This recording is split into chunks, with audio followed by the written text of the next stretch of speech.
1927. Nanjing, the Su residence. Young master, you are awake? Breakfast is ready for you, a middle-aged woman clad in simple attire said with a warm smile, gazing at the young man in bed. The young man, pale and weak, managed to prop himself up, responding, "Yes, you may go about your duties, Aunt Song. I will call for you once I have finished." "Very well, but do eat well. Last time, your fasting caused you to faint, which frightened your father and brought back his old ailments. He spent 3 whole days in the hospital. However, your father has come to terms with it this time. If you wish to learn martial arts, then pursue it, but please refrain from any alarming actions," Aunt Song remarked, her expression filled with concern for the young master of the Su family. Since childhood, this young master had harbored a fascination for wielding swords and practicing martial arts.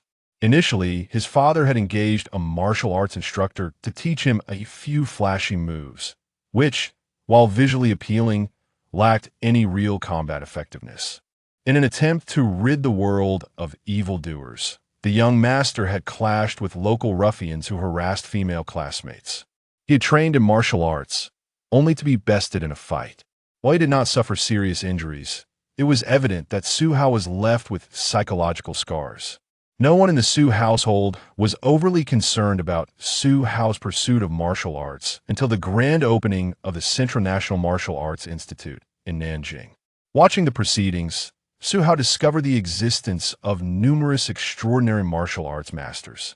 At that moment, he realized that what he had practiced was mere nonsense, a fad. Regrettably, when he expressed his desire to study at the Central National Martial Arts Institute, his father vehemently opposed it, prompting Su Hao to embark on a hunger strike in protest. Yet, Zu's father was equally stubborn, declaring, "If you refuse to eat, then starve. Should anyone bring you a morsel, I will break their legs and expel them from the Su residence." Ultimately, after 3 days without food, Su Hao, compounded by his frustration and growing anger, succumbed to his weakened state, tragically passing away. The Su Hao who now found himself resurrected was, indeed, a different individual. Su Hao merely smiled at Aunt Song's words, nodded, and opened the window, inhaling the fresh scent of the gentle rain outside. The coolness that penetrated his lungs sharpened his mind. So does this mean I have traversed through time? Su Hao pondered, having spent the past few days grappling with the fragmented memories of this body. What struck him as peculiar was that he bore the same name, Su Hao, both in his previous life and in this new existence, leaving him perplexed by such coincidence. Nonetheless, this 16-year-old body bears a striking resemblance to my own from years past, possessing a certain handsomeness. Su Hao was an ordinary young man from the 21st century. His academic performance was unremarkable, graduating from Peking University. His career was mediocre, working at Alibaba. His romantic life was even less notable. He had never found a girlfriend during his time at Alibaba's headquarters in Hangzhou, where his only potential relationship had flitted away like a fleeting breeze. In essence, the Su Hao before his unexpected journey was quite average. If one were to highlight a redeeming quality, it would be his years of training in Sanda and a decade-long commitment to fitness, maintaining a sculpted physique. He believed he could hold his own against the masked figures in viral videos, which might count as an accomplishment. Cough, cough, cough. Su Hao was simply a very ordinary young man with a low threshold for mediocrity, even with his years of training and muscular build. He could at best fend off a couple of ruffians, and even then, only without weapons. Otherwise, he would not have ended up in a dire situation, nearly perishing while attempting to save a damsel in distress, only to find himself inexplicably transported to this realm. Alas, were it not for my parents' early demise, I would surely weep. Su Hao sighed, glancing at the food laid out on the table, and succumbed to the urge to indulge, for even in sorrow, one must sustain oneself. Dressed in a black Zhongshan suit, sporting a neat crew cut, and possessing a somewhat handsome visage, Su Hao could be considered a literary youth of the nationalist era. "Where are you headed?" A commanding voice interrupted, as Zu's father observed his son moving towards the door. "Have you brought money?" Ah, no. Without money, how will you study martial arts? Do you intend to use my name? Here is some money for you. Since you are determined to pursue martial arts, study diligently. If you do not excel, do not dare to call me father. But remember, once you step out of this house, all family business will fall to your brother.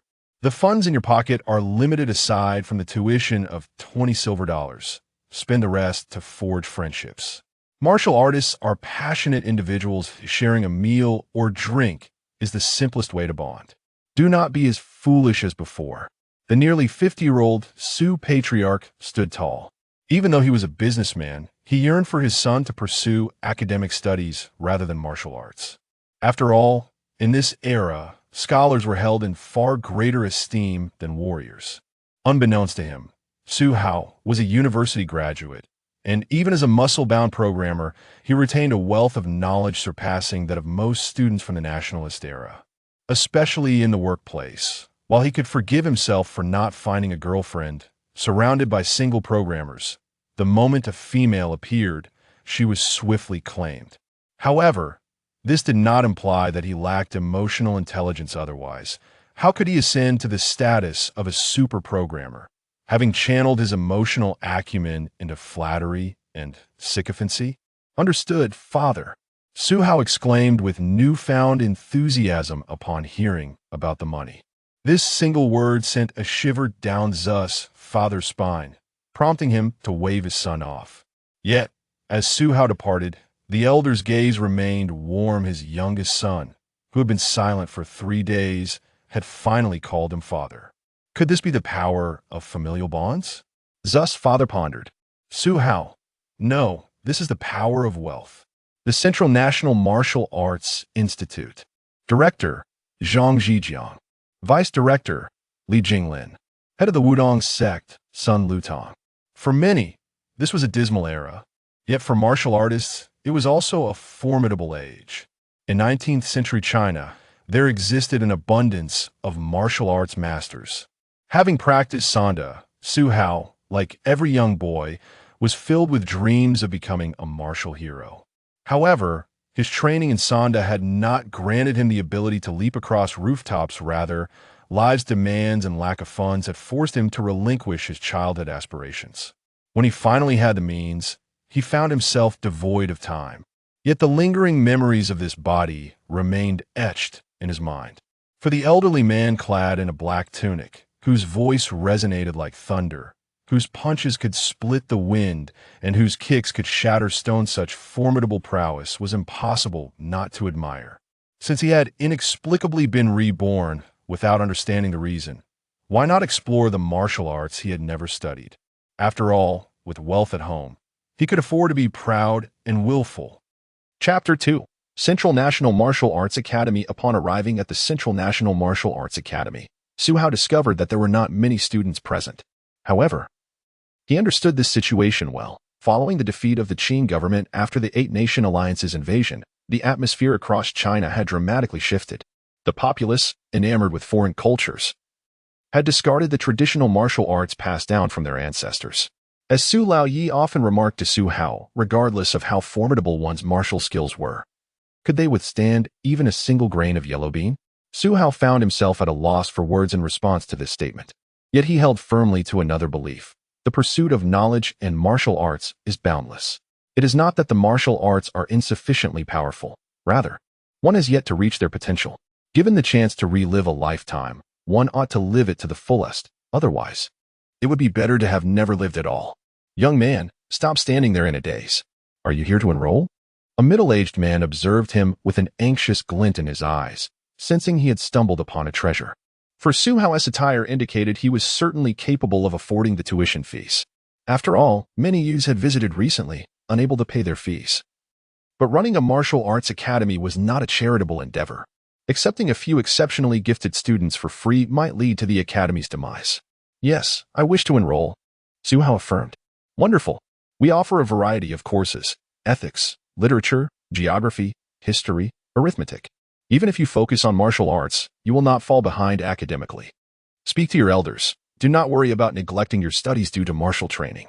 The middle-aged man was particularly concerned that students might withdraw after just a few months. Which would be most disheartening? Ahem, I understand that.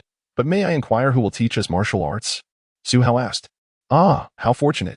Our academy has just opened, and both the headmaster and the vice-headmaster are present. Are you aware of the legendary Sun Lutong? He is renowned and serves as the head of the Wudong sect.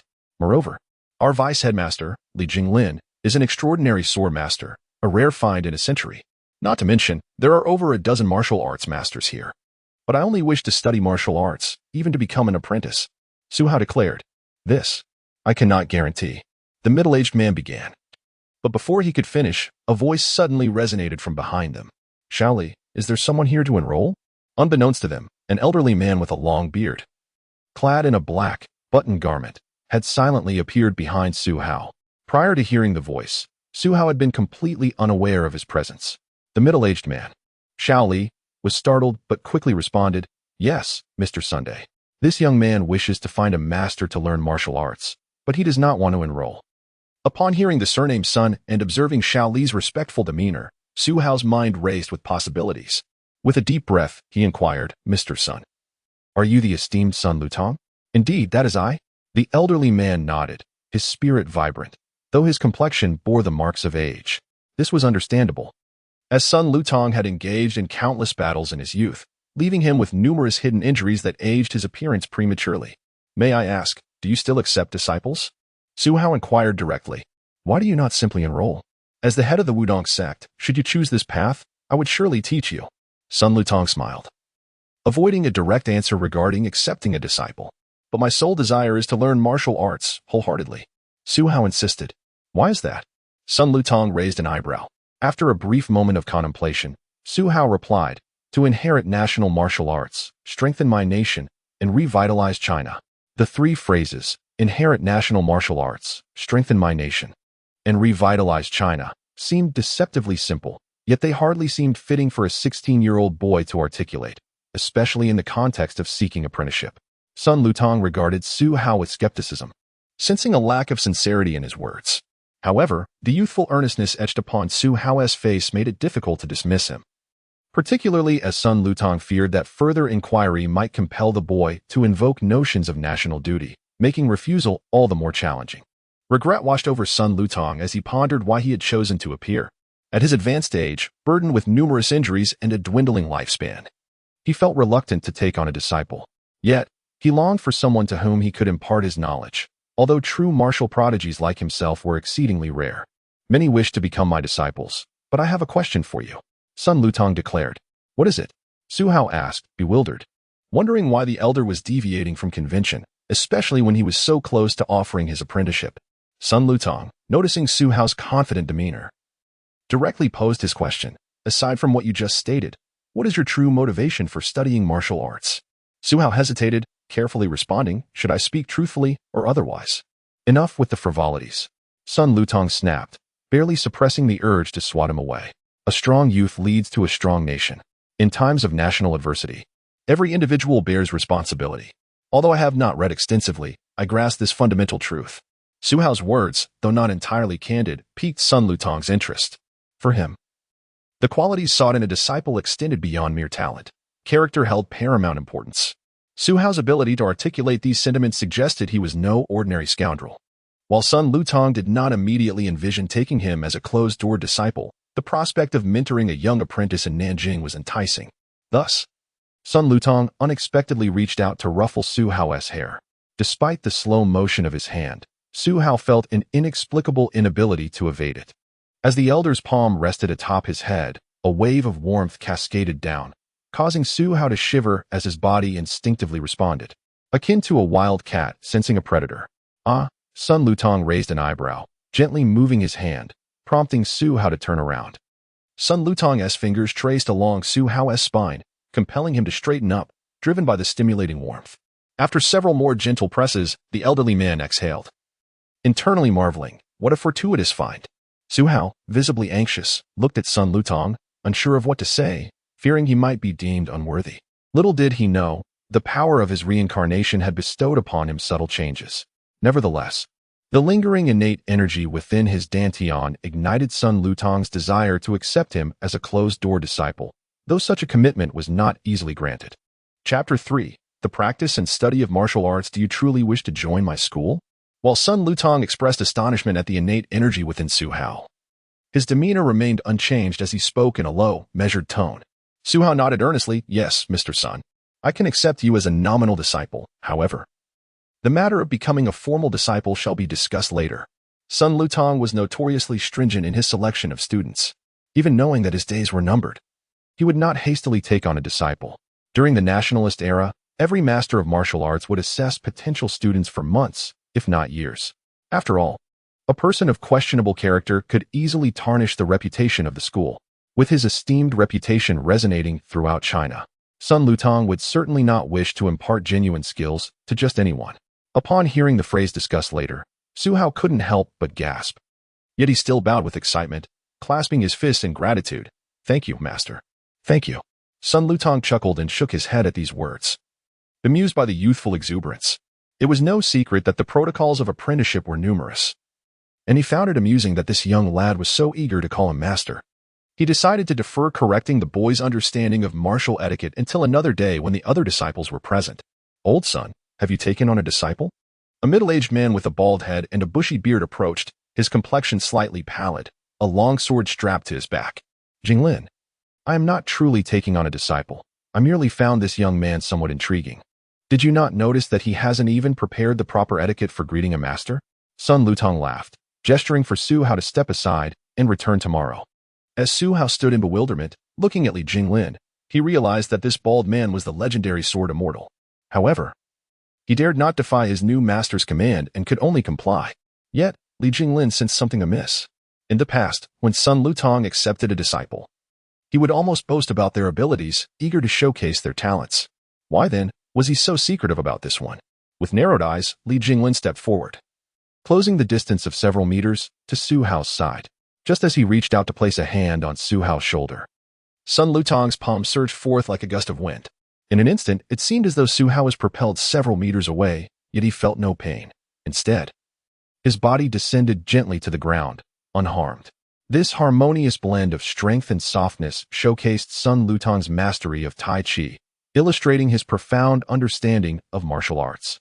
Though his movements appeared lightning fast, the force had been entirely dissipated upon contact with Su Hao's body. Humph! You, a sword immortal, dare to strike at a junior without cause? Are you not afraid of ridicule? Sun Lutong retorted. I am the sword immortal. I merely wish to assess his potential, Li Jinglin replied, his gaze unwavering. I am a martial sage. Sun Lutong exclaimed, puffing up in indignation. I am a sword. Silence. Sun Lutong decisively countered. Ah, you old rascal. Claiming to be a martial sage, yet resorting to such tricks. Fortunately, my skills are well honed. Prepare to face my blade. Sun Lutong deftly evaded 3 strikes filled with sword energy. His previously pale complexion flushed with vitality as he embraced his inner strength. Though his brow bore the marks of irritation, Jinglin, you rascal, is it not you who taught me to employ such underhanded tactics? In any case, establishing a martial arts school was an endeavor fraught with challenges. On the following day, as Su Hao returned to the Central Martial Arts Academy, he noticed a throng of skilled laborers repairing a dilapidated corridor.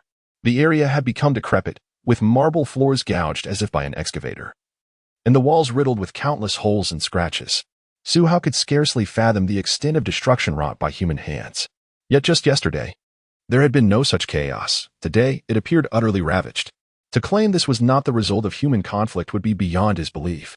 Within the courtyard adjacent to the Martial Arts Academy, an elderly man with a ruddy complexion and a long beard sat on a bench, his eyes half closed. Su Hao stood dutifully beside him, patiently awaiting Sun Lutong's awakening. Time passed, and the two remained in their respective positions, the shade shifting from west to east.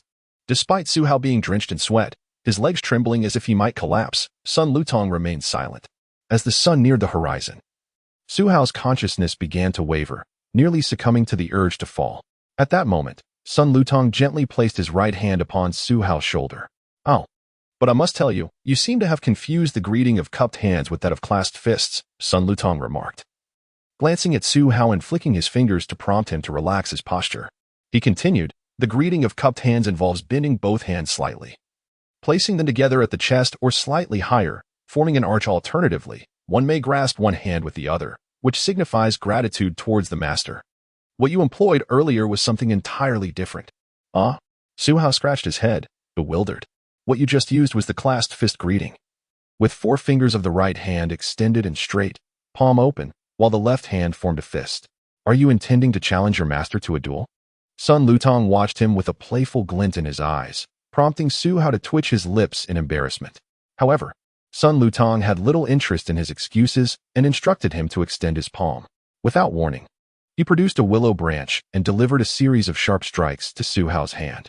Smack, smack, smack. Ah! Su Hao winced, feeling the sting, but dared not evade. After 10 swift strikes, observing Su Hao's pained expression, Sun Lutong finally ceased and declared, "Remember, certain mistakes cannot be made.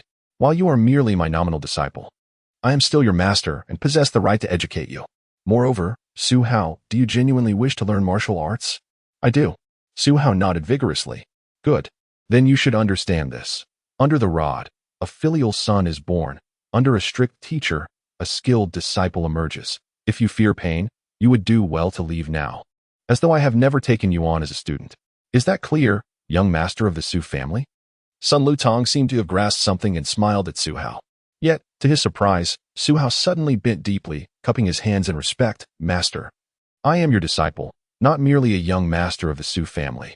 If you fear I cannot endure hardships, may I reside here? Very well, inform your parents. If you cannot return tomorrow, then do not return at all." "Understood." Su Hao, having not eaten for a day, trembled as he made his way home. At that moment, Li Jinglin appeared beside Sun Lutong, a worried expression on his face. "You do not understand. His father is a stubborn old man.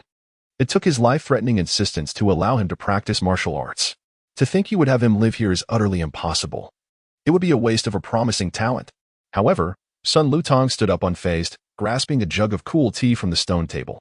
In mere moments, the water began to boil. Sun Lutong took a sip, savoring it before slowly saying, "This is the essence of martial practice, not mere study." With those words, the two fell into a contemplative silence. For the Central Martial Arts Academy was merely a place for the study of martial arts, not a true training ground. The path of martial arts, though subtle in its distinction, represented a chasm between worlds. Chapter 4, Standing Meditation and Realms. Half a year has swiftly passed. A short-haired man, garbed in a black martial artist's attire, stands resolutely against the autumn wind, as still as if he were rooted to the earth like an ancient tree. Not a single bead of sweat adorns his forehead. His posture is so firm that even a group of 7 or 8 strong youths could not displace him. "Stop!" The voice echoed closer, though the courtyard appeared empty. Suddenly, an elder materialized at the center of the yard. "Yes, master." Su Hao swiftly raised his hands to his forehead, then lowered them to his abdomen, exhaling deeply before finally opening his eyes. "Have you ever resented your master for not teaching you a single technique in these 3 or 4 months? Sun Lutong gazed at his young disciple with a sense of satisfaction. It must be said that a flicker of contentment brewed within him. A martial talent like this often yields results with half the effort. This young man, after merely 3 months of standing meditation, surpassed others who had practiced for 3 to 5 years. Of course, it must be noted that Su Hao's perseverance is extraordinary. Each day, he rises at 3 in the morning to practice standing meditation, resting only briefly over breakfast and tea before continuing until noon. And then again after a short respite until evening, when he finally ceases his practice. It is not that Su Hao could not continue, rather, his body's endurance could not withstand such rigorous training. Despite living together with his master, Sun Lutong employed unique techniques to soothe his muscles and promote circulation. After dinner, Su Hao would soak in a tub filled with herbal infusions. Yet, this regimen could not entirely alleviate his fatigue. Without a day of rest, the cumulative exhaustion would only intensify unless he truly reached the second level of standing meditation, which would signify a deeper mastery. Otherwise, even at the first level, weariness would still linger. The first realm of standing meditation is the comprehension of gains. It signifies that one must psychologically embrace a sense of unwavering belief that their practice will yield results, cultivating a resolve as steadfast as 1,000 oxen. After several years of practice, one would eventually feel their limbs swell, hands and feet warm, as if filled with lead. Regrettably, Su Hao inexplicably attained this first realm after merely 1 month of standing meditation. At this juncture, Sun Lutong should have imparted some boxing techniques. But he found himself rather displeased and resolutely decided to have Su Hao stand for another 2 months. As a result, Su Hao directly reached the second level of standing meditation aptly termed gazing at the horizon. In this state, he felt his ears swell. A sensation of internal pulsation at his brow and nose, his neck upright as if pulled by a great rope above, his scalp tingling, and his hair standing on end, all while feeling as though a great stone bore down upon him. When engaged in combat, his footing was as stable as Mount Tai, unwavering as a rock. Now, Su Hao had indeed attained this level. Sun Lutong reminisced about the time he first took on disciples, recalling his own arduous 6 years of practice, always feeling that in comparison to others, one must either perish or be cast aside. Fortunately, this was his disciple. Sun Lutong could not help but chuckle to himself. Seeing his master sigh deeply once more, Su Hao dared not voice any complaints about the lack of instruction in boxing, attributing it solely to his own perceived lack of talent. Master, however long you say I should stand, I shall stand without a hint of grievance. If you wish to vent your frustrations, please do so upon me. Just do not cast me out of the sect. I fear my strikes may be too heavy and could inadvertently harm you. Sun Lutong replied, his expression darkening. Ever since the day he had returned the salute, he had found no justification to chastise Su Hao. If standing meditation for 3 months could lead to the second level, how could he justify punishing him? It was utterly disingenuous.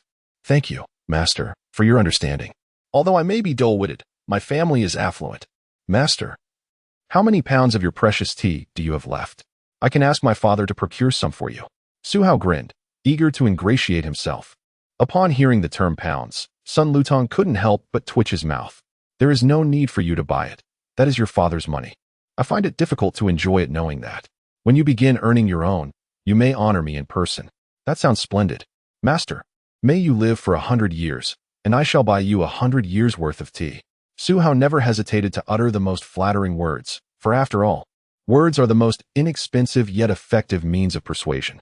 Without achieving the indestructible diamond state, one can never fully heal hidden injuries. Moreover, given Sun Lutong's current age, his vitality had long since waned, extinguishing any hope of reaching such heights. By the age of 50, every battle he fought drained his energy significantly. The frailty of age meant he could no longer recover his vigor overnight like a young person. As the saying goes, a wild punch may strike down a master. An aging warrior in combat risks his very lifespan. Even those of the remarkable Embracing Dan state face this reality. Yet, the prowess of an Embracing Dan martial artist should not be underestimated. Even if Sun Lutong were to require a cane to walk one day, he would not be easily overcome by mere practitioners. When he unleashed his full power, even those skilled in internal energy would face certain demise. Starting tomorrow, I shall teach you boxing, but do you know the realms of traditional martial arts? Sun Lutong inquired, glancing at the obediently standing Su Hao. I do not know. Please enlighten me, Master. Su Hao had read some novels regarding the realms of martial arts, but he dared not speak out of turn, preferring to listen attentively. Then listen closely. Traditional martial arts has 5 realms: Ming Jin and Jin, Hua Jin, Dan Jin, and Gang Jin. Among these, Dan Jin is known as Embracing Dan. As for Gang Jin, it is referred to as vital energy. When one reaches this level, they can strike from the air and release sword chi, among other feats. However, the advanced techniques of an Embracing Dan martial artist are challenging to master without great fortune. It is best to inform you of these realms in advance. I am not concerned about you losing heart suddenly, for as I have told you, the path of martial arts is akin to rowing against the current. One must either forge ahead or regress. After all, if you were to inquire of any martial artist, they could easily enumerate the levels. While a master should not conceal such knowledge, lest the disciple be deceived in the world of martial arts, it would be foolish to believe that after mastering Ming Jin, one could seamlessly transition to Hua Jin without consequence. Chapter 5. Practicing martial arts. Su Hao was bewildered by his sudden transmigration, uncertain if he had encountered a stroke of fortune or some form of system. Over the course of 5 months, he had not heard any voices in his mind nor seen any inexplicable templates. Apart from knowing he had traveled to the year 1927, he had been eagerly searching for opportunities to comprehend the nature of his transmigration. He pondered whether he had been reborn or if he was traversing through various cinematic worlds. However, after some investigation, he discovered that Huang Feihong had passed away 2 years prior to his arrival, leaving quite a stir in the martial arts community. As for Qinshan, he too had met his end in 1918. Whether his demise was genuine or feigned remained a mystery. While Su Hao was despondently wandering around the Central National Martial Arts Academy, he suddenly came across a newspaper from Foshan, Guangdong, which featured Wing Chun. with Ip Man heralded as the new generation's martial arts master, possessing extraordinary skills and having reached a remarkable level of mastery. At the age of 34, Ip Man was in his prime, with substantial potential to reach the Baodan realm, while the legendary level of indestructibility was merely a myth. Nevertheless, the existence of practitioners like Sun Lutong, who had attained the Baodan realm, suggested the possibility of such heights, as those who reached Baodan wielded a power far beyond ordinary comprehension. Master, is it truly necessary for me, as a novice in Tai Chi, to stand on the plum blossom poles every afternoon and dodge sandbags? Su Hao lamented with a grimace. He was currently practicing Sun-style Tai Chi while carefully navigating the poles and evading the incessantly swinging sandbags. His body bore numerous bruises, and he had lost count of how many times he had fallen from the poles. Fortunately, his youthful vigor allowed him to endure the countless tumbles without fear. You seem to be improving quite swiftly, Sun Lutong remarked lazily from his rocking chair, sipping tea and observing Su Hao fall repeatedly, only to rise again. I throw a few punches, and you mimic them almost perfectly. Although you lack the essence, you grasp the fundamentals. After a few more repetitions, your Tai Chi's finesse still needs refinement, but you're making progress. And what's wrong with practicing on the plum blossom poles while dodging sandbags? I haven't even laid nails beneath your feet.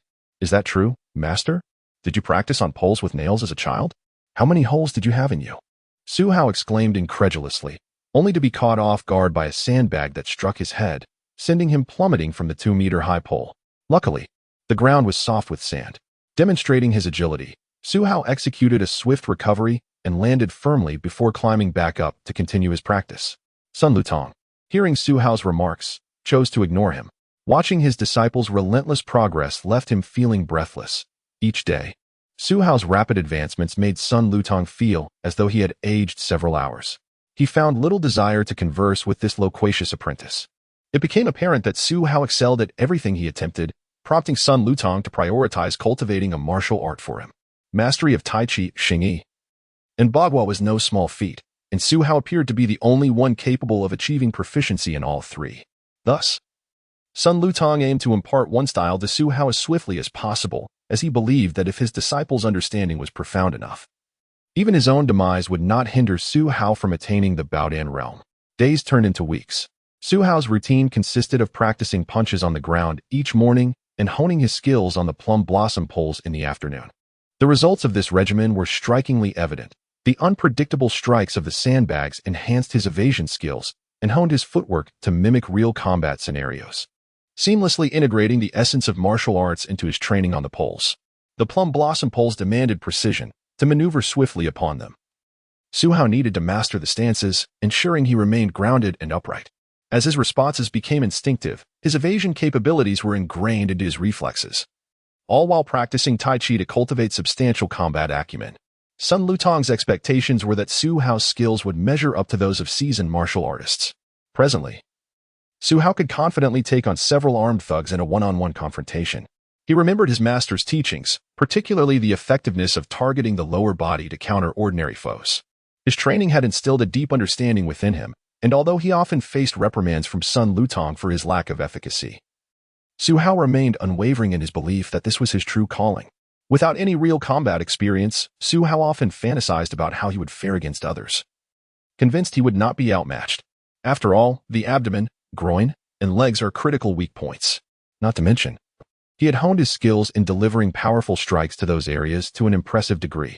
Martial arts mastery is not achieved in mere days or even months. The path to enlightenment in martial prowess is arduous and requires unwavering dedication. Although Su Hao had yet to attain the level of Ming Jin, the past 6 months of relentless training, dodging sandbags atop the poles, had begun to manifest in the form of a distinct, resounding punch, leaving Sun Lutong with an inkling of unease regarding this peculiar disciple. Chapter 6. Xingyi Yiquan. Since Su Hao began his martial arts training, his vitality and spirit have undergone a remarkable transformation, particularly evident in his piercing eyes, which intimidate ordinary people from meeting his gaze. This change ultimately led the elder Su to support his endeavors. Approaching 50, he stood in the courtyard with hands clasped behind his back, solemnly stating, "What do women know? Although Howard trains at the National Martial Arts Academy, I have inquired about Sun Lutong's skills, which are unrivaled throughout China. If anyone were a charlatan, it would not be him. Moreover, I have observed that Hauer has learned a great deal from this man, including some excellent insights regarding commerce. If this continues, the entire business landscape of Nanjing, and indeed, all of Jiangsu, shall bear the Su name. Su Hao remained silent, smiling at the conversation between the two. It was difficult for him to form familial bonds with these unfamiliar individuals, even with fragments of broken memories. The journey of a transmigrant seeking to build from scratch is fraught with challenges, particularly the lack of capital. However, the Su family's commercial standing, now ranked third in Nanjing, affords him a far greater opportunity for expansion. He encouraged the elder Su to establish a pharmaceutical factory and a textile mill, preparing to transform them into essential military supplies when the time comes. In this era, with sufficient funds and connections, one could procure aircraft and artillery, amass an army, and directly forge a force of thousands. Su Hao, uncertain of how long he might remain or how long he might live, was determined to exert his limited efforts to alter the course of the impending slaughter in the city beneath his feet. He wished to contribute even a minuscule portion of his will. Why not spend another day at home and converse with our parents a bit more? A young man, resembling Su Hao but clearly several years his senior, leaned against the doorframe, observing his somewhat unfamiliar younger brother. Su Hao retracted his fist, exhaling a cloud of white breath before responding with a smile. I've grown accustomed to it. I dare not slack off. Brother, has the business been busy lately? Indeed. The chain stores, discounts, and promotions you suggested are all excellent strategies. I truly wonder how your mind works, especially the door-to-door promotional blitz. Although it demands considerable manpower, once we promised the workers a commission, they have been tirelessly toiling day and night. It seems that silver dollars are indeed the greatest motivator. SUSI replied with a wry smile, reminiscing about his brother, who had once appeared somewhat aimless. It is worth mentioning that the bond between the brothers was already strong. Su Hao had never intended to enter the business realm, nor did he harbor such ambitions now. This distinction served to sever the primary divide between them concerning principles and finances. After all, even brothers must settle accounts clearly. Should Su Hao express a desire to engage in commerce, SUSI would undoubtedly support him, but the allure of wealth could eventually alter their relationship. SUSI gazed at his brother's face, chuckling as he closed the door. He sensed that the younger man might not be entirely truthful. 2 bottles of strong liquor? I could down them both, let alone those robust foreigners. SUSI raised an eyebrow but dismissed the thought, knowing that every effort was focused on the development of the business. From today onward, we shall commence training in Xingyiquan. Set aside Tai Chi for the time being. Yes, Master, Su Hao replied, nodding. In the absence of outsiders, Sun Lutong preferred not to see his disciple bowing and scraping all day long.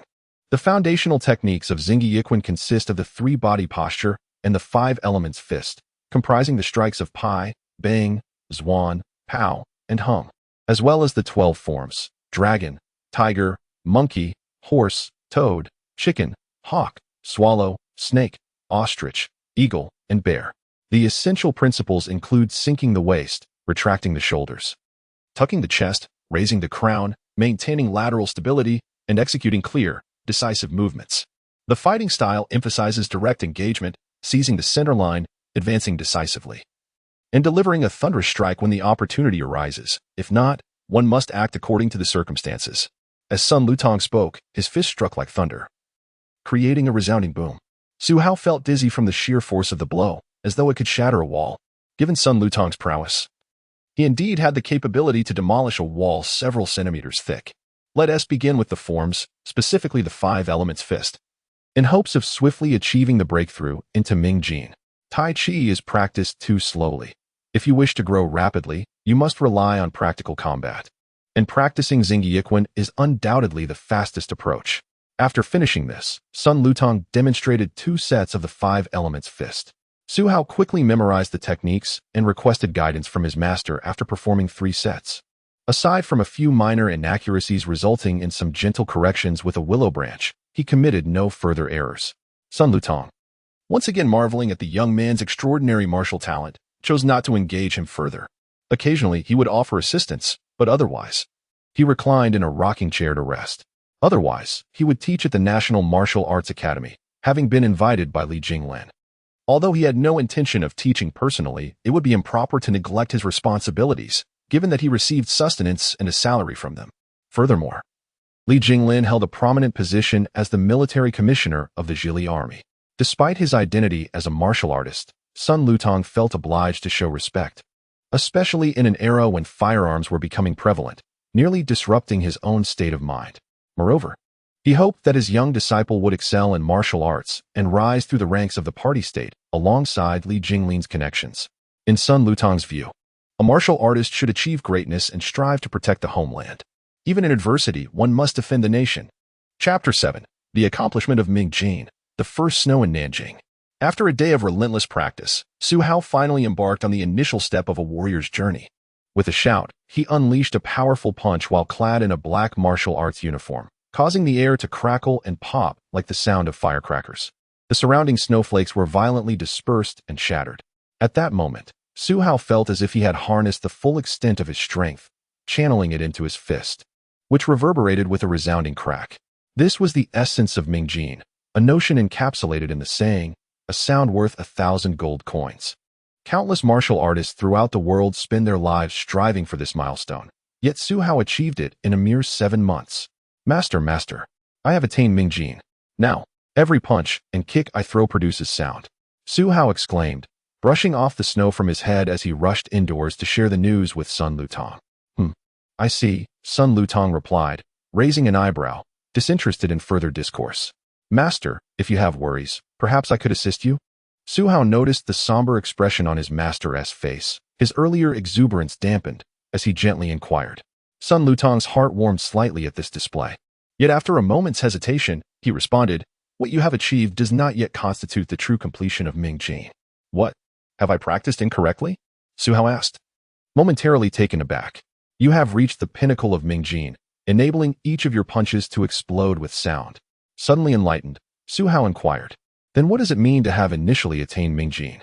"Producing an occasional explosive sound that signifies the nascent stage of Ming Jin." Sun Lutong struggled to articulate his thoughts.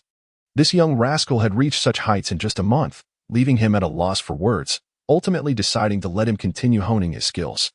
In the span of a mere month, Su Hao had perfected his Ming Jin to a degree that left Sun Lutong, a master of the Baodin realm, genuinely astounded.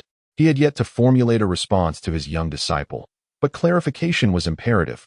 Otherwise, continued practice would merely serve to reinforce his skills. Sun Lutong recognized that time was short, and Su Hao's exceptional talent meant that consolidation would not require many days. It was better to confront him directly. "Disciple, you possess remarkable talent, one I have rarely witnessed in my lifetime. Had you begun training in your youth, your current prowess would likely place you in the realm of watching. But Master has always told me that my talent is mediocre," Su Hao replied, blinking in surprise. Deep down, he sensed that his comprehension was indeed quite commendable. After all, none of his peers from the martial arts academy seemed to advance as swiftly as he did, although they might have the advantage of wealth to train and consume medicinal herbs. He had read enough novels to believe that achieving Ming Jin in 7 months was truly a mark of genius. "I wish to prevent you from becoming arrogant and complacent, relying solely on your innate gifts." Su Hao started, but Sun Lutong waved him off with a reassuring smile. "You need not say anything. I have observed your diligence these past months. Regardless of whether I am watching you train, I can see that you do not slack off. Were it not for the risk of exhausting your body, you would undoubtedly strive even harder. However, I must now speak the truth. My time is limited, and I cannot afford to wait any longer.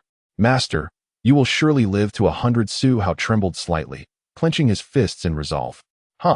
What good is living to 100? In the realm of martial arts, I have reached my limit, and my hidden injuries leave me with no further path to tread.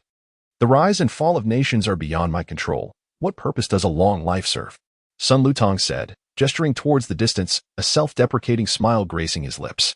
"Master, though the warlords are in disarray, there will come a day when peace is restored. Our China is but a slumbering lion." Yet to awaken, Su Hao wished to speak more, but he hesitated, uncertain of Sun Lutong's fate. Given his master's admission of limited time, he could do nothing but accept it as truth. "I understand your sentiments, but I cannot wait too long. You have now reached the pinnacle of Ming Jin with your talent. The attainment of Anjin is imminent. I believe I can teach you for another 2 years, so my knowledge and skills must be entrusted to you for preservation. Yet, diligent practice alone cannot compare to the trials of life and death. Without the crucible of battle, you cannot truly grow. Thus, in this world, I can only accompany you for a while longer." As Sun Lutong spoke, a fierce determination shone in his eyes. In his youth, he had challenged numerous martial artists, never once suffering defeat. Winter of 1927. Within the Nanjing Martial Arts Academy, Sun Lutong's son, Sun Suanju, along with all the disciples who could attend, gathered. Esteemed martial artists from nearby regions also made their way to this occasion. On this day, a 16-year-old youth named Su Hao would formally become Sun Lutong's disciple, the last to be accepted. From that moment, Sun Lutong vowed never to take on another student, bestowing upon Su Hao the entirety of his teachings. One could easily envision the bustling atmosphere of that snow-laden day.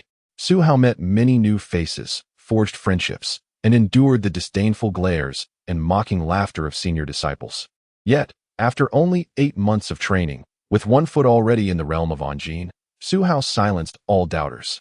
Father, mother, my master and I are heading south. We will encounter no dangers. There is no need for your worries. Besides, my master's prowess is truly unparalleled. Focus on expanding the family business while I am away. Take this bag of gold leaves. Use money to resolve any issues on the road, and refrain from engaging in unnecessary conflict. I know you recognize my master's strength. But can he outrun a bullet? Old Su remarked, placing the heavy bag into Su Hao's arms. Despite knowing his son already carried hundreds of silver dollars, he prepared an additional bag of gold leaves the night prior. The elderly couple feared their son might struggle to find comfortable lodging or food. And what if he fell during his travels?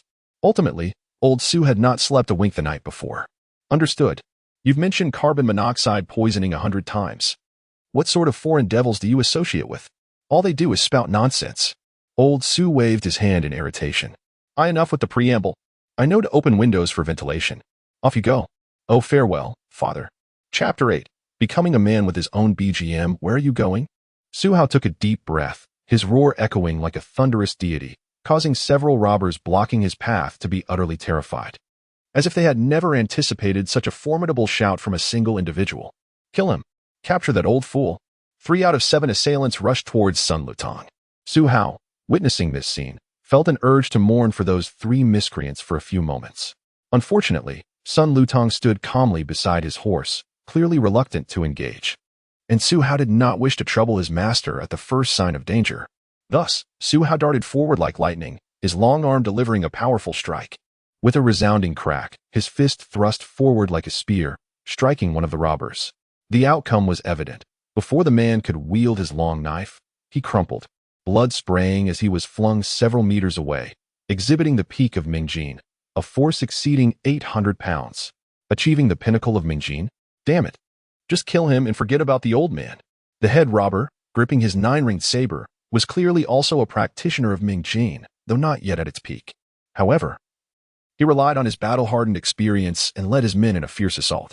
But Su Hao, trained in Xingyi Quan, excelled in offense rather than defense. Before they could encircle him, he charged in like a ferocious tiger, sending 2 of them flying with a punch and a kick. The fallen men coughed up blood.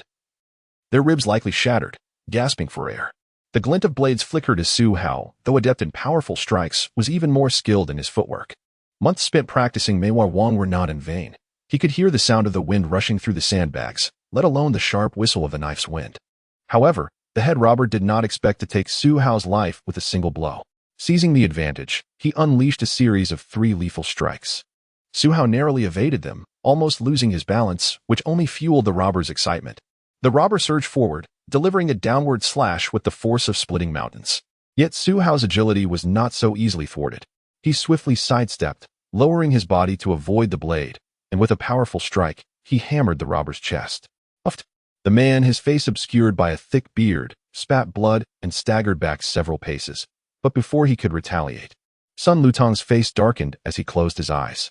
In the next instant, the robber let out a ghastly scream, his bloodshot eyes widening as he dropped his weapon and clutched his groin, collapsing to the ground in convulsions. Observing the fallen robbers still clinging to life, Sun Lutong remained silent. Su Hao feared to speak, worried about incurring his master's wrath. He pondered whether he should have been more decisive and eliminated them outright. Although they harbored murderous intent, Su Hao hesitated to strike down those who could not rise again. After all, he had never taken a life. Perhaps it was better to spare them, hoping they would contribute during the resistance against Japan, for not every soul is inherently wicked. The true villainy lay within the environment, within the era that left them starving. Sun Lutong sighed, his concerns not for himself but rather for Su Hao, advising, "You should refrain from using the yin leg technique so often. Such seasoned practitioners of Mingjin are rare. It would be more beneficial to practice with them. But I intended for you to train in boxing, Su Hao replied, internally musing about the contradictions in his master's teachings. Before departing, Sun Lutong had encouraged him to employ lethal force. Yet now he requested him to practice restraint. Sun Lutong, burdened with unspoken frustrations, recalled the countless disciples he had trained, all focused on flashy techniques. Yet here was Su Hao, his first real combat experience employing underhanded tactics. While it indicated quick wit, the proficiency with which he executed the Yin leg was alarming. What if, in the future, Su Hao gained fame as the master of the Yin leg? Isn't that Su Hao, the undisputed master of the Yin leg? The esteemed disciple of the unparalleled Sun Lutong? Indeed, my master is the greatest, while I am merely the master of the Yin leg. Unbearable, truly unbearable. The thought pained Sun Lutong's heart. From the moment he recognized Su Hao's adeptness with the Yin leg, he resolved to extinguish that flame. Such a reputation could follow a martial artist for a lifetime. Reputation is paramount. Do you understand, my dear apprentice? Even if your reputation holds little importance. I have toiled for decades to build mine. Please do not tarnish it further. Traveling and fighting, this was Sun Lutong's purpose in leading Su Hao southward, aiming for Foshan. Guangdong. After all, challenging martial arts schools had once been his greatest passion in youth. However, he had no desire to revisit past rivals, as there were no bitter grudges to settle, and he preferred to avoid any unnecessary humiliation. Thus, they would head to Foshan, as a hub of martial arts. Foshan thrived with various schools and disciples, boasting over 100 martial arts establishments. Sun Lutong, who had never challenged a school there, viewed it as an unfulfilled ambition. And now, due to his advanced age, he would send his disciple in his stead. Would he fear provoking the local martial artists? He would rely on virtue to win them over. Huang Feihong was known for his virtuous approach, and so, too, would Sun Lutong strive to embody that principle. But should they refuse to yield, then let it be a duel. I, Sun Lutong, will challenge 100 of you. The elder on horseback exuded an air of authority, just as he had in his youth. Though age had weakened him, even with the ability to regulate his vitality, he had sustained too many injuries over the years, leaving him less combative. Yet, if he were to engage, he would certainly impart lessons on respect for elders and compassion for the young. As his spirit surged, an aura of dominance radiated from him, igniting Su Hao's fervor. He yearned for a grand battle against overwhelming odds, but soon found that feeling dissipating as Sun Lutong regained his composure. This situation piqued Su Hao's curiosity about the capabilities of the Dan-holding level. Could it be that those at this stage commanded an aura that accompanied their presence? Such a notion was remarkable, and he resolved to train diligently, ensuring that he would not rely on a single strike for survival in the future. Su Hao silently vowed to hone his skills, striving for an early breakthrough. Fortunately, Su Hao's thoughts remained unknown to his master. Otherwise, Sun Lutong would surely be driven to despair, his already limited lifespan further reduced. Chapter 9. The young man carrying a heavy lead ball from Nanjing to Foshan. A journey exceeding 1,000 kilometers, the two rode horses and forged ahead. A venture that would take at least over a month to complete. Yet, there is a saying that resonates well: reading thousands of books is not as enriching as traveling thousands of miles. No matter how much one practices martial arts at home, it pales in comparison to the crucible of life and death encounters. Within a brief span of merely half a month, amidst the chaos of war, Su Hao experienced numerous battles, 26 in total, 2 of which nearly left him grievously injured. On one occasion, he narrowly escaped decapitation, saved only by Sun Lutong, who flicked a stone with his finger, diverting the long blade that threatened his life. However, the trials of life and death bore fruit. After being stuck at the pinnacle of Mingjin for nearly 2 months, Su Hao astonishingly broke through to the realm of Injin. This level signifies the training of inner strength and superficial resilience, aligning the center of the spine correctly, allowing the heart's motion to guide the body. With the tendons and muscles harmoniously connected, the energy produced through internal movement then manifests as Injin, surging forth from the pores. Although Su Hao could currently only harness Injin in his hands and feet, and feared exhausting too much energy during combat, potentially harming his physical capabilities, his overall strength saw a significant enhancement. The art of Bagua Zhang, ever-changing yet rooted in its essence, comprises merely 8 postures. Sun Lutong began imparting new techniques to him, not urging immediate practice, but rather desiring him to remember the forms, thereby enriching his experience in facing adversaries. His footwork, akin to being weighed down by a heavy lead ball.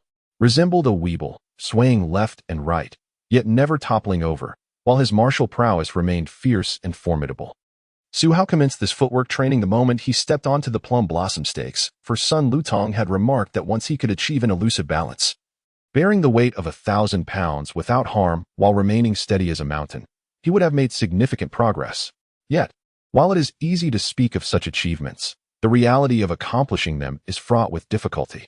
Su Hao's full-powered punch could unleash a force of 1,000 pounds.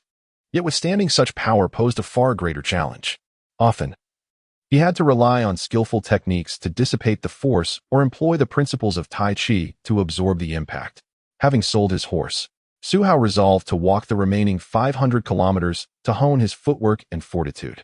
While 500 kilometers may seem modest, keeping pace with the horseback riding Sun Lutong proved no small feat as they journeyed through the dust and fatigue. Su Hao, battle-hardened and brimming with combat spirit, adeptly evaded numerous highwaymen. In the realm of martial arts, who poses the greatest challenge? Taoists, monks, youths, and the elderly. This peculiar combination of youth and age, with their weathered faces, speaks volumes of their experiences, boldly traversing the roads, revealing that they are not easily intimidated. The so-called highwaymen, too, require discernment. Otherwise, one cannot survive long in the martial world.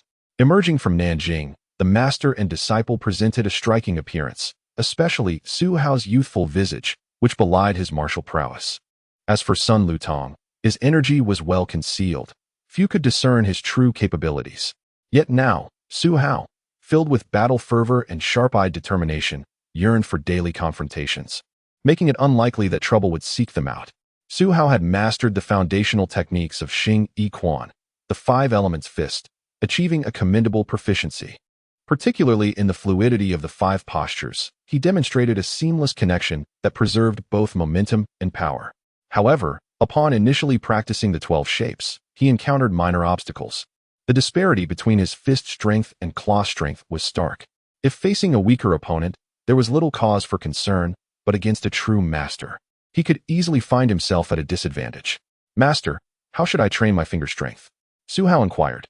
His brow furrowed in concentration as he practiced his punches while walking, feeling as though he had reached a bottleneck for the first time.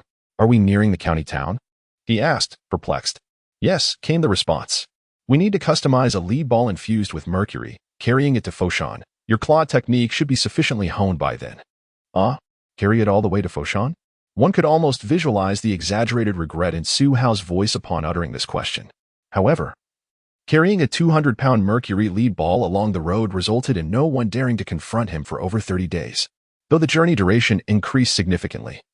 The sheer burden of carrying this object was exhausting, necessitating frequent rests even with skillful techniques.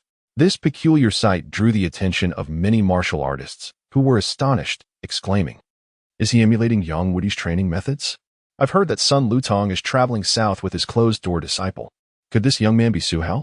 Perhaps. But I doubt it. After all, Sun must not have that much time to accompany his disciple, right? Who can say? But back in the day, Yang Luchen's feat of carrying a mercury lead ball while conquering all of Beijing earned him the title of Yang Wudi. And this young fellow intends to carry hundreds of pounds of iron southward. Could he possibly aim to overturn Foshan? That's a jest. Foshan's Yip Man is a master of his generation. No mere child could hope to contend with him."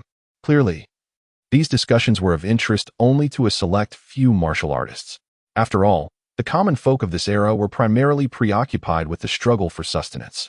In the midst of warlords rising across the vast land of China, while it may not be said that the populace is completely destitute, they are perilously close to it. Yet, it is precisely due to the short-sightedness of these warlords that Japan found an opportunity to exploit. And the year 1931 is indeed drawing near. Su Hao's aspirations for martial training after his crossing were fueled by a desire to fulfill his previous life's yearning for agility and prowess. A few months ago, his dedication to martial arts was driven by the need to survive in this tumultuous era, ensuring a better life for his parents, and perhaps even altering the fate of Nanjing. However, after half a month's journey, witnessing the plight of the Chinese populace, starving and suffering under the grip of warlords, he found himself confronted by the harsh realities faced by the impoverished masses. This profoundly transformed Su Hao's inner self, even invoking a sense of unrealistic idealism within him. Though human strength may sometimes falter, It suffices to do one's utmost and leave the rest to fate. Chapter 10. The Infinite Space System on the evening of the Lunar New Year's Eve. The atmosphere was truly vibrant, with fireworks and firecrackers resounding throughout Foshan. In particular, numerous martial artists showcased their skills at their doorsteps, performing lion dances, balancing on benches, and leaping from one platform to another, all of which highlighted the martial spirit of Foshan. The more challenging the techniques, the greater the allure, drawing aspiring students to seek tutelage. Although the legendary Huang Feihong, renowned for his lion dance prowess, had passed away, the tradition persisted within various martial arts schools, with the Lion King Championship being of paramount importance. In 1928, Su Hao, with a lead mercury ball resting on his shoulder, playfully spun it with one hand, seemingly unfazed by its weight. Onlookers might have mistakenly believed the ball weighed merely a few pounds, especially given his exuberant demeanor, which concealed the true heft of the object. "Can you perform the lion dance, master?" he inquired eagerly. "Not now," Sun Lutong replied, his lips twitching. "Look at the crowd watching you, especially those two lion dancers. When that lead ball slipped from your grasp and created a crater upon impact, they nearly lost their footing, resulting in quite the embarrassing moment." After arriving in Foshan, Sun Lutong refrained from allowing Su Hao to challenge others, recognizing that while some masters might not possess Su Hao's strength, their experience far surpassed his own. Thus, Su Hao rendered a small courtyard to diligently train, aspiring to absorb all the knowledge and experiences around him to solidify his budding mastery of hidden strength. What does it mean to have achieved minor mastery of hidden strength? It signifies that he had cultivated it throughout his limbs and body, with only a few areas remaining. However, at this juncture, Su Hao encountered the most significant bottleneck since beginning his martial arts journey, as developing hidden strength in the head proved particularly challenging. Even Sun Lutong harbored doubts about Su Hao's ability to advance to the next level. Unable to break through means the time isn't right. "Continue practicing with your lead ball," Sun Lutong suggested, remaining unperturbed. After sparring with Su Hao, he recognized his commendable strength and encouraged him to continue training with the 200-pound lead mercury ball, an excellent tool not only for enhancing grip strength, but also for practicing Tai Chi with ease. Su Hao could lift the lead mercury ball and, employing hidden strength, forcibly elevate it with claw techniques. Though his explosive power was remarkable, it lasted but a fleeting moment. Sun Lutong aimed for him to reach a level where he could hold the lead mercury ball directly in his palm, moving it fluidly with his arm.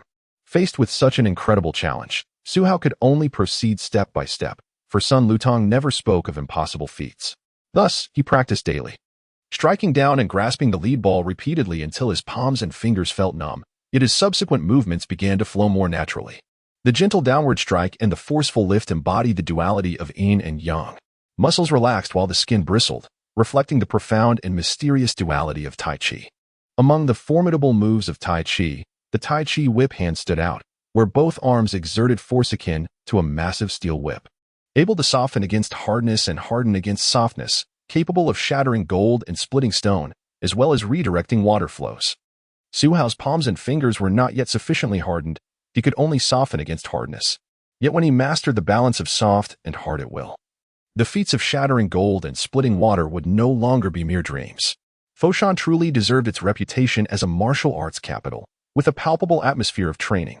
After 2 months of arduous practice, Su Hao finally found some leisure time and ventured out. Upon reaching a street lined with martial arts schools, he realized that there were thousands of practitioners training, a considerable figure in comparison to Foshan's population of 300,000.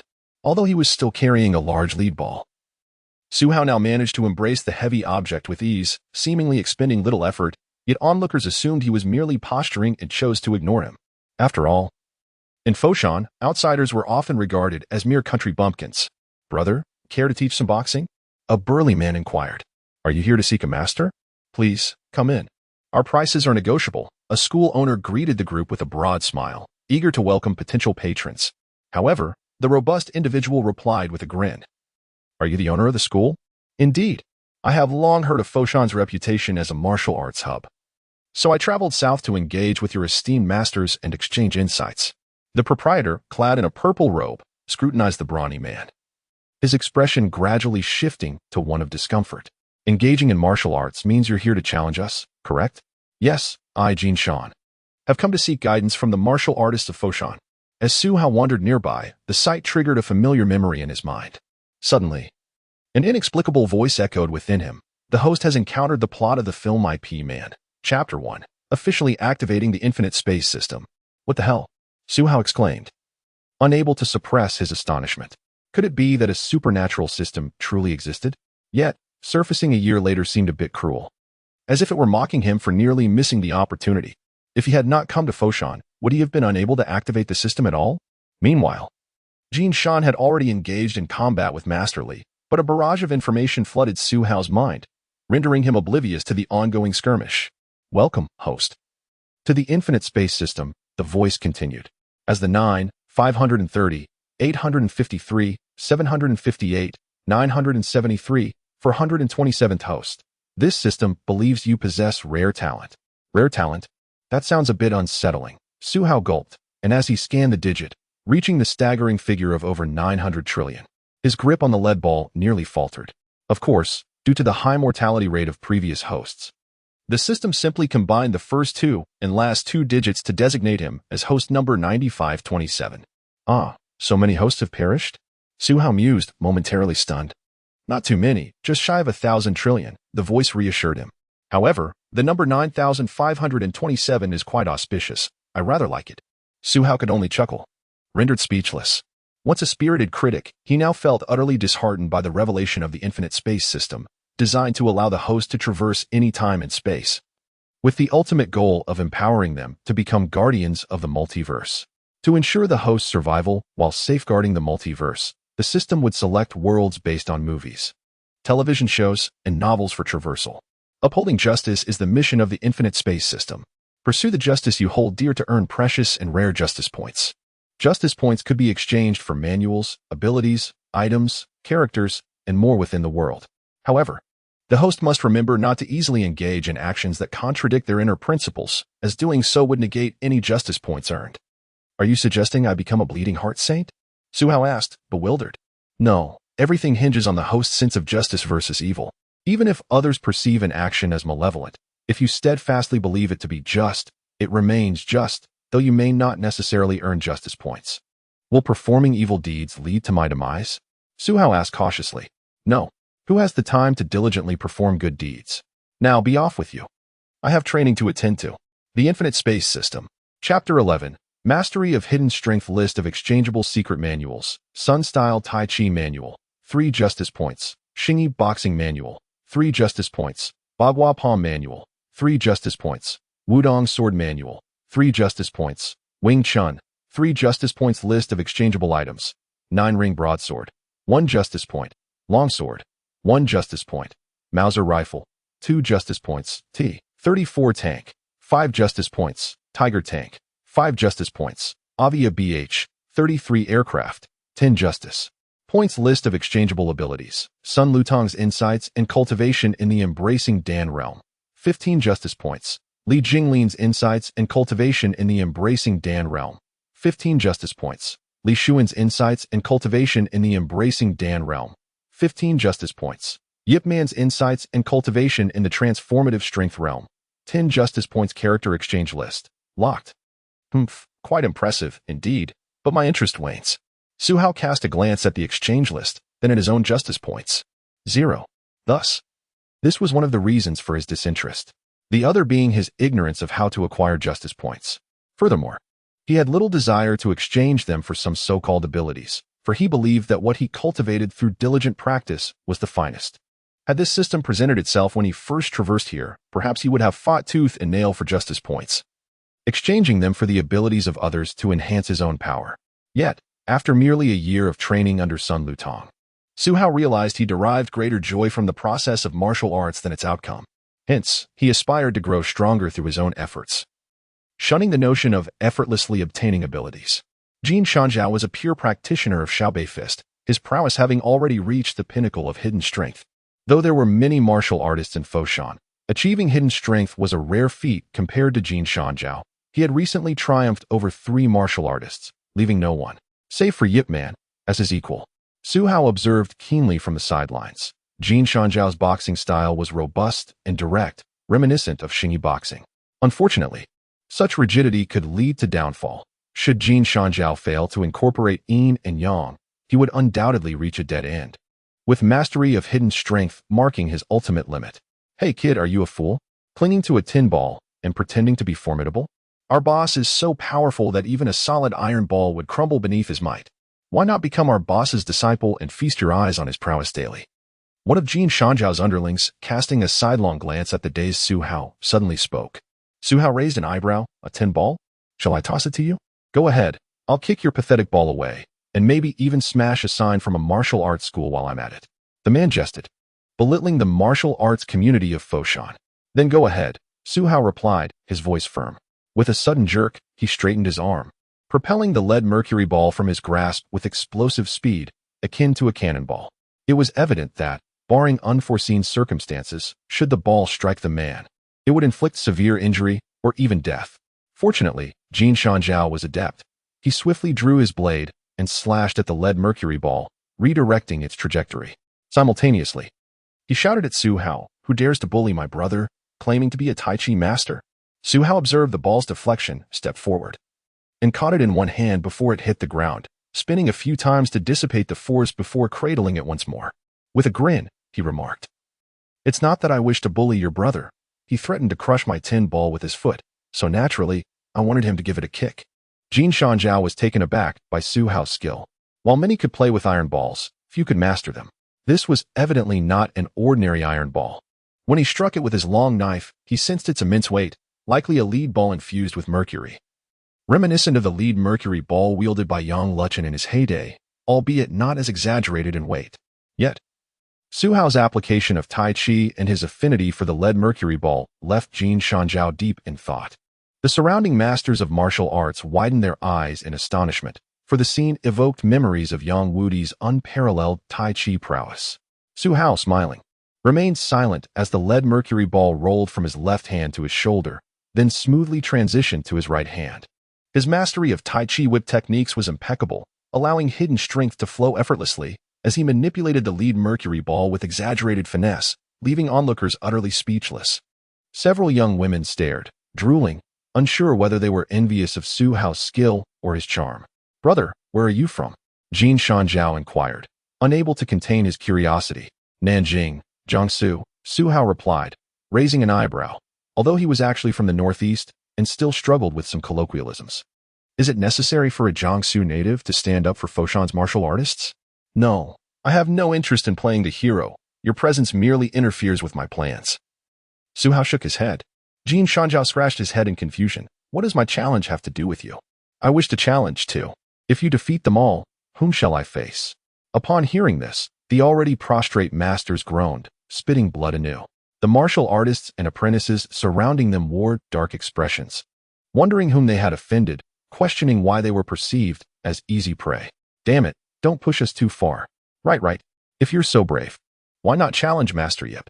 Especially you, young lad, who merely practiced a few moves of Tai Chi, thinking you're the next Yang Luchen?" Jin Shanjiao burst into laughter, pointing at Su Hao. "See, this group has no skills. They can only engage in verbal sparring. Why don't you continue your challenge while I pursue mine?" "Not interested. I am neither Yang Luchen nor his disciples.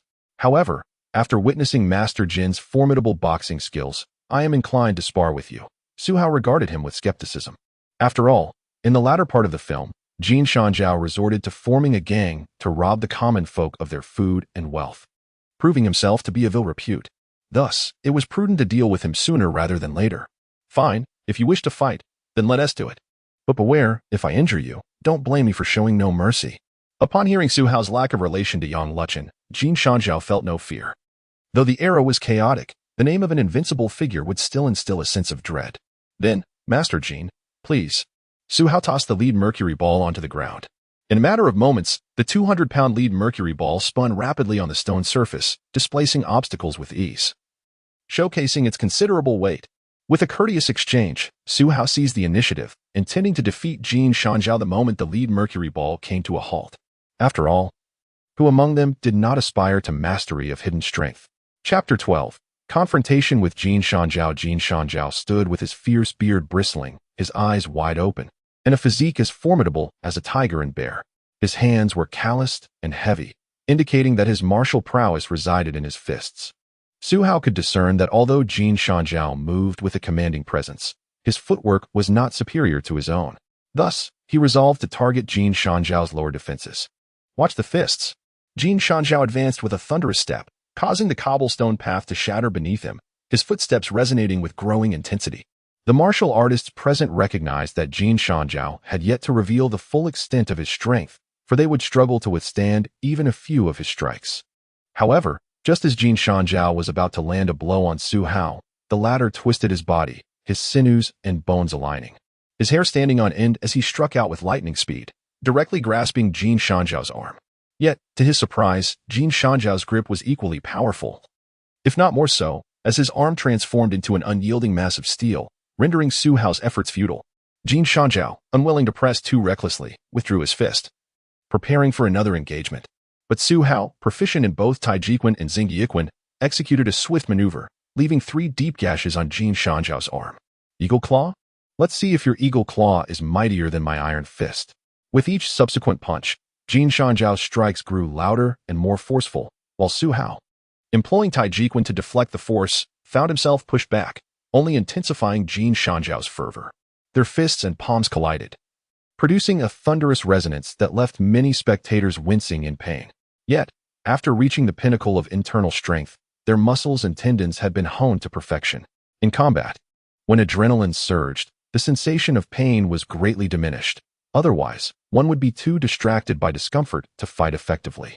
Not bad, Jin Shanjiao exclaimed, retreating a few steps while loosening his fists. Of course, youth has its advantages, Su Hao retorted, his demeanor turning serious. With every crack of his bones, his power surged forth like a firecracker. This overwhelming force, coupled with speed so rapid it seemed unavoidable, left the onlookers in awe. Jin Shanjiao internally cursed, realizing he was up against a formidable opponent. As he shifted his stance, arms outstretched, aiming to intercept Su Hao's arm, their forces clashed with a resounding explosion, the air vibrating as many martial artists felt a chilling breeze wash over them. But in that moment, as Jin Shanjiao leaned forward, twisting his waist and shoulder to strike Su Hao's chest, boom! A collective gasp filled the air. Jin Shanjiao fell to his knees, hands clutching his groin, his eyes bulging with disbelief, his face contorted in agony, revealing the extent of his injuries. Many onlookers felt a chill, as if they could sense Jin Shanjiao's pain. Is it truly necessary for such a young fighter to resort to such tactics? They wondered, astonished at the speed and power of Su Hao's kick. Jin Shanjiao, gasping for breath, grimaced, You were no human. No, you lost. A loss is a loss. Su Hao observed the defeated Jin Shanjiao, unable to suppress his own discomfort. Help the boss. A few of Jin Shanjiao's subordinates hurried over, realizing they could not continue the fight. For their leader's plight was dire, and their own well-being was paramount. Be gentle, Jin Shanjiao pleaded. Tonight, shall we seek companionship to see if it still works? Forget that. You'll be bettered for a month. Jin Shanjiao recognized the gravity of his situation, knowing Su Hao had held back, using the back of his foot rather than the toe, striking a sensitive area.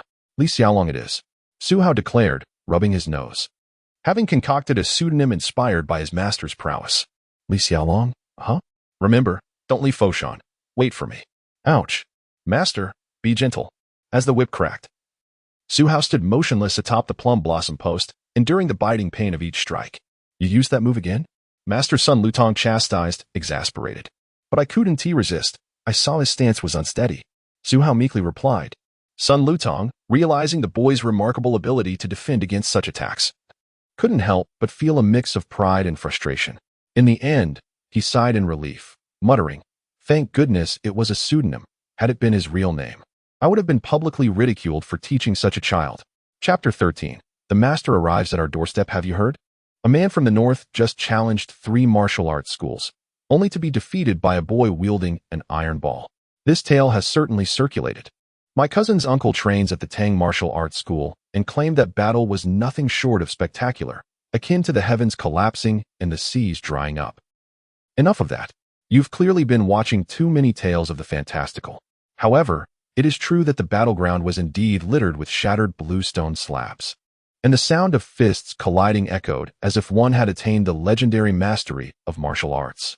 Within the tavern, numerous patrons, particularly martial artists, engaged in fervent discussions regarding the clash between Jin Shanjiao and Li Xiaolong. While Li Xiaolong emerged victorious, many martial artists regarded his victory with disdain.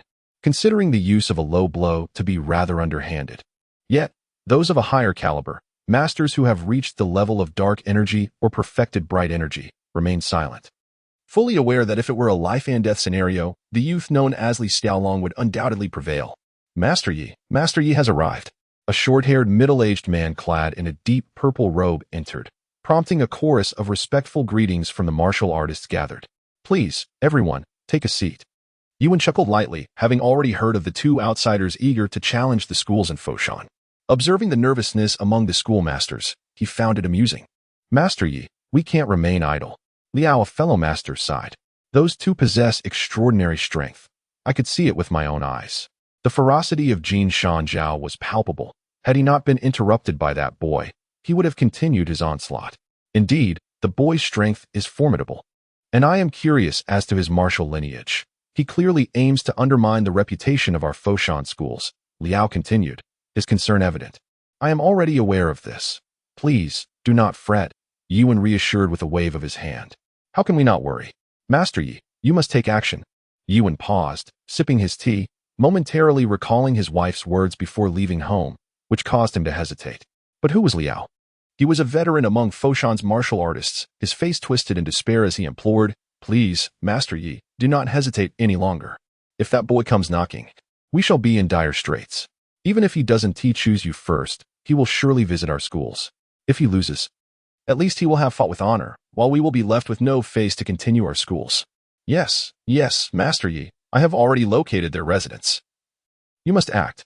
Indeed, we should confront that lad and show him a thing or two. Yet, just as Yuan was about to acquiesce, a martial artist interjected. It is rumored that the famed master Sun Lutong has taken a disciple in Nanjing, a boy named Su Hao, who is exceptionally gifted. After becoming a named disciple, he achieved remarkable mastery in just 6 months. Following the initiation rites, he traveled south with Master Sunday. At that moment, the entire tavern fell silent. Who is Sun Lutong? It is widely acknowledged that he is among the few martial arts grandmasters in China. While one might not claim him to be invincible, he certainly belongs to the elite echelon of martial artists.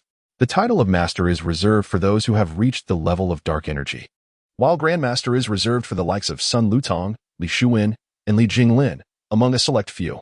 Foshan, renowned as the capital of martial arts, once boasted grandmasters like Huang Feihong, a legendary figure from decades past. Yet now, none exist. Even Yuan, in his current state, is but a practitioner of transformed energy. How could he possibly compare to the world's foremost master?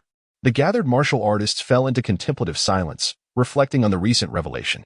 It became apparent that the youth resided in a courtyard under the tutelage of a long-bearded elder, training with a heavy iron ball, which strongly suggested the involvement of Sun Lutong and his disciple. What shall we do now? Liao felt a pang of anxiety. Who could have foreseen this? The reputation of the world's foremost master is not to be taken lightly, having challenged over 100 martial arts schools. Even if Master Sun is aging, he could easily dispatch us in mere minutes. A fellow martial artist scoffed. Could it be that Sun Lutong wishes for his disciple to come to Foshan and challenge us, just as he did? Outrage surged among the crowd, frustration palpable as they lamented their inability to defeat him, resigning themselves to the notion of waiting for an inevitable challenge. Seeing Liao's darkening expression, the other masters implored him. Liao, do not leave. If you have a plan, please share it. Indeed, if there is a strategy, speak up so we can discuss it together. Liao, slightly plump, cleared his throat, and the room fell silent. He swallowed hard before speaking. This idea may not be well received. Go on, we are listening. I propose that since Master Sun wishes for his disciple to gain experience through challenges, we should not wait for him to come to us. Rather, we should present ourselves willingly as practice partners. Liao's face flushed slightly at the suggestion, recognizing the humiliation such an act would entail. At that moment, even Yuan stared wide-eyed at him, not to mention the others. However, after a prolonged silence, the martial artists began to excuse themselves. Understanding the unspoken agreement among them, there was no need to articulate such a shameful proposition. Yuan chuckled ruefully, finishing his last cup of tea before shaking his head and departing for home. He felt no compulsion to present himself, for although the young man was undoubtedly talented, the chasm between dark energy and transformed energy was insurmountable. He possessed no chance of victory, unless he were endowed with some innate divine strength. Achieving thousands of pounds of force through bright energy alone, he would stand no chance against a master of transformed energy. Su Hao, if he were sensible, would never dare to issue a challenge. After standing for 2 full days, Su Hao finally succumbed to exhaustion and collapsed. Following 3 days of rest, he was ready to step out and challenge schools, only to find a martial artist arriving at his doorstep with a cheerful demeanor. The expression on Sun Lutong's face at that moment was nothing short of exquisite. While his intentions for Su Hao to challenge schools were primarily for trial and growth, there was also an underlying desire for recognition. However, given the adage that one should not strike a smiling face, both found themselves in an awkward predicament as they welcomed a master who had come knocking. Chapter 14. Transforming energy in the sweltering heat of summer and the frigid chill of winter. Su Hao has never ceased his relentless pursuit of strength since arriving in this tumultuous era. Now, in the spring of 1930, it has been over a year since Su Hao and Sun Lutong took residence here. For Su Hao, the rewards of his time in this martial arts haven have been unprecedented. The master of the martial arts school offered himself for combat, and Su Hao engaged in battles for 163 consecutive days, achieving a perfect record of victories. However, given that the master was watching closely, Su Hao refrained from employing his most formidable techniques. Nevertheless, in terms of combat experience, he has already matched the prowess of martial artists in their 40s and 50s. The unfortunate series of defeats suffered by the martial artists of Foshan has gone unnoticed by the local populace, as no one wishes to speak of such disgrace. The masters of the schools, being discreet, have chosen to harbor their frustrations silently, offering incense to the name of Su Hao rather than broadcasting their misfortunes. Yet, despite his 6 months of diligent training, Su Hao remains stuck at the pinnacle of the dark energy stage, bringing him a sense of urgency. Fortunately, he has a wise mentor in Sun Lutong, who ensures that his disciple does not fall into a deadlock or succumb to obsession. Today, Su Hao visits Yi Yuan's home to continue refining his martial arts skills. This practice has been ongoing for over 6 months, and having a master of such caliber to serve as a training partner is indeed a rare opportunity. However, without such an impressive mentor, even Yi Yuan, regardless of his patience, would have long since sent Su Hao packing. Yuan, would you like some candied fruit? Today we have Tonghulu. Among the Yi family, the only one who truly welcomes Su Hao is Yi Yuan, Yi Yuan's young son. At merely 4 or 5 years old, Yi Yuan is irresistibly charmed by the various treats Su Hao brings him: candy figures one day, cotton candy the next, followed by Tonghulu, lollipops, and an array of local specialties. Su Hao's offerings render Yi Yuan utterly defenseless against him. Alas, he is but a boy. Su Hao gently ruffled Yi Yuan's hair, shaking his head inwardly. Yuan, what does your mother teach you? When someone gives you a gift, what should you say? A graceful and gentle woman raised her slender eyebrows. She did not harbor any particular dislike for Su Hao, but neither did she hold a fondness for him. Rather, she acknowledged his awareness in avoiding any sparring in the living room, thus preserving the furniture from damage. Upon hearing her question, Yi Yuan quickly swallowed a piece of Tonghulu and eagerly exclaimed, "Thank you, Uncle Su. You're welcome. Tomorrow, I shall bring you something else delicious. You must be good and study hard." Yuan is very obedient. He is in the backyard. You can go find him, Zhang Yongcheng remarked. Casting a sidelong glance at Su Hao nodded in acknowledgement and cheerfully made his way to the backyard. Upon arriving at the backyard, Su Hao casually draped his coat over a chair and glanced at Yi Yuan, who was engrossed in reading while sipping tea. He took a seat beside him without hesitation. "What brings you to read today?" "To cultivate tranquility. When I practice martial arts, my heart is also at peace," Yi Yuan replied. Su Hao scoffed slightly. In response to this, Yi Yuan shook his head. "To achieve the state of transforming energy, you must cultivate tranquility. However, when you strike, your heart is calm. Yet it stirs your combative spirit. The realm of transforming energy is elusive. Unless you truly reach it, it is difficult to articulate. I can only suggest that you approach it with a tranquil heart. Perhaps you will have a chance to break through. You have been too anxious lately." "Can I help but be anxious? I have been stuck at the dark energy stage for over a year." Su Hao sighed, visibly frustrated. Yet Yi Yuan simply smiled. "You see, your heart cannot settle. Have you considered that you are only 19? For a martial artist, reaching this level at your age is remarkable. Why the rush?" "Indeed, I am only 19. Why am I in such a hurry?" Su Hao pondered, though he found it difficult to voice the urgency stemming from events yet to unfold in a year's time. Time compels him to grow stronger, to gain the ability to seize control of his own destiny. But in the end, did China not rise to power? Decades of warfare did not leave the land in shambles. Many lives were lost, and countless places became graveyards. Yet China ultimately emerged as a formidable superpower on the world stage. Just as he once thought, one must do their utmost and leave the rest to fate. Efforts alone are sufficient. There is no need to overthink. Unbeknownst to him, Su Hao slipped into a state of clarity, his internal energy surging. Observing this, Yuan appeared utterly bewildered, contemplating whether his casual suggestion of cultivating tranquility could indeed serve as the key to breaking through the realm of transforming energy. Noting this for future reference, Yuan mentally took note. Meanwhile, Su Hao continued to explore his own capabilities. He had successfully cultivated dark energy throughout his body, muscles, bones, and fascia all could harness the energy for combat. However, he realized that to master dark energy entirely, he needed to cultivate it in his mind. In previous attempts to break through the realm of transforming energy, Su Hao had been unable to calm his mind, always feeling a looming sense of peril. But this time, he effortlessly channeled dark energy into his mind. Everything fell into place seamlessly. At the moment of his breakthrough, Su Hao's entire body trembled, every pore opened, releasing a mist of perspiration. To an ordinary observer, he would appear as an ethereal being meditating in a celestial realm. Yet, it was merely sweat transformed into vapor by the flow of energy within him. He could now unleash dark energy at will, manifesting even the subtlest forms without harming his internal organs. At this moment, Su Hao's perception heightened to an extraordinary degree. Even a fly or mosquito would be detected before it could land on him, and dark energy would instinctively emanate, effortlessly obliterating it. And thus, he embodied the hallmark ability of a master of transforming energy. Not a feather may be added, nor a fly may alight. Chapter 15. Return to the capital transcended. Transcended. Aha. To think that in my lifetime, I would mentor a grand master of the Dan realm. Sun Lutong could hardly contain his laughter once Su Hao stepped into the courtyard. Su Hao, hearing the exuberance, could not help but twitch his lips. While he felt somewhat confident and believed he possessed considerable talent, he was not certain that his master could so readily assume he would undoubtedly break through to the Dan realm. You little rascal, you've struck gold. Sun Lutong observed Su Hao's bewildered expression, coupled with a foolish grin. I humbly seek your guidance, master. Su Hao replied. Do you know why I took you as my disciple all those years ago? Sun Lutong inquired. Su Hao shook his head, pondering whether his family's wealth had somehow reached his master's ears.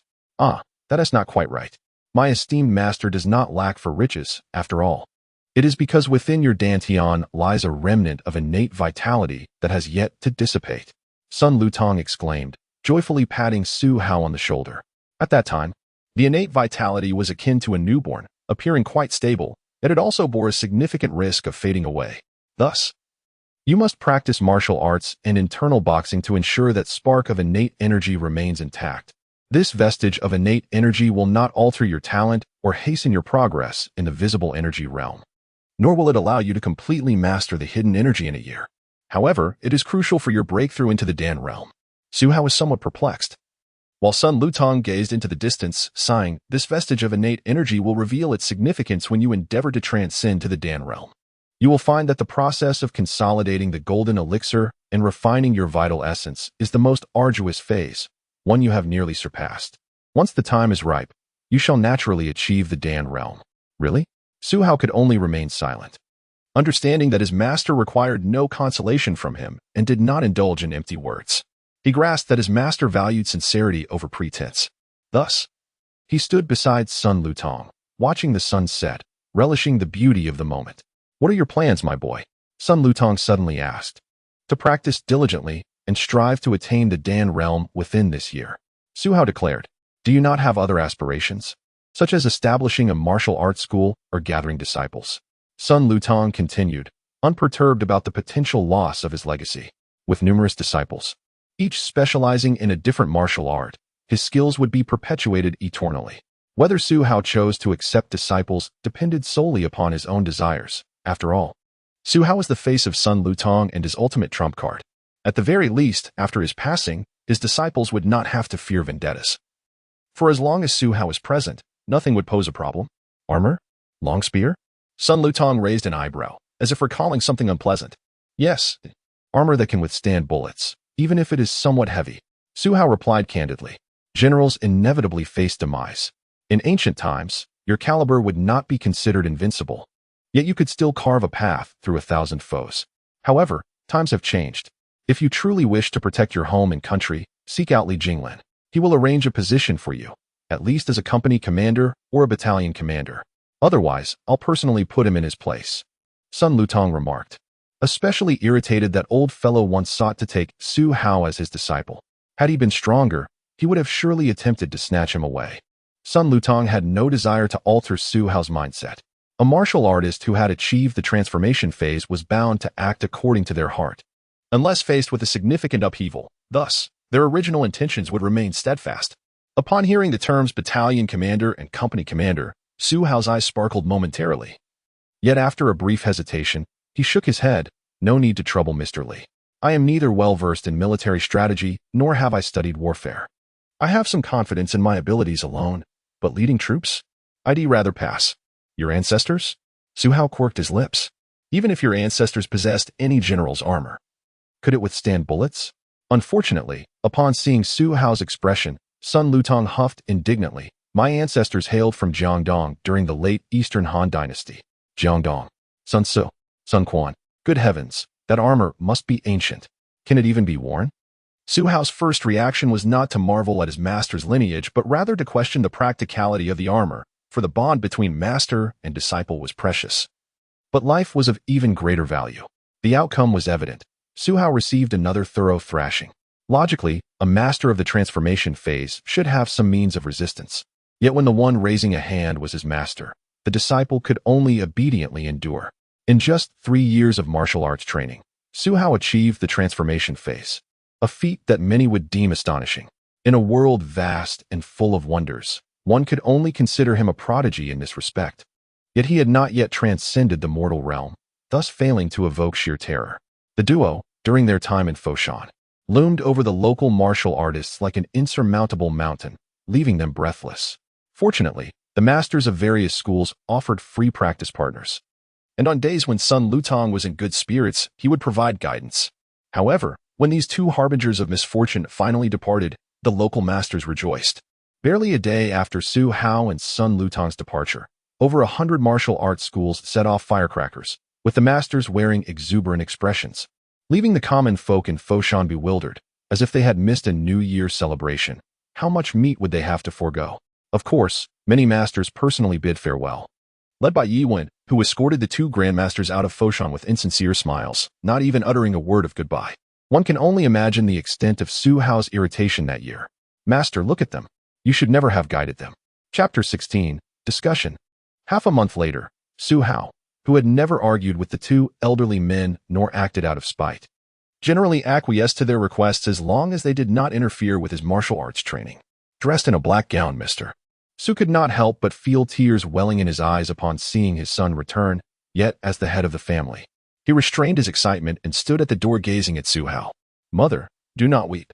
I am in perfect health, having merely ventured out with my master to broaden my horizons. Look at my skin, smooth and youthful, not inferior to that of young maidens. Su Hao had cultivated his skills to a level where impurities within his body were continuously expelled, resulting in increasingly radiant skin. Being young and vigorous, with a wealthy family and a prosperous master, he indulged in herbal baths after training, leaving him with little internal strife. Once he truly broke through to the Dan realm, his skin would become remarkably tender. Such talk is inappropriate. Mr. Su chuckled through his tears, gently tapping Su Hao on the head. For what mother could genuinely strike her son in earnest?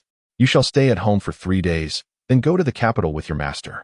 Su Hao hesitated but eventually nodded. Hearing this, Mrs. Su's tears flowed anew, yet Mr. Su sighed. Why cry? Our son is growing up, venturing far and wide at a young age. Although his studies may have suffered, his experiences far surpass those of mere bookworms. To the capital, then. It is a larger place, filled with diverse characters. Be cautious and heed your masteress' advice. What of women? What of them?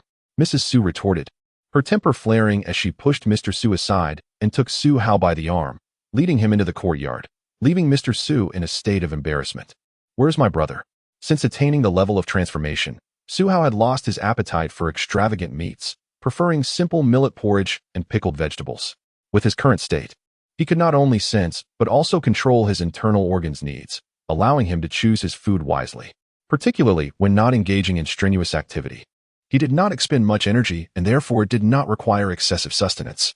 Most importantly, grains consumed often carried impurities detrimental to his advancement. Oh, where is your sister-in-law from? She is also from Nanjing, a lady from a scholarly family, a fine girl indeed. That is splendid. I shall dine now, and then visit the Chamber of Commerce to discuss matters with my brother. Upon hearing Su Hao's intention to go to the chamber, Mrs. Su called out, "That is good. You two brothers have not seen each other for quite some time. Make sure to converse at length. By the way, I shall have Xiao Song drive you." "Understood, mother," Su Hao nodded. "I am Xiao Song. The young master has not seen me before.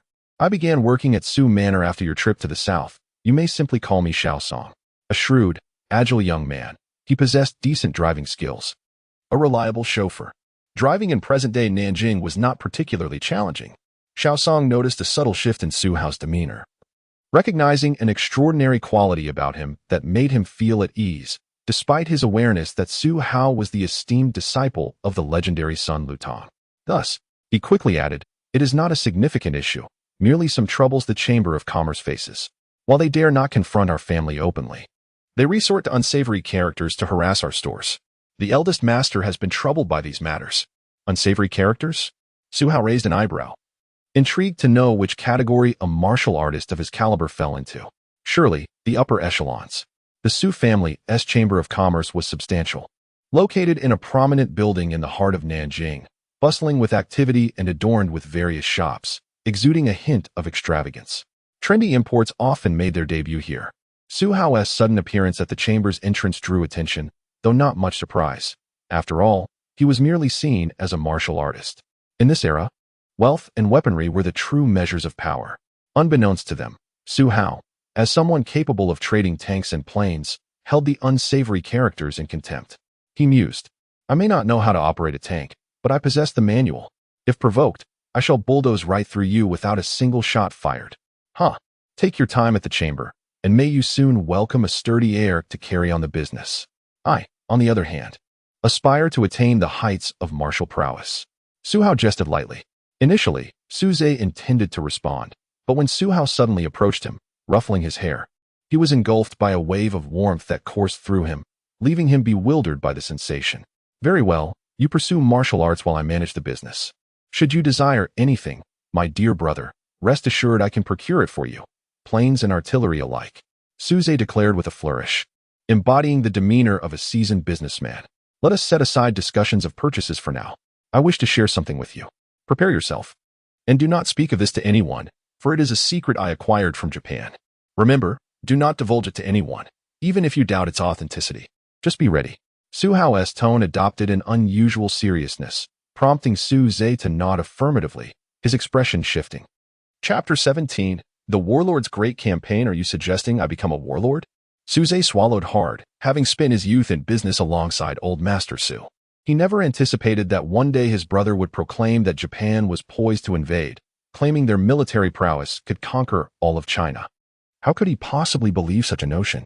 Su Hao understood the absurdity of the situation, yet he was aware that his time in this world was limited. According to the regulations of the infinite space system, accumulating 100 justice points would grant him the option to leave this realm. Alternatively, the system might compel his departure. Thus he had to prepare for contingencies. Failing to do so could result in him becoming a warlord himself, and with his advanced knowledge and foresight, it was entirely plausible that this land might bear the Su surname in the future. After all, this scoundrel hailed from a wealthy family, possessed formidable military strength, and could even trade for aircraft and artillery. This was indeed the most extraordinary privilege for a time traveler in the nationalist era. Yes, become a warlord. If you doubt my words, just wait until next year. Japan will assuredly launch a massive assault on China, and you must be prepared in advance. Forge strong relations with the nationalist government. Acquire firearms and ammunition wherever possible. Money can be earned again, but if you lose your land and country, wealth becomes meaningless. Su Hao spoke earnestly. Su Zhe waved his hand, desiring a moment of silence. Yet, within half an hour, he had consumed nearly half a pack of cigarettes. A clear indication that Su Hao's words had indeed penetrated his mind, compelling him to contemplate their significance, and he found himself genuinely believing his brother. How confident are you? You must understand that if chaos does not ensue, the Su family purchasing such an arsenal could lead to great trouble, Su Zhe remarked, his tone remaining relatively light. Weapons were merely tools. As long as they were not sold or given to any faction, they posed no significant issue. After all, as the largest business association in Jiangsu, navigating the complex web of relationships was not a task for an ordinary individual. I have a 99% certainty. If that is the case, then please continue with your plan. First, our family is wealthy and well-connected. I have a good rapport with Li Jinglin, and tomorrow I will seek his guidance on Wudong swordsmanship to gain leverage. However, I suspect he will not remain in Nanjing for long, so you must continue to strengthen connections upwards, ideally establishing direct communication with Chiang Kai-shek. After all, money paves the way to invincibility. Wait, I've dined with Chiang Kai-shek a few times. Given that Nanjing is the nationalist stronghold, as the head of the largest local business association, it would be impossible for me not to know him. Su Hao chuckled and continued. Second, the association must expand southward, with Shanghai and Hong Kong being the most lucrative prospects for the future. You must ensure our association penetrates these markets. I know numerous martial artists at the Central National Martial Arts Academy and many in Foshan. I will draft letters, and with my name and some silver dollars, you can attract a considerable number of recruits. For individuals I have marked, offer a substantial sum to secure their allegiance. Yes, a sum that exceeds their usual earnings by double. Save money wherever possible with their support. We can guarantee that our Su family association will remain unchallenged in the underground world. Third, acquire sufficient firearms. When the conflict arises next year, you should recruit personnel from outside. As you mentioned, the Nanjing Central Military District cannot become a warlord, but elsewhere, it can. I have a detailed training plan. During the initial phases of the war, there's no need to engage in combat. Focus on training. Purchase plenty of ammunition. Training consumes bullets, or else one cannot hit a target.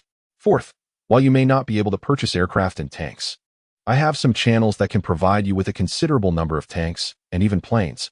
Though you will need to source instructors from abroad, this will have to wait until next year. Fifth, the nationalist government acts as a stepping stone, our arsenal. You must clandestinely establish ties with the communists, ultimately kicking the nationalists aside and becoming the true successor of socialism. As for the reason, do not question it. Just trust me.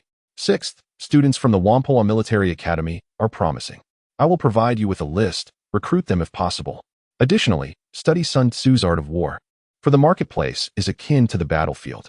However, there is a difference. It is best to systematically study military culture, lest you inadvertently lead your forces astray.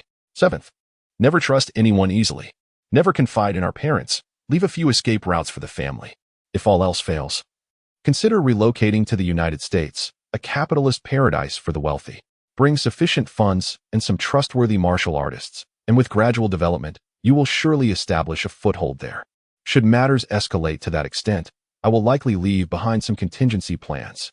Upon finishing his discourse, Su Hao observed Su Zhe, who sat in a daze. Akin to someone who had encountered the supernatural, muttering, "Is this a martial artist? Is he going to the south to learn martial arts or pursuing studies abroad?" Even if he were going abroad, it shouldn't transform him like this. Su Hao remained silent, aware of the profound impact his words had on his brother, akin to a barrage of critical hits. Yet, he knew he could not remain silent. Time was of the essence, and his heart yearned for strength. A saying from his previous life resonated with him. The world is vast, and I wish to explore it. Thus, he longed to roam the multiverse. However, it was precisely because Su Hao had articulated so much that Su Zhe recognized the true knowledge and capability resided within his brother. Although he was oblivious to where Su Hao had acquired such insights or how he possessed access to aircraft and artillery, Su Zhe was utterly convinced by his brother's assertions. If war did indeed break out next year, Su Hao could proclaim that aliens would invade Earth in a decade, and Su Zhe would likely believe it without hesitation. There was no escaping the reality that his only brother had completely captivated him. The aura of the Master of Transformation played a pivotal role. In the following 3 days, Su Hao, under the guise of a martial artist, visited various dignitaries at the Martial Arts Academy. Ostensibly, he sought to exchange martial techniques. And indeed he did, yet the underlying discussions remained a mystery to all. By then, his breakthrough in the art of transformation had become common knowledge among the martial artists in Nanjing, particularly due to Sun Lutong's discreet boasting about his extraordinary disciple. In addition to his visits, he also recruited a cadre of martial arts experts for the association, 27 adept practitioners of the Ming level, 5 masters of the dark level, and 1 who had achieved mastery in the dark level. The initial stages of martial training required significant resources and ample sustenance, leading to substantial expenses. Few, apart from individuals of Su Hao's wealth, would not contemplate their livelihoods. However, merely possessing wealth was insufficient to attract these warriors. Possessing the status of a master of transformation made it considerably easier. Moreover, Su Hao's formidable presence deterred any potential defection from these martial artists. Each time he recruited, he showcased newly forged lead mercury orbs, occasionally demolishing a concrete wall, which truly frightened the recruits into submission. Chapter 18. Journey North. Su Zhe is a man of considerable intelligence, not lacking in wisdom, and possesses the capacity to embrace others. Otherwise, the elder Su would not have entrusted him with the management of the trading association at such an early age. In a matter of days, Su Zhe had forged fraternal ties with several high-ranking officials of the party and the nation. Wealthy individuals are generally well regarded, yet they can also be seen as targets for exploitation. The Su family's trading association is vast, with assets amounting to millions, even tens of millions. Thus, few dare to challenge it. Su Zhe's generosity and his connections with numerous officials further deter potential troublemakers. Acquiring firearms is a straightforward affair in this tumultuous era, where warlords abound and the regulation of arms is lax. If a batch of guns goes missing, one could simply report that bandits stole them, or claim they were taken by other warlords. If need be, one might even set fire to the evidence, asserting that everything was lost in the blaze. After all, with silver dollars in hand, nothing is insurmountable.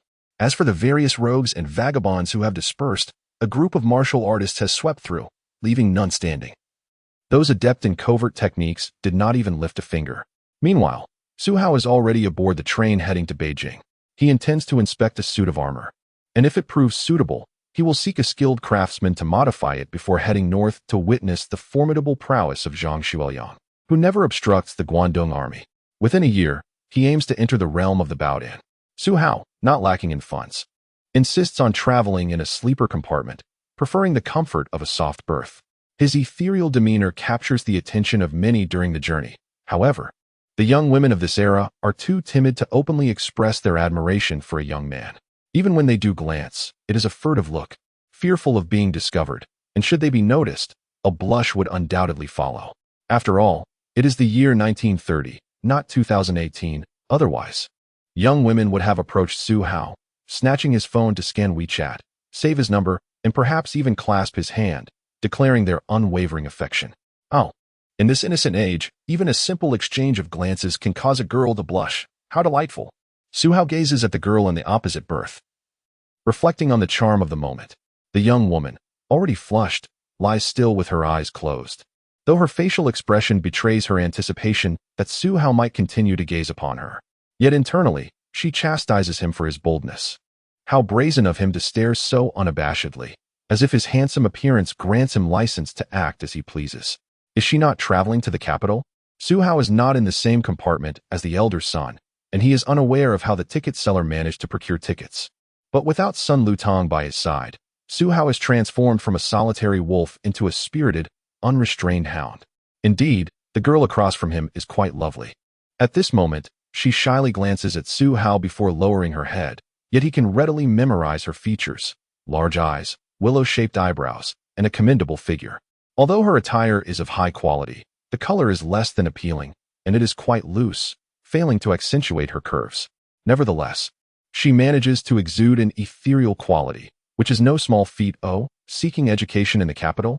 Su Hao has not seen her parents. Yet a few young individuals approached her earlier, seemingly classmates, leading him to form certain conclusions. The 18 or 19-year-old girl nods, her hands uncertain about where to rest, ultimately grasping a foreign thermos. Yes, I am going to Peking University to study. My name is Chao Minglan. What about you? Su Hao muses, fortunately. I am a good person. Otherwise, you would be in danger. Why? She inquires. When one is away from home, one should not casually divulge their intentions and name to strangers. If someone harbors ill intentions, you could find yourself in peril, especially given your beauty. Chao Minglan's expression darkens at his initial remarks, suddenly perceiving this peer as peculiar, while she revealed her name. He displayed no semblance of enthusiasm and instead lectured her like a parent, which is quite bothersome. Thankfully, his compliment, "You are so beautiful," salvaged his standing somewhat. What do I have to fear? I am surrounded by many classmates on this journey. I am not afraid at all. By the way, where are you headed? Chao Minglin decided to extend an opportunity to this young man by initiating a conversation. Unfortunately, Su Hao shook his head. The Buddha teaches it is unwise to speak of such matters. I am tired. I shall take a nap. Chao Minglin. Meanwhile, an elderly gentleman sitting nearby, munching on sunflower seeds, shook his head, seemingly lamenting the youth's foolishness. Yet Su Hao understood that he would eventually depart. Why would he wish to harm someone's feelings in this naive era? After all, this is not the 21st century. During the nationalist era, relationships that do not aim towards marriage are merely frivolous dalliance. As a commendable representative of the 21st century, how could Su Hao engage in such frivolity? Thus, he resolved to let the young girl be. The multiverse is vast, and many women await, not to mention he has yet to reach the Bowden realm. Su Hao felt a headache coming on as he recalled his master's words. Practitioners of martial arts must refrain from excessive indulgence before reaching the Bowden stage, as frequent release of vital energy can lead to instability in their cultivation. Hence, he chose to spare this young girl, recognizing her youth as a reason to refrain from pursuing her. The trains of this era are indeed not swift. The rhythmic clatter can keep even the most restless sleeper awake through the night. Of course, it all depends on one's level of fatigue.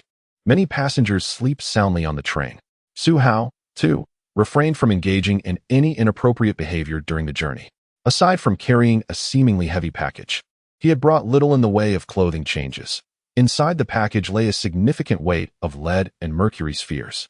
These orbs are not only excellent for martial practice, but can also prove devastating in a confrontation, although the average person would struggle to associate them with weaponry. The train is crowded, with people packed tightly, save for the sleeper compartments, where Su Hao, as a privileged second-generation scion of the nationalist era, rarely encounters such discomfort. Moreover, his martial prowess allows him to evade such situations. However, a few of Chao Minglin's classmates, unable to afford sleeper tickets, were forced to seek brief respite after a long day and night of cramped travel. Su Hao, observing their plight, sighed and offered his sleeper berth to a young female student engrossed in her book, then proceeded to stand in the corridor, gazing at the scenery. In this era, students are admirable, genuinely passionate about their studies. Su Hao reasoned that it would be better to allow these diligent scholars, journeying hundreds of miles to seek knowledge at Peking University, to do so with vigor, equipping themselves to contribute to their nation. After all, this group consists of his seniors.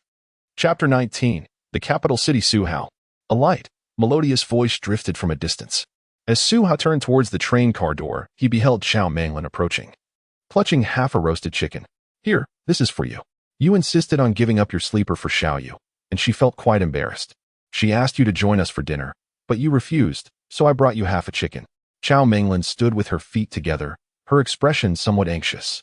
Clearly, it took considerable courage for her to deliver food to a man she hardly knew, rendering the moment quite awkward and embarrassing. Su Hao glanced at the half chicken, accepting it and removing a drumstick. He did not wish to decline her kind gesture, instead smiling as he said, "Thank you, but just a drumstick will suffice. I have my own food." As he spoke, he patted his backpack, which almost produced a loud thump. "Ah, well, if you find yourself in Beijing, remember to look me up," Chao Minglin uttered before swiftly departing, resembling a delicate butterfly in Su Hao's eyes. However, he harbored no inappropriate intentions or romantic feelings. He simply clenched his fist, contemplating the year ahead, determined not to let this beautiful era be marred by the troubles of others. A few days later, after disembarking the train, Chao Minglin searched around for Su Hao, her disappointment evident in her gaze, for he was nowhere to be found, leaving her unaware of his destination. How about this armor? Sun Lutong, originally from Hebei but now residing in Beijing, led Su Hao into his home and promptly revealed a hidden chamber. There, he unearthed a battered piece of Han Dynasty armor from a wooden chest. Su Hao could not help but smirk at the sight. "Master, I believe this armor might withstand bullets in certain areas, but I seek something more comprehensive, something that can offer multi-directional protection." "I know, I merely wanted you to see it." Without any ulterior motive, Sun Lutong raised an eyebrow before storing the armor away. "What?" Su Hao was taken aback. Having been told it was meant for him, Sun Lutong sighed, giving Su Hao a reassuring pat on the shoulder. "My dear disciple, it is not that I wish to withhold it. Rather, you seem unimpressed. Upon further reflection, this armor is indeed ill-suited for this era. It would be wiser to seek a skilled craftsman to create a set tailored to your needs. However, do not lose heart, for I can gift you a spear." Oh. Su Hao felt a twinge of disappointment, realizing that his master had also learned to banter over time. Yet, when Sun Lutong drew forth a gleaming black spear from the wall, Su Hao's eyes lit up with excitement. "Receive the spear." With a swift motion, Su Hao brandished the weapon, executing a sweeping strike that ignited a dazzling spark in the confined chamber. Sun Lutong did not chastise him, instead remarking, "This spear is a treasured heirloom passed down from our ancestors since the Song dynasty. Though I intended to keep it as a family relic, if you desire a spear, then it shall be yours. Unfortunately, its age and the history of its previous wielders are unknown, yet its quality is undeniably remarkable. Forged from meteorite iron. It weighs 86 pounds and measures 6 feet 7 inches in length, with certain techniques allowing it to fold thrice for easier transport. Nevertheless, its weight and rigidity mean that most warriors, lacking sufficient strength, would struggle to wield it effectively in battle. I am not concerned about your ability to use the spear, as both Tai Chi and Xing Yi are derived from battlefield combat techniques. Traditional martial arts were once methods of warfare. In a few days, I shall teach you the art of spear combat, and you will undoubtedly unleash its full potential." Sun Lutong regarded his disciple with a sense of pride, bestowing upon him not only invaluable knowledge but also cherished weaponry, treating him as family rather than a mere pupil. Yet, this generosity was contingent upon Su Hao's own resolve. The elder, having aged and no longer suited for the battlefield, sought to nurture capable disciples to safeguard their homeland. Upon hearing these words, Su Hao accepted the spear with a bow, understanding that words were unnecessary at this moment. From then on, Su Hao, the master's closed-door disciple, resided within Sun Lutong's household. Despite his young age, having already achieved the level of Hua Jin, Sun Lutong's family treated him well, perceiving him as possessing more of a scholarly demeanor than that of a typical martial artist. His fellow disciples treated him with courtesy, although his rank was slightly lower. His status as a closed-door disciple held significant weight. As the inheritor of his master's teachings, he possessed knowledge of the core martial arts and key principles that others lacked, highlighting the disparity amongst them. Thus, no one dared to speak disrespectfully to him. It was evident that Su Hao spent his days mastering the spear, as well as training with heavy lead and mercury balls. Faced with this reality, his peers felt a mix of respect and trepidation towards this young master of Hua Jin. Upon arriving in the capital, Su Hao soon discovered the extent of his master's renown. Almost immediately, numerous distinguished families sought to pay their respects, many hoping that Sun Lutong would take on more disciples. Although he graciously declined, he still allowed several talented youths to become apprentices under his senior disciples. The majority of visitors were martial artists, as the capital had long been a hub for martial arts enthusiasts throughout history. During his brief stay of just half a month, Su Hao witnessed 5 masters of Hua Jin come to visit Sun Lutong. As his master's closed-door disciple, Su Hao was now on equal footing with these esteemed individuals, leading to inevitable sparring sessions that greatly enriched his combat experience. It is said that the moon wields a staff, the year a sword, and a lifetime a spear. A sentiment that rings true.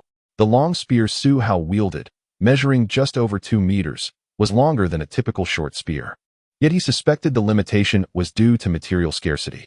Nevertheless, it sufficed for him, as he faced opponents wielding firearms rather than ancient cavalrymen armed with swords. Consequently, this spear was more than adequate. The quest for armor was also well underway, thanks to his master's influence. A highly esteemed craftsman had agreed to forge the armor Su Hao envisioned within 6 months. As for the ability to stop bullets, Su Hao recognized it as merely an excuse. In truth, even the most advanced armor could not withstand the power of a machine gun. What he truly sought was protection against potential attacks while fleeing after a confrontation, as well as shielding from stray bullets. Chapter 20. A clean sweep. Time has passed. On the night of September 18, 1931, the Guangdong Army detonated explosives on the South Manchuria Railway, framing the Chinese military and commencing the invasion of China with bombardments on the Beiding and Shenyang. Due to Zhang's ignorance of the truth while he was in Beiping, he ordered, "Avoid conflict at all costs. This is a provocation by the Japanese, do not fall for it." Consequently, the next day, the Japanese forces occupied Shenyang and seized the Shenyang arsenal, instilling a sense of despair in the invincibility of the Japanese army. As for Su Hao, he had already set off alone on September 15th. Clad in armor and armed with a rifle, he rode a fine steed and carried a flask of wine. Departing Beijing just past 4 in the morning. Many patrolling officers, witnessing this scene, were too frightened to intervene. How many justice points are required to open a temporary space? As Su approached the northeast, he slapped the horse's rear, sending it far away, for this battle was ill-suited for a noble steed accustomed to charging into the fray. What size of temporary space does the host wish to open? Su pondered for a moment. 10 airports in size, three-dimensional. Given that this was the host's first request for assistance from the system, a temporary medium-sized space would be open free of charge for 1 month, measuring 100. 000 by 100, 000 by 100, 000 meters. Should the host wish to renew it later, please pay 1 justice point within 1 day. 1 month, though insufficient, was still a blessing. Thank you for the complimentary time. No need for thanks. Rather, the host should earn more justice points. No need to be polite. Just get lost.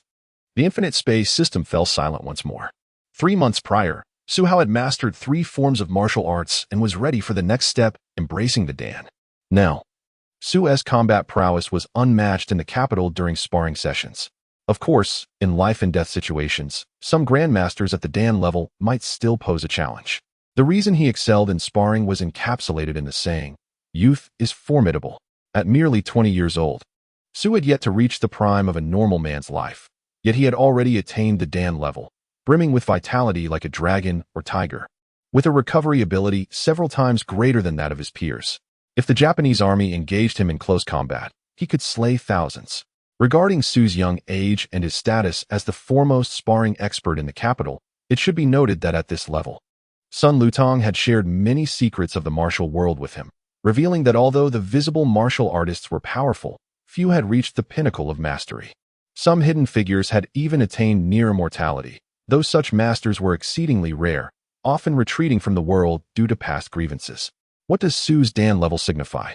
It is the culmination of his essence, blood, and spirit, all concentrated into a singular point within his dantian, where innate energy resides. The strength of a martial artist at this level transcends ordinary comprehension when all essence merges into one. The explosive power unleashed in each punch and kick rivals that of a dragon or elephant. Particularly, Dan-level martial artists can control their internal organs and use their will to regulate their blood and energy, significantly reducing unnecessary bodily expenditure and constantly purging impurities from within. Thus, Su ventured forth to Shenyang unencumbered. Of course, the armor weighing 130 pounds was merely light to him.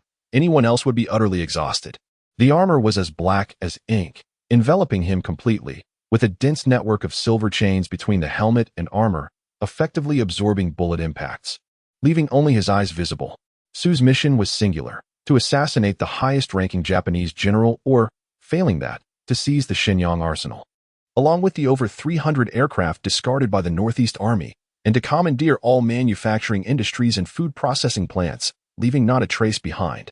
Indeed, he aimed to take everything, down to the last hair. As long as he could eliminate the intelligent living entities within, the system space would assist in transporting the factories. Achieving this could truly alter the tide of the war against Japan. Su calculated his justice points. After so many years, he had barely accumulated over 50, an abysmal figure.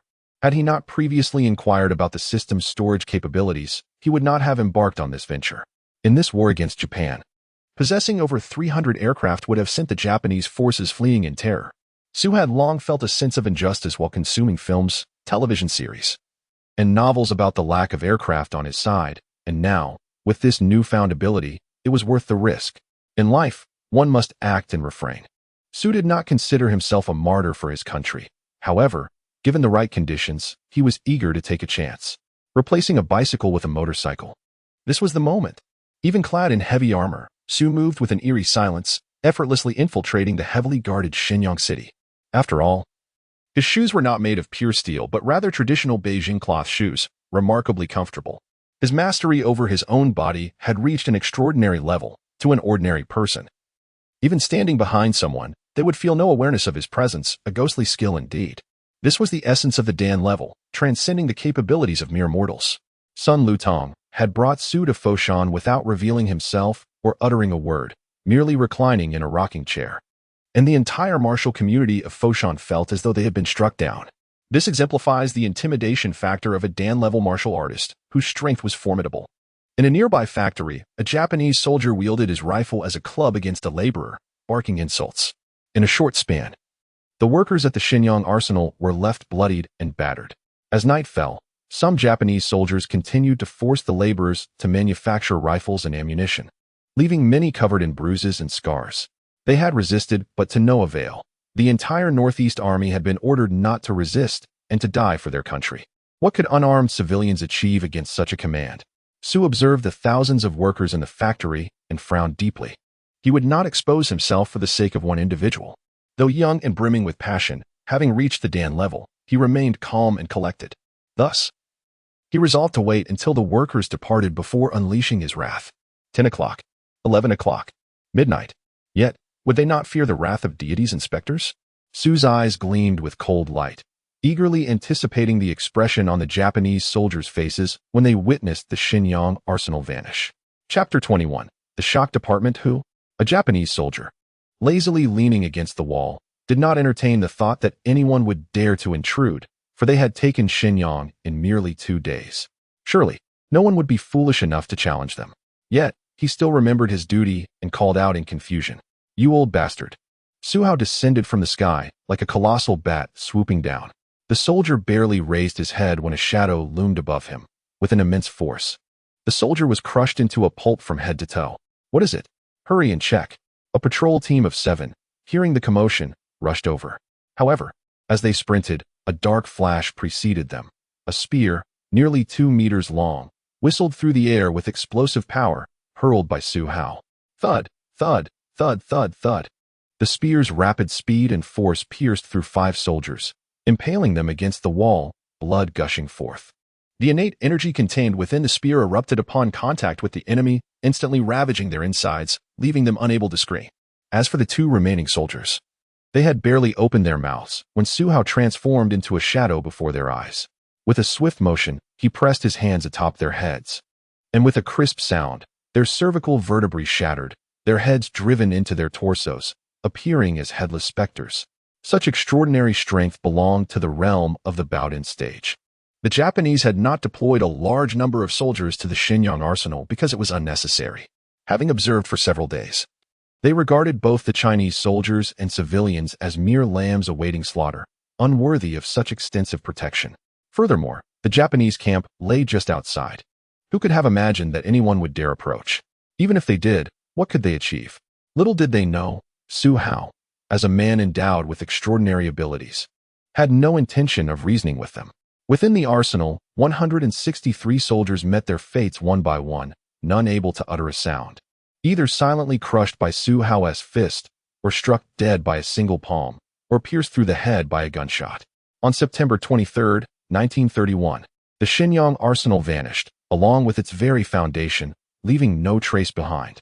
The vast facility housed 668 artillery pieces, 724 machine guns, over 100 000 rifles, countless ammunition, and extensive machinery, sufficient to equip 20 army divisions. Yet before the Japanese army could even distribute the supplies, it inexplicably disappeared. This incident sent shockwaves throughout Japan. The entire nation was astounded.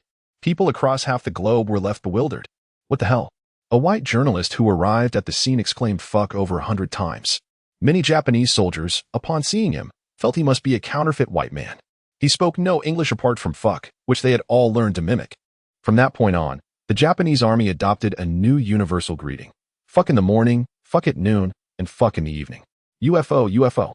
Numerous reporters asserted upon arrival.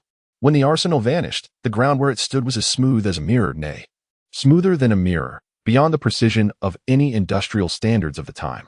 Furthermore, such a massive facility, which had existed just yesterday, had vanished today without a sound, with no witnesses to its disappearance. If this is not a UFO, then what is it?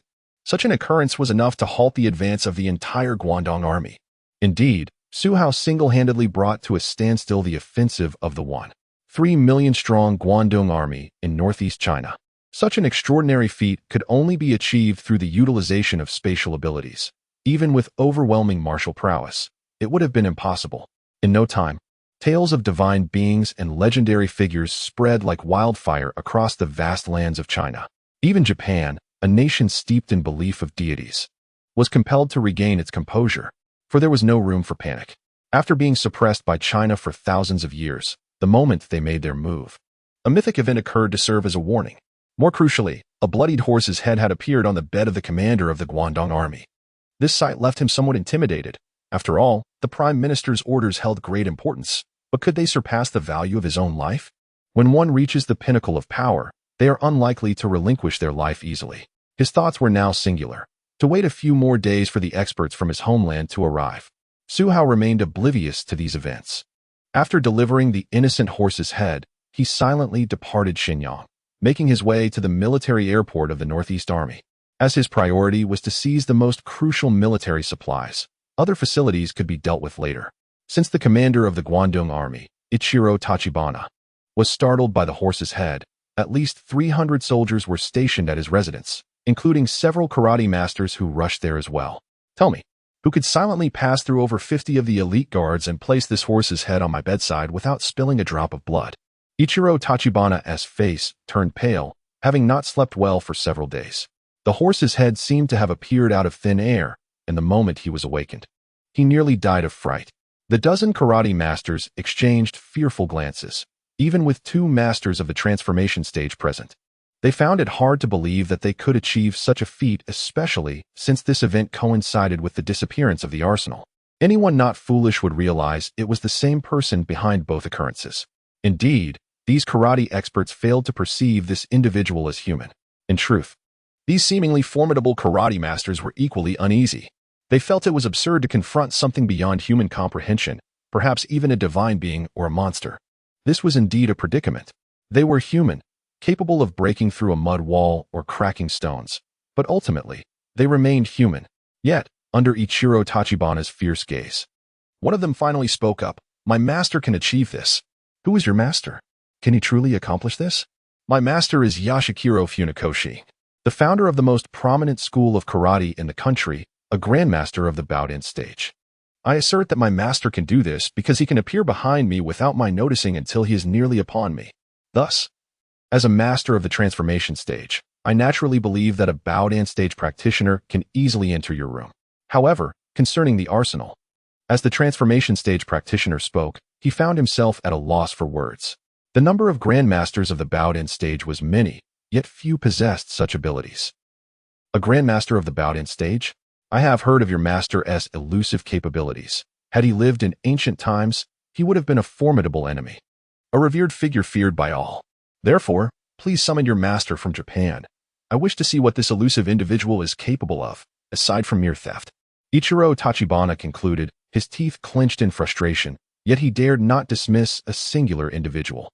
The transformation stage practitioner nodded, uncertain if his words would inadvertently place his master in a precarious situation. Chapter 22. The collapse of Japan through theft. Su Hao had not originally intended to seize a horse's head. It was merely a coincidence that upon scaling the wall, he encountered the stable. The horse, sensing the murderous aura that enveloped him, was startled and attempted to neigh, only to be silenced by Su Hao's swift hand strike that severed its neck. Moreover, eliminating a commander of the Kanto army proved to be far less effective than simply terrorizing one.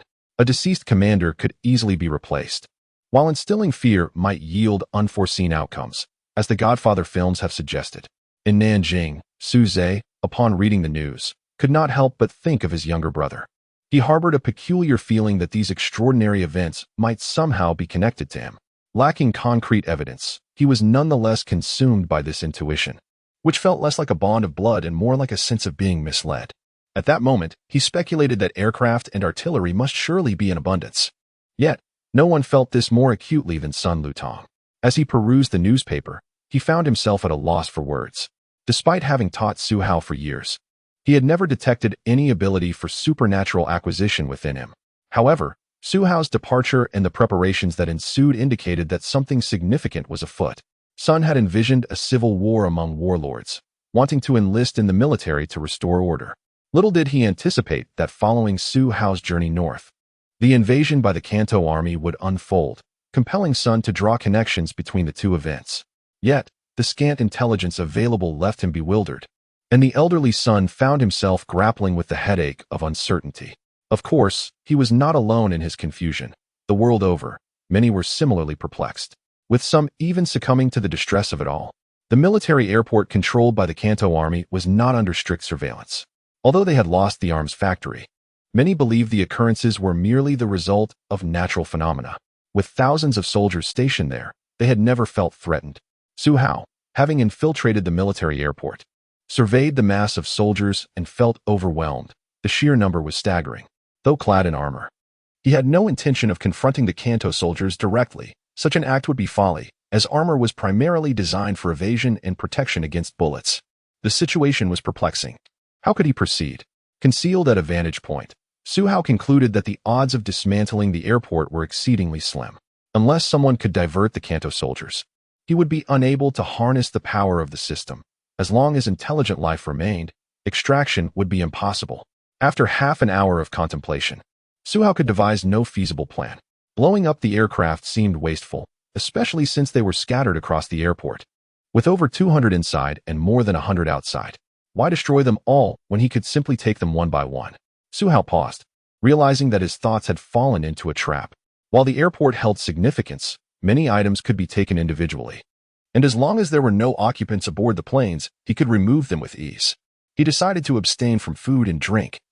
Sitting in silence for 3 days, he intended to observe the soldiers' patrol routines, to discover their habits, whether they ventured near the aircraft at night for personal relief.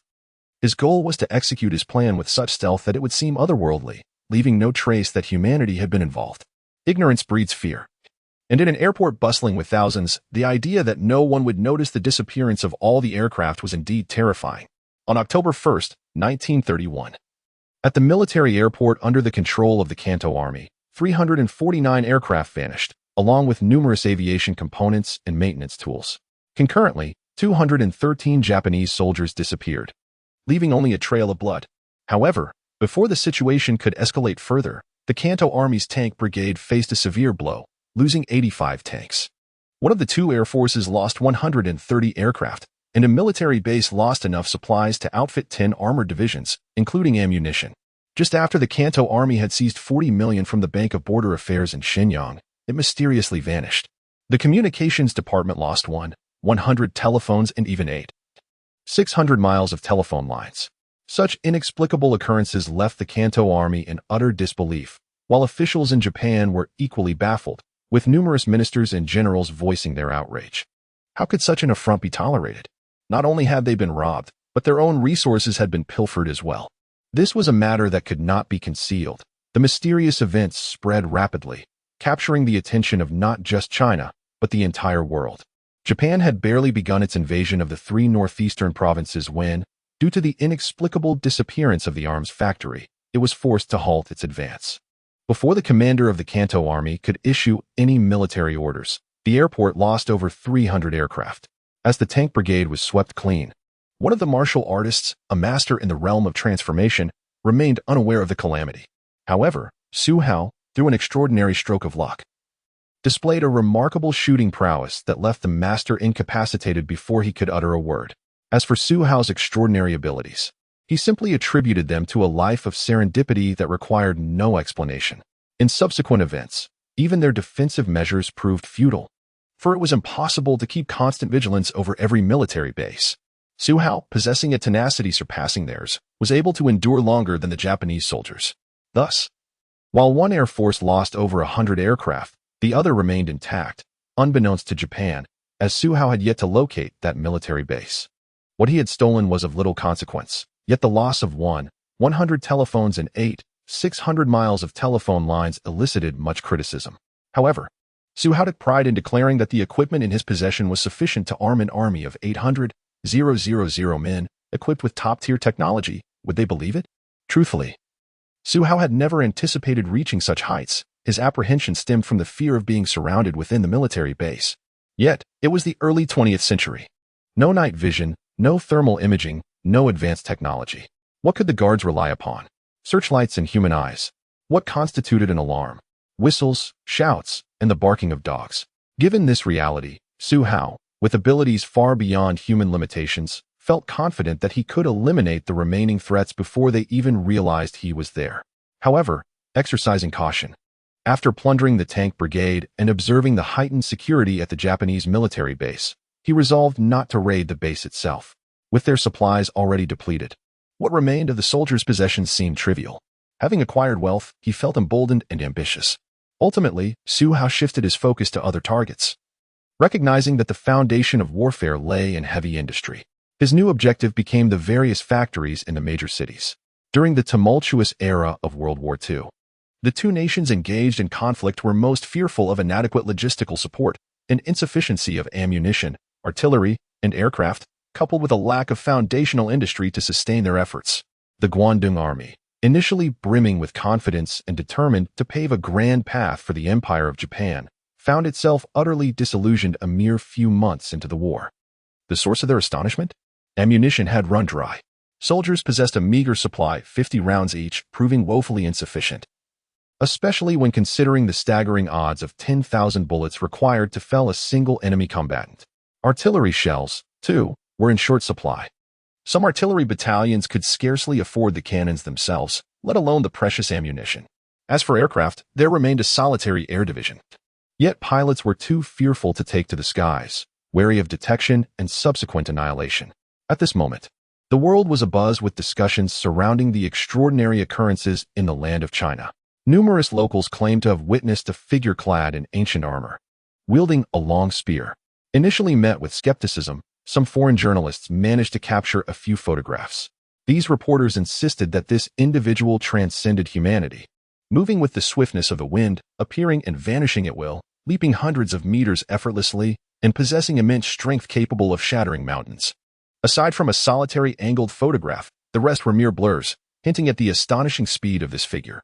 This was, of course, a deliberate unveiling by Su Hao, aimed at amplifying his influence. The blurriness of the images was unsurprising given the era's camera technology. Capturing a person was a stroke of luck. The claims of superhuman feats stemmed from a slight stimulation of the magnetic field at the dance stage, allowing for extraordinary movements, with reporters willing to exaggerate for fame. On December 3, 1931, General Tachibana Koichiro of the Guangdong Army officially declared that the invasion of the northeast provinces was merely an exercise to gauge the responsiveness of Chinese forces. However, they were astounded by the rapid reaction of Zhang's troops, far exceeding their expectations, prompting the Guangdong Army to withdraw from the region. The sentiments expressed in their lengthy reflections could be succinctly summarized: impressive, formidable, and astonishing. The emergence of such events sent shockwaves throughout the nation and the world. Yet few could articulate a critique. With logistical supplies completely depleted and equipment ravaged, further combat was futile. Japan could not swiftly replenish its military resources, having mobilized national resources to arm the Guangdong Army to the teeth before the conflict began. Their strategy hinged on exploiting China's resources post-conquest to bolster their strength. Yet the outcome was dismal. They secured nothing of value while losing their own assets. What is justice? Su Hao reflected that true justice does not merely manifest when the populace suffers, but must eradicate calamity before it strikes. While some individuals in the northeast provinces may have endured torment, he felt he had done all he could. Moreover, he unveiled Japan's predatory ambitions to the Chinese people. Although civil strife had temporarily subsided, Su Hao remained uncertain whether it would reignite. Nevertheless, he was resolute that this beautiful, bountiful land, his birthplace, would no longer endure Japanese oppression. And that was sufficient. Internal conflicts might persist, but they would be tempered by an understanding of the land's worth, as its people would at least be treated with respect. The history of civil wars in China was extensive, yet this conflict would ultimately lead to unification. Perhaps due to his preemptive actions against many adversities, he had not accrued significant points of justice. Yet he felt a profound joy. After all, happiness is paramount in life. As a human being, one ought to embody humanity. Otherwise, what joy is there in achieving enlightenment? Unbeknownst to him, Su Hao had mastered the art of qi, exuding energy from within, capable of inflicting harm from a distance. Armed with a weapon, he could channel this energy to manifest a luminous blade-like aura, rendering him a figure akin to a deity in ancient times. Su Hao even sensed that after driving away the Guangdong Army in their retreat from the northeast, he was not far from attaining the legendary state of indestructibility. He was unsure why this feeling enveloped him. He had yet to grasp profound truths, yet it felt imminent. Recently, he found himself fortuitously discovering money, often tripping over glimmering gold, which, though he did not fall, filled him with exhilaration. Ultimately, he could not bestow the vast military equipment upon Su Zhe, as it was beyond the Su family's capacity to manage. Thus, he entrusted a political party with the entirety of the assets, along with a generous sum of $4 million. Before departing, he reminded the suddenly wealthy magnates to support the Su family, the largest merchant association in Nanjing, once the nation was established. What they inferred from his words was beyond his concern. His imposing armor would surely instill fear, preventing any reckless actions from these powerful figures. With his shadow looming over them, the Su family was destined to become a formidable force. Fortunately, Su Laoi and others were well educated, ensuring future generations would not stray far from the right path. Beyond that, he felt no obligation to intervene. He had altered history while allowing the Su family to enjoy certain blessings. There was nothing extraordinary about that. However, the future would not be dictated solely by fortune. Ultimately, one must rely on oneself. Master, you often mention your advancing age. With the Guangdong army's retreat, you seem to be in good spirits, Su Hao remarked cheerfully. Xiao Hao, where are you headed? The Su family gathered around, observing the seemingly matured Su Hao. The world is vast, and I wish to explore it, he replied. Brother, focus on business and strive to become the world's wealthiest. If our descendants prove inept, do not let them inherit the business. Instead, find capable individuals to manage it. We have wealth and can maintain control, so we need not fear mishaps. Those lacking ability can simply languish. I understand and will ensure it is done. I shall also father several sons to broaden our options. SUSI expressed unwavering faith in Su Hao's words, especially after witnessing him conjure millions of dollars seemingly from thin air. SUSI regarded him with reverence, fully aware that the Guangdong army's predicament was orchestrated by Su Hao. As for rewards, 10 by 10 by 10 free storage spaces, Su Hao quipped. Anything else? Apologies, but none are available. Chapter 24. Return to elucidate the reasoning behind such a statement. One must begin with the events of the previous day. A gentle drizzle fell, and a rather ethereal gentleman, clad in a well-fitted Zhongshan suit, stood contemplatively before a relatively pristine tombstone. Brother Hao, I raise my glass to you, the man declared as he lifted a bottle of 1988 Moutai, consuming its contents in one swift gulp, his expression unwavering. Any ordinary observer witnessing this scene would undoubtedly extend their admiration, proclaiming him a true man of valor. Yet, standing before the gravestone adorned with a photograph bearing an uncanny resemblance to him, the situation took on a peculiar significance. Why, one might ponder. Did Su Hao feel compelled to pay his respects?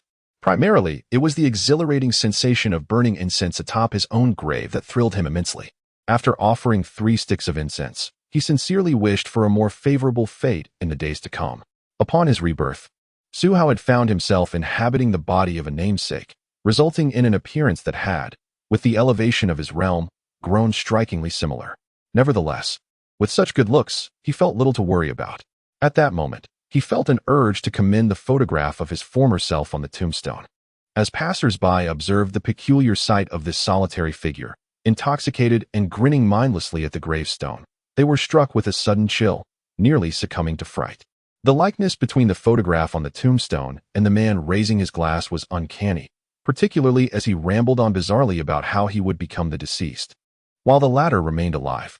It was enough to send shivers down one's spine. Was it possible that a ritual was necessary to dispel this unsettling aura? Perhaps a visit to a temple for prayers was in order? Su Hao, however, chose to dismiss all surrounding occurrences with an air of indifference. After all, he was a master among masters. It would be beneath him to stoop to the level of ordinary mortals. Once the crowd had dispersed, Su Hao emerged from the cemetery, cradling a box in his arms. After all, a family ought to remain whole and unbroken. Parting felt too disconcerting. As he stepped into the realm of the dance stage, Su Hao's aura had become remarkably potent.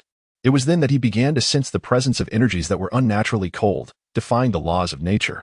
Some of these frigid energies fluctuated, seemingly capable of movement, though only a handful possessed such mobility. The majority dissipated gradually over time. Regrettably, Su Hao could not perceive what one might call ghosts.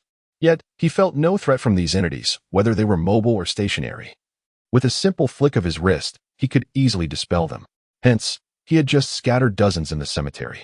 Previously, after vanquishing numerous Japanese soldiers, he sensed a similar energy manifesting upon death, but alas, his own vitality was too robust, causing the residual energies to vanish before they could escape his grasp. Perhaps this was the essence of a ghost. Regrettably, his realm had not yet reached its pinnacle, preventing him from witnessing souls. He had merely dispelled a multitude of restless spirits, exclaiming in frustration, "Why must my righteous points be deducted for this?" That night, as he emerged from the cemetery with a box of ashes, he could not suppress a wild outburst. The area fell silent as both the living and the dead retreated. With each notification sound, Su Hao found his righteous points dwindling to a mere 20. Evil points have increased to 10, he observed, raising an eyebrow. Can evil points be exchanged for anything? Negative, came the cold response of the system. Will it lead to my demise? Negative. Oh, what good are you then? Su Hao scoffed. However, accumulating evil points will lead to increased poverty. The system replied, attempting to maintain its composure. Huh? Poverty? Me? A transcender? Fearing poverty? I have over 300 gold bars in my temporary space. Wait, where are those gold bars? Su Hao's brow furrowed. He recalled having spent a righteous point to access his temporary space, eagerly anticipating the opportunity to liquidate his gold. Yet, despite the space remaining intact, the gold had vanished. Damn it, I'll fight you for this. Where's my gold? Su Hao's eyelids twitched, a sense of dread creeping in. Righteous points could enhance wealth, while evil points could lead to destitution. The temporary space served as a repository capable of storing cash, bank cards, diamonds, and other valuables. Yet, the space ensured that you would be left impoverished in the end. Su Hao sensed a mocking undertone from the system. As he reached into his clothing, a wave of warmth enveloped him, only to find that he could not locate the antique pocket watch gifted by his father. He then patted his waist, inhaling sharply. The dragon and phoenix jade pendant bestowed by his master was also gone. System, are you there? Present. Host. Is my box of ashes valuable? Silence ensued. After 3 seconds of contemplation, the system replied, not valuable. Su Hao exhaled in relief, grateful that his box of ashes would simply vanish. After all, it contained his remains, albeit a rather uncomfortable truth. Moreover, the suit of armor and spear from his temporary space had not disappeared. Only items of liquidated value were lost. Yet, in the 21st century, even a superhero could find themselves in a financial quagmire. In an era where surveillance cameras were omnipresent, attempting to commit a crime would not only be perilous, but would also exacerbate his accumulation of evil points, leading to a vicious cycle of financial loss. Su Hao firmly believed that the system could very well render his ill-gotten gains null and void in an instant. Thus, as a virtuous individual, he would never resort to thievery. After all, engaging in such immoral acts would be beneath his dignity. Can one rob a villain's wealth? Better not, he concluded. Ultimately, what could cleanse the evil points? The answer, it seemed, was to perform good deeds. Yet, in the present moment, how could he satiate his hunger? Outside a hardware store, a shirtless grandmaster of national martial arts was demonstrating the legendary feat of breaking stones with his chest. No charge, just breaking stones here. A bun or a bottle of mineral water will suffice. Please, do not offer money.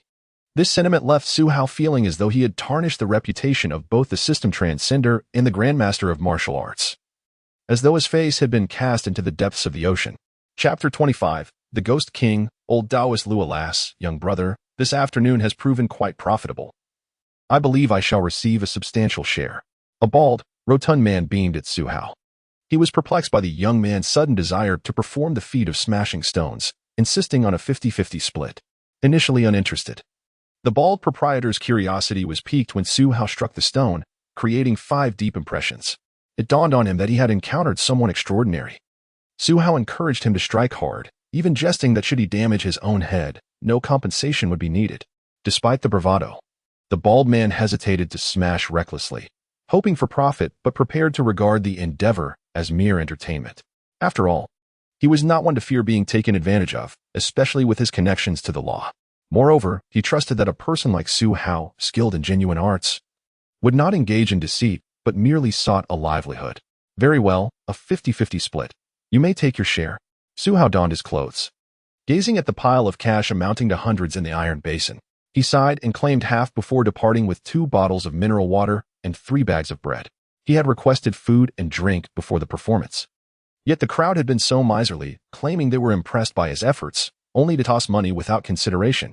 As Su Hao ambled down the street, clutching the urn, he contemplated residing temporarily in a park.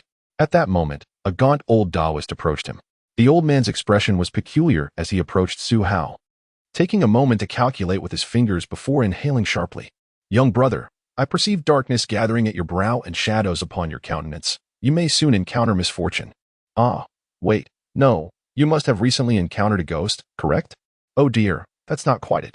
Perhaps you've crossed paths with a harbinger of bad luck, experiencing frequent misfortunes?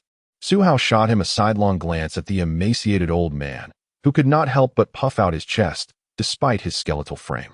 Calmly, he declared, indeed, though I am but a wandering Taoist, I possess some genuine abilities. Young man, you must tell me if my words hold truth. Very well. Ascertain whose ashes reside within this urn. If you can truly divine that, I shall acknowledge your skills. Su Hao raised an eyebrow, sensing something unusual about the Taoist.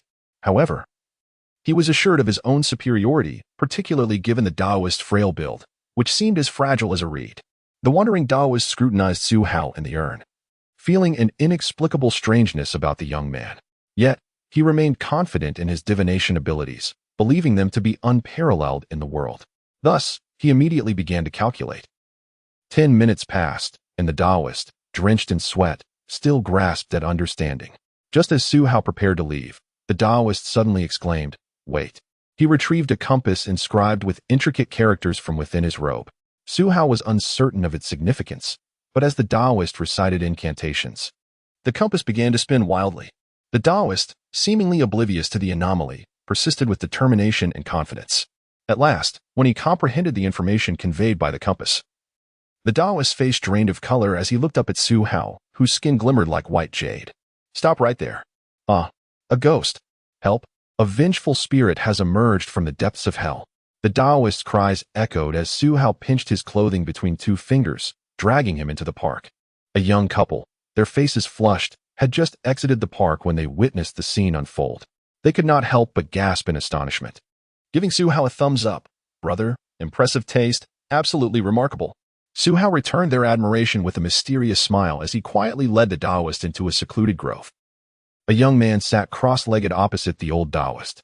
The former cradled the urn, his expression serene, while the latter trembled, clutching the ancient compass. Tears streaming down his face. What is your name? I am Lu, known to acquaintances as Old Taoist Lu. As for my former name, it has long been forgotten. Lu endeavored to compose himself, unable to fathom the terror he would face in the presence of such an entity. Thus, he resorted to the Taoist incantation, silently reciting the 9-character true words. Those who fight shall array themselves before me, repeating them in his heart. However, as he continued for some time without any sign of reaction from Su Hao, he could no longer contain himself and began to grip his prayer beads, murmuring Amitba. If that failed, well, he had the crucifix of Jesus. After all, the more faith one possessed, the better. One could never tell when it might come in handy. Whom did you learn your divination from? Who is your master? Su Hao could scarcely believe that in this reality, someone could discern his identity. How astonishing. Was the system a fabrication, or did this world harbor extraordinary beings or supernatural talents? Lu, observing the calm Su Hao, who resembled a king of the underworld, dared not speak recklessly. I have no master. I am merely a tomb raider. By sheer chance, I stumbled upon an undeteriorated bamboo scroll and, after consulting a dictionary and experts, discovered it dated back to the Han Dynasty. Thus, I taught myself the ancient script and mastered this art. But I must say, the knowledge contained within is indeed remarkable. Divination, feng shui, physiognomy, marital fate, all can be accurately foretold. How old are you? Su Hao inquired, intrigued by Lu's tone, which belied his appearance. I am 28. Does it not seem so? Lu replied, his gaunt face and sparse hair, tinged with gray, contrasting with his confident demeanor as he patted his chest. Su Hao pondered for a moment. Indeed. Indeed, what nonsense. If you do not speak the truth, I swear I shall send you to the underworld. Help. The Ghost King is going to slay me. Silence. Su Hao's gaze was piercing as he glared at Lu, whose composure was instantly restored by the aura of power surrounding Su Hao, compelling him to remain silent. Yet, he could not refrain from pleading, Ghost King, Great One. Divine Being, I know not who you are, but please, save me. I merely attempted a few divinations and have aged from a 28-year-old lad to a 68-year-old old fool. Please, spare me. If not, allow me to follow you and survive in this world. I do not wish to perish or descend into hell. Chapter 26. The genius fortune teller Lu YUAN, a name that might mislead some into thinking it refers to a geographical location or a brand of liquor, is, in truth, the name of Lu YUAN himself. The origin of this name is rather serendipitous. On the day of Lu's birth, his father, intoxicated after consuming 2 gin of liquor from the Luyang River, whimsically named him Lu Yanghe. As for the circumstances surrounding Lu Laodao's birth, Su Hao pondered deeply, arriving at the conclusion that it was indeed a coincidence. Although Su Hao lacked the ability to divine fortunes, it seemed plausible that a child bestowed with such a name would inherently be a product of happenstance. In his youth, Lu Yanghe possessed an endearing, youthful appearance. However, as he matured, his charm began to wane, leading him to struggle to attract romantic partners. Despite this, it was not entirely implausible for a young man to find love. Yet he found himself in a rather lamentable state, resembling a man of 60. The reasons for this transformation can be traced back to his encounter with the novel Ghost Blowing Out the Light. Su Hao had also read this tale, but he had refrained from dabbling in tomb raiding himself. Lu Yanghe, however, found himself in a predicament, coming from a modest background. He was acutely aware that young women often sought partners who were either handsome and affluent, or at least one of the two. Regrettably, he possessed neither attributes, nor did he possess the eloquence to woo potential partners, leading him to entertain thoughts of tomb raiding before he had even completed his college education at the age of 22. Driven by an insatiable curiosity, he scoured the internet and frequented various bookstores, hoping to uncover any ancient tombs worth exploring. Yet, with countless individuals having already excavated the graves of the ancients, he found little opportunity for such endeavors. Undeterred, Lu Yanghe stubbornly ventured to Sichuan, motivated by a desire to test his fortune. Although many ancient tombs had been unearthed, he believed that numerous others remained undiscovered, including the tombs of Liu Bei and Zhuge Liang, which had been known for millennia. Yet, discerning individuals could easily deduce that such prominently located graves were likely decoys. After all, would a man of Zhuge Liang's caliber not prepare a proper resting place for himself? Thus, Lu Laodao naively set off to seek his fortune. Over the following days, he miraculously avoided death, yet found himself utterly famished and parched, ultimately stumbling into a cavern. When he opened his eyes and beheld a tombstone, darkness enveloped him once more, and he could remember nothing thereafter. Lu Laodao had survived, but not without bearing remnants of another life. He recalled descending into a cave and glimpsing a tombstone. Moreover, his backpack contained a scroll of bamboo slips and a compass, the former inscribed with a multitude of intricate characters. Despite some of the text being eroded, it did not hinder his ability to absorb the knowledge contained within. Over the course of 2 years, Lu Yanghe had diligently studied the contents of the bamboo slips, mastering all that was inscribed within, his remarkable talent fueling his confidence. He emerged as a prodigious fortune teller, capable of reading the winds, assessing facial features, and predicting romantic fates. By the age of 25, he had amassed a fortune exceeding 100 million. Initially, he believed he was on the path to a life filled with wealth and the adoration of beautiful women, including police officers and nurses. However, in a single night, he inexplicably aged a decade. Lu Yanghe speculated that his vigorous lifestyle may have been the cause, prompting him to consume some tonics and take a respite. Yet, months later, he aged another 10 years. A mere 25 years of age, he now bore the appearance of a 45-year-old, leaving others astonished. Panic began to set in as he recalled the potential repercussions of exposing celestial secrets, having been too enamored with the admiration of the influential to heed the warnings. Yet, it was too late. Desperate to prolong his life, Lu Yanghe bequeathed some funds to his family and donated the remainder to cancer patients and underprivileged children, even contributing to the construction of elementary schools. He even endeavored to assist elderly women across the street, only to find himself being guided instead. Overwhelmed, he found himself trapped in a body that belied his youthful spirit. When he boarded a bus with a peer, she remarked, "Sir, you're quite advanced in years. Please, take a seat." Stunned, he yearned to defy fate, but found himself powerless to alter his predicament. Driven to madness, he sought out sacred mountains, ancient sites, Taoist temples, and monasteries, losing count of his travels in pursuit of enlightenment. Yet, he remained acutely aware that true paths to transcendence were elusive, especially for one like him. Lu Laodao possessed genuine talents, capable of discerning truths in certain situations, yet he refrained from revealing them for fear of disrupting the cosmic balance. "Come, children. Behold your Lu grandpa. I am but 28 years young. Youthful, indeed, for I am filled with confidence." Not long after, Lu Laodao discovered yet another avenue. He began to traverse the vast expanse of cities, not for any other purpose than to seek a benefactor. Through his readings of ancient texts, He realized that his fate could not withstand the backlash of revealing celestial secrets. However, if he were to align himself with a benefactor, he might unravel the mystery of his accelerated aging. Little did he know that instead of encountering a benefactor, he would meet a ghostly figure. As Lu Laodao concluded his tale, he exhaled deeply, as if attempting to rid himself of all the negativity he had accumulated. He noted a peculiar change. While in the presence of Su Hao, his skin exhibited a slight improvement, a feeling so faint yet significant that it compelled him to make a resolute decision. Unbeknownst to him, Su Hao was also embroiled in his own tribulations, a fellow traveler burdened with an equally dire fate. Chapter 27. The Collapse of Lu Laodao. Do you have any money on you? Su Hao suddenly inquired. Money? Oh, yes, I have 200 yuan. Although I have donated most of my money, I still have enough to survive. Lu Laodao promptly retrieved 2 crumpled red bills from his pocket, intending to hand them to Su Hao. Su Hao shook his head. Keep it. From now on, you will follow me.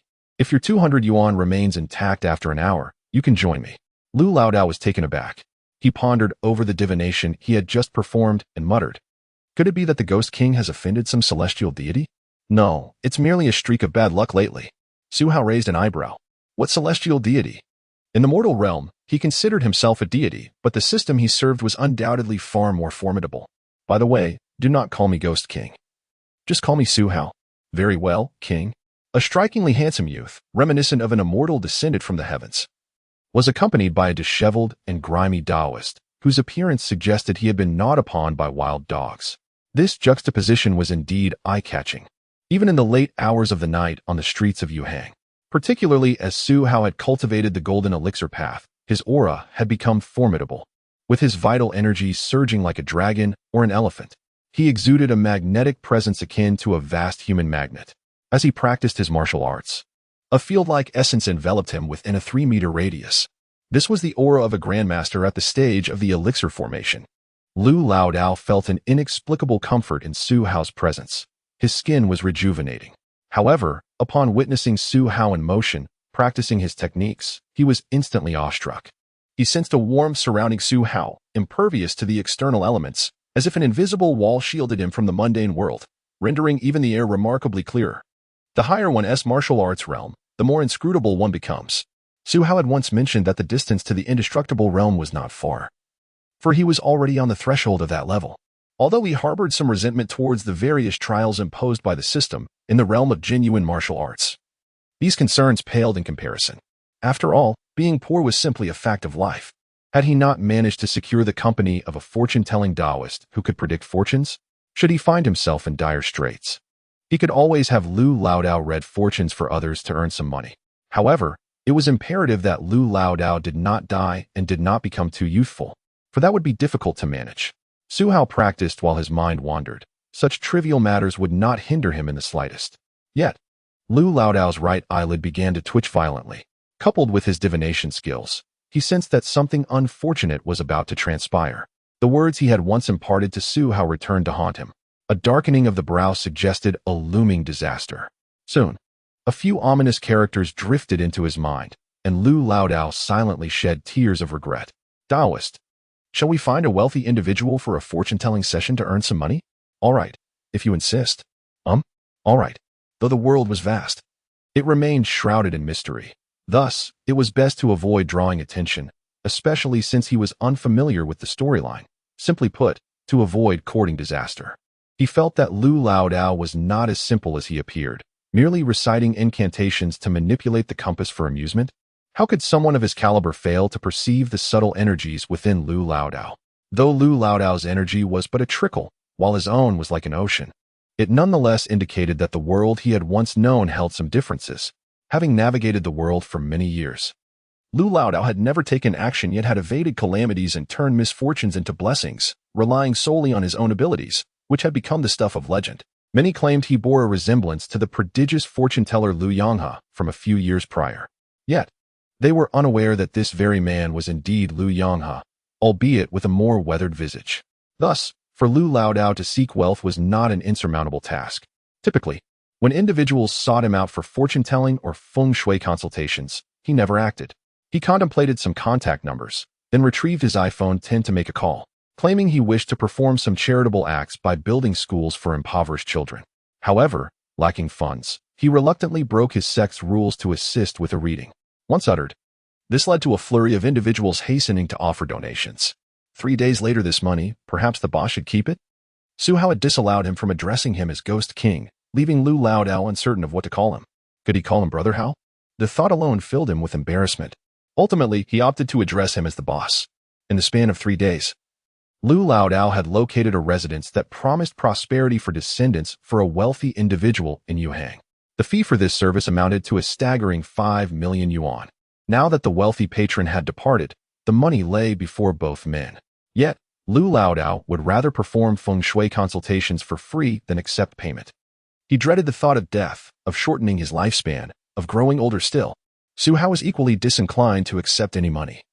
It seemed to vanish no matter where it was placed. Even when gripped tightly, the system could whisk it away to the multiverse. In a society where strength was paramount, Lu Laodao felt intimidated. With tears in his eyes, he begrudgingly carried the 5 million yuan in a suitcase. Silently following Su Hao to view properties. Boss, should we not seek a residence with better feng shui? While Yuhang boasts numerous feng shui masters, most are charlatans. Their readings are far from genuine. With my capabilities, I can certainly find a place with excellent feng shui at a bargain price. Lu Laodao harbored uncertainty regarding Su Hao's intentions in purchasing a property for long-term residence. However, he sensed that the boss was destined for greatness. Considering he could carry his own urn with him, a most unusual trait. Just days prior, Su Hao had acquired a suit of armor, a firearm, and a heavy iron ball. Lu Laodao was acutely aware of the boss's prowess, which far surpassed his imagination, especially given that he had returned from the dead. Emerging even more powerful, a clear indication of extraordinary fortune and a highly favorable destiny, a ghost. What use was feng shui if it could not reverse aging? Su Hao cast a glance at him. It cannot. Lu Laodao sighed. Then it is settled. We shall seek a tranquil shop in the city center. Perhaps a CAF facing West Lake, where one can enjoy coffee and the beautiful scenery daily. Su Hao said, gazing toward the picturesque view of West Lake nearby. And suddenly chuckled, feng shui?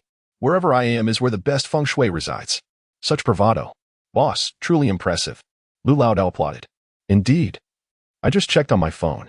There is a location directly facing West Lake with breathtaking views. To purchase it would require no less than 15 million yuan. Renovations, furnishings, and various materials, along with buying a luxury car, would bring the total to at least 25 to 30 million yuan. Su Hao lowered his gaze to his phone, then silently lifted his head to look at Lu Laodao. At that moment, Lu Laodao felt utterly overwhelmed. Chapter 28. Exorcism in the affluent region of Yuhang. Lu Laodao had been navigating the social landscape for quite some time. With the assistance of a few well-connected individuals eager to earn a commission, he managed to secure several lucrative opportunities within the span of just 7 days. Among these were a government official contemplating his future, a company owner assessing his prospects, a young and beautiful woman seeking romantic fortune, a married woman with similar intentions, and a wealthy tycoon consulting him on feng shui. Regardless of their backgrounds, Su Hao succinctly observed that they were all individuals of considerable wealth. Upon encountering a man who relished the act of throwing cash around, Su Hao experienced a pang of regret, yearning to proclaim, I am the second son of the Su family from Nanjing. How dare you squander your riches on me? Do you not fear that I could summon an entourage of formidable allies to vanquish you? Yet, those days were behind him. A true hero does not dwell on past glories. The issue concerning Su Hao's identification was easily remedied. Lu Laodao, well acquainted with a myriad of influential figures, also knew many from various walks of life. Some could undoubtedly assist him in procuring a legitimate identification card, one verifiable and devoid of blemish. The only drawback was that his identity would remain a blank slate, without any records to scrutinize, making it vulnerable to investigation. However, this was a necessary compromise. As long as Su Hao remained law-abiding throughout his lifetime, which he anticipated would be exceedingly long. Boss, is 28 million sufficient? Please, do not make me calculate further. It could lead to disastrous consequences. Lu Laodao had not aged in recent times. Rather, he appeared to grow increasingly youthful. Yet, he harbored a deep-seated fear that Su Hao might vanish without a trace, leaving him utterly bewildered. If such a powerhouse were to leave, how could he possibly keep pace? Especially with that lead mercury orb. He had attempted to lift it once, only to discover it was immovable, though it rolled quite smoothly across the floor. Nevertheless, Lu Laodao had grasped the extent of Su Hao's strength. Even if Su Hao claimed to be merely human and not a reincarnated ghost king, Lu Laodao would likely be skeptical. The CAF had been acquired through Lu Laodao's connections for 14.5 million.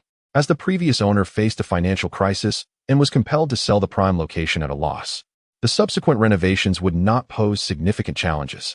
As the CAF was already quite appealing, a fresh coat of paint and some interior adjustments would suffice. However, the two had to settle for a hotel for their accommodations. As for why they did not opt for a luxurious hotel, Lu Laodao was haunted by past experiences and was reluctant to spend recklessly, fearing that even a minor misstep could shorten his lifespan. Su Hao, too, felt somewhat out of place.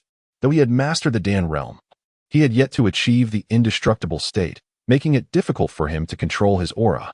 With his energy radiating outward, he resembled an Olympic torch, attracting the attention of young women on the street who seemed eager to approach him. He dared not stay in a five-star hotel, for he knew it would only be a matter of time before someone cornered him there. The hotel, on the other hand, was more subdued, lacking the glaring brightness of a grand lobby, and aside from the multitude of cards he received at check-in, the risks were minimal. Taoist, please help me. If you do not intervene, I will surely perish. A middle-aged man, his brow darkened and complexion pallid, knelt before Lu Laodao, pleading desperately. Mr. Wang. It is not that I do not wish to assist you, Lu Laodao replied. I can read fortunes and assess feng shui, but these abilities have their limits. Besides, asking me to exorcise a ghost is rather perilous, is it not? As he uttered the word exorcism, he felt a bead of sweat form in his palm. For Su Hao was seated beside him, the ghost king himself. How could he be so foolish as to accept such a request? If you require assistance, seek someone else.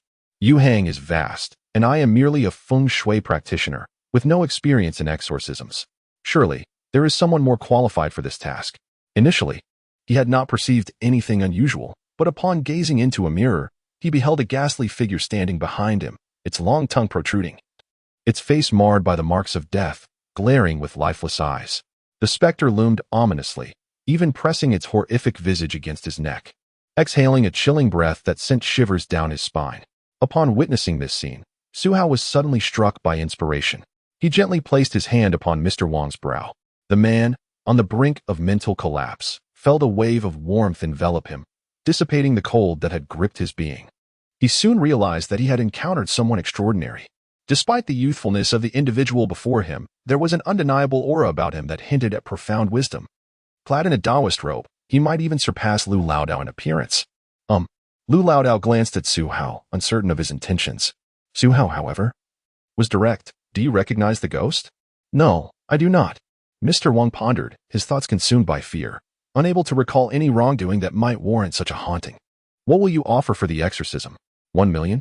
No, 5 million. I can pay no more than that. But if you can rid me of this spirit, I shall give you everything. Initially, Mr. Wang had resigned himself to despair, believing he would suffer a slow demise at the hands of the ghost. Yet, Su Hao represented a glimmer of hope he could not forsake. 3 million, deposited into Laodao's account. Now, let us go and confront your ghost, Su Hao declared. Lu Laodao sighed deeply, shaking his head as he accompanied Mr. Wang out. Su Hao did not intend to pursue a career as an exorcist. Rather, his past experiences in the graveyard, where he inadvertently dispatched a few restless spirits, had shifted his moral balance toward the negative. He pondered whether by vanquishing malevolent spirits and performing good deeds, he might restore his moral standing. After extensive contemplation, he concluded that only extraordinary acts of virtue could earn him such points. Thus, exorcism appeared to be a promising avenue, provided, of course, that the ghost did not elude capture, for then he would be utterly blind to its presence. Chapter 29. The malevolent spirit. Mr. Wang's name is Wang Chongyang. Yes, that Wang Chongyang. Albeit with a significant disparity in martial prowess. Otherwise, the Wang Chongyang from the television series would have effortlessly vanquished any malevolent spirit with a mere flick of his wrist. Wang Chongyang is a businessman who initially engaged in small-scale commerce. However, he seized an opportune moment in the 1990s, leading to a remarkable fortune. He purchased a home in Yuhang, benefiting from subsequent demolitions, and his business flourished further. Ultimately, though, due to a lack of connections, he reached a plateau. Nonetheless, the favorable location of his residence, just a few hundred meters from the picturesque West Lake, rendered him a member of the city's middle class, thanks to his savings. The apartment complex had been rebuilt only a few years prior, and Wang Chongyang resided on the 4th floor. In Chinese culture, this particular floor is often considered inauspicious, especially in the Jiangnan region, where beliefs in feng shui and other superstitions prevail. When Wang Chongyang underwent his demolition, he occupied a large area and desired 2 apartments. The real estate developers were reluctant, but after much persistence, he acquired 2 fourth-floor units across from each other. Initially, he could rent out the other apartment. But tenants often fell ill, leading to ominous rumors that dwindled interest in renting. Now, Wang Chongyang faced the disheartening sight of an unoccupied dwelling. As Lu, the old Taoist priest, ascended the staircase, his expression remained calm, but upon reaching the 4th floor, his gaze inevitably drifted toward Wang Chongyang. He mused, truly, the timid perish of hunger, while the bold may die of excess. This wretched place has inherently poor feng shui. The 4th floor is shrouded in half the light of surrounding buildings, perpetually cloaked in oppressive gloom, making it a magnet for malevolent entities. Since Su Hao attained the Baodin realm, he too sensed the chilling ambience, particularly as a martial artist well-versed in such matters. The magnetic field of his realm was closely tied to feng shui principles. Su Hao, ever eager to learn, had absorbed numerous teachings from Lu regarding feng shui. Let us do good. I shall eradicate the spirit, while you amend the feng shui. After all, even if this cursed place were sold, it would only lead to further misfortune. Casting a brief glance at Lu, Su Hao stepped into the apartment. Wang Chongyang, observing him unarmed and daring to venture into the abyss he feared, urgently grasped Lu's arm. Master, your prowess is formidable. Why do you not assist him? He is in peril. Fear not, Lu reassured him. Even if the malevolent spirit within your abode practiced for a century, it would not stand a chance against him. He patted Wang's shoulder and produced several exquisite pieces of Hetian jade, strategically placing them in the areas most saturated with negative energy. He refrained from adding, my skills are noteworthy. I possess no such abilities. For this creature had once been a ghost, transformed into a human. Had Wang seen it carrying its own ashes about, he would have thought twice before seeking its assistance in exorcism. Su Hao was capable of eliminating spirits, perceiving not their forms but the cold energy concentrations they emanated. Yet, with the entire residence enveloped in such darkness, what could he do? He unleashed the magnetic field of his body. Outside the door, the 2 men felt as though bathed in spring warmth. Their spirits lifted, and their gazes turned toward the interior where Su Hao stood, radiating warmth akin to the sun. The waves of heat enveloped them, rendering the atmosphere akin to an ethereal realm. Yet, for malevolent entities, his aura was undeniably lethal. In an instant, as Su Hao expanded his magnetic field, it was as if ice and snow melted away. The dark energy was swiftly devoured, dissipating without a trace. Yet a frigid energy stubbornly surged toward the window. Su Hao merely parted his lips, releasing a stream of white vapor. This scene resembled a celestial being unsheathing a sword. The sharp sound slicing through the air as the vapor collided with the malevolent spirit, creating a gaping wound.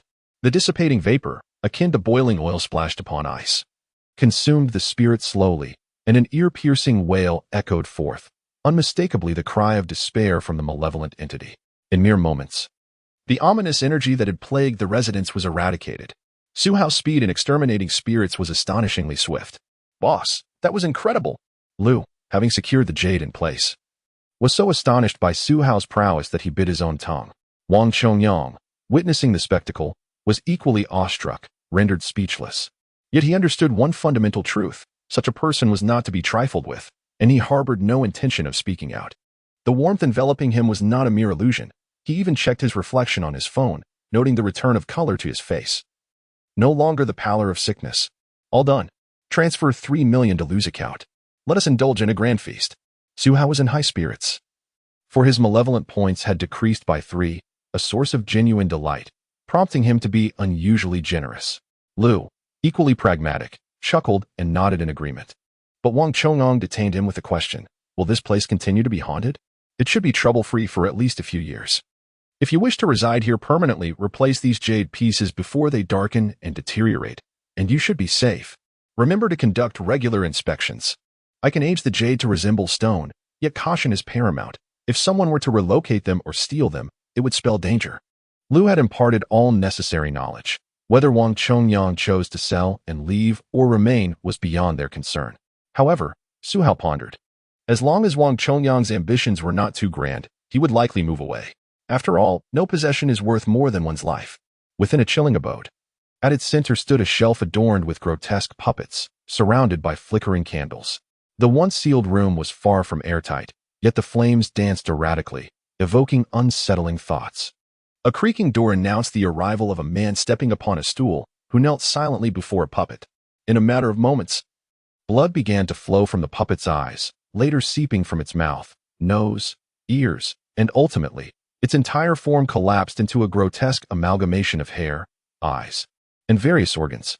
He contemplated the situation, acknowledging the malevolent spirit's inferiority. It was a lowly entity capable only of draining human vitality.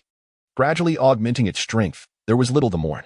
However, in Yuhang, when someone suddenly targeted a harmless spirit, it became a source of irritation. In his vexation, he sought to eradicate the root of the problem, eliminating anyone who obstructed his path without a trace. Malevolent spirits may harm, but he never permitted them to take lives. Merely siphoning their life force sufficed, thus far averting significant troubles. Yet, one thing was certain: he would never allow anyone with the capability to exorcise spirits to remain in Yuhang. Chapter 30. Two enigmatic fox spirits. It is only fitting that peculiar individuals should associate with one another. Su Hao, a man who exudes an aura akin to a personal soundtrack, would never deign to serve tea to guests himself. Thus, he resolved to employ a few staff members. However, he and Lu Laodao, one a miser and the other a short-lived soul, were currently inseparable, and even if they were to hire employees, they could not simply recruit ordinary folks. Given their circumstances, they would likely terrify anyone ordinary into an early grave. Su Hao possessed limited understanding of the darker facets of this world, yet Lu Laodao was different. With his resourcefulness, he could undoubtedly find some eccentric individuals to serve as employees. On the surface, this newly renovated CAF was simply dubbed eccentric, yet beneath, it remained a haven for oddities, with both the owner and the staff being rather peculiar themselves. Recently, Su Laodao had noticed an influx of money, causing his skin to cease its recovery. Consequently, he resolutely refused to engage in fortune-telling or feng shui consultations for profit. Even if Su Hao were to transform into a ghost king intent on devouring him, he would not relent. He even warned Su Hao, "If you insist on having money deposited into my account, I shall freeze it and donate it all. Neither of us shall profit." Such a brazen demand was indeed rare, prompting Su Hao to overlook his cowardice. As for Su Hao, he was no expert in ghost hunting. The last thing he wanted was to inadvertently misidentify a malevolent spirit, thus exacerbating the darkness. In the past, even when he encountered spirits on the street, he would keep his distance, dreading the sound of do. Are you two twins? Su Hao gazed at the stunningly proportioned sisters, feeling an inkling of trepidation regarding Lu Laodao's intentions. "Yes, I am the elder sister." The slightly more innocent-seeming one introduced herself as Lianan. "Indeed, I am the younger sister." The playful and charming one chimed in, namely Xiao Xiao. The latter winked at Su Hao, conveying an intricate message that set him to pondering. Turning to Lu Laodao, who was engrossed in a game of honor of kings, Su Hao asked, "Do you harbor any misconceptions about the term eccentric? Triple kill, quadruple kill, quintuple kill. How dare this little D-Rinja steal my kill? Just wait until I curse your phone to drop into the toilet." Lu Laodao's reaction time was notably sluggish, and after some time, he replied, "No. They are indeed eccentric. They can't even tell who is the elder sister and who is the younger. Isn't that peculiar?" Su Hao was once again lost in thought. "Ahem, why don't you introduce yourselves? It was too easy for me to bring you out from the mountains back in the day. Please don't make a fool of me." Lu Laodao chuckled awkwardly, yet his gaming continued unabated. "We are fox spirits." Lianan and Li Xiaoxiao exchanged a glance and simultaneously declared. Su Hao fell silent. In truth, he possessed a decent perception, sensing that the two were somewhat unusual.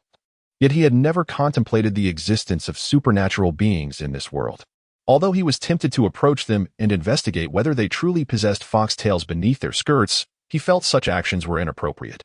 Thus, he closed his eyes and took a deep breath. When he opened them again, he found himself staring at two pairs of white-furred fox paws. In that moment, Su Hao realized that his method of opening his eyes was flawed.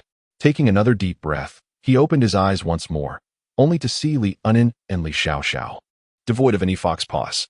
However, as an exemplary representative of the 21st century youth and a grandmaster of martial arts in this era, Su Hao was resolute in his refusal to yield to a mere fox spirit.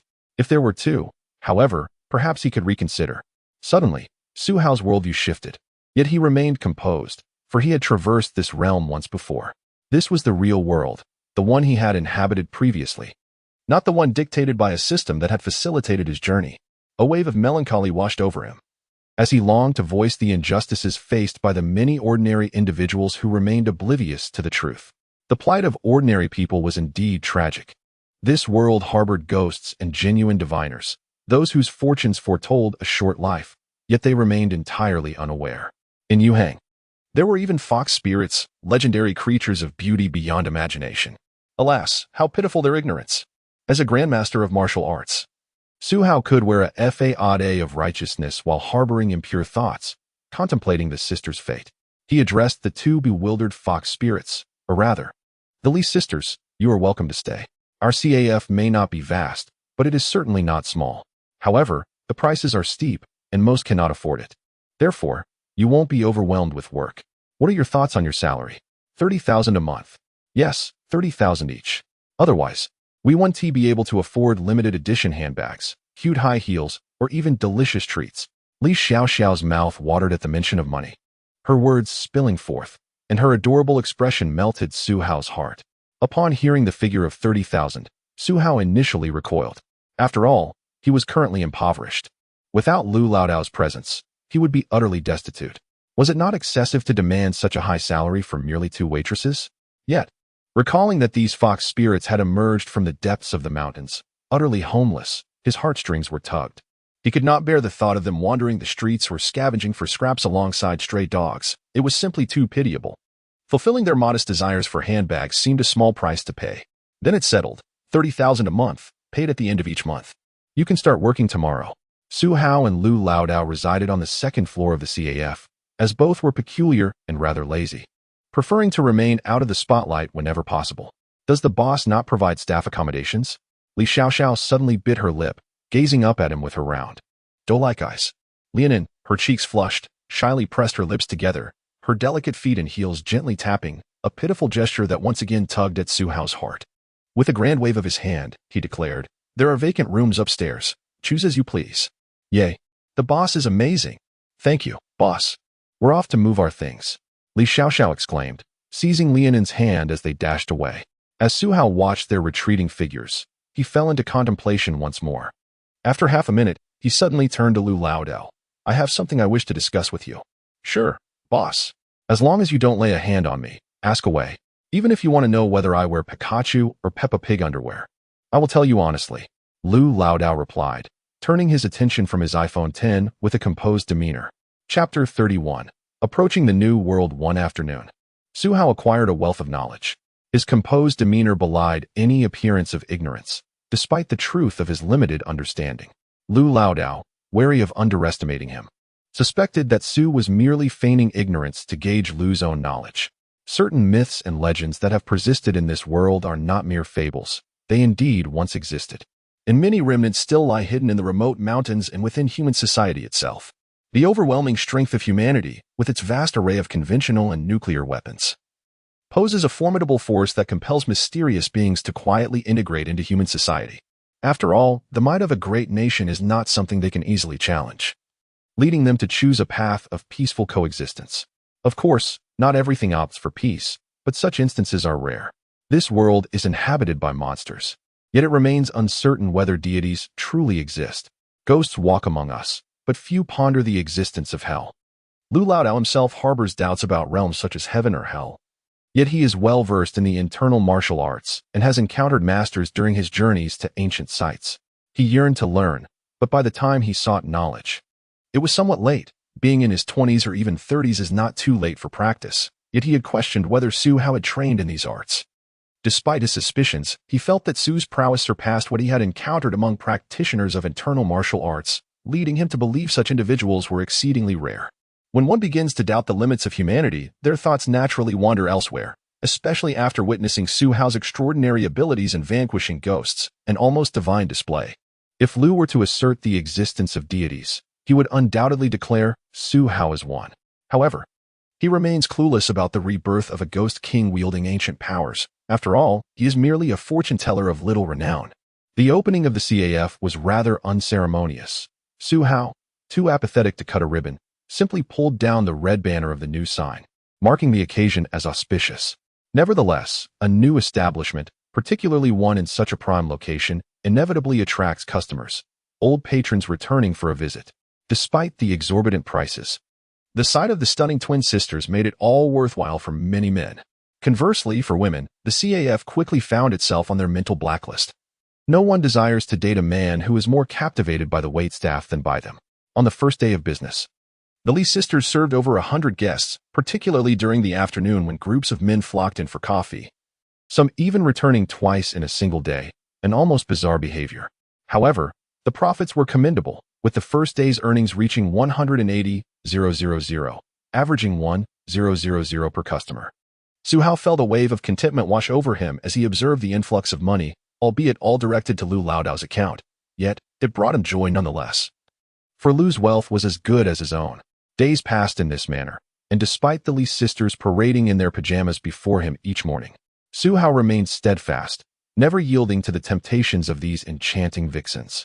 Lu Laodao, initially intent on residing upstairs, was promptly relegated to the first floor by Su Hao, who deemed him too old and unattractive, not to mention possessing a questionable character. Thus, the second floor remained Su's domain. His greatest delight each day lay in sipping his morning tea while listening to the sisters bicker in the bathroom, their melodious voices akin to larks, creating an atmosphere reminiscent of a celestial paradise. The CAF's business thrived remarkably. Some patrons even recorded videos of the quirky CAF and its captivating attendants.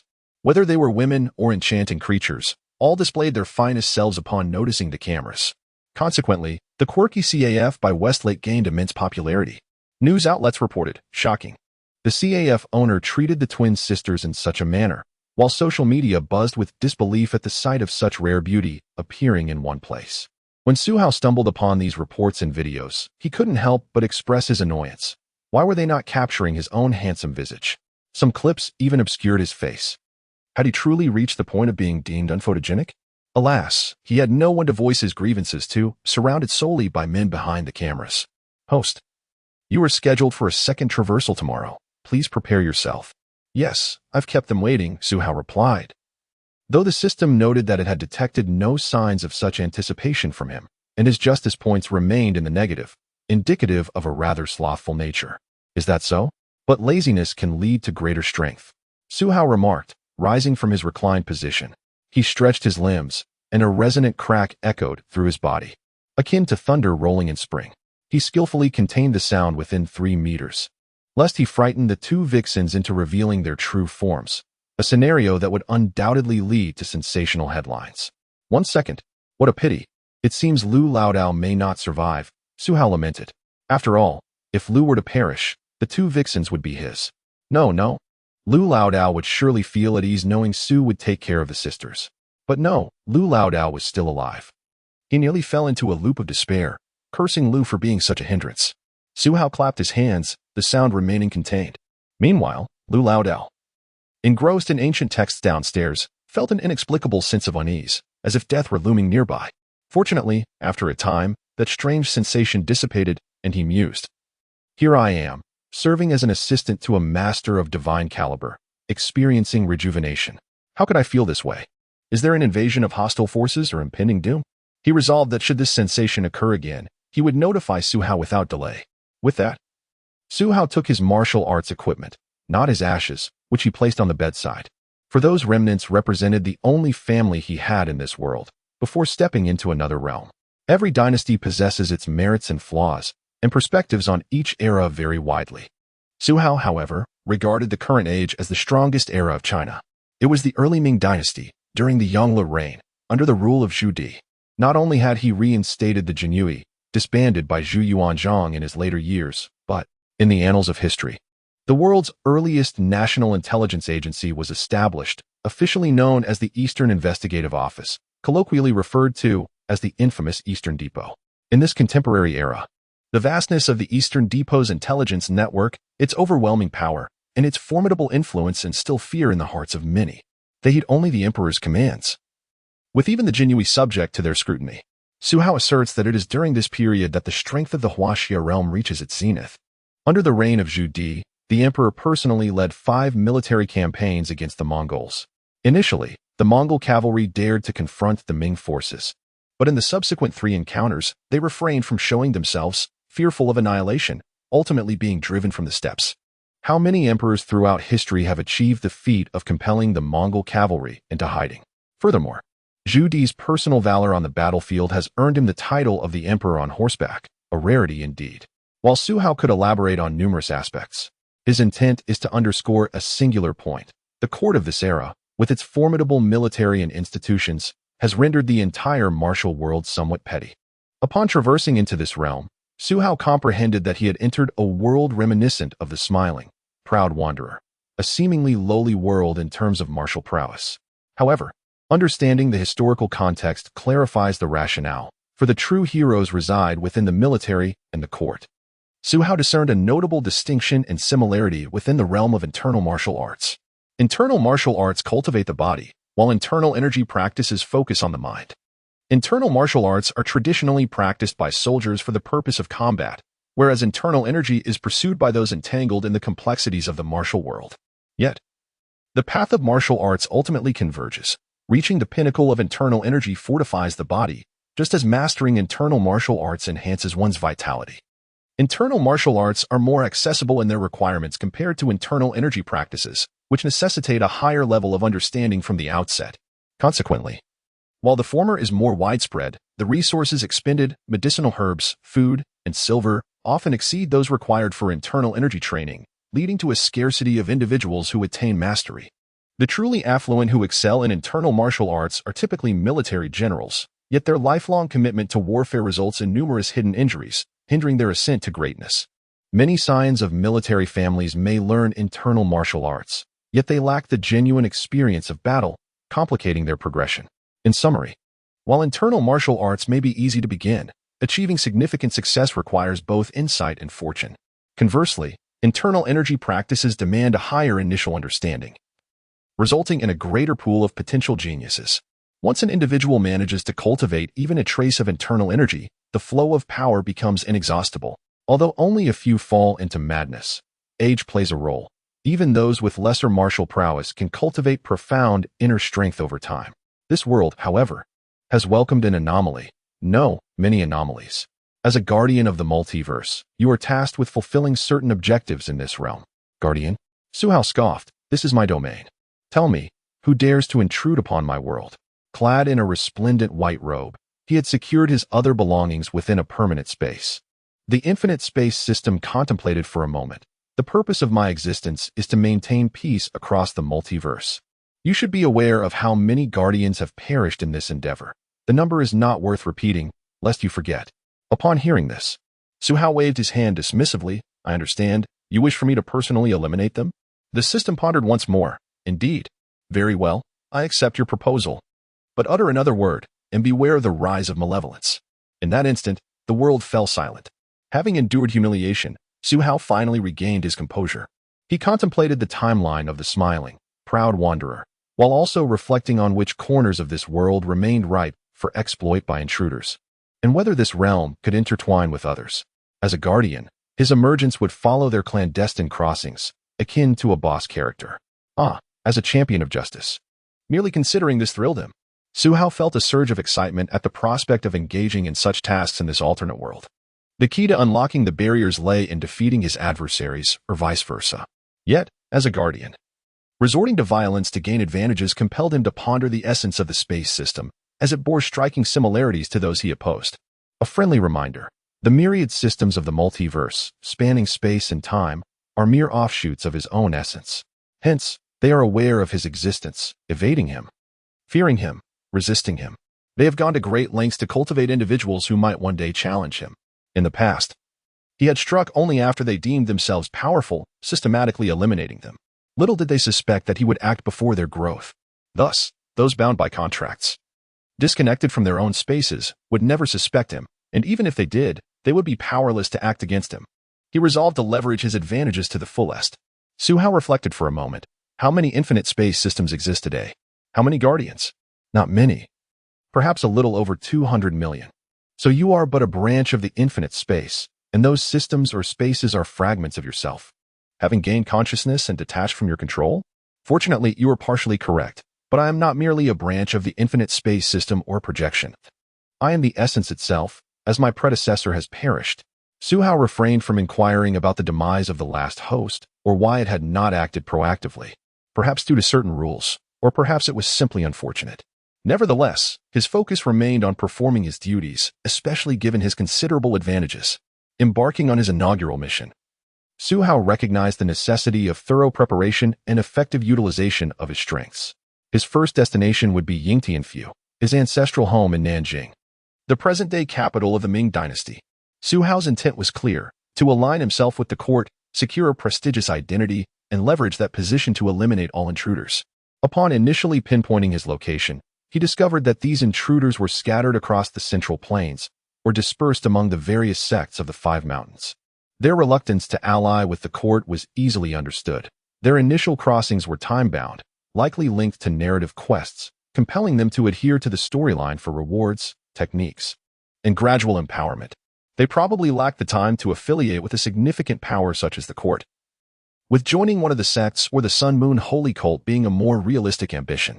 As a boss character, Su Hao's strength would naturally surpass theirs, though not excessively so. Otherwise, the system would not afford him such advantages. This necessity for leveraging power emboldened him to approach Yingtianfu.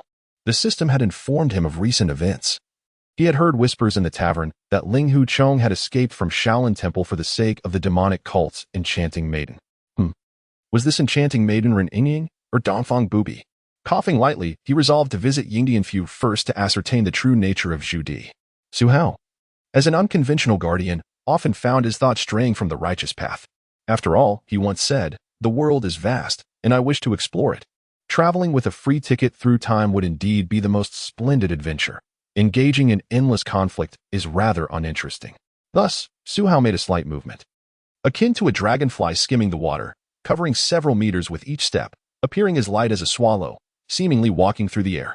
This resembled the lightness of martial artists in the Jianghu, both utilizing the energy beneath their feet to hasten their journey. At Su Hao's current level, he could control every pore in his body, surpassing even the most seasoned masters of internal martial arts. His physical strength was formidable, allowing him to effortlessly traverse walls and roofs through the natural emission of energy. However, during combat, Su Hao preferred to keep his feet on the ground, firmly rooted, to maximize his power.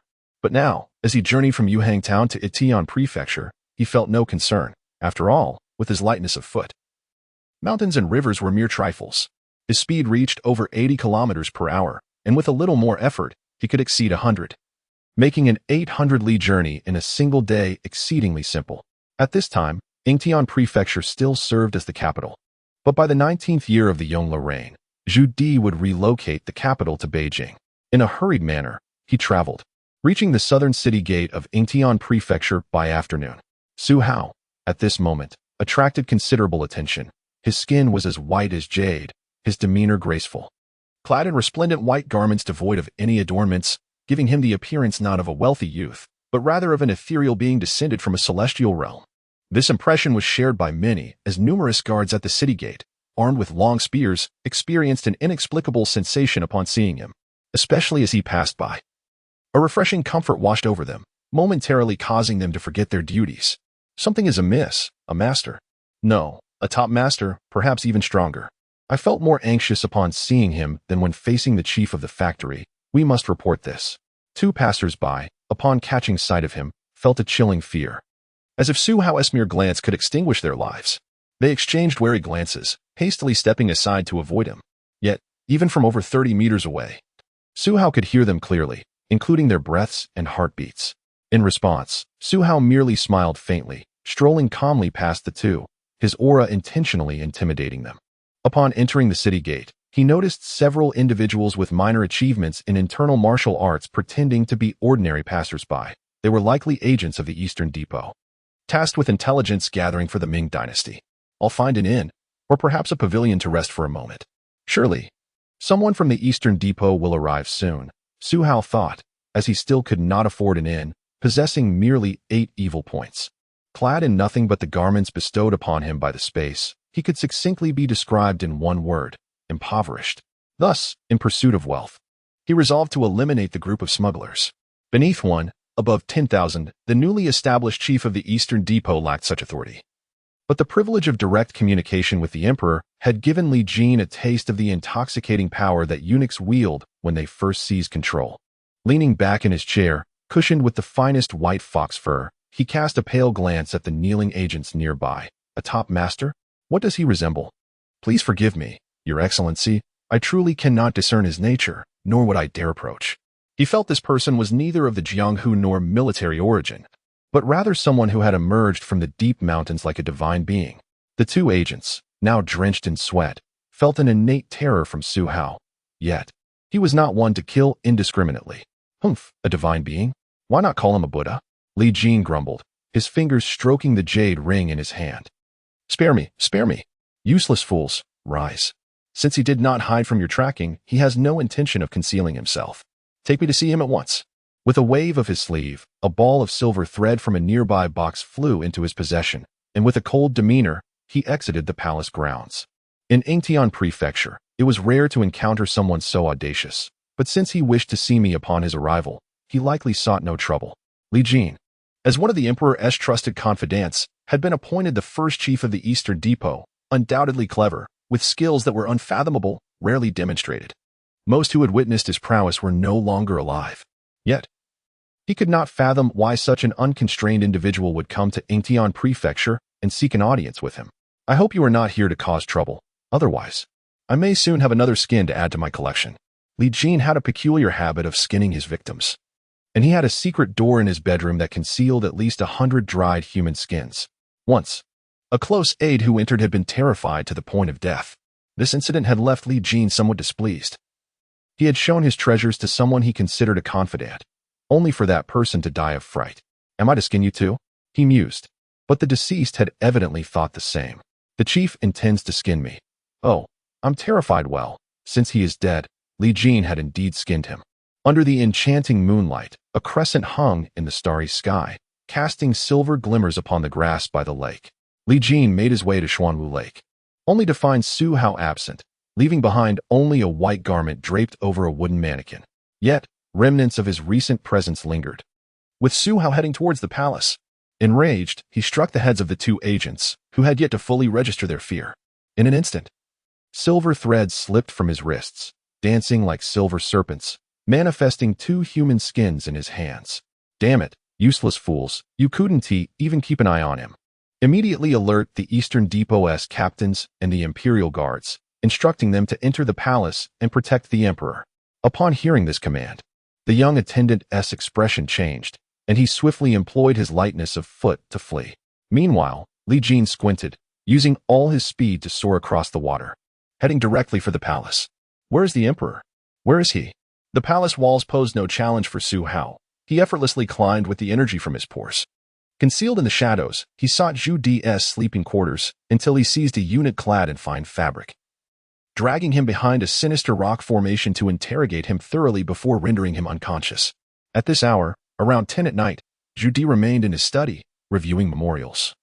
As he had no habit of retiring early, as an emperor accustomed to the saddle, Zhu Di could be deemed a wise ruler. Despite his occasional misuse of the Eastern Depot, after all, the eunuchs dared not overstep their bounds under his strong leadership. However, his descendants might not share the same fortune. And thus, under his governance, the nation fared reasonably well. Of course, the common folk did not enjoy the best of lives due to exorbitant taxes, prompting Su Hao to consider educating him, hoping to earn some righteous points, as this endeavor could yield far more than merely hunting smugglers, provided this individual would believe his words. Within the imperial study, Zhu Di sat upright in his everyday clothing, his posture straight and vitality robust. For he practiced internal martial arts and diligently trained even now. Though he possessed merely dark energy cultivation, it sufficed for an emperor. Not every emperor possesses the prowess of Zhao Kuangyin, the founding father of the Song dynasty, who could conquer the world with his mastery of the Taizu long fist and the formidable cultivation of the Dan realm. Such abilities are indeed extraordinary. With robust health, reviewing memorials becomes less taxing. However, certain matters truly vex him. Even though he is aware that his ministers speak the truth, he finds it difficult to put pen to paper. For instance, there is a memorial penned by the cabinet minister Yang Shiqi, who implores him to revoke the powers of the eunuchs of the Eastern Depot, meticulously analyzing the pros and cons of eunuchs wielding authority throughout history. Yet, he cannot acquiesce to such a request, as the intelligence network directly under his control brings him peace of mind in maintaining his throne. After all, the Zhu family, who overthrew the Yuan dynasty, held a profound reverence for imperial power. As if reading his thoughts, a voice drifted from behind him. In that fleeting moment, Zhu Di nearly snapped the jade brush in his grip, yet he refrained from uttering a word, nor did he turn around. Perhaps, in that instant, he feared that turning would lead to his demise. Thus, he maintained his composure and inquired, "Do you wish to harm me?" "No, you are a good emperor." In certain respects, Su Hao replied casually as he strolled past Zhu Di. The emperor preferred solitude while reviewing memorials, rendering the presence of a would-be assassin undetected. Su Hao seized a pastry from the table, savoring it before nodding in approval. "Delicious, quite delightful. Is there tea?" "Ah, I see it now, thank you." Without hesitation, Su Hao grasped the steaming teapot, lifted the lid to his lips, and with a mere breath, the tea transformed into a slender stream that flowed into his mouth. He drank it eagerly, undeterred by the heat. Given Zhu Di's formidable spirit, Su Hao sensed that if he refrained from acting against him, the emperor might genuinely consider employing him. After all, Zhu Di possessed the confidence inherent in an emperor, though this could not be equated with the confidence of Lu Laodao. To be succinct, I had intended to keep our conversation brief, but upon reflection, I believe it prudent to speak plainly, Su Hao stated, gazing at Zhu Di, whose resolute features exuded a unique dominance. In particular, he felt the enigmatic aura surrounding Zhu Di, which, if Su Hao is not mistaken, signified the auspicious purple chi that only an emperor or a saintly figure could possess. This realization deterred Su Hao from taking Zhu Di's life. Should he act rashly against him, the ensuing malevolence would be incalculable. "What do you wish to convey to me?" Zhu Di asked, exhibiting a degree of passivity, yet demonstrating self-awareness by refraining from leveraging his imperial authority to command Su Hao. "As a worldly individual, I stand on the cusp of transcending into the indestructible realm of diamond-like fortitude," Su Hao replied nonchalantly. Zhu Di, despite his years of reign, displayed a moment of surprise upon hearing of such a realm, before nodding and inquiring, "Do you wish to join the military?" "Not at all. You should handle the external threats yourself. However, I advise you to eliminate the most significant dangers entirely. If that proves impossible, incinerate them. According to the annals of history, after your demise, the power of the Eastern Depot would expand, and the Jinui would continue to be a source of trouble, while your descendants would dwindle into mediocrity, leading to ruin as time progressed. Their excessive trust in the Eastern Depot would result in the court being dominated by eunuchs, barely enduring for 2 centuries. Until the Qing army breached the gates, slaughtering 30 cities, forcing the Han people to shave their heads and endure humiliation, ultimately leading to the fall of the Ming dynasty and the rise of the Qing. "Well, that concludes my story. How do you feel about it?" Su Hao remarked, half sitting on the emperor's desk, speaking with ease. Zhu Di remained unfazed, even as Su Hao spoke of his demise and the decline of his descendants, as well as the Qing army's invasion. He felt no apprehension, for he understood a fundamental truth: no dynasty endures forever. Yet, he was compelled to inquire of Su Hao, "Who are you, and how can you prove the veracity of your words?" "Because I am a reincarnated celestial being, embarking on an earthly journey." With a wave of his hand, Su Hao summoned the table before Zhu Di into his storage space, and with another gesture, even the bed vanished. Zhu Di reached out to touch the empty space, confirming that these items had indeed disappeared. At that moment, Su Hao felt a tinge of embarrassment. He longed to apologize to Zhu Di for discarding his valuable bed and table, now cast beyond the galaxy, leaving only some teapots and plates behind, which, by all accounts, should have been of greater worth. But why were they not disposed of? Perhaps it was because time was fixed. Thus, Ming dynasty tea sets, even in modernity, would be deemed forgeries, rendering them unsellable. "What else might you desire, esteemed immortal?" "I shall prepare more for you," Zhu Di said, his tone lacking in excessive reverence. Though his demeanor remained sincere, he simply could not fathom why this celestial being held such particular interest in his used bed and table. "Ahem, it is nothing." A series of knocks interrupted their conversation. "Your Majesty, are you in the study?" The eunuch Li Jin stood outside, visibly anxious. Flanked by a throng of robust palace guards and several skilled martial artists, a small army gathered at his back. Save for the Imperial Guard, he dared not summon. "Do you intend to meet them?" Zhu Di smiled faintly at Su Hao. Understanding Zhu Di's implication, Su Hao chuckled lightly. "Allow them to enter." "Enter," Zhu Di commanded in a deep voice. "Creak. Assassin. Protect the Emperor." Li Jin surged forward, positioning himself 5 meters from Su Hao, yet he dared not advance too close. Aware that the Emperor was directly behind him, he was merely curious as to what was amiss in the study. Specifically, the absence of the table and the usual resting bed. As the remaining palace guards rushed into the study, surrounding it tightly, an air of tension filled the room. After all, should the emperor perish here, they would have no choice but to take their own lives in atonement. How audacious, to remain before the immortal without retreating. Zhu Di cursed inwardly, thinking how foolish they were to fear his demise. Should this celestial being choose to act, no one would save him from such peril. Your Majesty, Li Jin lowered his gaze, unable to meet Zhu Di's eyes. It is well. Having everyone present is preferable. After all, whether it is one person or 100. The difference is negligible, Su Hao remarked, casting a glance at the most significant threat, Li Jin. He tilted his neck, and with a subtle motion, his bones cracked audibly, resonating throughout the room for all to hear. I am the reincarnation of the true martial emperor. Why not test your abilities? Su Hao chuckled, unfazed by the prospect of being besieged or struck down by a hail of arrows. His boldness had never threatened Zhu Di. Rather, he had consistently misled him into believing that the Eastern Depot was the true menace, and finally, his efforts bore fruit. Zhu Di regarded Li Jin, the most formidable within the palace, acknowledging him as one of the rare masters in both the court and the martial world. Thus, he spoke slowly, Li Jin, why not invite the immortal to provide guidance? Please, esteemed immortal, offer your instruction. Li Jin squinted, uncertain of why the emperor would allow him to approach after the danger had seemingly passed, yet he had no choice but to comply. In an instant, Li Jin surged forward, his wrist unfurling strands of silver that resembled a multitude of serpents, coiling towards Su Hao's form. However, Su Hao took a gentle step forward, releasing his formidable aura, scattering the ever-changing silver serpents with ease. He clenched his fists, the veins beneath his skin bulging, his entire body transforming into a deep shade of purple. With a thunderous roar, he unleashed his fists, the force radiating outward.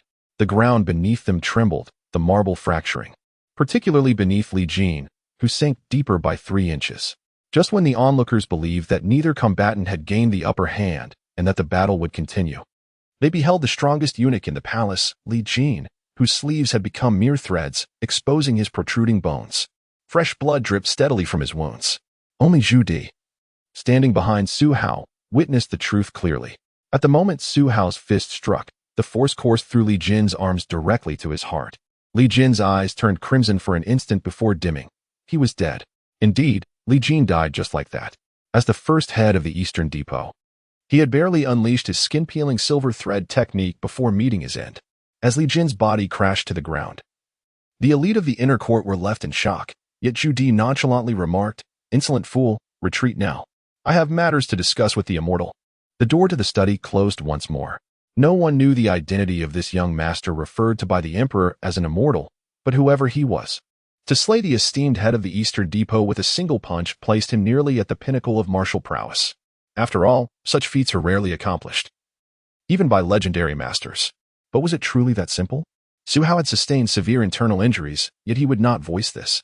He had underestimated the old eunuch's profound internal power. His own energy was insufficient, had it not been for his dense vitality and extraordinary bodily control. His organs would have shattered. He had to endure, for maintaining his facade demanded a price. After all, playing the immortal without sacrifice was inconceivable. However, judging by Zhu Di's expression, he appeared to have succeeded.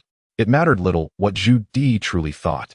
What was significant was that he would not act against Su Hao lightly, for he had begun to regard him with caution. That night, Su Hao and Zhu Di engaged in extensive discussions. By dawn, they finally rested. Those in the know soon learned of the reincarnation of the true martial emperor and the shocking death of eunuch Li Jin at his hands. While many were astonished, the news brought joy, as if they yearned to celebrate with firecrackers at home. Their curiosity centered on the intentions of this reincarnated emperor. However, the news remained confined within the corridors of power, and with the emperor neglecting his morning court, little could be gleaned. 3 days later, Zhu Di continued his dialogues with Su Hao, covering military, political, economic, agricultural matters, and more. Su Hao, once a student at Peking University and later a programmer at Alibaba, had nearly forgotten much of his knowledge. Yet, all of this hinged on one crucial condition. One must possess fists capable of toppling emperors, or else imprisonment would have been his fate. One could not merely feign divinity and engage in idle chatter with the emperor. The might of one's fist remained paramount. In truth, Zhu Di had come to place his trust in Su Hao. The pivotal moment arose when Su Hao outlined a comprehensive system for cultivating immortality, along with a vast realm of cultivation. He spoke of internal energy and internal martial arts, ancient foundations of cultivation that, once mastered to the indestructible state, signified a successful foundation. The subsequent transformation into golden elixirs would grant autonomy over one's fate. Then followed the birth of the nascent spirit, extending life for millennia. The transformation into divine consciousness, and the attainment of longevity. The culmination would be the union of body and spirit, surmounting the 9 heavenly tribulations, leading to ascension. Pools of ascension could cleanse mortal bodies, transforming them into immortal forms. He recounted tales from past lives of celestial sects, where countless lives were lost in battles. His descent to the mortal realm was driven by a pursuit to hunt down those who had reincarnated. Among the most formidable forces was the heavenly court, ruled by the Jade Emperor and the Queen Mother, who possessed 9,000 peach trees, 3,000 requiring 3 millennia to blossom and bear fruit, another 3,000 needing 6 millennia, and the last 3,000, 9 millennia. Mere whiffs of the 9 millennia fruits conferred lifespans of 365 years. Su Hao boasted of his identity as the true martial emperor, overseeing the northern celestial realm, the leader of myriad immortals. At every peach banquet, he indulged in the 9 millennia peaches, discarding them whimsically. Zhu Di, captivated by Su Hao's tales, inquired thrice, eager to know if he had brought a peach to sample, even if only to catch a whiff of the longevity it promised. Eventually, Su Hao, unable to withstand Zhu Di's persistent pleading, imparted a cultivation technique called 9 transformations into dragon. This was adapted from 9 transformations of the golden body. When Su Hao handed over the manual, he clasped Zhu Di's shoulder, urging him to practice diligently, for this technique could only be mastered by one endowed with royal fortune. Only an emperor could succeed. After all, emperors were not ordinary mortals. Should they attain immortality, it would mean sharing a lifespan with the heavens, a thought the Jade Emperor would not entertain. Nevertheless, seeing Zhu Di as a wise ruler, he promised to intercede on his behalf when it came time for ascension, allowing him to linger longer in the mortal realm. Yet, to master the 9 transformations into dragon, one must cultivate the affection of the populace, ensuring that the subjects genuinely revered their emperor rather than feared him. Only then could an emperor cultivate into immortality. Su Hao was uncertain whether Zhu Di believed him, yet after securing 2 barrels of oil from Zhu Di, he departed with over 20 elite guards. However, mere days after his departure, Zhu Di enacted a series of policies to benefit the nation and its people, even going incognito to observe the conditions of his subjects. Thus, it seemed he had indeed been convinced. As for the title of immortal, one of the inner court experts regarded Su Hao with an inexplicable reverence, for they had all witnessed his prowess firsthand. Thus, whether Su Hao was an immortal or immortal, they dared not act frivolously. Furthermore, Zhu Di secretly conferred upon Su Hao a golden token, indicating that to behold the token was akin to seeing the emperor himself, granting him command over an army of no more than 10,000 men. While this authority was not overwhelming, it sufficed for certain matters. Yet, Su Hao had no intention of calling upon the army. He sought merely a status within the court. With the elite guards by his side, he ensured that those crossing the borders could not gain strength from the righteous sections. After all, leading troops through the martial world would inevitably lead to missteps. And should evil arise, it would spiral out of control. Forget it. Just call me Su Gongzi. In a few days, we shall reach Songzan. Relax. There is no need to be so tense. Su Hao sat cross-legged, his eyes gently closed. Forgive me, but I am merely concerned. Ever since your night-long conversation with His Majesty, you have not consumed any food, nor have I seen you drink. Do you truly not require sustenance? Questioned Song Chung, an elite guard, who was considered exceptional in the martial world. At this moment, not only was he curious about Su Hao's cultivation, but so were the others. Su Hao observed their expressions and couldn't help but smirk. After waiting so long, they finally inquired. He was on the verge of starvation due to his injuries. Yet, he replied nonchalantly, I have merely reached the period of fasting. A month without food is no great matter. However, my realm remains unstable, and after several days of travel, I find myself somewhat unaccustomed. In the wilderness, a group of 21 individuals had set up camp, among them 9 of the foremost masters of the age, with the rest being at least second-tier practitioners. They were elite members of the Imperial Guard, skilled in various cooperative formations. Thus their prowess was undeniably formidable. 3 of them, even when facing the top figures of the martial world, would find themselves at a disadvantage. Living in the wild was an effortless endeavor for them. However, the urgency of their journey left Su Hao little choice but to rest outdoors. Otherwise, who wouldn't prefer the comforts of an inn? Food had arrived: roasted goose, steamed buns, and pancakes purchased in town the day before. Su Hao, there was even a half bottle of daughter's red wine hidden away. The group was eager to learn any immortal cultivation techniques. But Su Hao's high level of mastery meant that even if he refrained from imparting the secrets of cultivation, the internal martial arts he taught would still lead them to the same destination. The imperial experts greatly benefited from his teachings and held Su Hao in the highest regard, wishing to serve him as loyal subordinates. Days passed, and as they neared Songshan, Su Hao uncovered a troubling matter. The signal provided by the system indicated that this group was heading towards the Songshan sect, seemingly to engage in some significant undertaking. Upon further inquiry, he learned that Zuolingchan, the master of Songshan, sought to merge the Five Mountain sword sects, coinciding with the upcoming martial arts gathering of the Five Mountains. Renowned sects from the martial world were converging on Songshan, leading Su Hao to realize he had stepped into a pivotal moment.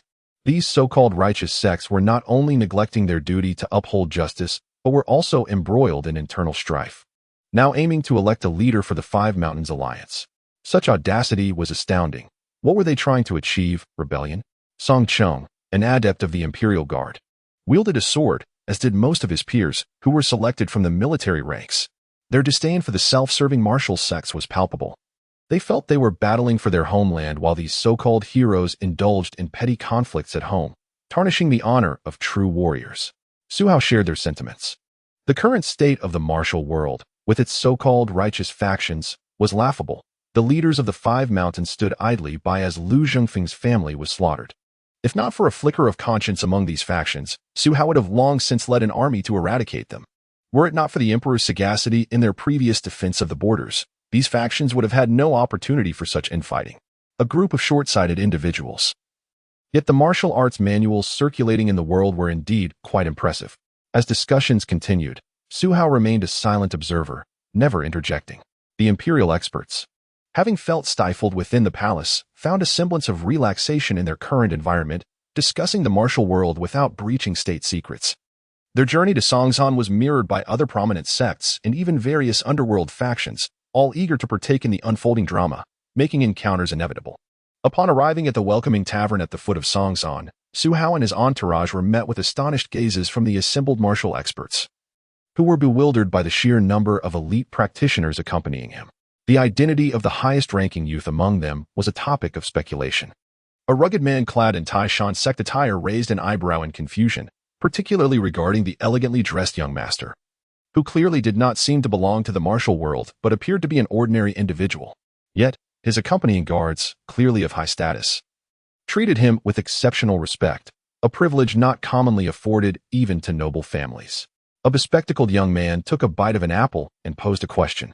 "Chu Gu, have you noticed something peculiar?" The third member queried. "My point is, he must be affiliated with the court, as only certain court officials could command such deference from these masters. The situation surrounding the election of the Five Mountains leader has escalated, and the court may have sent someone to ensure we do not create a significant disturbance." The events unfolding in the martial world were not merely fabrications of a drama. They were grounded in reality, where the court's presence was inescapable.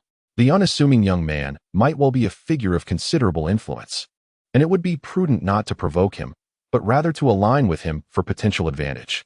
A glimmer of calculation sparked in Chu Ji's eyes, and the others nodded in agreement, placing their trust in his insights. That evening, representatives from the Five Mountains gathered at the foot of Songshan. As renowned figures from the storyline made their appearances, Ling Huchong, leading a group of nuns, attracted immediate attention. His interaction with Yu Buchuan was terse, as Ling Huchong offered a salute, and Yu merely scoffed before ascending to the second floor, disregarding his senior disciple entirely. On that very night, the conspirators present at Songshan engaged in conflict. Only a handful of storyline characters participated. Gunfire erupted, and amidst the chaos, one of the conspirators transformed into a werewolf. The outcome saw 5 individuals from Hengshan annihilated, instigated by a mere trio. Su Hao had anticipated such a scenario but was surprised by their audacity to act from a position of weakness. The trio executed a well-laid plan, systematically defeating the 5, leading one reckless individual into Yu Buchuan's chamber, resulting in a swift and brutal expulsion that nearly cost him his life. The storyline characters, upon witnessing firearms, regarded them as formidable hidden weapons. They were familiar with their lethality, but were not overly astonished. One member of the five, transformed into a werewolf, was ultimately slain by one of the trio.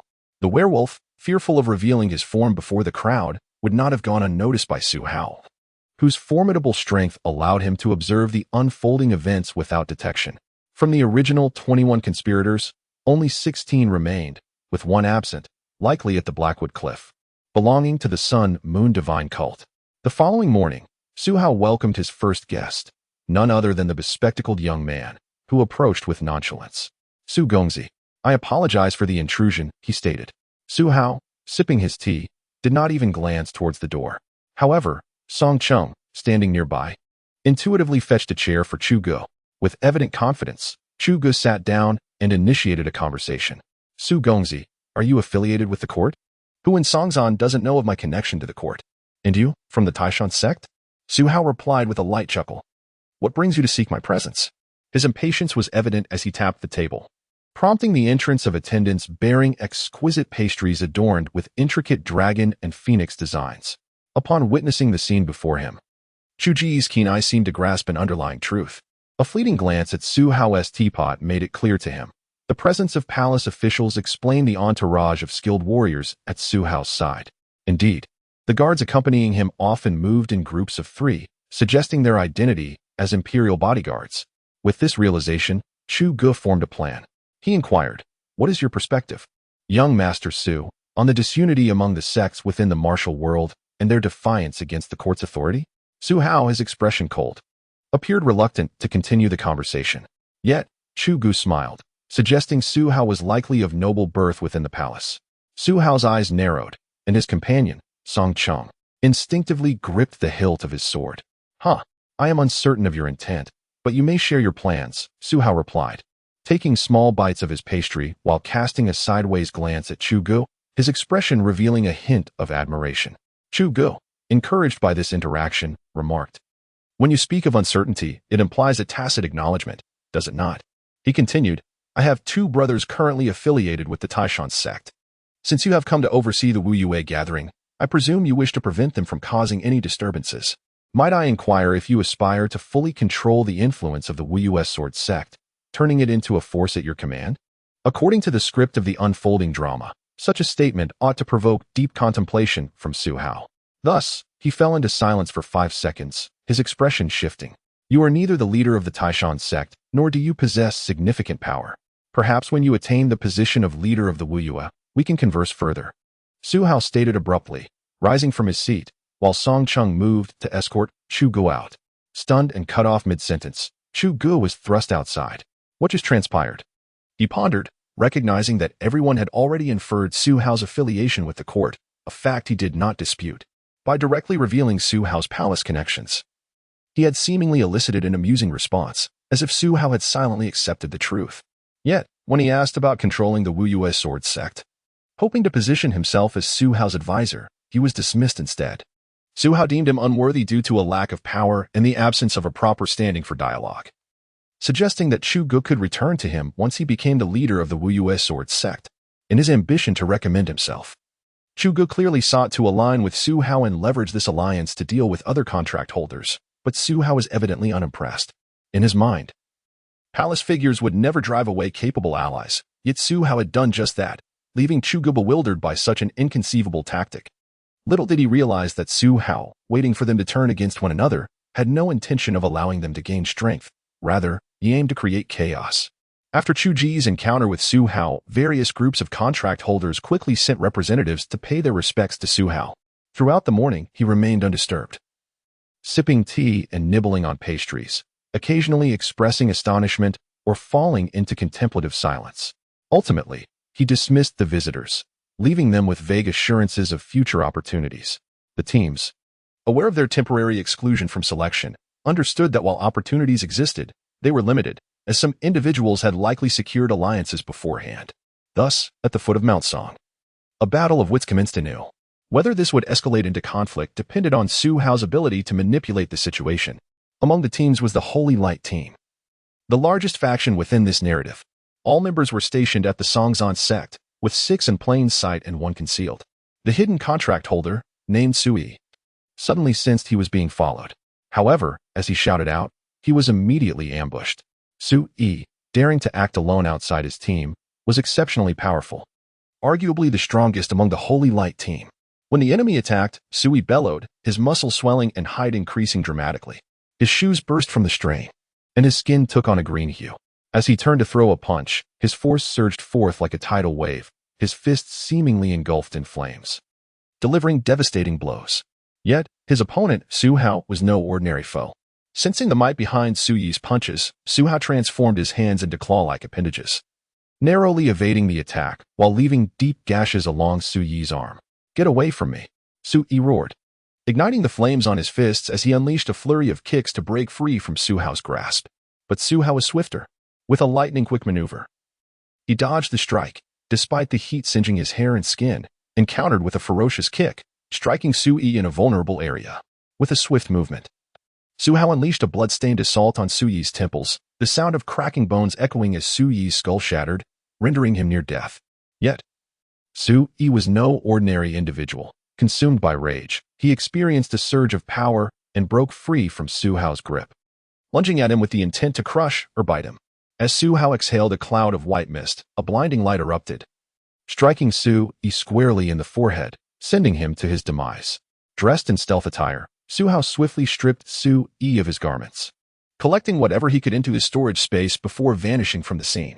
Barely had he departed when a throng of martial artists and contract holders, drawn by the sounds of conflict, converged upon the area.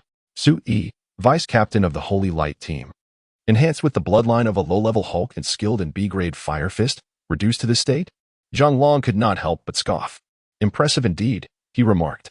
"To stand toe-to-toe with Su Yi in close combat and not falter is a rare feat, even among scripted characters." Chu Gu adjusted his spectacles, delving into contemplation. As some contract holders from the Songzon sect approached, their expressions turned grim. A tall woman emerged, collecting Su Yi's lifeless body, disregarding the presence of numerous narrative characters as she coldly declared, "If you wish for war, do not blame the Holy Light team for being unyielding. Perhaps we shall reconvene atop Mount Song, your primary battlefield. What is there to fear?" A disciple clad in Huashan garb sneered. The Rancid Blade team, comprising 4 members, allied with Chu Ji's trio to confront the Holy Light team. They mistakenly believed that Chu Ji's group had instigated the conflict, prompting them to emerge in derision. The Holy Light team comprised 6, while the Songzon sect had its own members, alongside Chu Ji's trio from the Taishan sect and the Rancid Blade team from Huashan, totaling 5 from Hengshan, now utterly obliterated. As for the remaining individual, affiliated with the Sun Moon Holy Cult, he appeared to be a lone wanderer.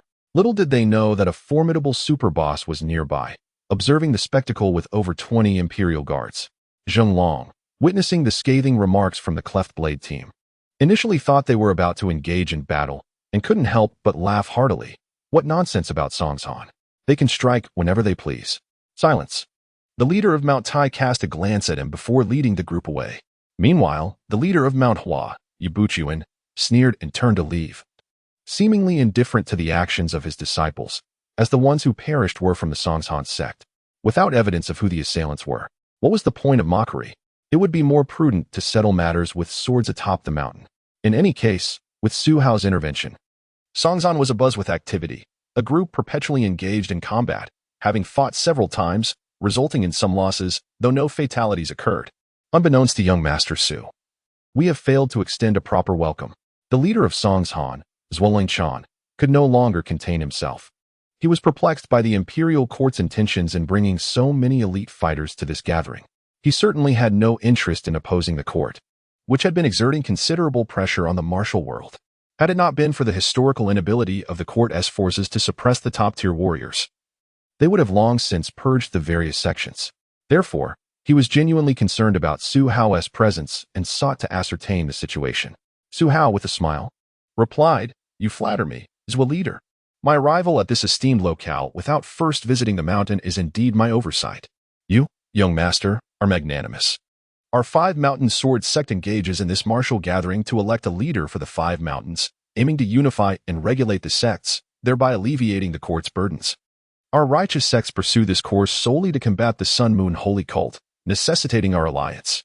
Zhuoling shook his head with a wry smile, a paragon of righteousness. a hero of the nation. However, are you aware that your Five Mountain Sword sect has infiltrators from the Sun Moon Holy Cult?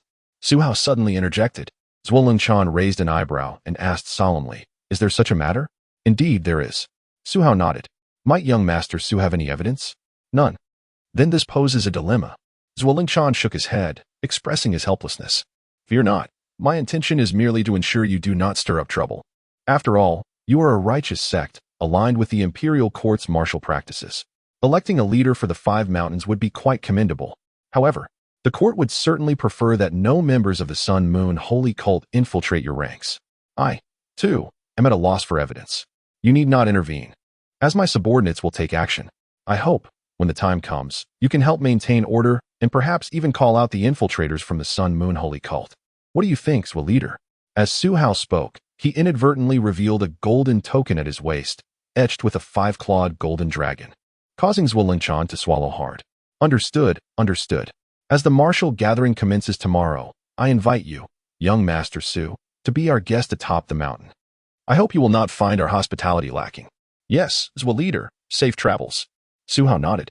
At the moment Su Hao eliminated Sui, his evil points diminished slightly. A continuous change, yet this was likely a consequence of Zhu Di's policies. He had now cleared his evil points, with his justice points also at 0. In essence, this marked a new beginning, as he would no longer suffer financial losses and could pursue a modestly prosperous life. Yet, he remained perplexed about how to increase his justice points. He had a nagging feeling that the justice points earned through good deeds were subject to luck.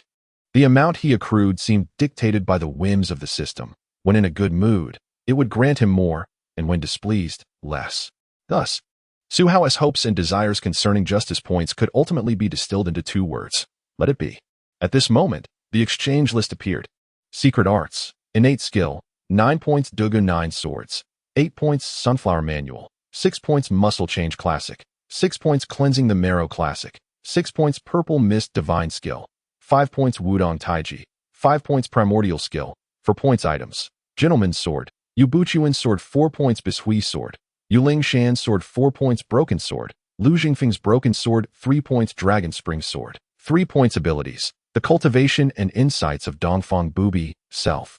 Castration 20 points the Cultivation and Insights of Feng Qingyang, 20 points, 18 points, 16 points, 15 points Runwashing, 16 points Yu Buchuan's Cultivation and Insights, Self-Castration 15 points Ling Hu Chan's Cultivation and Insights, 15 points Zhuo Lengchan's Cultivation and Insights, 14 points Characters, Sun Lutong, 17 points. Time remaining for redemption, 25 years others, not unlocked. Upon examining the exchange list, Su Hao couldn't determine whether the internal cultivation manuals or martial arts texts surpassed the internal boxing styles. Such tomes required greater innate talent and, once mastered, would mitigate many hardships. While practicing internal boxing is relatively easy at first, as one progresses, merely mastering a single style is insufficient for dominance. One must comprehend various martial arts and integrate them into a personal path to become a true master, rather than merely learning a single manual and expecting to thrive thereafter. As for the abilities, the justice points allowed for an estimation of these individuals' powers. If Su Hao's assumptions were correct, Dongfang Bubi and Feng Qingyang were either at the innate level or pseudo-innate level, akin to his own state. Initially, his master, Sun Lutong, possessed a cultivation and insights value of merely 15 justice points, without having yet developed his vital energy. Now, having cultivated his vital energy, he was but a step away from indestructibility, likely comparable to Dongfang Bubi, and even if weaker, not by much. Moreover, this reflected the current strength of narrative characters. Should the plot progress further, Ling Hu Chong would emerge as a true powerhouse. As for the enigmatic entries, they were undoubtedly elite court figures, with at least 2 residing within the palace. Su Hao had sensed their presence before, yet he remained uncertain as to why Zhu Di had not allowed them to make their entrance. Su Hao raised an eyebrow, deciding not to confront Zhu Di directly, as he had yet to cause any public embarrassment. Regarding character exchanges, Su Hao had noticed unlockable masters prior to departing from the Ip Man film, though he did not intend to have his master accompany him on his travels, as his situation was rather precarious.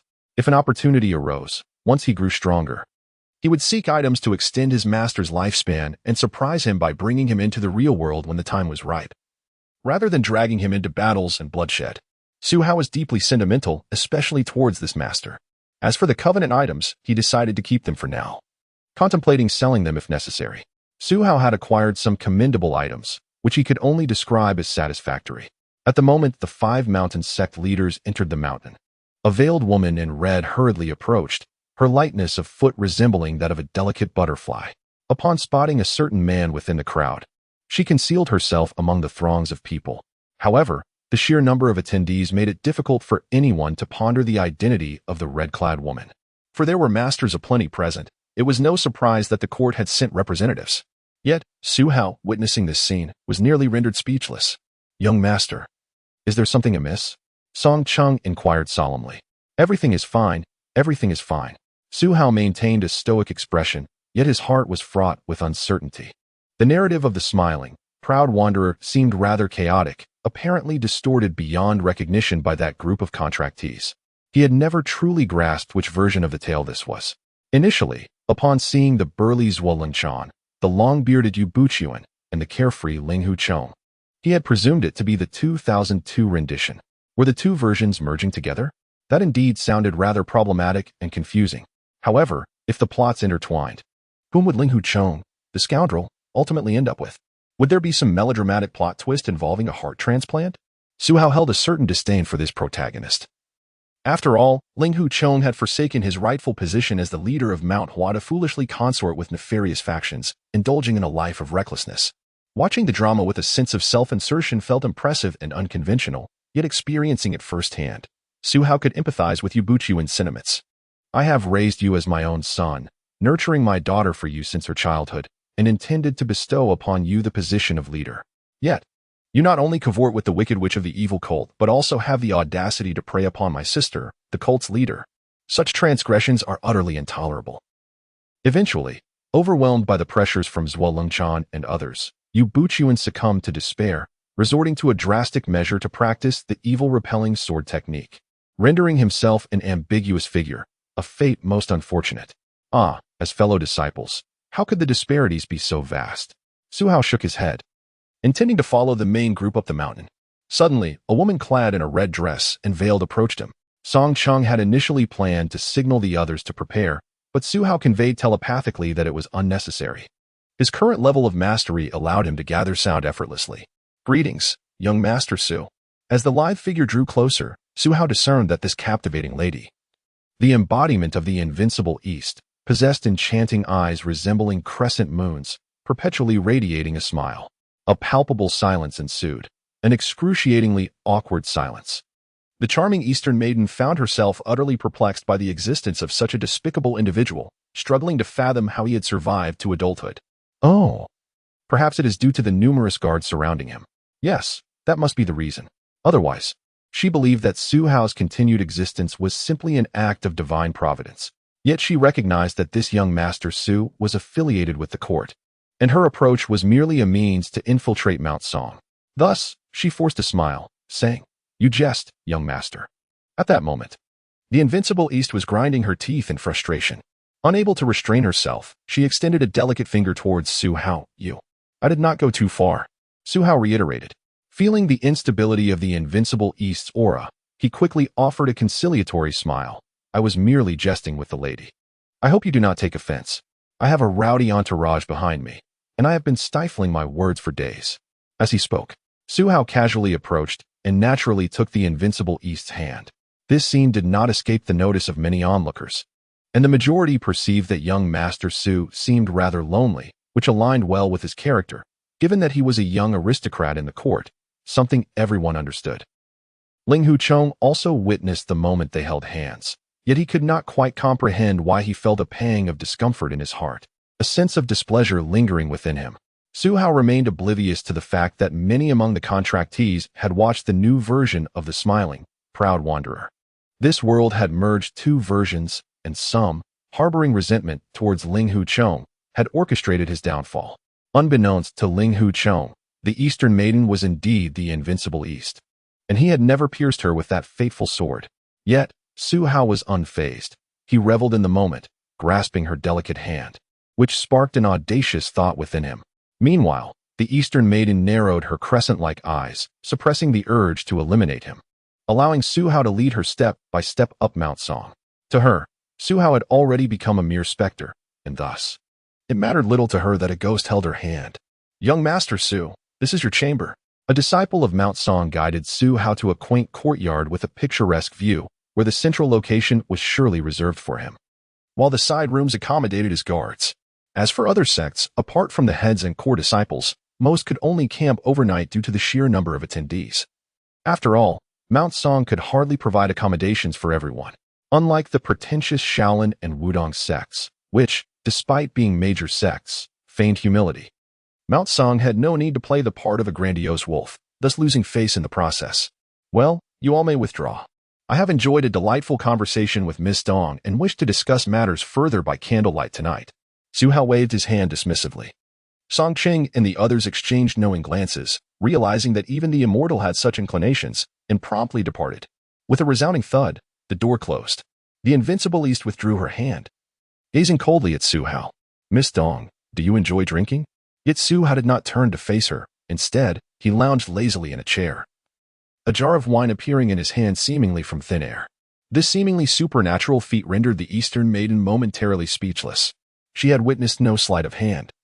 Yet the jar of wine materialized right before her. How could this fail to capture her attention? Sensing her intrigue, Su Hao could not help but smile with pride. Though I know not why Miss Dong wears a veil, perhaps due to her radiant beauty, or perhaps out of concern for her appearance, our gathering is fated. Why not share a drink and enjoy the martial arts tournament together? Why did you bring me here? The invincible East, intrigued by Su Hao's audacity, found herself curious, a sentiment she had rarely experienced. This marked her second instance of curiosity towards a man. The first was for the carefree and forthright Ling Huchong, whose actions had ultimately broken her heart. Alas, a band of chaotic contractees nearly led to Ling Huchong's demise.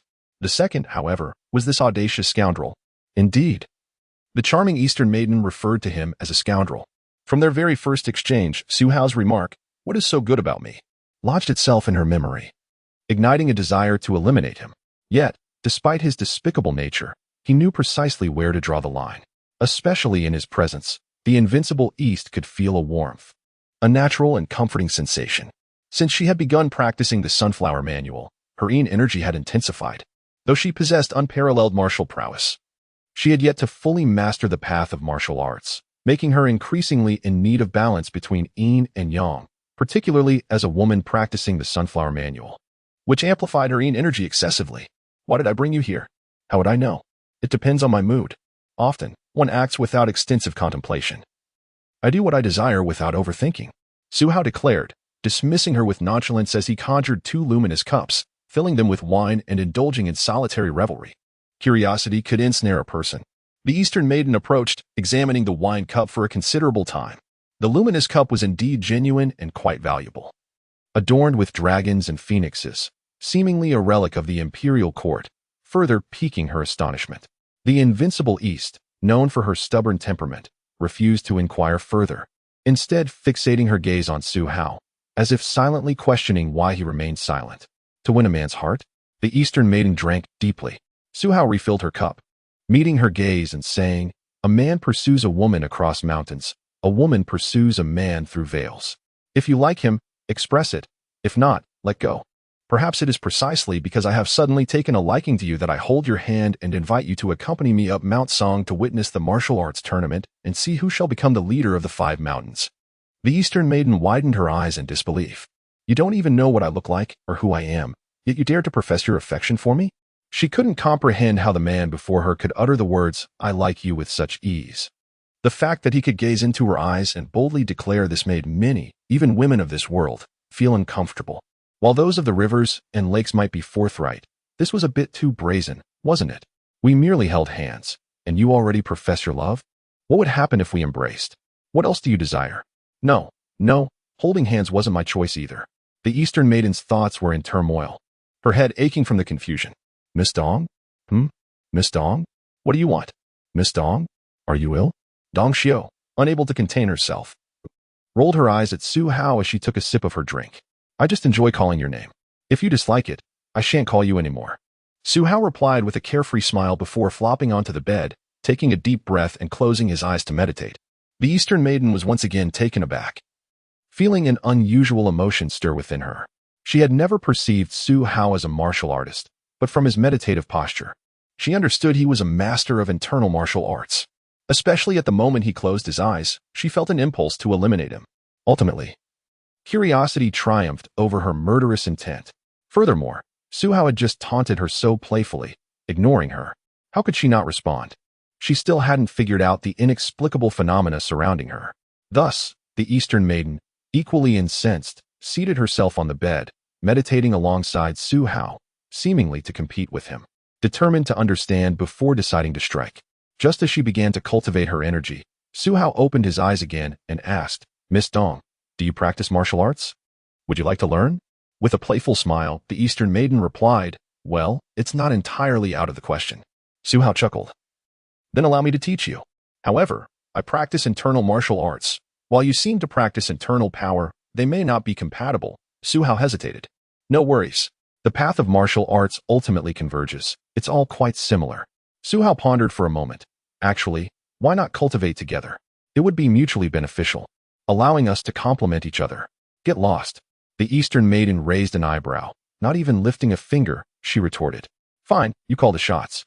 I actually don't wish to learn internal power. I only want to master internal martial arts. As you said, the journey of martial arts is boundless. I am on the brink of achieving an unbreakable state. And as for my mastery in internal martial arts, I could teach you whatever you desire." Su Hao continued, shifting topics. "Teach me anything, even your most secret techniques? You wouldn't hoard them?" The Eastern maiden was skeptical.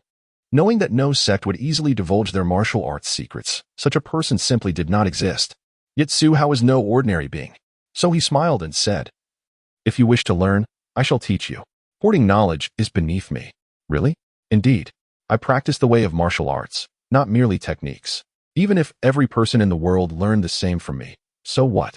Even if countless others reach my level, what difference would it make?" As Su Hao spoke, he exuded an air of invincibility. The Eastern maiden gazed into his eyes, seeing a reflection of herself, unrivaled, unparalleled. If Su Hao had not attained an unbreakable state, then he would not achieve the harmony of yin and yang, thus embodying the essence of strength and light. Similarly, Dong Xiao, with her pseudo-primeval state, represented the essence of softness and darkness. Their meditative practice together produced effects far beyond mere addition. The geometric power was indeed formidable. The natural, comfortable sensation of their shared cultivation, devoid of the fear of losing oneself to madness, left the Eastern maiden feeling reluctant to part ways. "Morning has come. We should stop practicing. Aren't you tired?" As Su Hao stretched, the sounds of his bones cracking echoed, revealing skin as luminous as jade, nearly perfect. The Eastern maiden glanced at her own arms, unable to suppress a disdainful hum, disinterested in Su Hao. She recognized that she had not yet reached the primeval state and could not compete with a practitioner of internal martial arts focused solely on physical cultivation. "Are you a prince in the palace?" The Eastern maiden, seeing Su Hao neglecting to call her for breakfast, could only sigh and approach him, feeling exhausted. "Do you wish for me to marry you? Are you not afraid I would have 3,000 concubines once I become emperor?" Su Hao resumed his teasing after a night's rest. The Eastern maiden fell into contemplation, feeling defeated, not in skill but in wit and banter. Yet, being stubborn, she resolved to triumph. So she coldly replied, "You wish to be emperor now? Are you not afraid I would inform Zhu Di to execute you for being a rebel?" At that moment, the Eastern maiden truly contemplated rushing to inform Zhu Di that his son was plotting to usurp the throne, forgetting her concerns for Ling Huchang's safety. Only wanting to vex the insufferable man before her. "My beloved, would you be so kind as to pour me a cup of wine?" Su Hao's words shattered the silence. Upon hearing such shamelessness, the Eastern maiden looked up at him, descending into silence once more. "Then allow me to serve you a cup." Su Hao joyfully filled her cup before offering it to her. What does a rogue of the streets look like? The Eastern maiden had pondered this question before, but her experiences had been too elevated for her to know. Yet she finally encountered a rogue with formidable martial prowess, and when faced with Su Hao's sincere expression, she hesitated before ultimately lifting the cup. In a swift motion, Su Hao inhaled the wine, not a drop wasted, while feigning exhaustion. "My dear, this wine is exquisite. I find myself quite fatigued. Get lost." The Eastern maiden could no longer contain herself, kicking over the table. Su Hao swiftly exited, standing outside with an elegant demeanor, extending his hand. "Miss Dong, shall I accompany you to observe how they choose the leader of the Five Mountains Alliance?" "Ah, how infuriating." The Eastern maiden felt on the verge of collapse, yet she could not forego the day's events, so she begrudgingly approached the door. Su Hao effortlessly grasped her hand with such strength that she could not withdraw, and he began to lead her, albeit reluctantly, toward the square. Many onlookers witnessed this scene, perceiving it as a quarrelsome couple, although their actions were quite unrefined for the era. Who was Su Hao? He was capricious.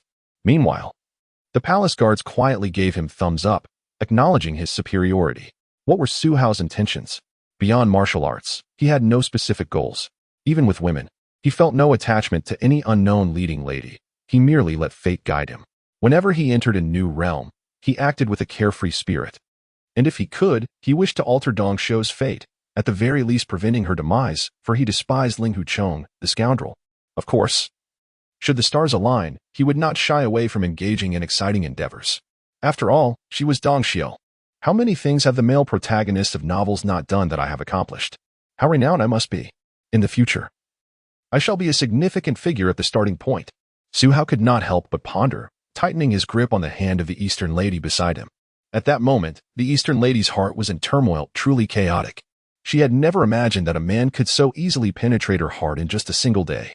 Initially, she believed she would only ever care for one person in her lifetime. Yet at this moment, doubt began to creep in. Her previous resoluteness wavered.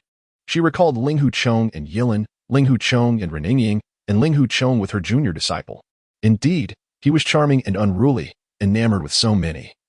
A figure of the righteous sect, while she, a leader of the demonic cult. How amusing. The Eastern lady thought of the so-called dichotomy of good and evil, recalling Ling Hucheng's various predicaments, which struck her as somewhat ridiculous.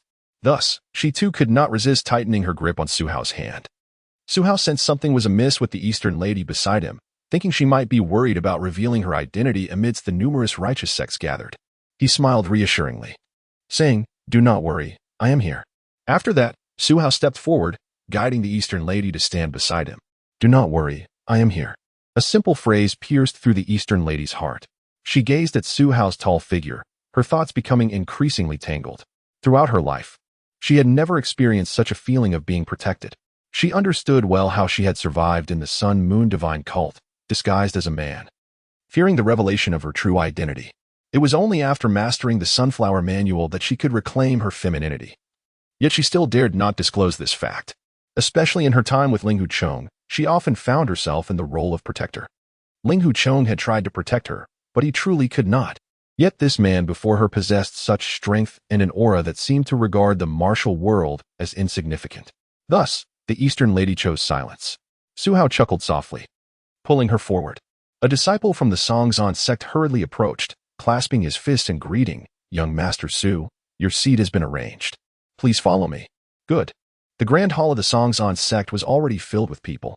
The leaders of the Five Mountain Sword sect were all present, each occupying their own seats. While their disciples mostly stood, the contract holders had also arrived, seemingly ready to participate in the upcoming battles, perhaps to earn some rewards. Su Hao and his companions took their seats to the right of Zhuilingchan, although the seating arrangement favored those of higher status. Placing him at the right side granted him considerable respect. After all, Su Hao's group was seen by everyone as the court's representatives here to ensure no trouble arose. Not as participants in the martial contest, thus no need for excessive courtesy. As Su Hao and his companions settled in, the competition for the leadership of the Five Mountains Alliance was about to commence. The Five Mountains Alliance announced that prior to the opening of the contest, there would be a literary debate, which everyone was aware of. The Taoist priest of Tianmin and Yu Chizi were locked in a stalemate, while Zhuilingchan, following the usual plot, attempted to orchestrate an underhanded move, only to have Chudge counter him with just a few words, rendering him incapable of self-care. In a fit of anger, he resorted to hidden weapons, only to be met with Zheng Long's swift fists and kicks, which left him bloodied. After much discussion with the Taoist priest and the three contract holders, it seemed they had received some benefits, their faces alight with joy. Following this interlude, everyone moved to the plaza for the martial contest. The Eastern lady's cheeks flushed, the warm air tickling her ears, yet she remained contemplative, if nothing unexpected occurs. It should be Zhuilingchan. Ling Hucheng furrowed his brow, feeling a sense of familiarity with the woman in red, especially witnessing their intimate gestures, which caused a pang in his heart. Unfortunately, it was not a mere pang, but rather a deeper ache. Their whispered conversations seemed endless. He turned away, glancing at his junior disciple Yuling Shan, only to remember her union with Lin Pingji, which intensified his heartache. Having traversed 2 worlds, for Su Hao, both journeys were merely practice. The first allowed him to grow, solidifying his strength far beyond those superficial contract holders. The second taught him the weight of responsibility, the obligations of a guardian of the multiverse, while also revealing the extent of his adversaries. Thus, Su Hao felt no impulse of fear nor a sense of losing control over his circumstances. The world was vast, and if pressed, he could wield military power. He regarded this journey as a mere travel through a world for refining his heart. Exposure to diverse experiences would yield invaluable insights. He sensed that he was on the brink of a breakthrough, perhaps even to a state of indestructibility, and felt ready to attempt it. The martial competition was formally initiated by Yuling Shan challenging Yuanzi of the Taishan sect. Following Yuanzi's defeat, Zhang Long re-emerged, wielding a formidable presence and a weighty sword technique that overwhelmed Yuling Shan. The swordplay was secondary, it was sheer brute strength that triumphed. In the realm of the 5 Mountains sword sect, one must wield a sword to participate. Zhang Long triumphed in 3 consecutive battles, astonishing both Yu Buqian and Zhuoling Chan. Then, a true sword-wielding contract holder from the Huashan sect emerged, his swordplay leaving the audience in awe, achieving 5 victories in 5 matches. His technique was purely offensive. With no defense, each move designed to press the attack, rendering opponents incapable of countering. Su Hao could easily surmise that the legendary Duga 9 swords had made its appearance. Ling Huchong was equally astonished, never anticipating that Feng Qingyang would impart such an ultimate skill to another. Fortunately, as the main character, he possessed some tolerance and did not harbor jealousy, merely shaking his head, seemingly lamenting that this practitioner of the Dugu 9 swords had not mastered it fully. Many moves could have been countered with a single strike, yet he squandered too many opportunities, slowing his offensive. If his opponent were truly formidable, he would have faced defeat. This scenario arose from the practitioner's insufficient exposure to various sword techniques, failing to learn from countless styles, which prevented him from countering effectively. Nevertheless, reaching this level was no easy feat, and he was only a step away from becoming a top-tier expert. The essence of the Duga 9 swords lay in speed. In martial arts, swiftness is invincible. One must identify weaknesses in an opponent's attack and respond instantaneously. However, this swordplay emphasized sword intent rather than mere technique. As Su Hao noted, of course, his observations were audible only to the Eastern lady. She understood this sword technique well and nodded in agreement, for in her eyes, no swordsman, no matter how swift, could surpass the needle in her hand. She was simply that confident. The might of brute force, as exhibited by Zhang Long's swordplay, effectively countered the Dugu 9 swords. Su Hao suddenly recalled the life of Dugu Qiubai. In his youth, he wielded a light sword, battling the world's masters, observing their techniques, and rarely facing defeat with the Duga 9 swords. In middle age, he employed a heavy sword made of black iron, emphasizing thrusts, lifts, strikes, and sweeps, actions that transcended traditional swordplay to vanquish foes with ferocity, approaching the realm of defeating unarmed opponents. You seem quite knowledgeable about swordplay? The Eastern lady raised her delicate brows. Su Hao turned to meet her gaze, softly replying, "No, I am more interested in understanding you." The Eastern lady fell silent, playfully throwing a small fist at him. "Ah, such training has been fruitful, yet some crucial elements remain." Su Hao chuckled with satisfaction, continuing to observe the battles unfolding before him. The contest for the leadership of the 5 Mountains sword sect surpassed the excitement of any television drama. The challengers took the stage one after another, and with each victory, their smiles grew wider, as if some reward awaited them. Their participation rendered the influential figures powerless to intervene, much to the agitation of Zhuoling Chan. The matches continued into the night, concluding only after many disciples had fought. Zhuoling Chan, with a hint of disinterest, announced, "Tomorrow, the leaders of each sect will compete to select the leader of the 5 Mountains."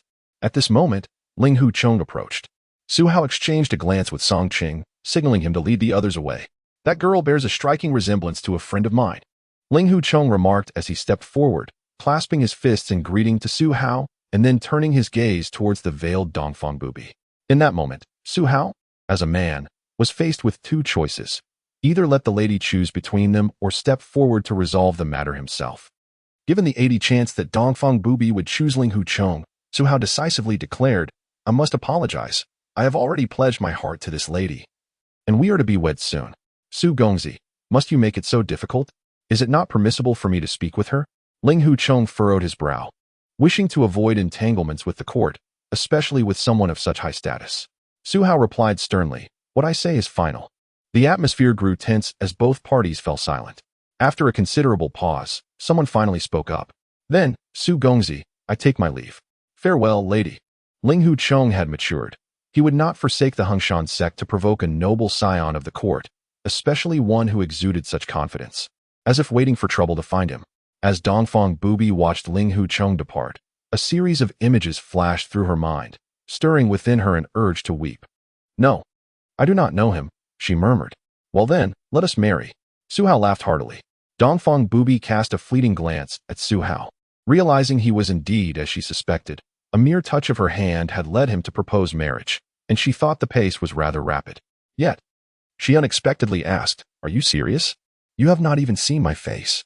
Thus, she chose to remain silent, weary of conversing with him. As the sun set, the beauty of the sunset over Songshan was breathtaking, with crimson clouds stretching endlessly across the sky, seemingly foretelling that there would be bloodshed in the contest for leadership the following day.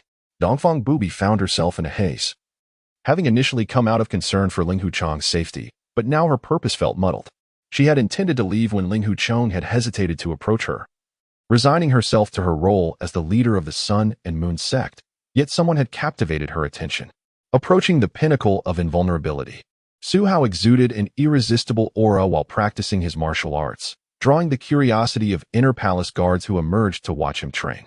Eager to glean some wisdom from his movements, Su Hao was generous with his knowledge, never withholding his methods from those who wished to observe. His practice resembled that of an elderly man performing Tai Chi in the park, slow, graceful movements laden with natural beauty, offering profound insights to those who watched.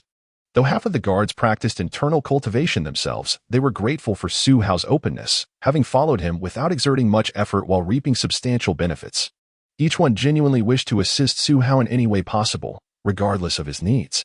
In the realm of martial arts, progress is akin to rowing against the current. Without practice, all is in vain. At times, Su Hao appeared to be idle, yet at his level, even walking was a form of practice. When seated in meditation, he refined his energy. Even in sleep, he dissected martial techniques in his mind, reconstructing them anew. His spirit and willpower never strayed from the path of martial arts, which he deemed far more significant than mere appearances. As night enveloped the land, Dongfang Bubi still wore her veil, consuming her meal discreetly behind it. Su Hao, after enjoying a couple of bowls of porridge, informed her, "I must step out for a moment." Dongfang Bubi nodded in surprise, watching him leap through the window with a grace akin to a phantom. Meanwhile, at the Huashan base, Yu Buchuan was seething with rage, nearly losing his beard to his furious energy. For the sect's most distinguished disciple, the one who had mastered the Dugun 9 swords, had been brutally slain in the latrine. The confrontation lasted but a fleeting moment, merely 3 breaths long. The first breath, as the challenger shed his trousers and squatted down, Su Hao's fist shattered the latrine door. The man narrowly avoided the blow but found himself seated in a most unfortunate position, his expression darkening as if he had sat upon something foul. The second breath, before he could don his trousers, Su Hao delivered a kick, shattering his jaw and delivering a fatal blow. The challenger never even drew his sword, meeting his demise at Su Hao's feet. After all, who would take their sword to the latrine? The third breath, Su Hao, frowning, completed his business and vanished just as others arrived, leaving the unfortunate challenger to plummet into the cesspool with a sickening thud. In truth, it was not that this challenger was weak, but that Su Hao was overwhelmingly strong, especially in the art of concealment. Aside from Dongfang Bubi, none within Songshan could match his prowess. Otherwise, even Yu Buchuan would have sensed the impending danger had he attempted a stealthy approach. The remnants of the Ruined Blade team were thrown into chaos, mistakenly believing they were under attack from the Holy Light team. They swiftly allied with Chu Gu and his companions, clashing until both sides suffered losses, only ceasing hostilities under Zhuo Lengchan's intervention. The core disciples possessed formidable strength, making it difficult for the leaders of the Five Mountains Sword sect to intervene. It was sufficient to control their disciples from engaging in combat. Fortunately, it seemed that the court's Su Gongzi did not concern himself with their petty squabbles. Perhaps he was preoccupied with matters involving Miss Dong, leaving him little time to address their disputes. "You have killed him, why?" Dongfang Bubi questioned, unable to comprehend Su Hao's motives. What benefit could this serve him? My enemies must perish. If they do not, I shall. The Huashan sect has but 2 remaining, the Taishan sect 3, and the Songshan sect 5. The Sun and Moon sect retains 1. Once I have dealt with them, my task shall be deemed complete, Su Hao replied indifferently. Enemies of the Sun and Moon sect? Who are they? Dongfang Bubi. Dongfang Bubi felt a headache coming on. The notion of so many formidable foes was overwhelming, and she wondered if she might count among them.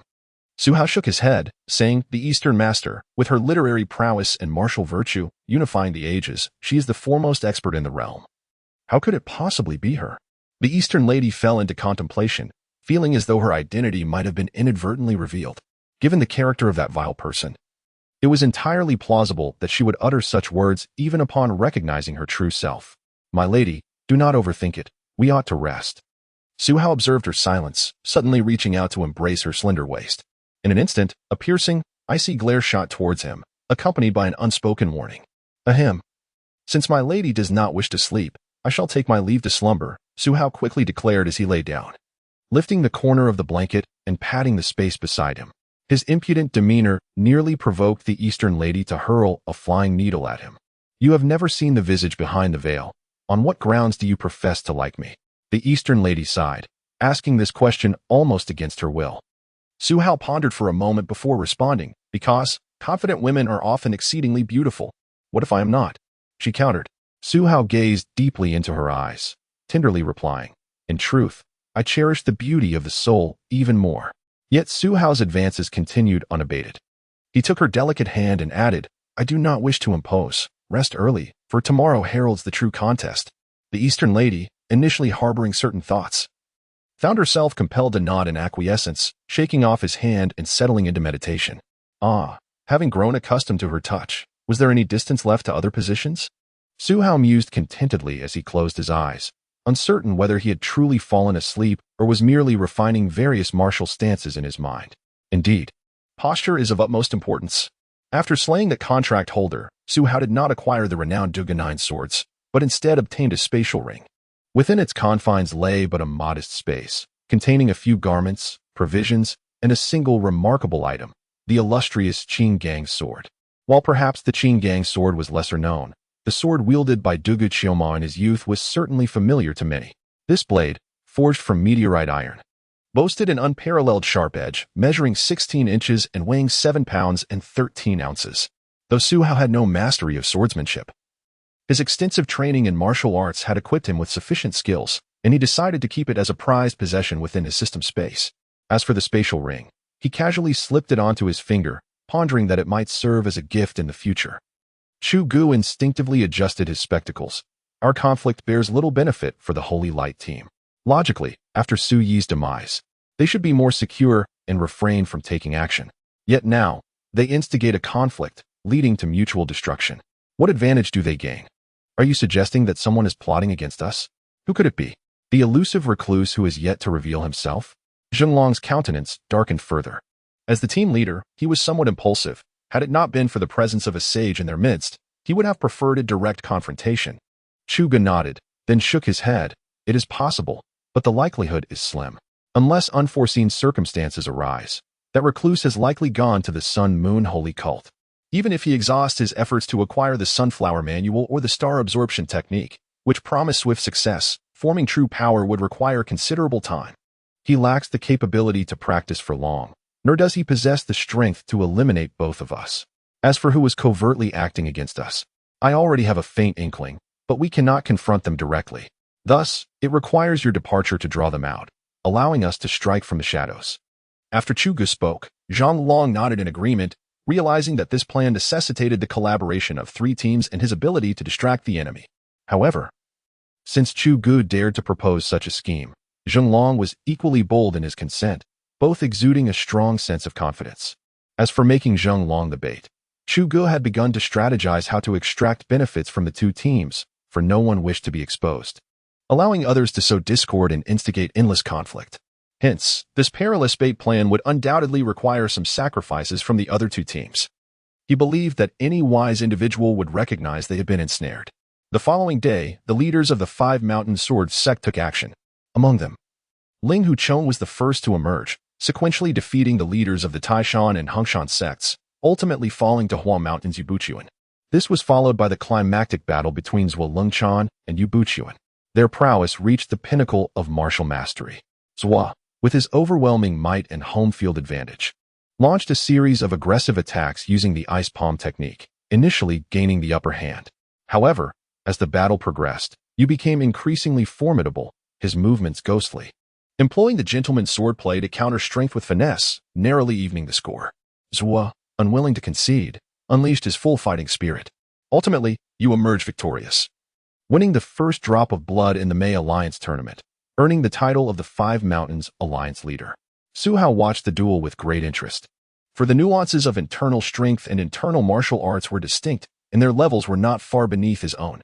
Such a spirited scene ignited a desire within him to join the fray. Had he belonged to the Five Mountains Sword sect, he would surely vie for the position of leader while embracing a beautiful companion, pointing out the landscape. Although he lacked proficiency in swordplay, the newly acquired Qinggang sword was formidable, coupled with his immense strength. With a series of strikes, he could shatter his opponent's weapons, securing victory for himself. Alas, the Eastern lady departed after the martial gathering, and Su Hao did not attempt to stop her, knowing there would be future opportunities to meet. Pursuing a romantic interest required a balance of tension and ease, the best approach being one of moderation. When parting, the Eastern lady entrusted him with a black wooden token from the Sun-Moon Holy Cult, assuring him that upon ascending the black wooden cliff, the multitude of followers would regard him as their master. Should I consider renaming myself Su Fengdubai? Su Hao mused to himself, tucking the token into his space.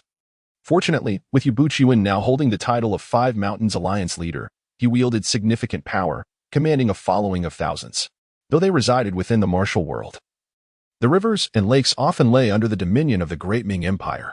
I implore you, master, to set a precedent for the martial community, promoting the righteous sects, especially regarding the Sun-Moon Holy Cult.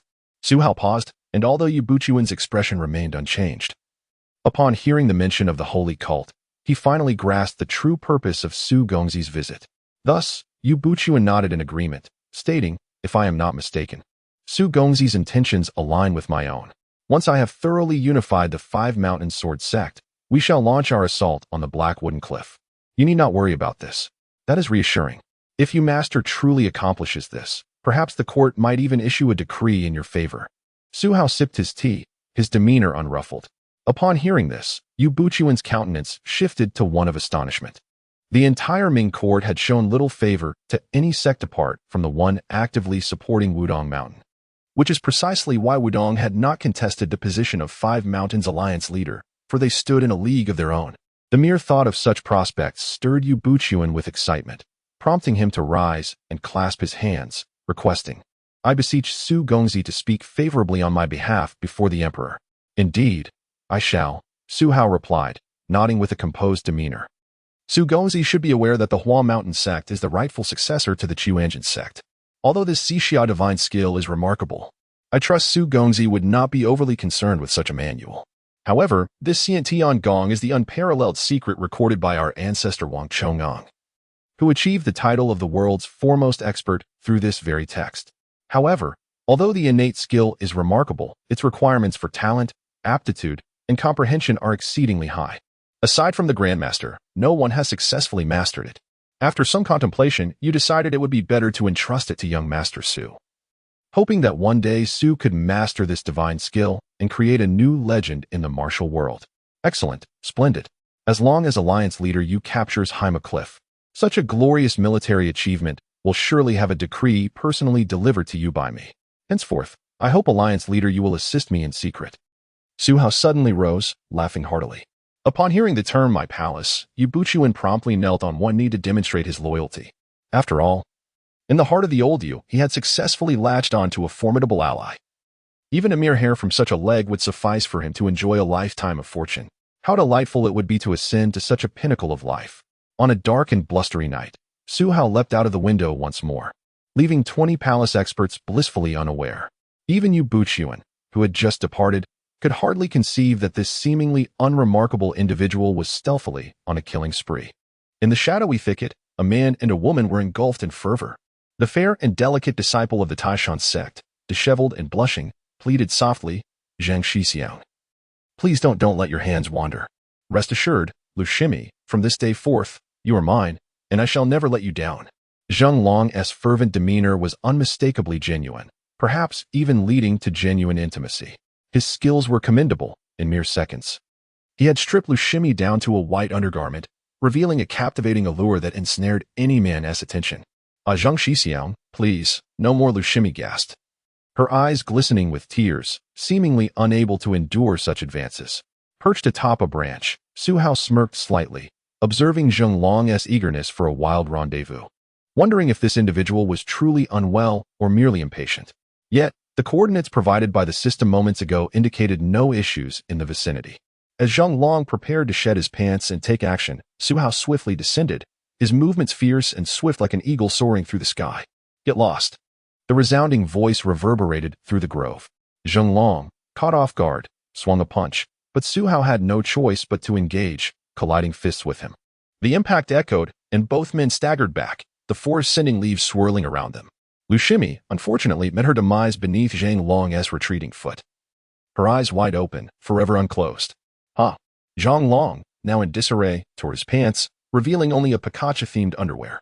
Just as he was about to engage Su Hao in a pre-battle discussion, Su Hao had no time for idle chatter. He unleashed a dark spear into his grasp, stepping forward with the intent to conclude this swiftly. Yet, Zheng Long was no ordinary foe. A dazzling flash of blade light erupted from his hand, and the two immediately clashed. He had harnessed the powers of a vampire system, embodying striking handsomeness and remarkable recovery abilities, enhanced by his learning of internal martial arts that fused blood energy with true qi, producing explosive force. In an instant, Zheng Long disregarded his own safety, wielding his blade with lethal intent against Su Hao. However, as a grandmaster of the dance stage, Su Hao possessed far superior skills. His marksmanship, honed through past battles, was nothing short of extraordinary. Even amidst the dense trees, his spear danced like a tempest, felling trees effortlessly, exhibiting strength beyond the comprehension of martial experts. Dragon Slayer. In a fit of rage, Zheng Long's blade ignited with blue flames, his eyes blood-red. He poured all his energy into the weapon, descending upon Su Hao with a force reminiscent of splitting mountains. Swish. The blade's aura surged forth, flames licking at the air. Su Hao inhaled deeply, abandoning his spear, his palms forming seals, fingers flying as he unleashed 30 palm strikes. As he perceived the blade descending, he extended his palms to intercept it, seemingly attempting to halt the unstoppable force. Zheng Long initially believed such a feat impossible. Yet, at the moment Su Hao succeeded in his palm seals, he inexplicably heard the sound of the heavens collapsing, as if mountains were being moved. Mountain defense seal. Su Hao bellowed, his violet blue hands radiating formidable energy, blocking the blade's trajectory. The blade, capable of cleaving small mountains, was held at bay by his palms, accompanied by a thunderous sound akin to a mountain crumbling, resonating far and wide. With a swift kick, Zheng Long's expression darkened as he widened his eyes in shock. Su Hao seized the peculiar blade, his finger gleaming with sharp light, thrusting forward. Zheng Long, struck in the groin, crumpled to the ground, his mind turned to mush, meeting an irreversible fate. However, Su Hao soon found it not so easy to depart. Zheng Long, a contract holder with a slight disability in his right leg, erupted in rage, while the bespectacled Chu Gu bore a heavy and shocked expression, clearly taken aback by the outcome. Though it appeared Su Hao and Zheng Long had battled for an extended period, since Zheng Long's initial roar, they had all rushed in, only to find him lifeless within mere breaths. Su Gongzi, is there still a need for pretense? Chu Gu's face darkened, for he was emotionally invested. Unlike the aloof Chu Daxiao. What? Did you guess it was me, and thus set a trap? Su Hao flicked the blade in his hand before sheathing it. Observers inferred that he seemed to be a contract holder beyond their count. Given their past experiences, they did not perceive him as a mere NPC or an entity of another realm. You or someone began to inquire, confident that this individual could not escape. They activated a precious magical scroll to completely silence the area, ensuring that even if Su Gongzi screamed at the top of his lungs, no one could come to his aid. Su Hao calmly shook his head, grasping the long spear, resembling a battlefield warrior, murmuring, I know not what has transpired, nor what I have done wrong. Yet I alone remember it all, drifting through year after year, perhaps for 100 years or merely decades. Neither aging nor dying, his eyes shimmered with crystalline tears, embodying despair, sorrow, and an impending madness that plunged the onlooking contract holders into deep contemplation. But in that moment, Su Hao sprang into action. With a flash of the spear's dark glow, Chu Ge felt a sharp pain in his throat and, in a daze, closed his eyes. Damn it! This fool dared to deceive us. A multitude erupted in fury, having initially believed they encountered a glitching NPC, only to feel utterly toyed with, as if treated like fools. As for Su Hao refraining from further fabrication, the improvised lies were riddled with flaws, especially as some among the contract holders were astute. Given a moment's pause, he would be finished. Thus, he only needed an instant to create an opening. With a breach established, Su Hao charged towards the mountain's summit, seemingly seeking aid. The contract holders, however, dared not allow him to ascend. The palace experts were formidable, and should they arrive, their demise was assured. Thus, in that moment, gunfire erupted, brilliant flashes illuminating the scene as bullets rained down upon Su Hao. In the steep mountain forest, Su Hao darted nimbly, his figure as agile as that of a leopard. As soon as his feet touched the ground, he would spring up once more, moving with a speed that seemed ghostly. Although the treacherous terrain hindered his momentum and forced him to evade bullets from behind, he continued to gradually pull the group behind him downwards. But did he truly seek assistance?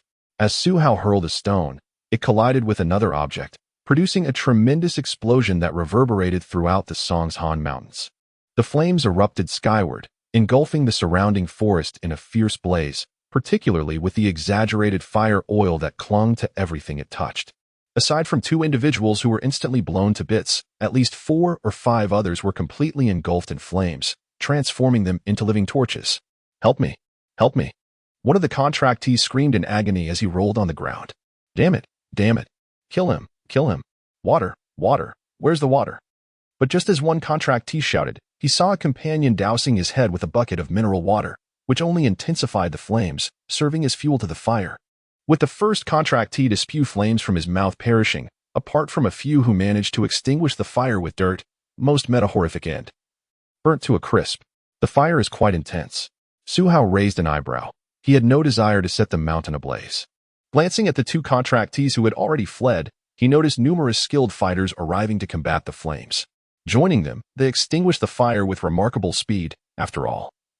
A group of agile masters employing various methods managed to quench the inferno in just a couple of hours. Su Hao, fearing the mountain might be reduced to ruins, remained vigilant until noon, ensuring no embers lingered before he departed. He recalled a saying, "Forest fire prevention is everyone's responsibility," having just amassed 18 points of justice. If anyone were to perish in the flames, his pursuit of a happy life would be irrevocably lost. The following morning, the 5 Mountain Sword sect discovered numerous corpses in the charred forest, and upon identification, it was revealed that they were core disciples from various sections. As the sect leaders convened to discuss, they unearthed a troubling realization. Most of these individuals had joined their respective sects merely 6 months prior, each possessing extraordinary talents and formidable strength. Except for Su Gongzi, who seemed particularly inclined to assist others, there appeared to be no other anomalies. With Yubuchuan exuding immense power, his commanding presence silencing any discussion on the matter, Su Hao descended the mountain alone, having brought the Imperial Guards primarily to leverage their identities. With only 3 contractees remaining, 2 having fled and 1 hiding at Blackwood Cliff, there was no need for them to continue accompanying him. The Mountain Guardian Seal was a technique Su Hao had developed by merging the 8 trigrams palm with the form intention fist. At his level of martial arts, he first seized the momentum before striking. His martial spirit was formidable, and the combination of his vigorous energy and magnetic field made the Mountain Guardian Seal's impact on the enemy's will and spirit even more potent than his previous techniques. However, this technique ultimately sought sheer power and did not integrate his entire martial spirit. Moreover, given Su Hao's current level, he had yet to master any exaggerated seals. If one were to define this seal, it represented the essence of martial mastery. Just as the sword embodies sword intent and the knife embodies knife intent, Su Hao's fist intent had just begun to take form, significantly augmenting his combat prowess. However, an increase in power did not render him invincible. He remained wary of being surrounded. While he could contend with melee combatants, the onslaught of those wielding firearms posed a serious threat. It's time to head to Blackwood Cliff. As for these 2 fools, let them run for now. Su Hao observed the coordinates provided by the system, noting that the 2 were still fleeing but their pace was slowing, clearly indicating a desire to rest. Su Hao was unperturbed by the possibility of them escaping beyond the Ming dynasty and resolved to proceed to Blackwood Cliff, perhaps to flirt with the enchanting Eastern maiden. By the way, it seemed Lin Pingji was about to unleash a bloodbath on the Qingqing sect. Having seen Ling Huchong and Ren Yingying in a hurried departure together as he descended the mountain, he did not harbor disdain for Lin Pingji. Recognizing that many endured greater tribulations than he had, Lin's family had been exterminated, followed by an ambush in Fuzhou, where he encountered a master who turned out to be a fraud, taking him in merely to obtain the evil-repelling sword manual. Ling Huchong, once his revered senior brother, was now mistakenly viewed by Lin Pingji as having stolen the very manual he sought. At merely 20-something years of age, facing unimaginable hardships, his perseverance was commendable. Yet, such misunderstandings led him down an irreversible path. Fortunately, Lin Pingji had ultimately avenged himself by eliminating Yu Songhai, a significant grievance addressed. With you gone, I have no inclination to interfere. Su Hao held no affection for the characters in the smiling, proud wanderer. However, he made an exception for his beloved Eastern maiden, whose charm remained unmatched. Wiping the corner of his mouth, he journeyed southward, having not felt a woman's touch for several days, an absence he found rather nostalgic. Heading towards Blackwood Cliff, Su Hao was unhurried. He never worried for the safety of the Eastern maiden, opting to take his time. After traveling for half a month, he noted the expressions of disbelief and joy among the common folk, with some merchants setting off firecrackers in celebration of the current emperor's grace. Within 10 days, Emperor Zhu Di issued 5 imperial edicts. The first decree significantly reduced taxes for the common people. The second mandated the treasury to provide funds for the education of 100,000 impoverished children annually. The third improved the status of merchants. As Su Hao had emphasized the importance of the economy, once merchants prospered, wealth would flow abundantly, far surpassing the agricultural taxes levied on commoners. The remaining 2 decrees addressed the pensions for retired soldiers and intensified military training while thoroughly investigating corruption. As the founding emperor, Zhu Yuanzhang wielded unmatched authority, executing over 150,000 corrupt officials within a year, setting a precedent for all dynasties. His son, Zhu Di, a seasoned ruler, shared similar wisdom and acumen, coupled with Su Hao's discreet encouragement. His imperial authority became evident. Many sensed a shift in power within the court, yet they remained unaware that Su Hao's assertions had profoundly impacted Zhu Di, indicating that this was far more than a mere change in regime. As Su Hao crossed the river, he encountered the bustling crowds, particularly in Hanyang, a city teeming with people. The constant flow of individuals crossing the river was unceasing. Momentarily distracted by the magnificent river, Su Hao was startled by a couple of robust women brushing past him. Naturally, such harmless encounters did not elicit any involuntary reactions. Otherwise, those women would have met a grim fate. Nearby, another woman, burdened with a large package, remarked, "If only I could borrow a seed from him. My son would undoubtedly be as fair as a jade." Su Hao dared not challenge the 2 formidable women, and with a swift sidestep, he evaded their scrutiny. He possessed the uncanny ability to hear everything within a 30-meter radius, every whisper and murmur resonating clearly in his ears. However, as he was queuing to cross the river, an unexpected sound of galloping hooves erupted around him. Turning his gaze, he beheld 2 riders charging forth in such an inappropriate place, causing chaos among the common folk, who were caught off guard and knocked aside in their wake. The leader of the duo, a burly middle-aged man with a bushy beard, let out a hearty laugh at the unfolding scene, while the man behind him, armed with an unusual weapon, merely frowned without intervening. A skilled fighter indeed. Su Hao preferred to avoid trouble, yet he could not stand by while the weak were oppressed. Perhaps it was fate that led him here. He was inherently someone who could not tolerate injustice. Despite the panic among the citizens dispersing in all directions, he remained steadfast, intent on confronting the 2 riders and imparting a lesson on decency. The bearded man, noticing Su Hao's audacity, scowled menacingly. With a swift jab to his horse's flanks, he surged forward, seemingly intent on trampling Su Hao underfoot. "Run, you fool! Don't provoke such a rogue," shouted one of the women, who had earlier groped Su Hao, unable to contain herself amidst the crowd. Su Hao caught the concerned glances from those nearby and smiled back. Recalling a dramatic scene from a novel, he commanded, "Steady, my steed." He turned to face the charging horseman, raising his hand with deliberate slowness, and then forcefully brought it down. Those waiting to cross the river gasped in astonishment as the massive horse, weighing over 1,500 pounds, was halted mid-gallop. With a resounding crack, its front hoof shattered against the stone pavement, and the beast crumpled to the ground. Yet the middle-aged rider was no ordinary man. He deftly leapt back, landing gracefully on his feet, squinting at Su Hao with newfound intensity. As Su Hao held the horse's head, the ground beneath him merely quaked slightly, his form unwavering, leaving spectators incredulous at his extraordinary strength. The other rider, sensing the precarious situation, clutched the reins tightly, raising the horse's front hooves high before managing to bring it to a stop. Witnessing the standoff, the crowd began to retreat, some rushing to report the incident to the authorities. Su Hao, hearing the murmurs, chuckled softly. "My master once told me, when you encounter injustice, draw your sword to assist. I truly wish to teach this elder a lesson on propriety. Your master might have advised you to kneel and pay your respects to someone named Ren Wuxing." Ren Wuxing's voice boomed, resonating like thunder, causing many citizens to cover their ears in pain. Upon hearing the name, Su Hao's expression shifted to one of realization. The star-absorbing technique? How unfortunate, for my master bestowed upon me the Northern Darkness divine skill. With that declaration, he advanced suddenly. Ren Wuxing, taken aback by the mention of the Northern Darkness divine skill, hesitated, realizing that such remarkable prowess in someone so young could not be underestimated. Despite his impressive physique, which instilled awe, he felt his fighting spirit wane, having been imprisoned in the West Lake Iron Prison for far too long. As the two titans clashed, Ren Wuxing found himself unable to employ the star-absorbing technique, resorting instead to fortifying his fist with true energy, barely managing to withstand Su Hao's relentless assault. Su Hao, however, grew increasingly formidable, his vitality surging with each strike, his fists embodying the might of dragons and tigers, his steps resonating with the power of an elephant. Xiang Wentian stood at the sidelines, eager to intervene, but feeling utterly outmatched. The battle between these two supreme masters was daunting, and he feared that a single misstep could leave him incapacitated by Su Hao's might. Ren Wuxing, once the esteemed leader of the Sun and Moon sect, had dominated the martial world for decades.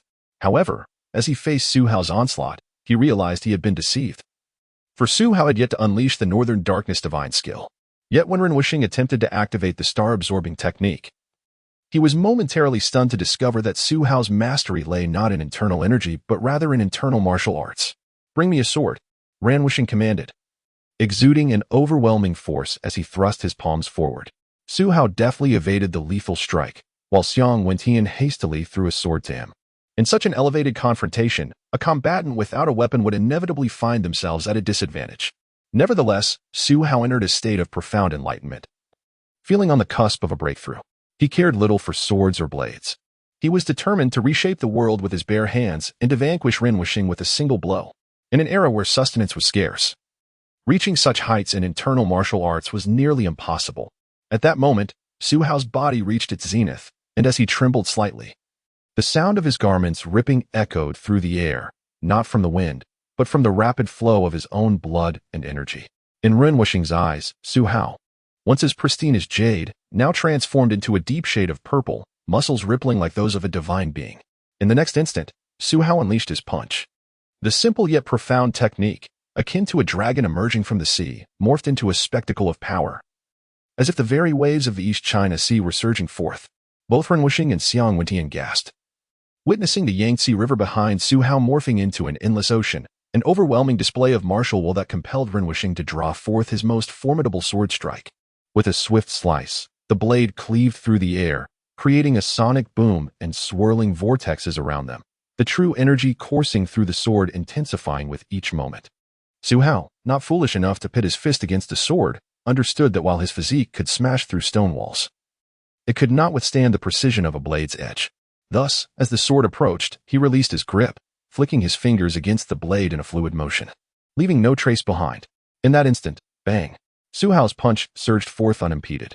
Ren Wuxing's chest caved in, and he staggered forward, narrowly saving his life. "Die!" he roared, pouring every ounce of his energy into his palms, a blinding white aura enveloping him, appearing as if a celestial being had descended. Yet Su Hao's momentum surged even higher. He swelled in stature, gazing down at Ren Wuxing with superiority, his single hand moving forward with astonishing velocity, reminiscent of a fighter jet breaking the sound barrier. Yet feeling the constraints of the atmosphere, Ren Wuxing felt as though his palms had yet to make contact with Su Hao when that overwhelming force slammed against his forehead. With a thunderous explosion, Ren Wuxing was sent flying several meters, his head vanishing from sight, leaving only a cloud of crimson mist in the air. At that moment, Su Hao's bones cracked, returning to his normal state. An aura of uncontainable power radiated from him, causing the very ground beneath him to tremble, turning the stones at his feet to dust and the earth around him to sink deeply, signifying an extraordinary transformation.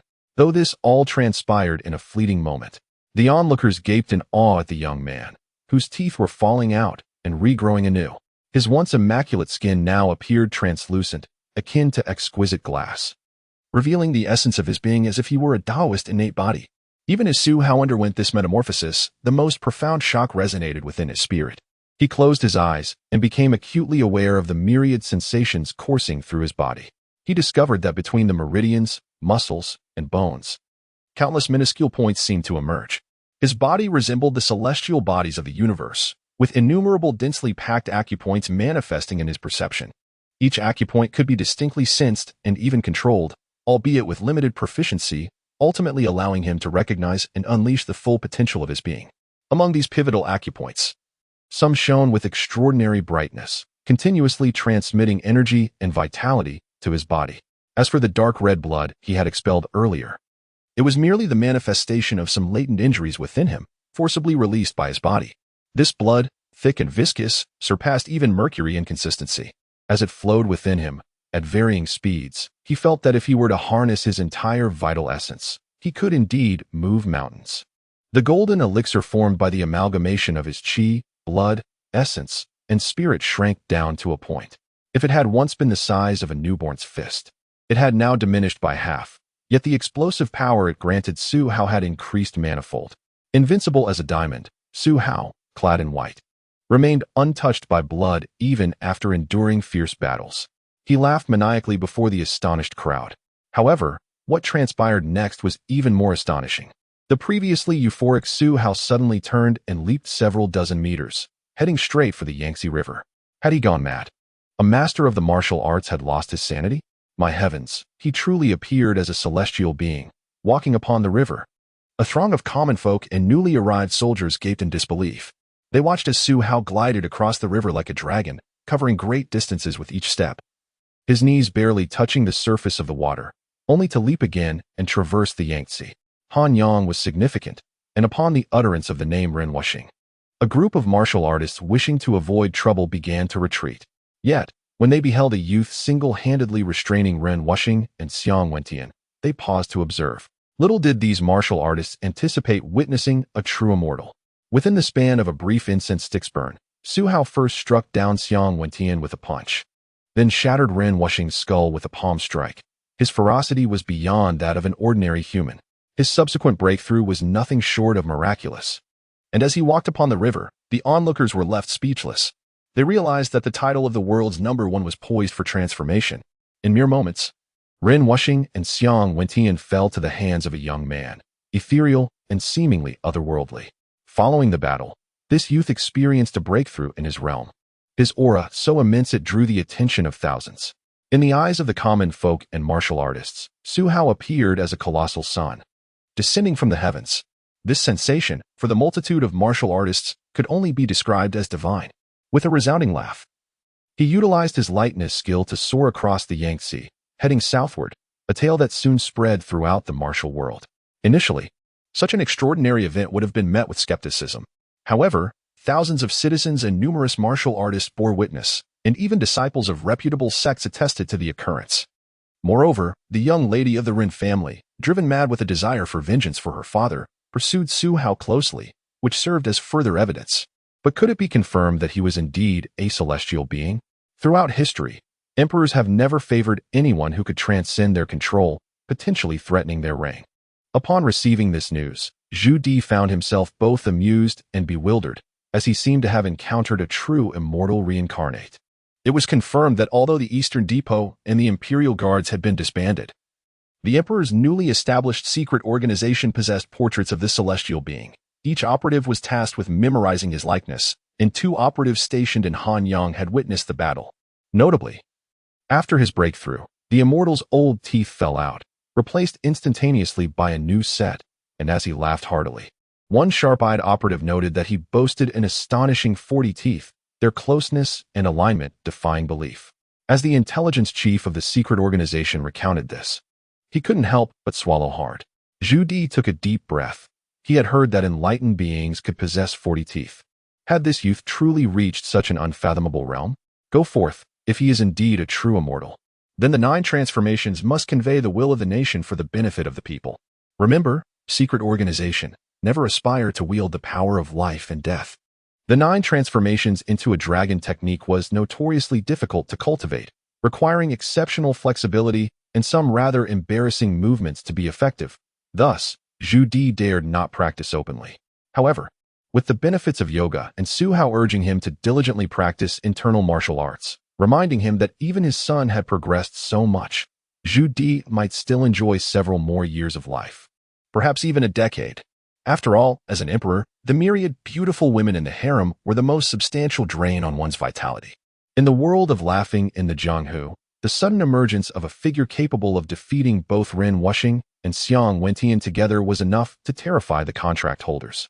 Of course, the two who had already discerned Su Hao's identity surmised that this being was none other than the ethereal young man, the very same official who had long eluded them, Su Gongzi. Meanwhile, the contract holder hiding in the Blackwood Cliff remained unfazed by the news. Knowing that the Blackwood Cliff of the Sun and Moon sect was a bastion that was easy to defend yet difficult to attack, especially with Dongfang Bubi on the cliff. Apart from the climax of the narrative, there was hardly a safer place in the world. Why would he choose to leave? Unbeknownst to him, the youth who had vanquished Ren Wuxing was an old acquaintance of their leader, and he was eagerly approaching, seemingly intent on dealing with him as well. Huangshan, one of the 10 renowned mountains since ancient times, boasts main peaks such as Lianhua Peak, Guangming Peak, and Tiandu Peak. The mountain's rocky terrain is predominantly dark green. And after the Sun and Moon sect carved their stronghold into Lianhua Peak, it became known as Blackwood Cliff. In this era, the treacherous terrain of Huangshan made it nearly impossible for the various sects to conquer it, as even ascending the mountain was a formidable task. Let alone launching an assault from below, one could easily be crushed by falling stones. Yet, for Su Hao, this mountainous ascent was a trivial endeavor. He stood immobile at the pinnacle of the treetops, light as a feather, defying gravity. Some patrolling disciples of the Sun and Moon sect, upon witnessing this, rubbed their eyes. And when they looked again, could only glimpse a white shadow floating past overhead, akin to an immortal's leisurely stroll.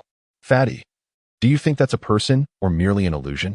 One patrolling disciple murmured, dazed. Skinny, you ought to eat more. Otherwise, you'll surely starve into hallucinations, replied the chubby disciple, deciding not to report this incident to their superior, fearing a beating, especially since he might be denied food afterward. What blatant bullying against the chubby. Meanwhile, the Eastern maiden had been in seclusion lately, or rather, she spent her days in her chamber, lost in thought, unmasked and revealing her stunningly beautiful visage, seemingly belonging to another realm. This was precisely why she had donned a veil while traversing the martial world. The Eastern maiden donned a flowing crimson gown, resembling an elegant lady of high society. With her hands propped on her cheeks, she sat idly by the window, gazing at the greenery outside and listening to the melodious chirping of birds, seemingly reluctant to leave the confines of her room. This, however, was not without reason. The presence of one Ling Huchong had begun to fade from her memory, while another, Su Hao, had stormed into her heart during her deepest sorrow. She felt weary and thus had little desire to re-enter the tumultuous world outside. The persistent call of a cuckoo stirred her thoughts, as if the sound were urging her not to cry. In a fit of defiance, she seized a wooden comb and hurled it out the window, proclaiming, "Do not cry. I have no intention of weeping." In a surprising twist, a delicate hand, as white as jade, reached in from outside and grasped the ivory comb. The Eastern maiden was momentarily taken aback, her expression darkening as she assumed someone had audaciously intruded upon her sanctuary. However, upon closer inspection, she found the hand strangely familiar. As a well-known figure stepped out from behind the window, the Eastern maiden smiled, and that instant her smile was breathtakingly beautiful, at least in Su Hao's eyes. When she smiled, she resembled a celestial being, enchanting enough to captivate an entire empire. Yet, the maiden felt a pang of anxiety. She realized she had forgotten to don her veil. Nevertheless, unable to resist the impulse, she inquired, "Hey, how did you get here without knocking?" Su Hao, with a playful demeanor, responded, "I heard tales of a fairy at Hima Cliff who never smiles. Today, upon my ascent, I was fortunate enough to witness the fairy's enchanting smile, and thus I must take my leave." He brandished a book from nowhere, shaking his head as he spoke. The Eastern maiden, now even more flustered, leaned forward and asked, "Where are you going?" To her astonishment, she found herself not entirely averse to his presence. "Heavens! What is happening to me? I am the invincible Eastern," she muttered, touching her forehead in confusion. "I am the invincible Eastern, indeed. In truth." Before encountering this insolent Su Hao, she had been a formidable figure in the martial world, feared and unyielding. Yet, facing someone who had once matched her prowess only days prior, but now seemingly surpassed her, left her at a loss for words, unable to contend with him. "Here is the person you desired. I present him to you." The invincible Eastern sat majestically in her seat, her gown cascading like an imperial decree. "Your subordinates pay homage to the master.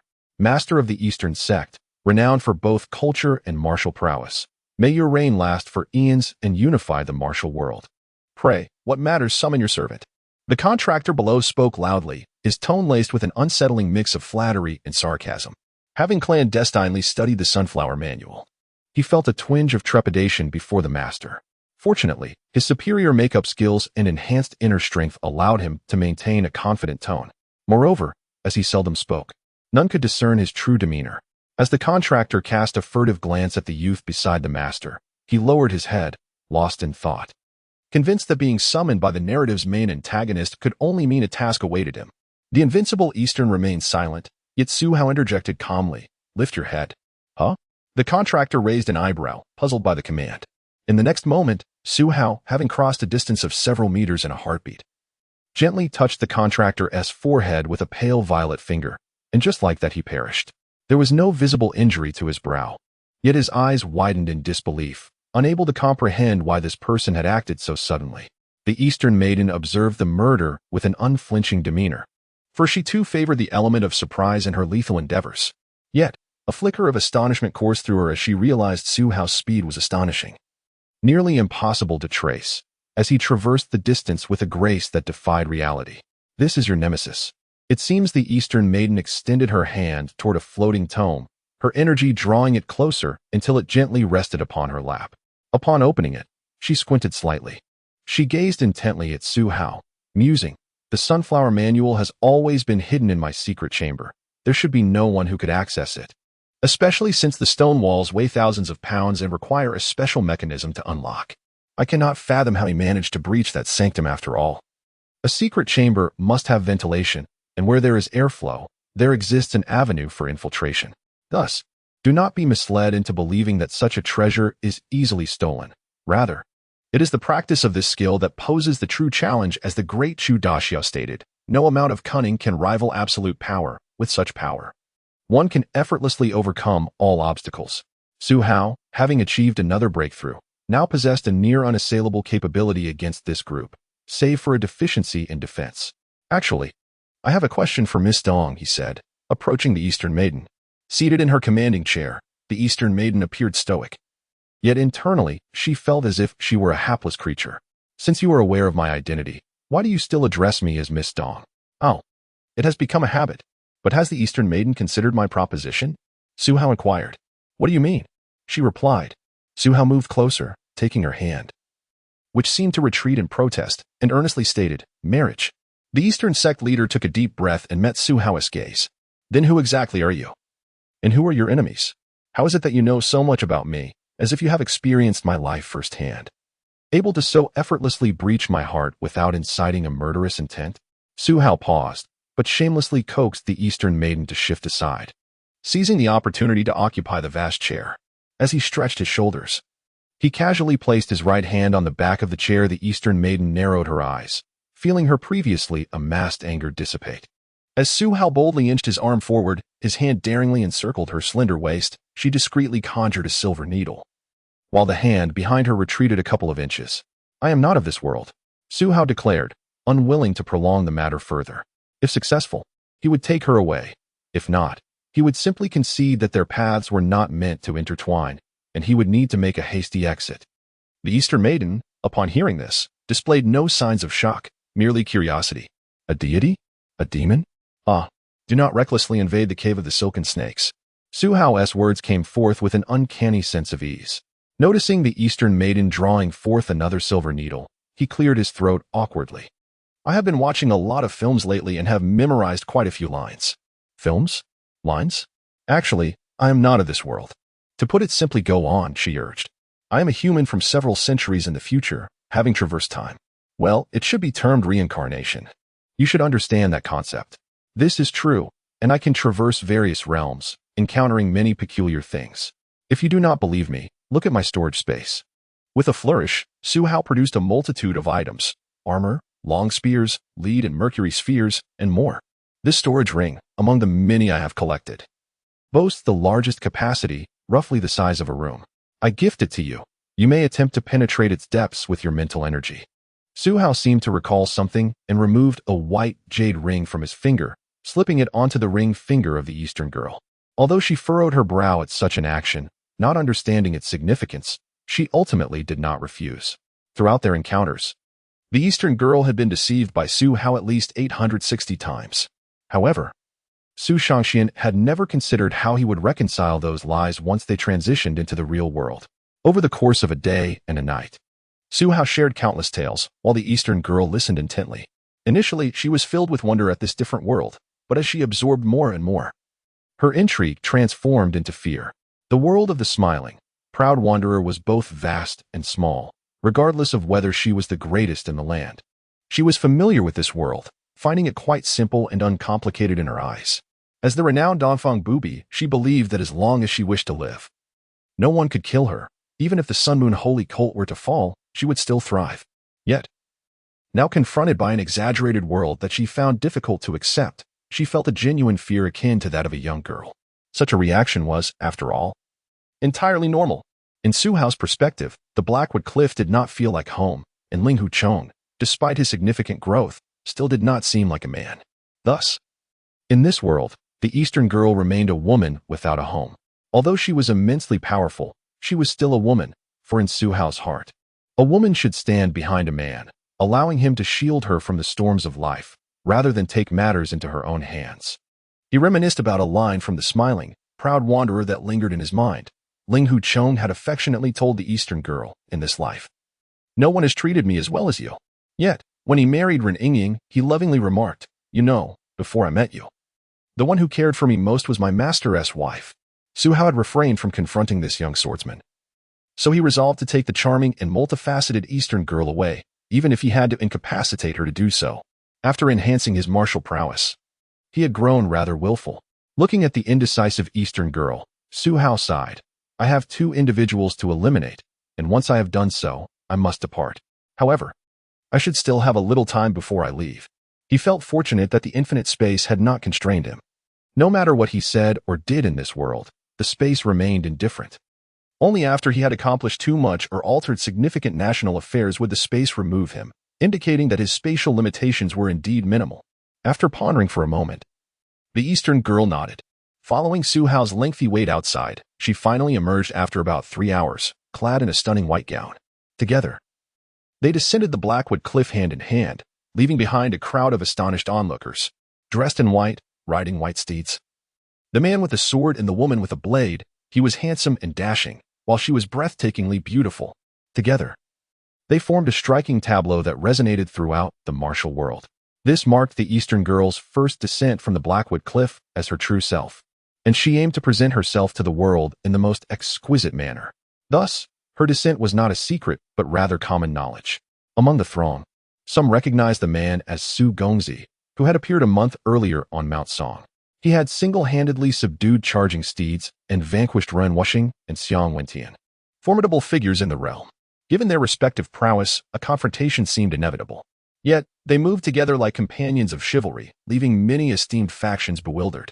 Naturally, they could not escape the harsh criticism of martial arts veterans, who viewed their ethereal presence as a striking pairing of talent and beauty. However, Su Hao had slain Ren Wuxing, and Dongfang Bubi was the leader of the holy cult. Their union represented a convergence of the righteous and the unorthodox. Ren Yingying sought vengeance for her father, rallying countless figures from the unorthodox sects, and serendipitously acquired the antidote to the Sanxi brain god pill, uniting those who had been oppressed by Dongfang Bubi. Simultaneously, Ling Huchong played a significant role upon hearing of Su Hao's appearance. The assembled individuals disregarded any uncertainty about his status as a court official, intent only on eliminating him, believing they could disperse before any imperial forces could find them. Meanwhile, the leaders of reputable sects, including Yu Yuan, felt a surge of murderous intent. As Su Hao departed from Mount Song, the palace guards dispersed, bidding farewell to Su Gongzi without a hint of concern, even exchanging light-hearted banter. This scene left Yu Yuan momentarily stunned, his mind racing with the thought, deceit. Indeed, it was undoubtedly a ruse. The palace guards would never dare jest with a prince. And those individuals might not even be palace guards, but rather hired masters of the martial world, pretending to deceive me regarding the purple mist divine art and innate skill. Yu Yuan's heart was in turmoil, especially after he had expended considerable resources acquiring intelligence upon becoming the leader of the Five Mountains. Only to uncover the truth, the heavenly capital had no underage princes leaving the palace, and the adult princes remained in their fiefs. Do you like it here? Su Hao asked, gazing at the surging tides of the Qiantang River, holding the Eastern girl's delicate hand as they stepped toward the river. I do, she replied, her face alight with joy. She watched as the tides surged into the bay, the waves intensifying, a white line moving from east to west, with the white rainbow spanning the river. As the tides rose higher, they reached heights of 3 to 4 zhang beneath their feet. The Qiantang River tides attracted a multitude of visitors, including practitioners, scholars, and even noblemen. Although they wished to blend in, their striking appearances, both in white garments and on white steeds, drew attention. While some dignitaries might harbor thoughts about the enchanting woman, they dared not voice any lewd remarks, fearing she might indeed be the legendary Dongfang Bubi. Their affair was neither trivial nor monumental, yet this time was different. An edict had been issued from the palace forbidding any interference from the martial world, regardless of how the crowd might stir. As the throngs gathered to witness the tide, they were met by over 1,000 martial experts, encircling the couple by the riverbank. Among them were familiar faces: Ling Huchong, Yu Yuan, Rening Yilan, the 6 immortals of Peach Valley, Lan Phoenix, Tian Buguang, and many others. When they gazed upon the couple, each bore a distinct expression, particularly Ling Huchong, whose emotions were most complex. Regardless of the number of individuals present or their martial prowess, Su Hao merely wrapped his arm around the Eastern girl's waist, positioning her behind him, and said coolly, "Are you all here seeking death?" Those 7 simple words caused countless ears to cover in shock. They felt as if thunder had erupted overhead, yet those words resonated with crystal clarity. The phrase "as loud as thunder" was particularly fitting at that moment. The sound waves radiated in all directions, overwhelming the roar of the river. It seemed that with a single utterance from him, the tides of the Qiantang River receded. What tremendous might this is, what extraordinary spirit, and what an elevated realm. Humanity is eager to uncover one truth: what constitutes a celestial being? Perhaps upon witnessing Su Hao in his present form, they would comprehend. This is a fallen celestial, the invincible figure of the East. Is she not the Eastern Maiden? Ling Huchong in the past. Those who have encountered the invincible figure of the East could not help but engage in fervent discussion. They had only ever glimpsed the most unassuming Eastern Maiden. Never had they beheld her current, unparalleled beauty. Remember, he is the invincible figure of the East, and his present appearance is not merely the result of mastering the Sunflower Manual, which has rendered him neither male nor female. Before his words could finish, a stone pierced through his skull, and a splash of crimson blood soared into the air. The crowd beheld Su Hao's slightly raised right hand. Their gazes were filled with fury, yet none dared to speak again. Especially the phrase "neither male nor female" seemed to be swallowed, for they recognized the tension among the many formidable figures present, indicating Su Hao's prowess surpassed their wildest imaginations. However, upon encountering the invincible figure of the East, they truly could not fathom that such an ethereal beauty could belong to a man. The invincible figure of the East is the leader of the demonic sect. Even if his martial prowess is unparalleled, we, the righteous sect, must know to challenge him. A group of martial experts secretly resolved to eradicate evil and uphold justice upon seeing the invincible figure of the East. Ling Huchong yearned to speak many times, but gazing at the tearful Ren Ying beside him, he ultimately refrained, realizing that his feelings for the Eastern Maiden did not run as deep as hers for him. Yet from this, a grave issue emerges. The contract holders vanquished by Su Hao are indeed formidable. Young Master Su, are you affiliated with the court? Yu Yuan hesitated for a long moment before finally inquiring, for despite the ferocity of the martial experts, they felt somewhat intimidated by the current Ming dynasty. No. Yu Yuan exhaled, a sudden chuckle escaping him. If young Master Su were to take a step back, we could disregard our past grievances. What do you think? Upon hearing this, Ren Yingying harbored no thoughts, as her intent was to kill Su Hao. Regardless of where he retreated, even if he were to leap into the Qiantang River, against such a multitude of martial experts, his demise was inevitable. Why not you take a step back, and we shall disregard our past? Su Hao responded with an air of indifference, utterly dismissive. This exchange incited the crowd's ire, particularly as over 1,000 individuals surrounded the two yet dared not strike first. What a disgrace it would be if word of this got out. Yu Buqian, who valued reputation above life itself, ultimately disregarded Su Hao's background and pressed forward. For how could Su Hao remain invincible given his high realm? Yu Buqian acted first, his figure moving like lightning, a gust of wind swirling beneath his feet, leaving a trail of smoke on the ground as he instantly appeared before Su Hao. Others following closely behind. Yet they were quick. Su Hao was swifter still. Kill! The thunderous command reverberated through the heavens. Su Hao charged toward the multitude of martial experts, his aura akin to that of a 1,000-strong army, a force of nature that left them utterly stunned. One punch. Su Hao's body resembled a colossal bow, releasing with a thunderous speed. Yu Buqian, witnessing this scene, was filled with horror. He barely had time to raise his sword before being struck down by an immense force, collapsing under the impact. When the crowd looked over, they beheld the current leader of the Five Mountains Alliance, Yu Buqian, with a caved-in chest, teetering on the brink of death. Su Hao then remarked, "Practice the evil repelling sword manual, defeated Lin Pingji, and yet I see no greatness in you, Yu Buqian." The crowd paused, momentarily taken aback by his words. "You shall perish." Ling Huchong roared in fury, charging at Su Hao, especially with the Dugu 9 swords having reached mastery. Ling Huchong wielded his sword with lightning speed, conjuring 100 sword lights in an instant. Yet, with a mere shift, Su Hao appeared beside Ling Huchong, effortlessly countering his strike with a single palm, surpassing the sword lights with unmatched velocity. The impact sounded like an explosion, shredding Ling Huchong's garments, his chest caving in as he was sent flying tens of meters, toppling many in his wake. Ling Huchong, a man of feigned sentiments, mingling with the wicked in the name of righteousness, if not for your master's devotion, would you have needed to practice the self-mutilating, evil-repelling sword manual? Ungrateful wretch. How could you ascend to the Mount Hung sect's leadership? Have those nuns gone blind? This statement, though not particularly lethal, still bore significant weight, especially given the protagonist's formidable presence. A throng of emotionally driven outlaws and righteous sect members surged towards Su Hao, intent on confronting him. Tian Buguang, a lecherous rogue, had reformed. The virtuous maiden you once oppressed will never find a husband and will be scorned all her life. Who bears responsibility for that? Ling Huchong called you brother, yet you ascend to the leadership of the Hongshan sect. Is this truly the essence of the martial world? Su Hao bellowed, his entire being surging with power, transforming into a cannonball that struck Tian Buguang, who exploded into a mass of flesh upon impact. You think you're worthy, you lecherous monk? In his current state, Su Hao could sense the movements of everyone around him, his steps as light as a bee. With a slight shift, he evaded the oncoming assault from the unbridled monk, countering with a fist that shattered both of his arms. A throng of women, red-eyed and vengeful, charged at him, seemingly seeking retribution for Ling Huchong. Centered around him, a wave of Tai Chi's gentle energy radiated outward, sending them sprawling to the ground, yet without inflicting harm.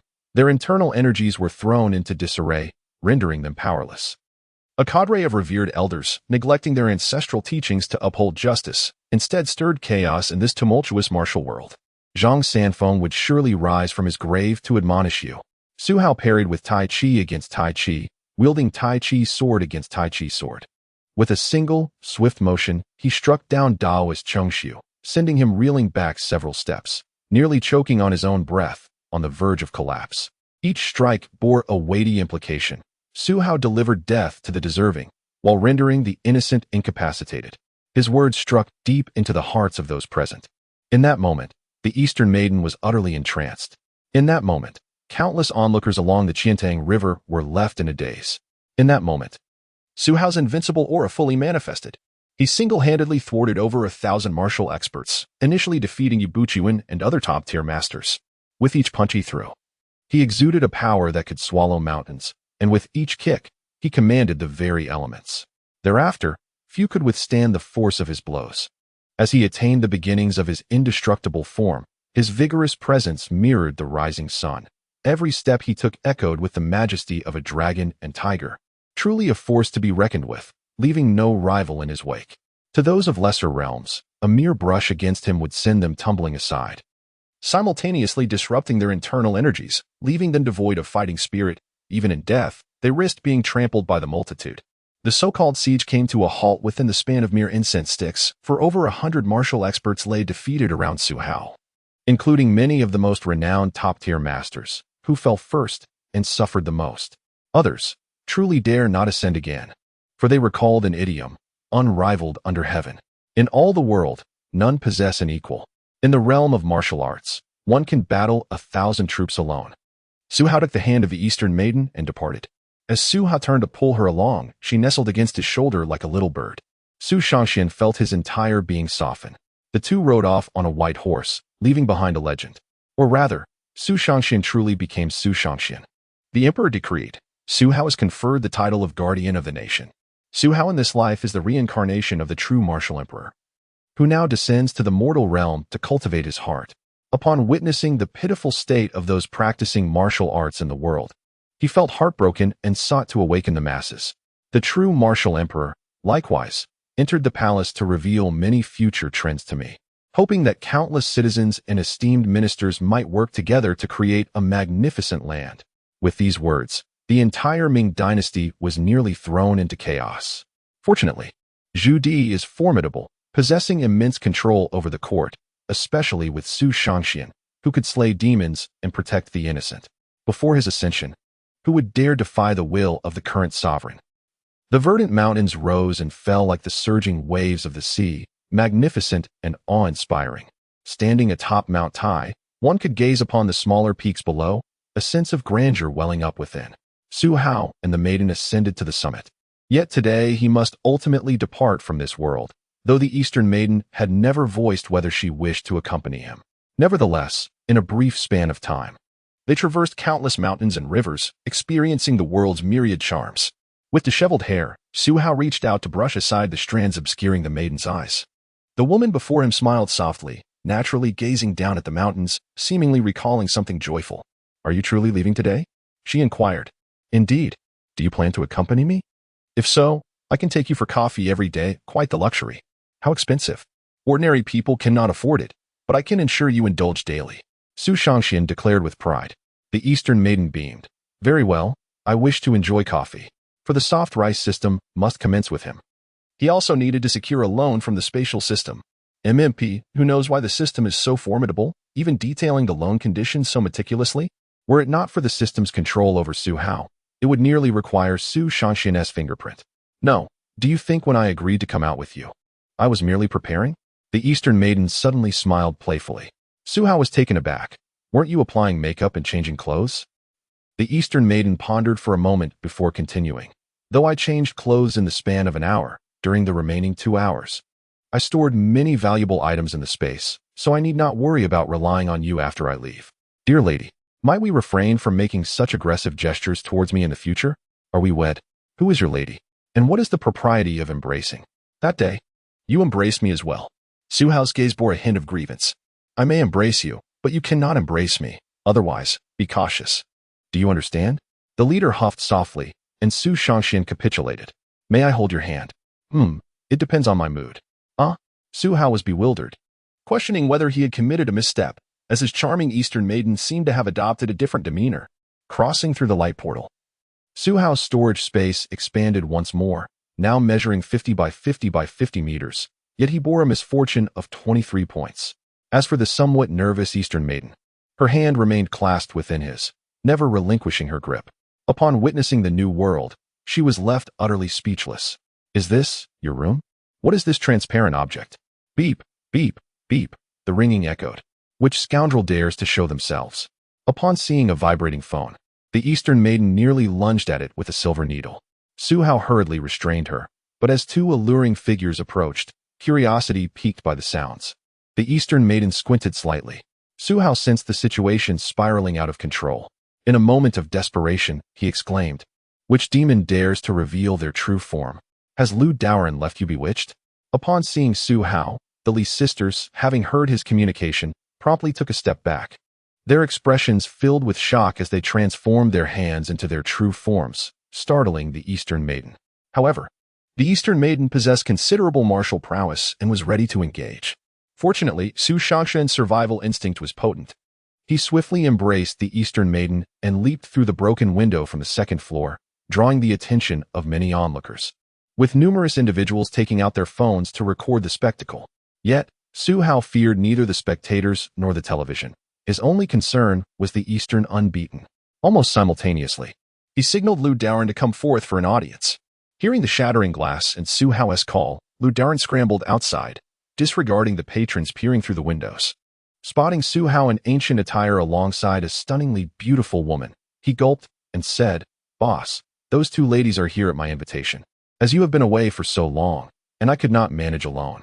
Su Hao glanced at the Eastern Maiden, whose curiosity was piqued, and then nodded in realization. "Understood, but please inform me in advance next time you invite someone." Yes, I understand. Lu Daoran wiped the sweat from his brow, fearing to provoke this extraordinary ghost king. However, the striking couple ignited the curiosity of the crowd. The male protagonist possessed an ethereal aura, while the female protagonist was breathtakingly beautiful, yet appeared somewhat bewildered, truly captivating the hearts of onlookers.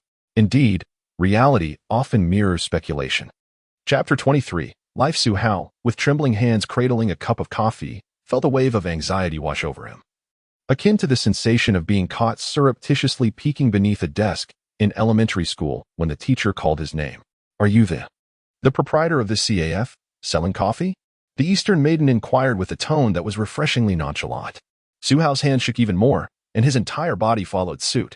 The Eastern Maiden, donned in a pink dress and oversized bunny slippers, resembled a youthful neighbor girl, evoking no associations with the illustrious figure of Dongfang Bubi. Yet, she appeared slightly perturbed, her brow furrowed as though her undergarments were too snug. In this establishment, besides Su, there were two befuddled fox spirits and a rather aged young man of 28, on the brink of exhaustion. Upon hearing Su Hao's response, the Eastern Maiden did not express anger but instead cast a silent, icy gaze over the two fox spirits, who immediately felt the chill and swallowed hard. How unjust, they thought, feeling wronged. They had done nothing wrong, merely come to work and contribute significantly to the CAF's income. They sought employment to earn money for luxurious handbags and shoes. Why the fierce glare? Especially Li Xiaoxiao, who fumed internally. Do they think fox spirits are easy to bully? Just wait. I can make your head turn green in an instant. Fortunately, Su Hao remained oblivious to her thoughts, not knowing whether to laugh or cry. When the Eastern Maiden's gaze shifted toward Lu Laodao, he trembled uncontrollably, nearly spilling his coffee. His heart raced with apprehension. Could this be the wife of the Ghost King? If not, how could anyone instill such fear in him? Yet, this fierce woman, lacking a penchant for carrying an urn, likely possessed greater strength, having passed away much earlier. Otherwise, how could she impose such a state upon Su? Su Hao longed to echo the words of Yuan. In this world, there are no men who fear their wives, only those who respect them. Yet, he lacked the courage to voice it at that moment. Indeed, the arrival of the Eastern Master marked a new era. The household's authority had been established, and the peculiarities of the CAF's staff bowed beneath her pink skirt. Henceforth, she absorbed the knowledge of this world with the voracity of a sponge. Since Su Hao bestowed upon her the innate power, she swiftly ascended to a new realm, her extraordinary memory allowing her to learn at an astonishing pace. Learn to write? 2.5 days. Learn to use a smartphone? 2.5 hours. Watch television? Was instruction even necessary? Play computer games? She could achieve quintuple kills in mere minutes. Every time Su Hao beheld the mountains of books on her desk, he felt as if he had not brought the legendary Dongfang Bubi with him, but rather a super scholar. Her insatiable thirst for knowledge left him with little opportunity to even hold her hand. Su Hao contemplated whether he should change the title of his future books, perhaps to The Unbeaten Scholar in the City or Dongfang Bubi in Modern Times. In just 10 days, the CAF continued to thrive, not only due to the beauty of its twin waitresses but also because of the stunning proprietors. Recently, they had even staged a historical drama, which quickly circulated online, catapulting them to internet celebrity status. Many clamored to see them don ancient attire and live stream their antics. What do you think of this Prada bag for 33,000? The Eastern Maiden expertly navigated her iPad, flipping through Taobao. Beautiful, and the proprietress looks stunning in anything, but her taste surely surpasses ours. The obedient twin sisters nodded in unison. Done. Wow, what a gorgeous dress for only 13,000. Purchased. Look at all these sparkling rings. I must buy them. Pack it up for 670,000. The Eastern Maiden commanded, flanked by her 2 followers, as she splurged without restraint. The credit card used? Well, it belonged to Lu Laodao. Su Hao and Lu Laodao stood outside, their expressions blank as they witnessed the Eastern Master mastering online shopping.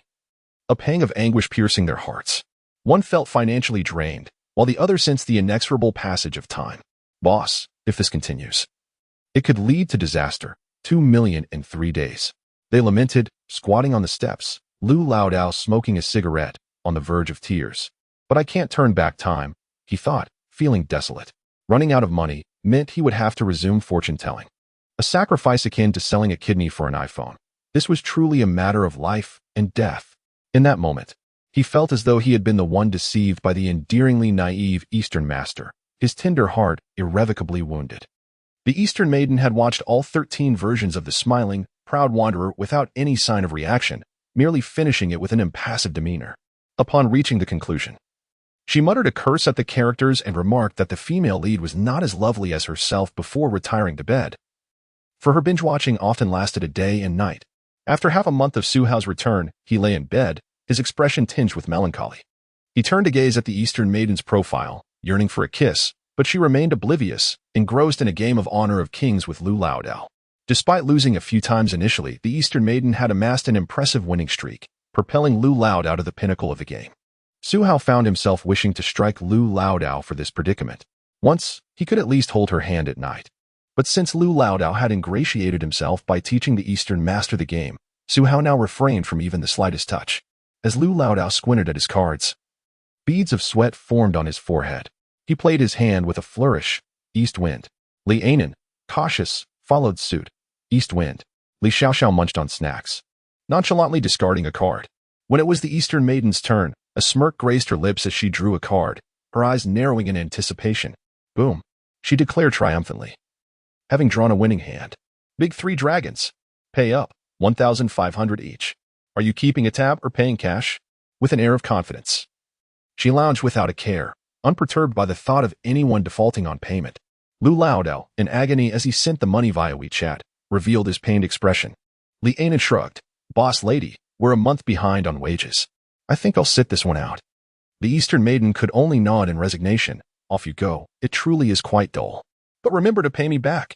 Understood, boss lady. The 4 of them managed a game of mahjong. Meanwhile, Su, devoid of any funds, was diligently honing his martial skills. For he possessed an unwavering dedication to the martial arts. A day without practice left him feeling utterly unwell. Creaking. The sound of a door opening. The Eastern Maiden, clad in a big white rabbit pajama, not only concealed her figure, but wrapped herself snugly. She cast a fleeting glance at Su Hao, who was meditating, before diving into the covers, intending to enjoy a good night's sleep.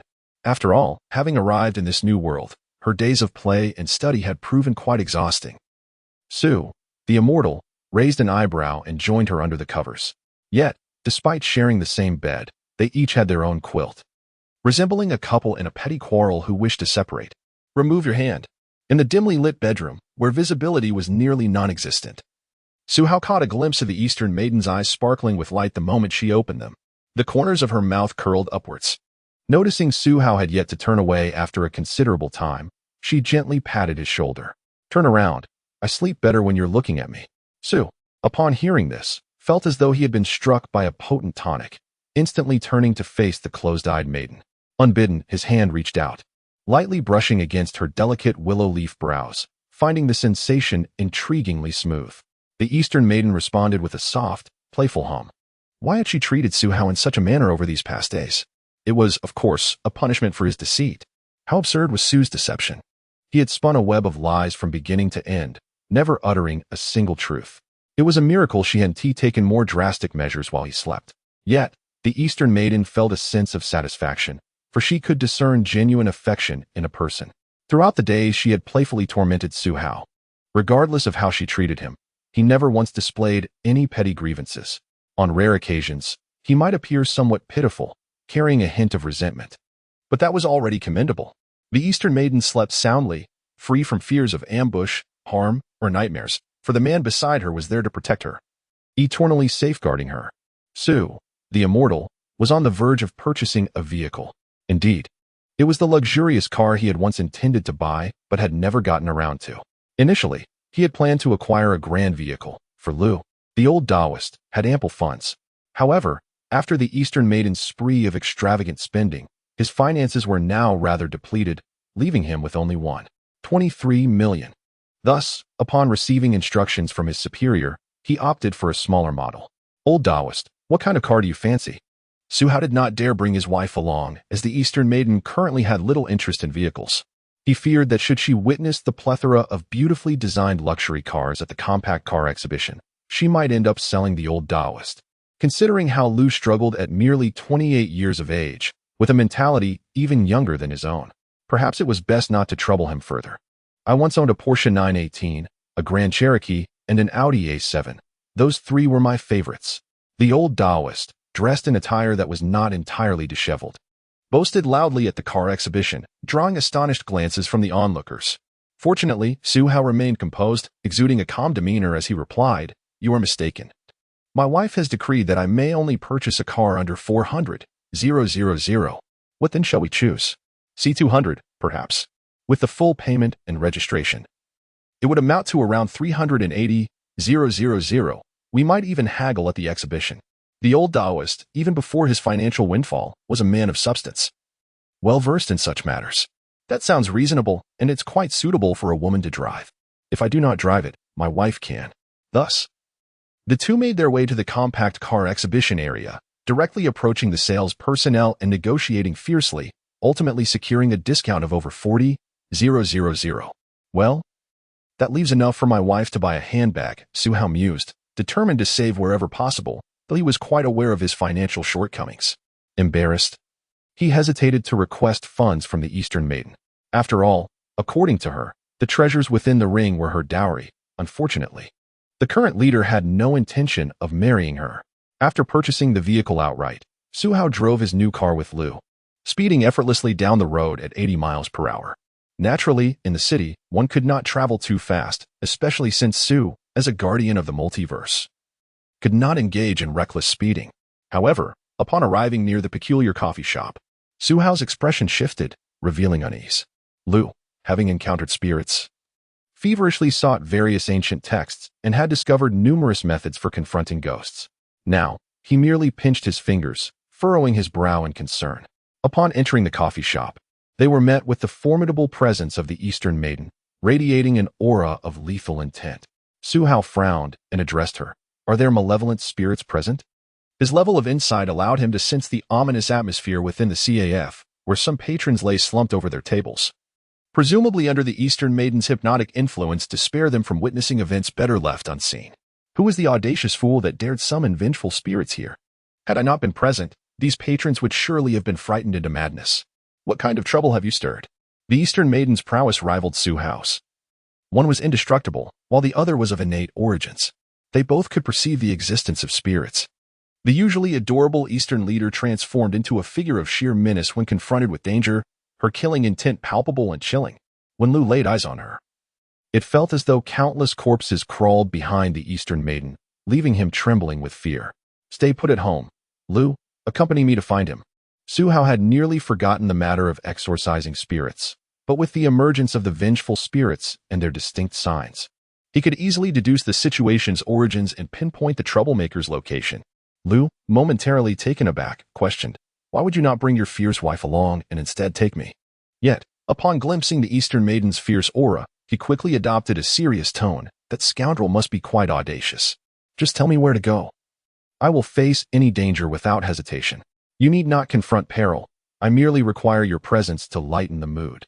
Su Hao rolled his eyes, then drove off with the visibly troubled Lu, heading westward.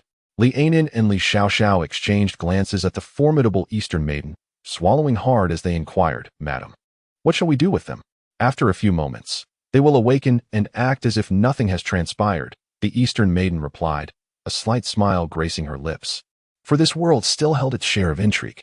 In a villa located at the southwestern corner of Westlake, a yin-yang master who had just expelled 6 malevolent spirits could not help but spit blood.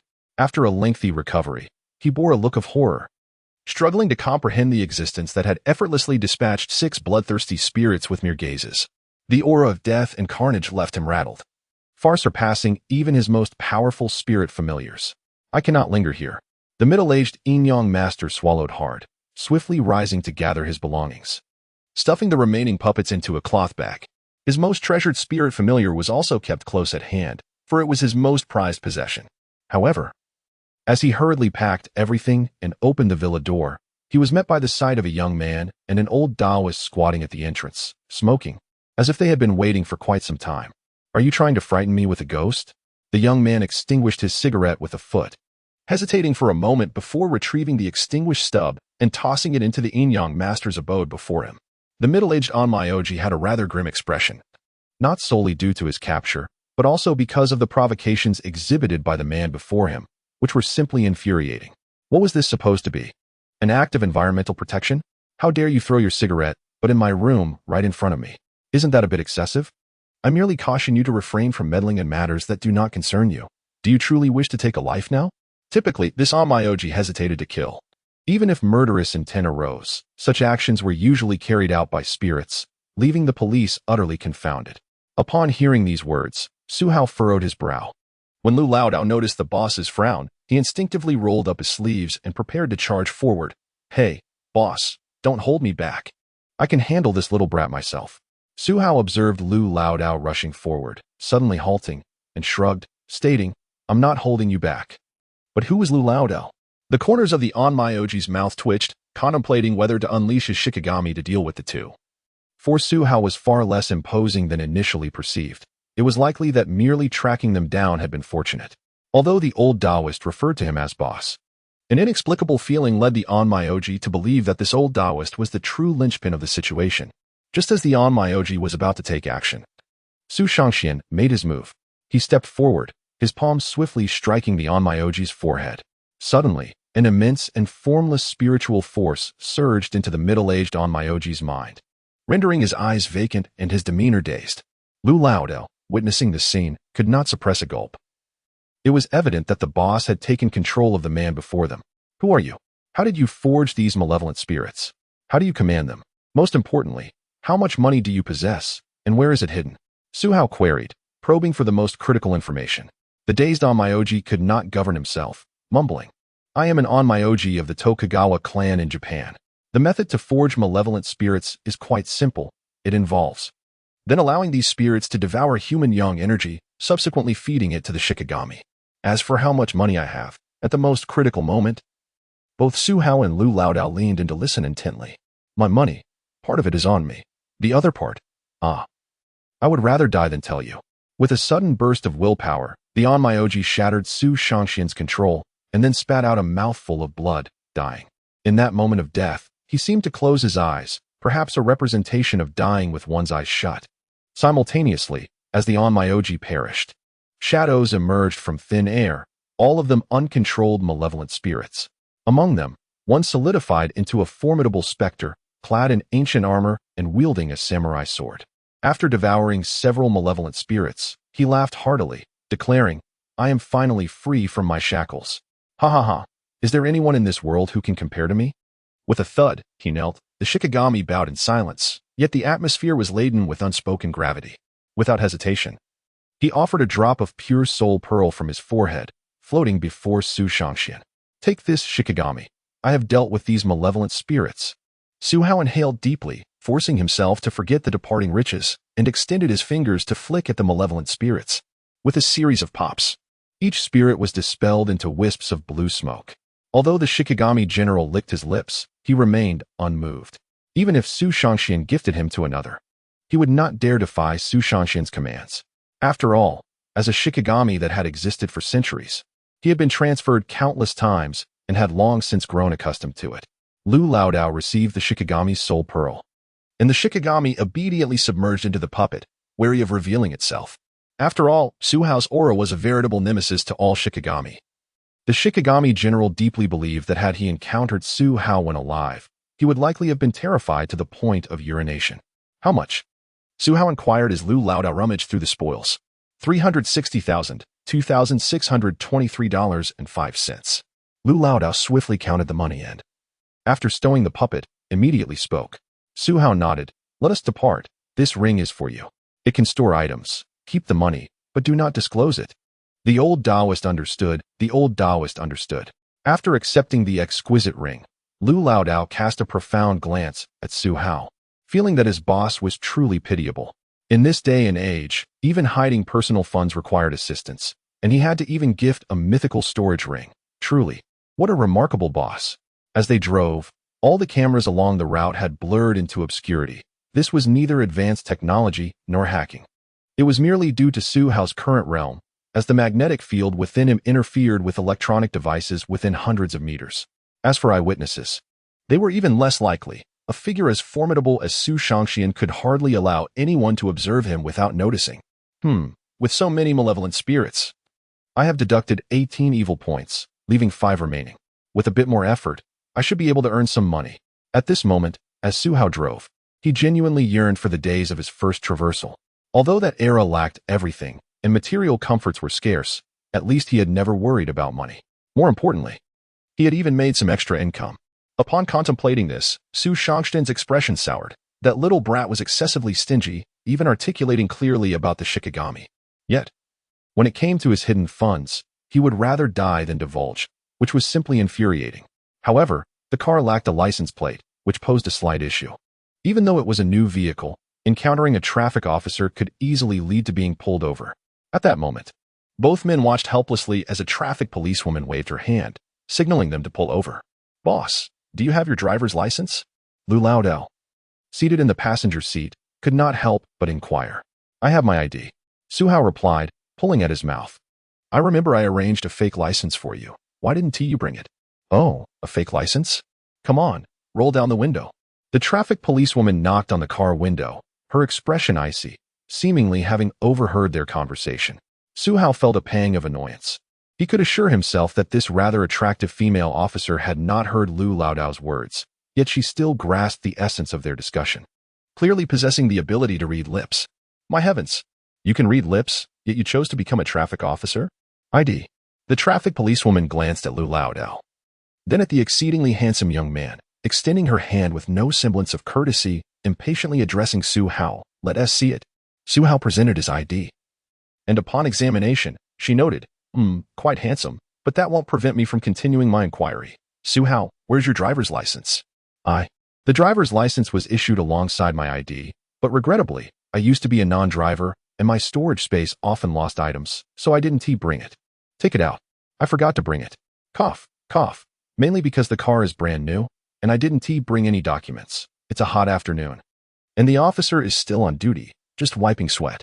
Su Hao donned an exceptionally sincere smile, offering a tissue with 500 yuan tucked inside. Unfortunately, the traffic policewoman narrowed her eyes, swatting his hand away with a curt tone. A new car doesn't matter, even if you have a temporary plate. Without a driver's license, this car must be impounded. By the way, open the trunk and let us see what's inside. It truly was a new car. And the trunk was empty. You can check for yourself. Su Hao nonchalantly nodded. Well then, let's see. Regardless, you must come with me. The female traffic officer was quite assertive, instructing Su Hao to open the trunk. However, Lu Laodao's expression darkened. He had yet to comprehend the intricacies of the storage ring. And all the money was tucked away in the back. As Su Hao lifted the trunk, a conspicuous stack of red bills spilled out, brazenly filling the compartment. Witnessing this scene left Su, the celestial being, momentarily stunned. He couldn't help but glance at Lu Laodao, who was too ashamed to meet his gaze, silently vowing that this matter was far from over. The traffic officer was no ordinary individual. Just a month prior, she had been the deputy captain of the criminal police team. With considerable strength, she had severely injured several suspects in a fit of rage, leading to her reassignment as a traffic officer. Observing the situation, she realized this was a significant case. It seemed that Lin Mingming had a knack for stumbling upon major incidents, unfettered in her career path. With a huff, the officer decisively grabbed her walkie-talkie to call for backup. Identification is present, but no driver's license, she declared, pointing out the empty trunk, only to discover hundreds of thousands in cash hidden within. To make matters stranger, a doll clad in armor tumbled out, hinting at some sinister operation. Are you trying to deceive me? Quite intriguing. Come with me. Hand over the car keys.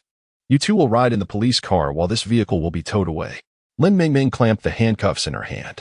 Su Hao raised an eyebrow, contemplating whether to hypnotize her, but with so many witnesses and surveillance cameras around, it would be challenging to resolve everything discreetly before taking action. Moreover, he couldn't possibly hypnotize such a crowd. Ultimately, he decided against it. A brief stay in custody wouldn't be too dire. However, Lu Laodao couldn't afford to be detained. He needed to extricate himself from this predicament, particularly regarding the driver's license issue. Lu Laodao was reluctant to face incarceration, nor did he want Su Hao to be imprisoned. Understanding the gravity of the situation and wishing to continue his association with his employer, he felt compelled to clarify matters.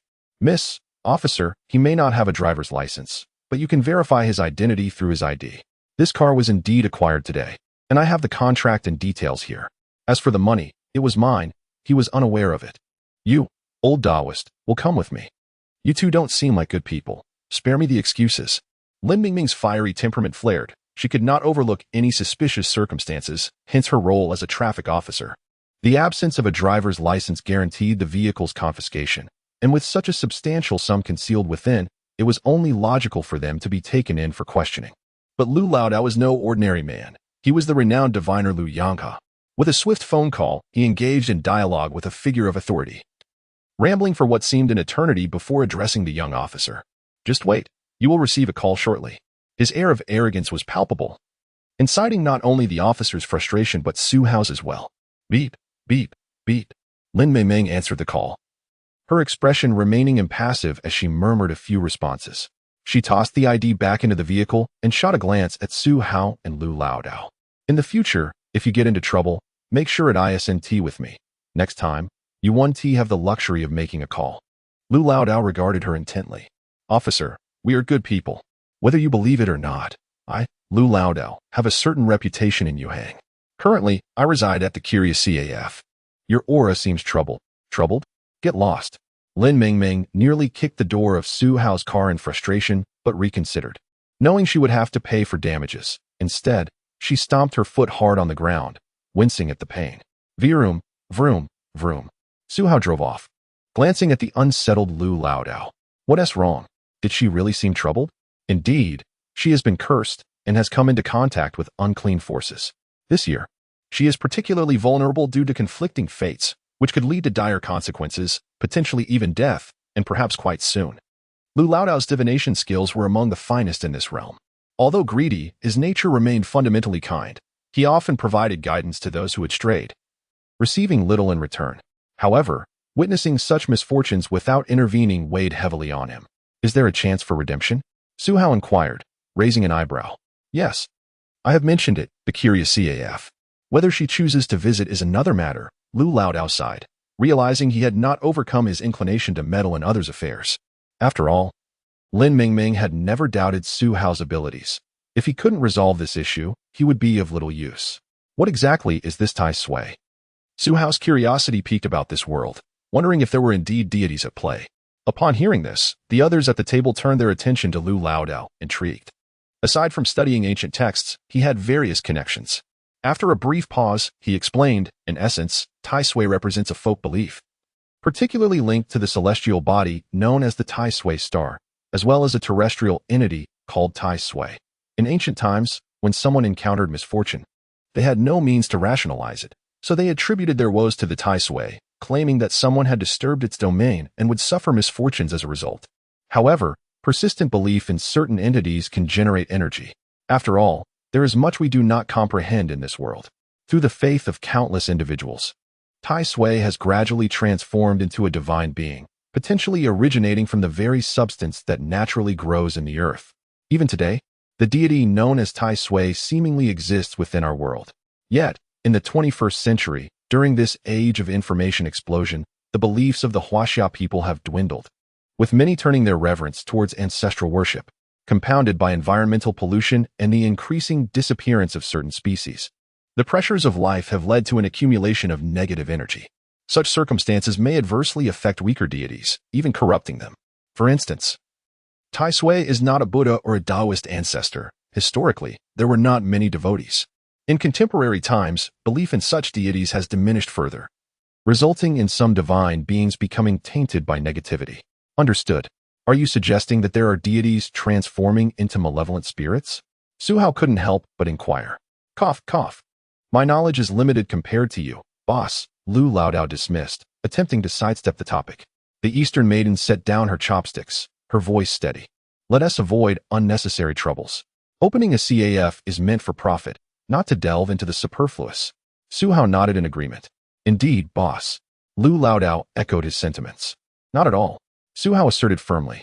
None at all, apart from that car. Not a single penny exists. The car was purchased using a card. Lu Laodao elaborated meticulously. The Eastern maiden pondered for a moment, then produced a 500 yuan note, which she had been keeping alongside her tissue, placing it on the table.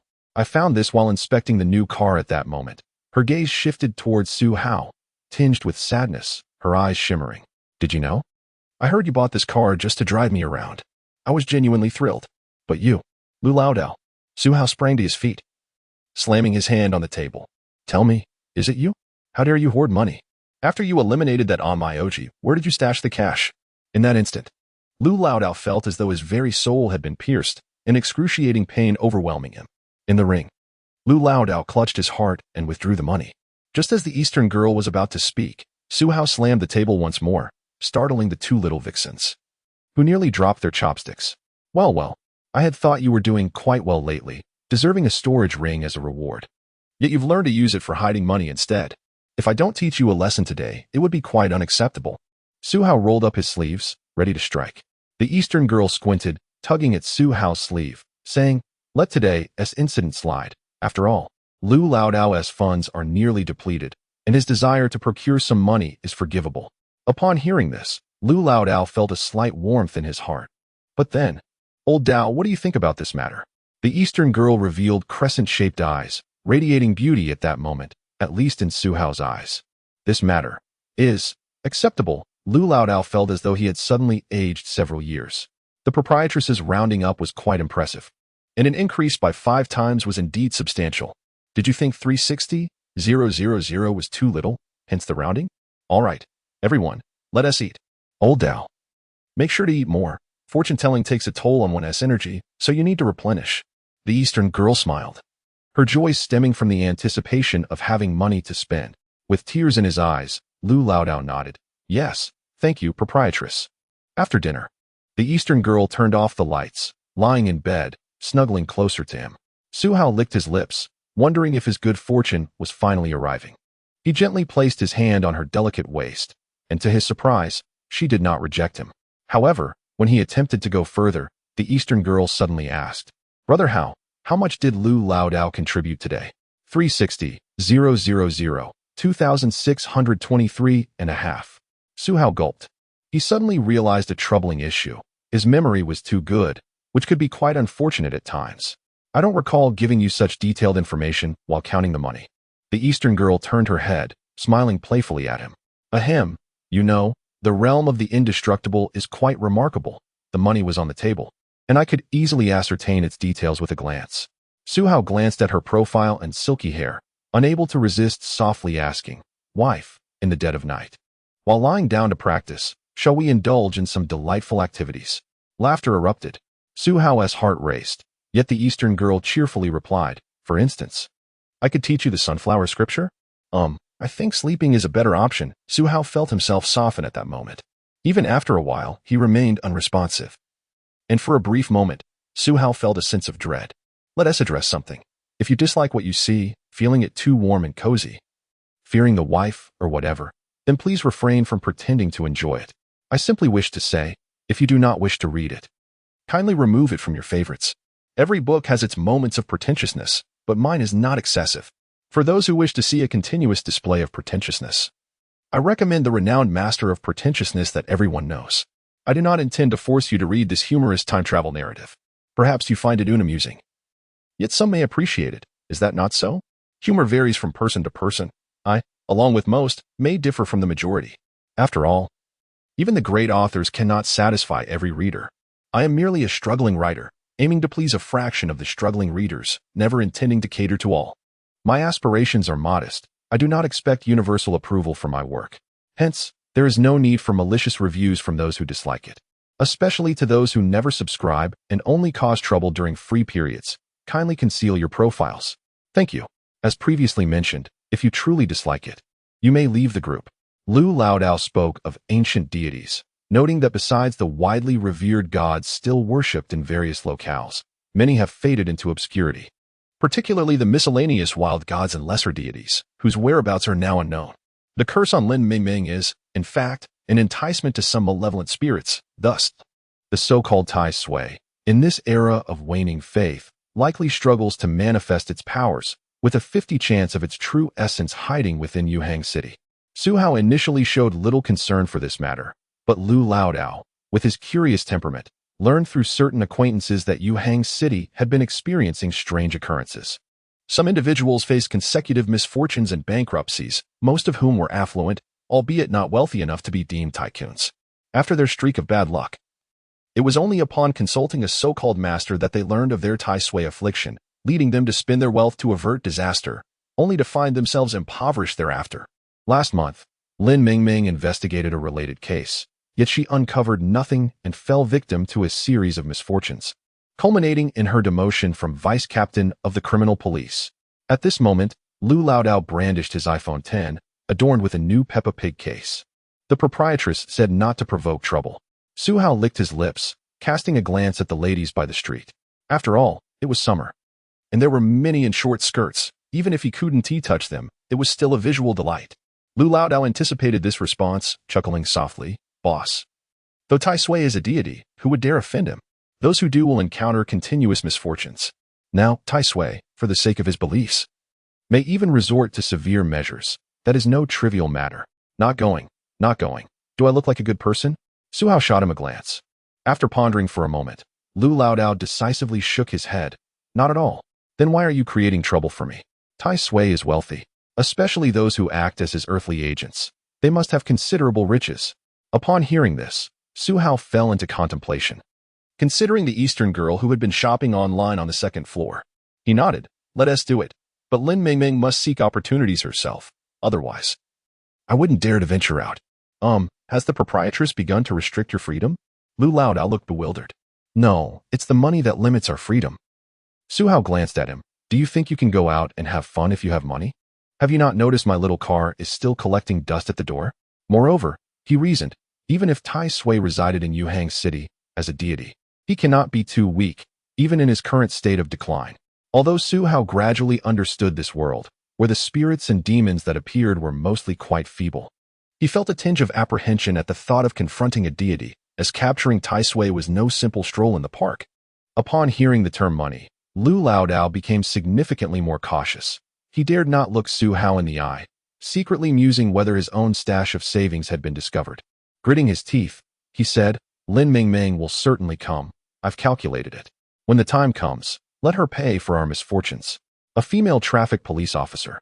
How much could she possibly have? Would it be enough to buy my wife a handbag?" Su Hao languidly reclined in the boss's chair, glancing at Li Yuan, who wore a short skirt, only to find her long, fair legs covered with safety shorts. Su Hao could only shake his head in disappointment. Her father is wealthy. How wealthy? At least several billion. Su Hao perked up, clapping his hands. A tycoon. No wonder she became the target. Let us just wait for her to deliver herself. In this day and age, opening a coffee shop here proves to be quite lucrative. The laid-back proprietor possesses an undeniable charm, while the expressionless proprietress exudes an ethereal aura. Coupled with the presence of twin beauties as waitresses and the occasionally lurking lecherous monk, the establishment aptly lives up to its quirky name, Quirky Coffee. Patrons who have visited the CAF often share a common sentiment. The atmosphere envelopes them in comfort, capable of alleviating fatigue, even if they forego the coffee itself. The closer one sits to the dashing owner, the more pronounced this sensation becomes. As a result, Quirky Coffee has gained immense popularity. Alas, the proprietress, adorned with an aura of consumption, opts for the most expensive items rather than the best. With her flawless complexion, does she truly require masks or cosmetics? Having already spent hundreds of thousands, she cannot utilize them all herself, and thus passes them on to her two charming vixens. Furthermore, any bags she orders online, only to find them lacking in quality upon arrival, are also given to them. Currently, the Lee sisters have completely succumbed to the whims of the Eastern lady, following her every command without question. Even if she were to gesture towards Su Hao, these two ungrateful scoundrels would likely comply without hesitation. Little do they know Su, the immortal, has discreetly observed Lianin and Li Xiaoxiao's skirts multiple times, as well as the charming female patrons outside, all of which has been faithfully reported back to the Eastern Master. On a rather dull afternoon, Su Hao stumbled upon a piece of news. A young Japanese table tennis player had triumphed over a seasoned domestic veteran with a score of 4-0. Lu Laodao leaned in, astonished, and remarked, "Wow, Japanese table tennis has become quite formidable. It seems Brother Zhang is aging." Su Hao raised an eyebrow, choosing not to elaborate. "Oh, this Japanese prodigy is actually of Chinese descent?" Lu Laodao pulled out his phone to dig deeper, his surprise growing. His parents are also Chinese, and they were part of the provincial team. Some individuals prefer to shout Yoshi, so they changed their nationality. Su Hao responded, setting his phone aside in contemplation. Lu Laodao continued to delve into the details, speaking as he read. It appears this couple felt the domestic competition was too fierce, prompting their nationality change. I am genuinely curious as to why they chose Japan, but their son seems to be quite impressive.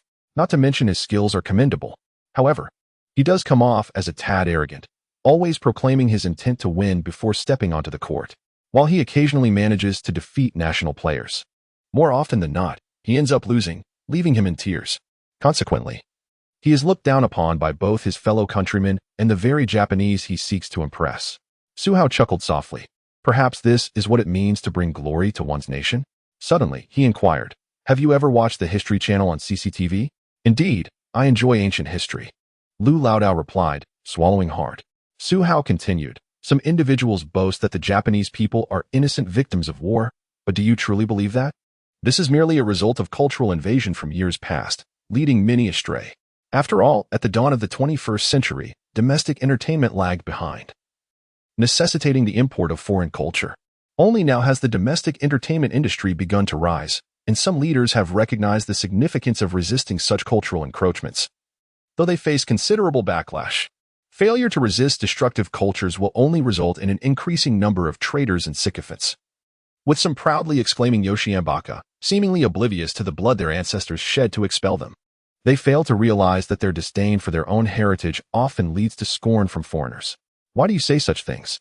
Lu Laodao cautioned, reminding him that powerful figures were observing. Yet, Su Hao merely stood, gazing into the distance. "I merely wish that if the day comes when I have the opportunity, I will surely proclaim to the world, any who dare to offend China shall meet their demise." As the day of Su Hao's impending journey approached, Lin Mingming had yet to seek out Lu Laodao. The Eastern lady seemed to sense Su Hao's unease and adjusted his collar gently, asking softly, "Are you leaving again?" Su Hao affectionately ruffled her hair. "Yes, I wonder what the other world holds. I cannot take you with me." "All right, I promise you." Su Hao smiled tenderly, opening the portal through time and space, casting one last glance at her as he stepped backward into the unknown. The Eastern lady remained behind, patiently waiting, having heard that Su Hao's journey would last an hour. Suddenly, Su Hao felt as if he were in a dream. The wind held around him, and he felt as though he were racing through the air, soaring ever higher. Then it struck him. He couldn't fly, just as the ground approached rapidly beneath him. He opened his eyes, only to find himself in free fall from an altitude of 10,000 meters. Internally, Su Hao screamed, "What on earth? This isn't a dream. Where's my parachute?" Falling from this height would surely be fatal. Unfortunately, the system remained silent, leaving him to stabilize his spiraling descent while surveying his surroundings. To his astonishment, he noticed several others also plummeting, seemingly unaware of their perilous situation, perhaps asleep and on the verge of becoming a mere splatter upon the earth. Below them lay an endless expanse of pristine forest. What in the world is this? A real-life version of Battle Royale? Su Hao pondered, feeling a button on his chest flashing red, likely the parachute release. However, it resisted his attempts to press it, and he feared breaking it, which would be disastrous. As he neared the ground, just 300 meters away, he decided to take a risk. Even if it broke, he needed to try. To his relief, the red button seemed to respond, and with a beep, the parachute deployed, the sudden lift bringing him to ease. Finally, Su Hao relaxed, glancing around at the others in descent. They didn't seem too far from him. Should he engage in some looting? A total of 25 individuals were involved in this endeavor. As they landed in the forest, these remarkably fit individuals began to gather, likely forming 4 distinct teams, 2 teams of 5, 1 team of 10, and 4 individuals scattered among them.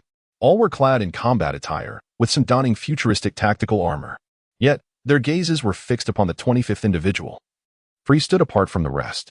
Their curiosity piqued. They wondered how this newcomer, dressed in sweatpants and a short-sleeved shirt, had managed to infiltrate their ranks.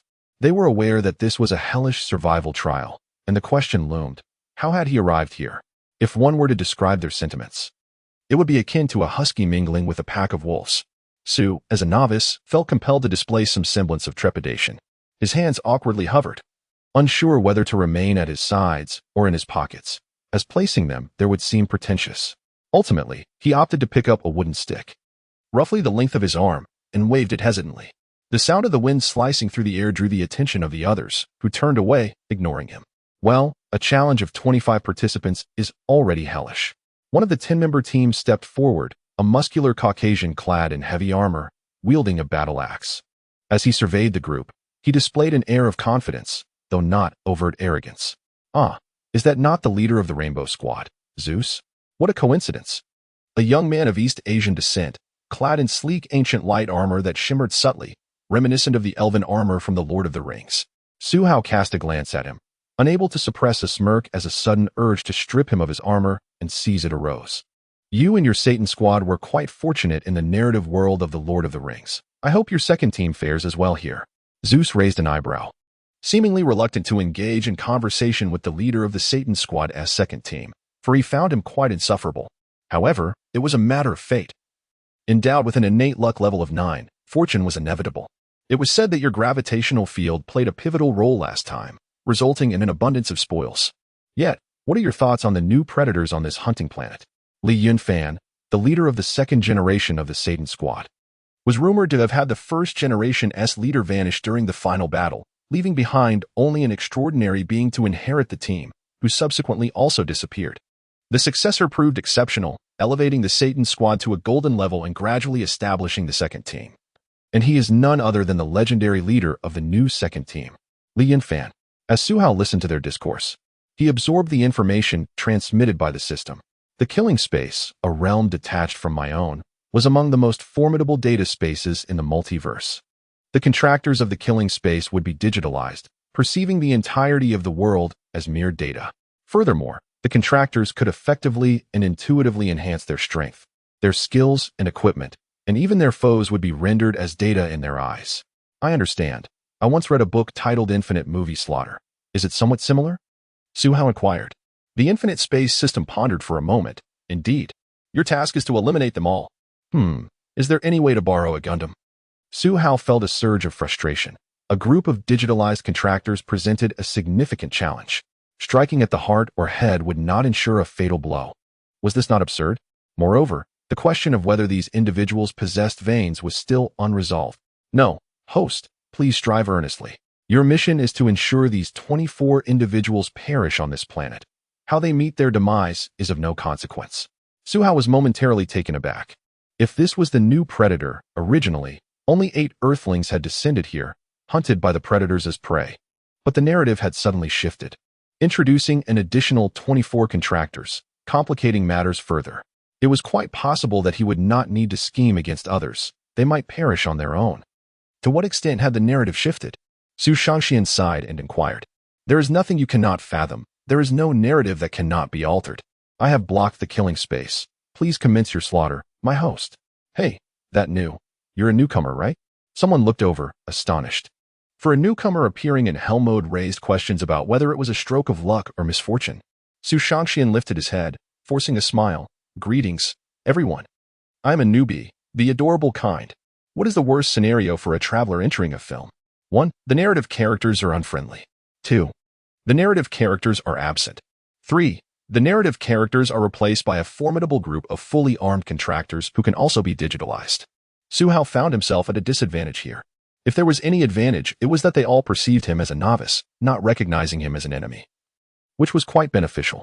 However, according to the mindset that the strong dominate the weak, it was highly likely they would use him as bait, as depicted in the film. As for other advantages, the digitalized contractors would not possess overwhelming combat power, as their abilities were derived from skill books, particularly in close combat. Su Hao could easily overpower them all. However, they wield firearms, capable of in a very sci-fi manner. Moreover, the predators brandished laser guns, shoulder-mounted cannons, and even miniature atomic bombs, showcasing an array of advanced technology, rendering this a notably sci-fi hunting ground.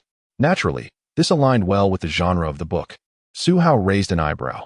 This dilemma was not overly challenging for him, yet it was not inconsequential either. After all, for them to survive, they would need to unite. But with each individual harboring different thoughts, the gathering of so many teams would surely lead to greater complications. Suddenly, Su Hao had a brilliant idea regarding his own positioning, prompting him to speak up. Mandarin. Li Yufan discerned his lip movements and, noticing he was a newcomer who could join under such circumstances, inquired with curiosity, "What is your name?" Chu Xian. You should really choose a pseudonym. Li Yufan had never heard of this name and awkwardly scratched his head. It's nothing, Su Shangxian replied with a light smile, unconcerned. Li Yufan observed his forced smile, feeling as though he was dealing with a fool, unable to comprehend his own goodwill. He then asked, "Please share your profession, abilities, and skills. Do not hold back or deceive us. I have the most proficient mage in my team, capable of easily discerning whether you speak the truth. Remember, a person lacking abilities will find no refuge in any team. You would merely be the best bait." With over 20 individuals surrounding him, they suddenly noticed that Chu Xian's aura had shifted to a calm steadiness. He casually discarded a wooden stick and donned a pair of glasses, transforming his entire demeanor, as if he had evolved from a foolish youth into a sage. Su Hao's gaze swept across the crowd, and with a stoic expression, he declared, "Huaxia Longyin Base. Colonel rank, first-generation genetic modification subject, the sole survivor." When it came to abilities, his marksmanship was commendable, his combat skills average, and as for strategy, he had never encountered an adversary. Hiss! The crowd collectively gasped in astonishment. Li Yufan glanced at the mage behind him, who nodded without hesitation. A sense of foreboding settled in Li Yunfan's heart as he exchanged a knowing glance with Zeus, seemingly comprehending something. In this hellish survival mode, how could the killing space possibly bestow upon them a worthless newbie? This was undoubtedly a treasure, even if they were formidable in the real world. They could not contend with the might of the state, nor did they know what the state was secretly researching. What had emerged now? A genetic modification subject. And the first-generation sole survivor. How mysterious. How impressive. Had the real world truly advanced to this stage? This Chu Xian, with the rank of colonel in Huaxia, appeared so youthful, seemingly only 20 years old. What was the meaning of this? This was not merely due to his status as a genetic modification subject. It was also because he had accrued countless merits, earning the rank of colonel. Many speculated he could ascend to the rank of major general. But being a genetic modification subject would likely impose a limit on his rank. Such imaginative capacity was present in everyone, and in an instant, the crowd felt compelled to bow before Colonel Chu Xian. Cough. Colonel Chu Xian, are you certain you possess no other abilities? Zeus could not help but inquire. For how could such an individual lack further capabilities? Su Hao glanced at him nonchalantly. Are you sure you wish to know? Yes. Many voices chimed in unison. Su Hao adjusted his glasses. I possess no emotions, no desires, and no sense of pain. At this point, he cast a sidelong glance at the bewildered crowd and continued. Thus, when I say my wisdom has never encountered an adversary, it is because emotions render one mortal. Once one is mortal, any scheme is bound to harbor emotional flaws.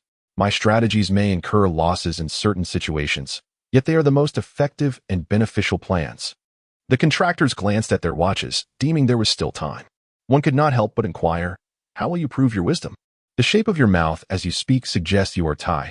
Your posture and movement indicate your expertise in Muay Thai, particularly your upper body strikes, which are evidently stronger than your leg techniques, signifying commendable close combat abilities. However, the calluses on your right hand suggest you are more adept with firearms, specifically handguns. Close combat appears to be merely a fade, and you seem to conceal something within your right pant leg. Stop. I believe you. There is no need to elaborate further. The Thai man hastily urged him to cease, while the group around them was intrigued about what he might be hiding in his trousers. Zeus, raising an eyebrow, remarked, What about me? If you can decipher my identity, even if you are not as formidable as you claim, possessing a mind akin to Sherlock Holmes would still be impressive, as the information about him was transmitted. Su Hao glanced at Zeus and said, Zeus, I am aware of your reputation. Like your alias in the real world, you are a member of the U.S. Navy SEL's Red Team, possessing exceptional combat training and close-quarters combat prowess. It is said that before your disappearance, you could kill a lion with your bare hands. As for your current cell control, the ground you tread upon and the grass merely bends slightly. But upon observation, I note that among all present, only you and he possess such an ability. Noticing that Zeus did not interrupt him, Su Hao continued, you have a penchant for tomatoes, as evident from your collar. You eat hurriedly, seemingly aware of your impending entry into this world. Ah, it appears you engaged in something with a woman while still in your trousers. I believe you. Your observational skills are indeed remarkable. Zeus glanced down at the sliding door, discovering there might indeed be something concealed. Then, you shall serve as our guide, leading us from this place. For instance, choose a direction and help us locate the narrative characters, suggested Li Yuan. A proposition met with no dissent. They were not concerned about this individual betraying them. After all, high intelligence without reinforcement still renders one relatively powerless. Besides, did this Chu Xian not fear death? Even if devoid of emotions, one would naturally wish to survive, would they not? Su Hao surveyed the surroundings and pointed in a direction. Let us proceed. Barring unforeseen circumstances, the narrative characters may have scattered but should not be too far apart. Is there anything to add? Zeus inquired, raising his gaze towards Su Hao. Su Hao shook his head, his expression impassive. The information available at present is scant. This is the basic situation.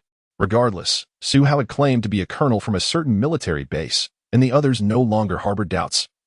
As Zeus's silence regarding his true identity confirmed Su Hao's assertion. The Navy SEALs are indeed elite forces. The Red Team must be some classified division. Such matters are not accessible to the common populace. Even in a superpower, only a select few would have such exposure. Li Yuan furrowed his brow. The intelligence of this Chu Xian remains elusive, yet his observational acuity is evidently superior to that of everyone present. However, he mentioned a lack of emotions, suggesting that his plans would not be influenced by feelings. Such a person is truly formidable. A glint of bloodlust flickered in Li Yuan's gaze, mirrored in the eyes of nearly every contractor present. While deep in thought, he glanced at Zeus, who was attempting to recruit Chu Xian, and smirked coldly. Such talent must not fall into Zeus's hands. If recruitment proves impossible, then before departing this world, he must be eliminated. This sentiment resonated with nearly everyone. For within the realm of slaughter, no one wished to encounter such a heartless sage. If his claims were indeed true, it would spell disaster. Thus, in this world, they chose silence. But as long as they could not successfully recruit him, they would ensure Chu Xian's demise upon their exit. How might Su Hao convincingly portray the formidable Colonel Chu? First, his current indomitable state allows him to perceive everything within a radius of 500 meters.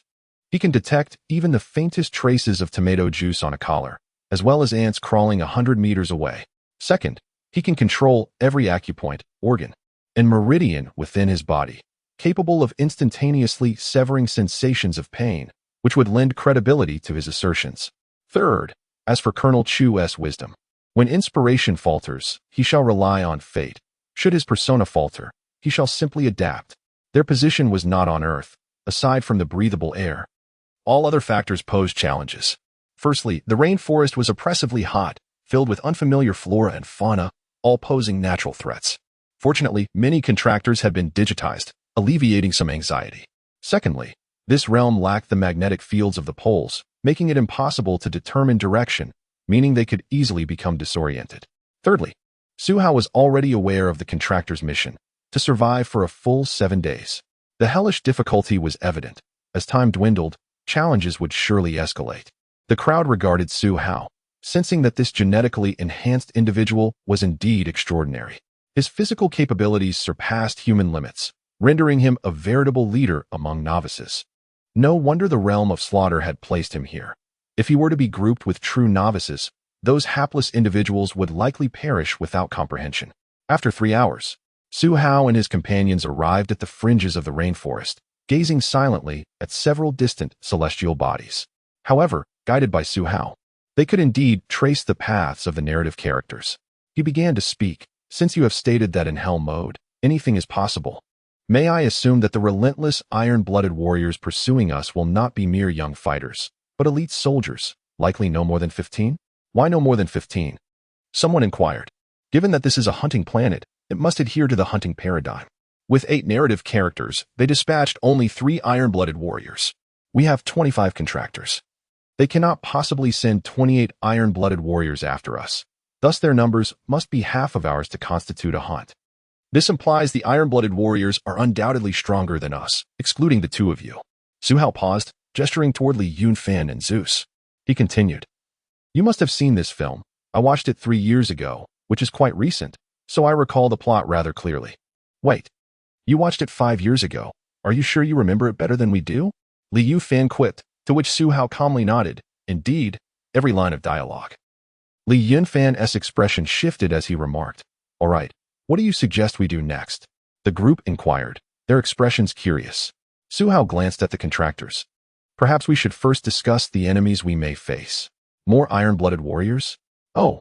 Su Hao remained expressionless, biting into an apple he had acquired from another. "Apologies.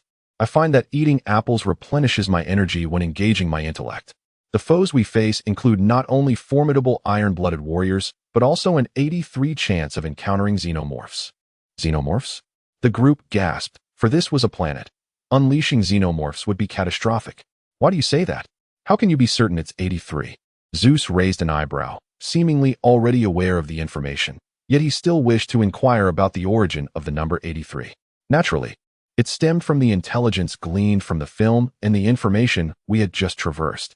Su Hao took a bite of an apple. Reluctant to elaborate on the matter of 83, thus he continued.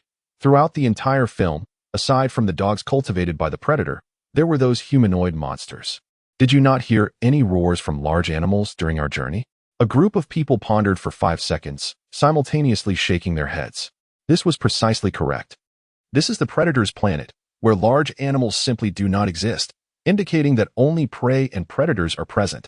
As we are among the formidable prey, it is certain that the predators would relish a spectacle of a duel between prey. At this point, Su Hao cast a cold gaze toward the forest beneath him.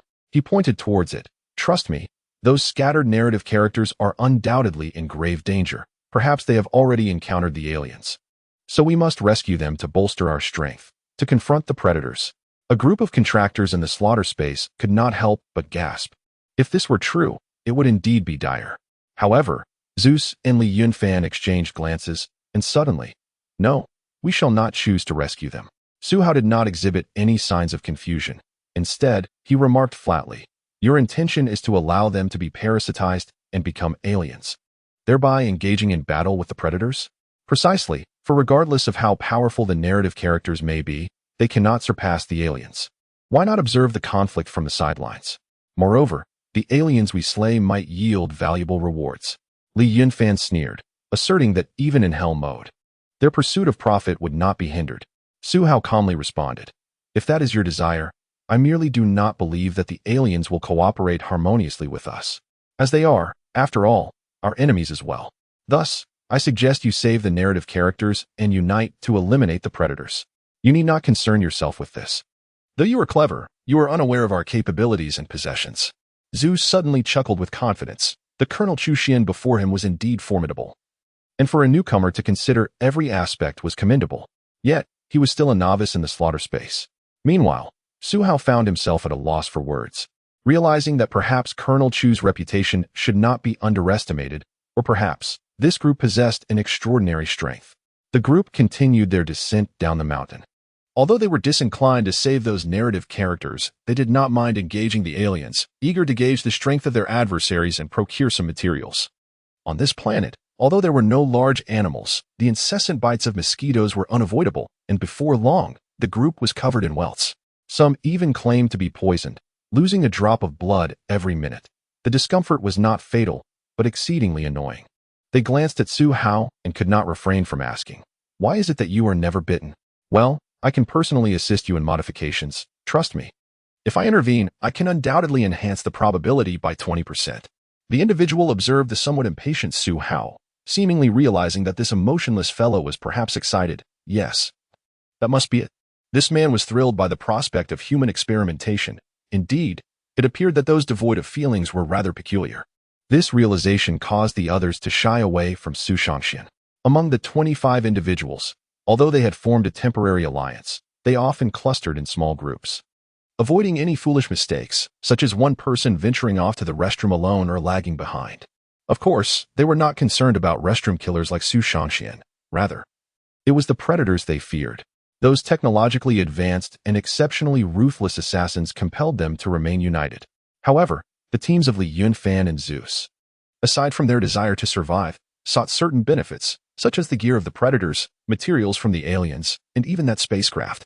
As for Su Hao, his sole intention was to eliminate these adversaries. These contractors were willing to disregard the narrative characters for the sake of alien materials, truly revealing their unsettling nature. Unexpected events often arise from the most unanticipated circumstances. It was at this moment that a rustling sound suddenly emerged, growing increasingly frequent. "Beware, aliens!" Zeus shouted. And the group beheld a towering alien, over 2 meters in height, materializing before them. It possessed a silver-gray exoskeleton, its body adorned with sharp blades, and its oppressive roar instilled fear in their hearts. Yet Zeus remained unperturbed. He conjured a massive one-handed shield in his left hand and leaped toward the colossal alien. The shield radiated brilliance, and with a resounding crash, the 2-meter-tall alien was sent flying. However, that alien swiftly regained its composure, nimbly rising and vanishing into the woods. Yet, there was not merely one alien. A multitude of aliens, seemingly organized like a battalion, began to encircle them from all directions. Prior to the appearance of the aliens, Su Hao had already sensed the presence of at least 30 more lurking nearby. Perhaps those narrative characters had long since transformed into aliens. In that case, this group seemed rather formidable. Su Hao refrained from engaging, but should it come to close combat, he believed that with his weapon in hand, even facing over 30 aliens would pose no issue. However, for these contractors, unless they wielded some powerful firepower, as he anticipated, the contractors exhibited remarkable strength. Their melee capabilities direct and effective, delivering significant damage. Their defensive capabilities were equally commendable. Even when corrosive alien acid splashed upon them, they persevered in battle, with some sustaining grievous wounds. One contractor had his abdomen pierced by an alien tail, leaving a gaping, blood-soaked hole, yet after consuming a vial of potion, he was fully revived. All injuries vanished. Nevertheless, Su Hao could discern that such life-restoring potions were likely scarce, as the man's complexion had turned an alarming shade of black, indicating that he had not anticipated employing his last resort so early in the battle. These contractors were divided into melee and ranged fighters, with the melee brigade charging forward to shield the ranged ones, including Su Hao, who found himself among the protected. However, these individuals did not furnish him with any weapons, not even a blade. Yet, the ranged contractors' firepower provided Su Hao with a glimpse of their capabilities. A group wielding various sci-fi firearms or antiquated muskets unleashed firepower rivaling that of standard heavy machine guns, and within moments, 2 or 3 aliens fell before them. A truly astonishing display of ineptitude. At one point, Su Hao felt an impulse to eliminate these ranged shooters and whatever mages were present. As for character integrity, let it crumble. Thus, he drew his blade, spun it, and with a blade imbued with azure flames, it radiated outward like a full moon, illuminating the surroundings. Su Shangxian unleashed his ultimate attack from the rear of the crowd, the blade's aura resembling a round moon, spanning 3 to 5 meters in all directions, severing heads that soared into the air. Indeed, many individuals, in that fleeting moment, were not dead. Their heads blinked in disbelief, gazing incredulously at the scene. For it was astonishing that these frail ranged fighters, with their devastatingly powerful attacks, had perished in a single strike from Chu Xian, resulting in the decapitation of 9 individuals, their heads lining the ground in unison. "Chu Xian, you shall pay for this." Boom. Su Hao's feet were shrouded in illusions, moving with astonishing speed, deftly evading a barrage of attacks. He rammed his shoulder into a melee contractor, instantly dashing into the forest concealing the extraterrestrial creatures. "Kill him," Li Yunfan bellowed, wielding dual swords, unleashing a torrent of fierce battle energy that swiftly obliterated the alien before him. Yet, just as he was about to charge forward, he composed himself, casting a cautious glance at the unflinching Zeus. As Su Hao distanced himself from the crowd, he found himself ensnared within layers of alien creatures, which leapt from the trees, seemingly seeking an opportunity to strike. In an unexpected turn, Su Hao stumbled and fell, losing consciousness. Nearby, some bewildered aliens observed this formidable being, now unconscious, and couldn't resist poking him with their sharp tails. Su Hao remained motionless. Ultimately, he was dragged away by an alien S-tail. For the aliens, it was merely the herald of another offspring's birth. Chu Xian's persona had crumbled. Primarily, Su Hao wished to avoid the contractors armed with ranged firepower. Engaging in complicated matters paled in comparison to communicating with these simple creatures. Hours later, Su Hao found himself enveloped in a viscous substance, fixed against a metallic wall, with a notorious facehugger clinging to his visage. The facehugger swore it had exerted every ounce of strength, laboring for a full half-hour, yet it could not pry open the human's mouth. Fortunately, several massive aliens approached, tentatively prodding Su Hao, finally allowing him to be parasitized. Once the facehugger successfully latched on, it traversed the slick esophagus into the stomach. But just as it intended to act, Su Hao's stomach contracted violently, unleashing a surge of potent energy that stunned the creature. It felt as if small fists were forming within his abdomen, delivering a barrage of blows that rendered the facehugger dazed, causing it to fall into a stupor. The adhesive mucilage that could ensnare a person was effortlessly torn apart by Su Hao. Upon emerging, a sentinel alien guarding the eggs cast a perplexed glance at him. But after flicking its sharp tongue, it realized its adorable intimidation had no effect and ceased to obstruct Su Hao. The scene before him resembled a gruesome slaughterhouse. The lifeless bodies of humans were encased in slime, their chests ruptured from within, blood drained completely. Their terrified expressions a testament to the agony and despair they experienced in their final moments. Some bodies had been devoured, their flesh conspicuously absent. Hiss. A massive dark silver alien approached Su Hao, baring its teeth in surprise at this fellow creature's audacity to move freely. Yet, who was Su Hao? With swift hands, he seized the alien's tongue, yanking it with such force that the creature toppled over. Just as it regained its footing, Su Hao delivered a kick that sent it crashing against the metallic wall. Su Hao then smirked, "Hiss, hiss, hiss, you old rascal." The dark silver alien shook its head and turned away, sensing the presence of a fellow creature within Su Hao, albeit one of an unappealing appearance. However, in terms of sheer strength, Su Hao appeared considerably more formidable, prompting the alien to wisely make way. In this situation, it seemed there was an alien queen nearby. Su Hao surveyed his surroundings. This must be the abandoned mine depicted in the narrative, once the refuge of a long-surviving survivor. The metallic structures were rusted, and slime coated the area, with alien eggs rooted in the ground, grotesque tubular connections leading to a dimly lit space. Su Hao raised an eyebrow, opting not to destroy the alien eggs, but instead moved deeper into the recesses. Who exactly was Chu Xian? And why did he suddenly turn against us in the presence of the aliens? Zeus was exasperated, believing that this Chuchuan could wreak havoc at any moment. Yet, none anticipated his actions just yesterday. As he had stated, aliens would mercilessly slaughter anything. They did not distinguish between friend and foe. What, then, was Chuchuan's purpose? To ensure mutual destruction? Perhaps it was a hostile dimension. Zeus glanced at the remaining 17 contractors, unable to restrain himself from speaking slowly. Huh. What dimension dares to strike against us? Li Yufan squinted, reluctant to believe. If this were indeed the case, their future would be grim. For a war was brewing in the dimension. Such circumstances were precarious. Our primary objective was to harvest energy ores. So we must expedite our search for that abandoned mine. If all goes as anticipated, it shall serve as the battleground for our final confrontation. As time dwindled, the Iron Blood warriors would inevitably enter the fray, allowing us to sit back and observe the ensuing chaos. Zeus chuckled softly, stowing his heavy shield and hoisting his colossal axe, striding purposefully toward the mine. Li Yunfan scoffed. What if that place has already become the alien stronghold? Then we shall unleash devastation upon them. Upon uttering this, the remaining contractors felt a surge of determination. However, observing the excitement among the crowd, Zeus quickly cleared his throat. In truth, 3 mental mages working in tandem should be able to mask our presence from the aliens.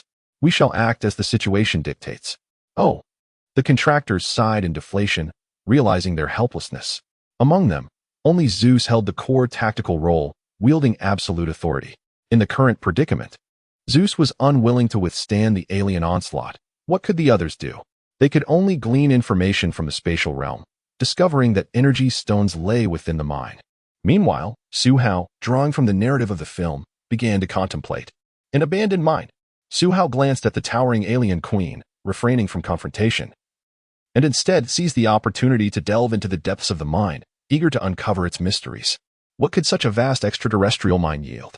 Su Hao pondered several possibilities. Firstly, energy stones utilized by spacecraft. Secondly, it could contain exceedingly rare mineral veins. Or thirdly, it might harbor materials for the manufacture of nuclear weapons. He surveyed the pit descending nearly hundreds of meters, and after contemplating the Sci-Fi mining vehicles, he ultimately could not discern their purpose. With a resigned sigh, he drew a sword and knife, leaping downward. With a soft thud, Su Hao drove the weapons into the wall, gradually easing his descent. He couldn't help but furrow his brow in contemplation. For the Iron Blood Clan's spacecraft to achieve interstellar travel, nuclear fusion was undoubtedly the foundational energy source, and the most common one at that. However, based on his deductions, perhaps it was mere speculation. The energy generated by nuclear fusion seemed only capable of propelling a spacecraft to near-light speed, forever unable to breach the light barrier. Yet, according to the Iron Blood warriors in the film, they could cavalierly traverse Earth for their rite of passage, suggesting their spacecraft must indeed travel faster than light. Thus, the mine below likely possessed a type of energy stone unknown on Earth.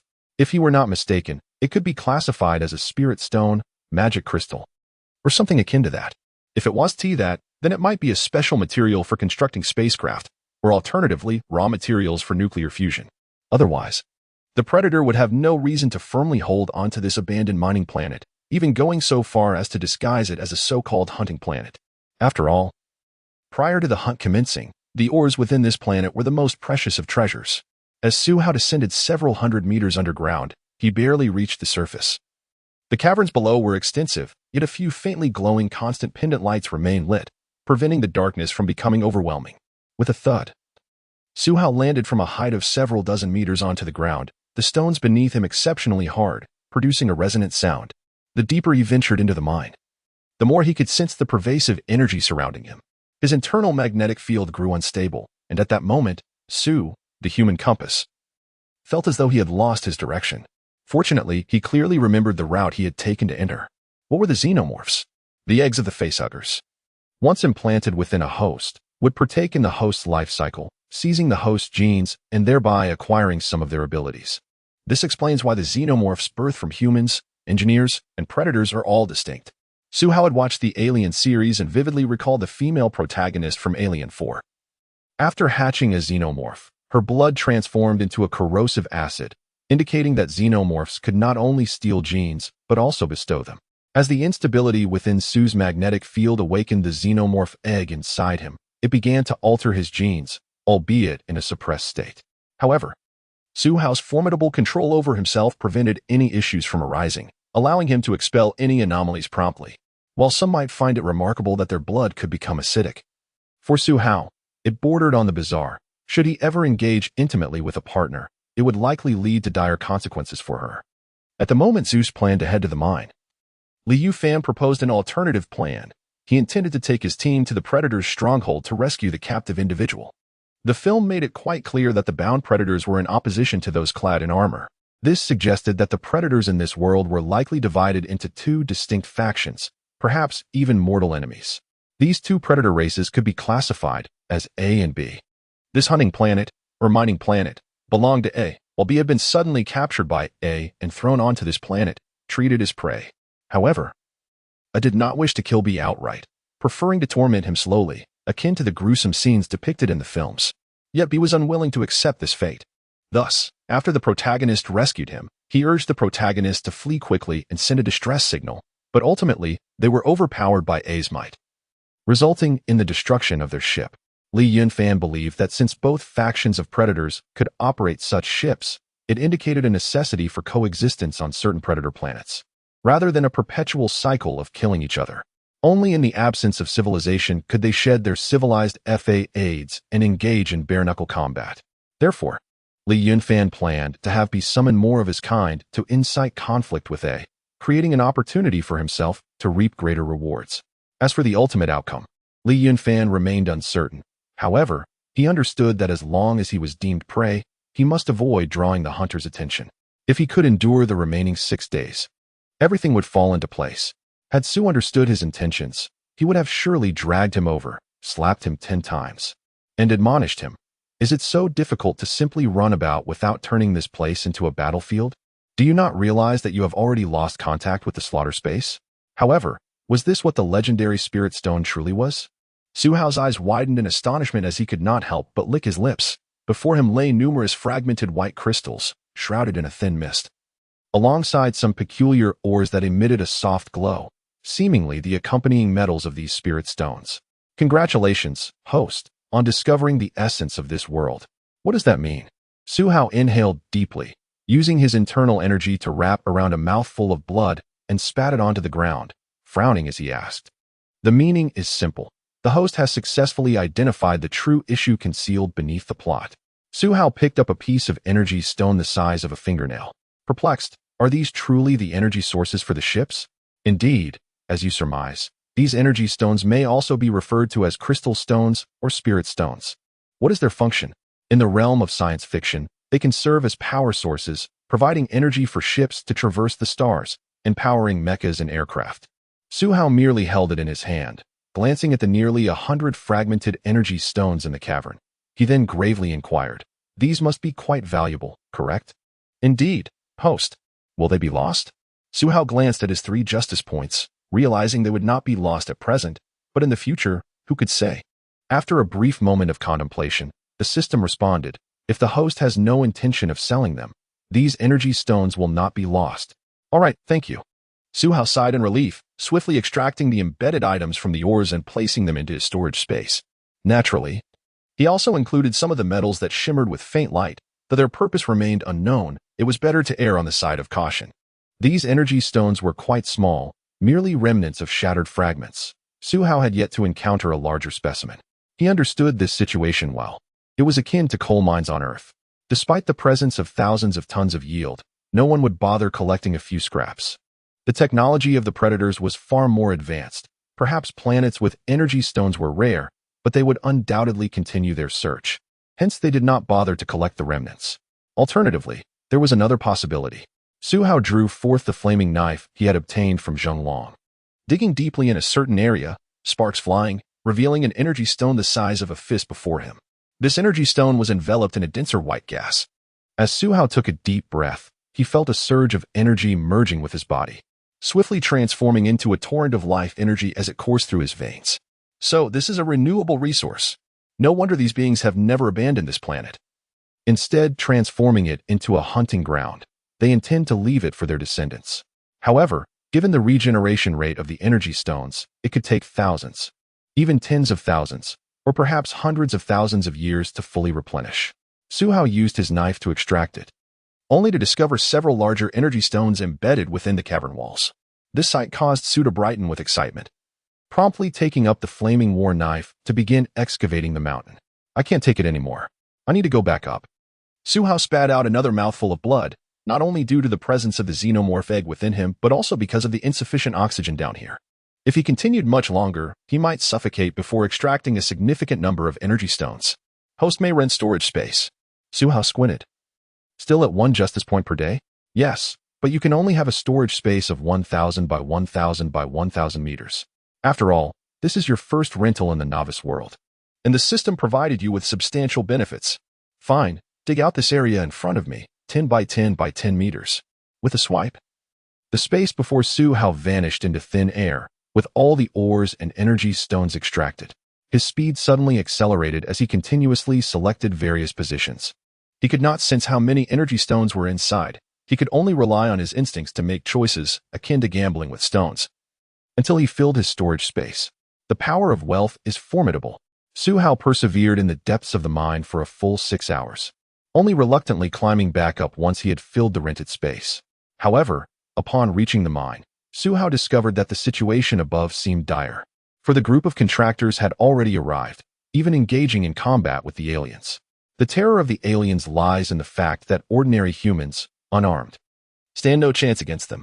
Their horrific appearance and blood, comparable to king water, instill fear in humans, often causing them to panic before the fight even begins.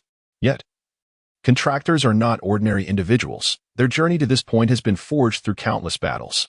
They possess various abilities, and each contractor's physical prowess surpasses the limits of ordinary humans, enabling them to be quantified and to launch overwhelming attacks with powerful weapons. Of course, Su Hao contributed significantly to this situation. Some contractors, endowed with immense firepower yet possessing low health, fell to his blade, allowing him to dispatch 9 in a single strike. Consequently, their attack range and intensity were considerably diminished. Moreover, after Li Yunfan split their forces, only 13 contractors, including 2 powerful mages, made their way here. Yet, as unforeseen circumstances arose, the mental barriers faltered, leaving them no choice but to engage in battle. A mentalist, pale-faced, concluded his sensing and urgently pointed towards a location, exclaiming, "Go, go, go! It's over there. Let us hurry to the central control room. The walls there are over a meter thick and steel. If we can break in, the aliens won't reach us for a while, and the predators will arrive here soon." Zeus, upon hearing this, nodded and unleashed his ultimate move, gravity field. In the blink of an eye, an invisible magnetic field emanated from him, spreading outward, causing the aliens nearby to struggle to walk. As Zeus's physique grew more imposing, his muscles bulging, he charged at some aliens, wielding his shield axe with ferocity. In just a matter of seconds, he smashed 2 blocking aliens into pulp, showcasing his formidable strength. A group of over 10 individuals ran while evading the terrifying aliens. Just as they were within a mere 10 meters of the central control room, a dark object was hurled out. Bang! A ranged shooter fired at the first opportunity. However, the ensuing explosion and shockwave sent them tumbling, even as Zeus, with reddened eyes, raised a shield in the corridor to block the searing wave of flames. Yet, the oil fire that surged through the narrow sides inflicted severe wounds on many. Damn it! That was an oil barrel. How was I supposed to know that dark object was an oil barrel? A chorus of curses erupted, but fortunately, after spitting out some blood, they extinguished the flames on their bodies, as this was not too disastrous for them, given their data-quantified forms. Shuxian, Zeus, from amidst the 7 to 8 meters of flames, gazed at the slowly closing door, feeling a surge of despair. For at the moment the oil barrel exploded, Suhao had entered the central control room, leaving them stranded outside. The roars of the aliens nearby seemed to grow closer and more numerous, and this dismal sentiment naturally spread throughout the team. With a crack, the dim lights flickered on. The entire abandoned mine was suddenly illuminated. Some searchlights shone towards the surroundings, and nearby, the predators, alerted by the light, hastened towards the source. Suhao observed the system's operational manual, glanced at the contractors engaged in battle with the aliens in the corridor, and slowly spoke. "Ahem, can you hear me? Damn it, what do you want?" Zeus yelled after swatting away an alien and surveying his corroded armor. "Oh, nothing of great significance. It's just rather cruel to watch you struggle." I suddenly felt inclined to point out a favorable location. He chuckled darkly. "Stop pretending to pity us. Do you think the aliens will spare you? Or that the predators will let you go?" Suhao, reclining in his chair with his legs crossed, observed various surveillance feeds, sneering, "No, no, no. I believe you all deserve to perish, whether you are contractors, aliens, or predators. All of you should meet your end here. Who the hell are you?" Suhao pondered for 2 seconds before reluctantly responding, "My mother? She is a magnificent housewife, like countless others in the world." Zeus and the numerous extras, along with the recently arrived predators, were left stunned. Ultimately, the distinction between hunter and prey will never be determined until the very end. This gathering place harbors 45 aliens, alongside 13 contractors and 8 newly invisible predators. You may engage in a life and death struggle, determining victor and vanquished. Since the Yufan is absent, as I surmised, he has gone to rescue the bound predator. Yet, if he succeeds, he will undoubtedly exploit the situation, even drawing upon unimaginable forces. However, if you wish to play, why not escalate the stakes? Suhao began pressing certain buttons in the central control room, and a shockwave surged from the abandoned mine into the cosmos. At that moment, the contractors were bewildered, while the predators were dumbfounded, realizing that this fool had transmitted a message into the universe, an exceedingly troublesome one. Suhao declared, "This planet is rich with endless energy stones, and the predators are mining them. Hurry and come to dig." Since the movie plot has reached this point, let us see if there are more alien races in the universe beyond the predators and humans. Suhao stood up and extracted energy from an energy stone. The system ominously remarked, "You are playing with fire." "Not to worry, my fire resistance is high," he retorted. In the Milky Way's Sagittarius Nebula, an exhilarating message spread at faster-than-light speed into the cosmos, hinting at the presence of powerful interstellar civilizations within the Sagittarius Nebula. This can be broadly summarized into 3 categories: Iron Blood Civilization, Three-Eyed Civilization, and Cosmic Civilization. Upon receiving this information, the Three-Eyed Civilization glanced at the planet transmitting the message and decisively stated, "The Iron Blood Civilization truly is a bunch of fools. They are so incompetent that they dare to leak the information about an energy-rich planet while preparing to turn against each other. Let us go investigate the situation. Let us try to approach quietly and avoid provoking those cosmic beings." Why avoid provoking the cosmic beings? That is a long story. The cosmic civilization is fascinating. They resemble Earth's humanity in appearance and genetics, yet their genes are even more refined and powerful, better suited for survival in the cosmos. They are the most formidable interstellar civilization within the Sagittarius Nebula, possessing nearly 10,000 colonial planets and an innumerable fleet of starships. Neither the Iron Blood nor the Three-Eyed civilizations can rival them, even if the two civilizations were to join forces. The reason they refrain from uniting is due to the catastrophe that befell the giant civilization over 10,000 years ago when they provoked the cosmic civilization, resulting in their entire civilization's annihilation, with only a few spaceships escaping. The Iron Blood and Three-Eyed civilizations, in certain aspects, are even inferior to the giants. How could they dare to provoke the cosmic civilization? Due to this, the few remaining survivors of the giant race have spent thousands of years contemplating how to exact revenge on the extraterrestrial beings. Once immensely powerful, they now find themselves increasingly unable to triumph. Ultimately, they resolve to confront the extraterrestrials at their very core. Consequently, the giants conducted extensive research on the genetics of these beings, even creating humans from their findings. However, as the remaining giants were engaged in the creation of a devastating weapon capable of annihilating the galaxy, namely, the xenomorphs, they too were nearing their end. In an unexpected turn of events, the Iron Blood clan stumbled upon humans, discovering that they were remnants of the giant race. Thus, they chose to remain discreet, conducting experiments in hopes of deciphering the extraterrestrial genetics through human subjects, with the ultimate goal of defeating their cosmic adversaries. Intriguingly, they also encountered xenomorphs, which diverted their interest away from humans. Their warlike nature led them to view humanity merely as a breeding ground for xenomorphs, initiating an extensive and prolonged hunting campaign. After all, the extraterrestrials were formidable and challenging foes. It seemed far more entertaining to prey upon those who resembled Earthlings. In a dimly lit expanse of the cosmos, a fleet of hundreds of extraterrestrial ships lay in wait. A colossal flagship, measuring several kilometers, was encircled by numerous warships of various designs. Within the flagship, a middle-aged captain glanced over the interstellar map, magnifying a particular planet with a raised brow. He mused, this was once under the dominion of the giant race. Some planets were shattered during the war, yet it appears there remains one harboring energy stones. No wonder we frequently encounter Iron Blood warships traversing this region. It seems the energy stone is indeed genuine. However, this information does not appear to originate from the Iron Blood clan. How intriguing. Let us investigate. Captain, should the other warships accompany us? No need. Captain, I request to engage in superliminal travel. Based on my calculations, we shall reach the planet in 5 cosmic hours. Agreed. Unbeknownst to Su Shangxian, he had unknowingly embarked on a journey to experience the benefits of the energy stones in this relatively safe location. As the hours passed, the energy stone, no larger than a fingernail, began to dim, its emanating white gas dwindling until he finally ceased his cultivation. He exhaled deeply, opened his bright eyes, and felt his body crackle with energy, settling into a state of tranquility. Remarkably, after just an hour of cultivation, his vital energy had significantly increased, particularly the life-infused energy coursing through his meridians, gradually extending his lifespan. Truly, it was the legendary Spirit Stone. Su Hao reflected with mild astonishment, never anticipating he would encounter such a Spirit Stone within the confines of a sci-fi narrative. However, a thought struck him, an urge to delve into the storyline, realizing that such exploration could yield great rewards. In his previous worlds, he had scarcely explored, wasting precious resources.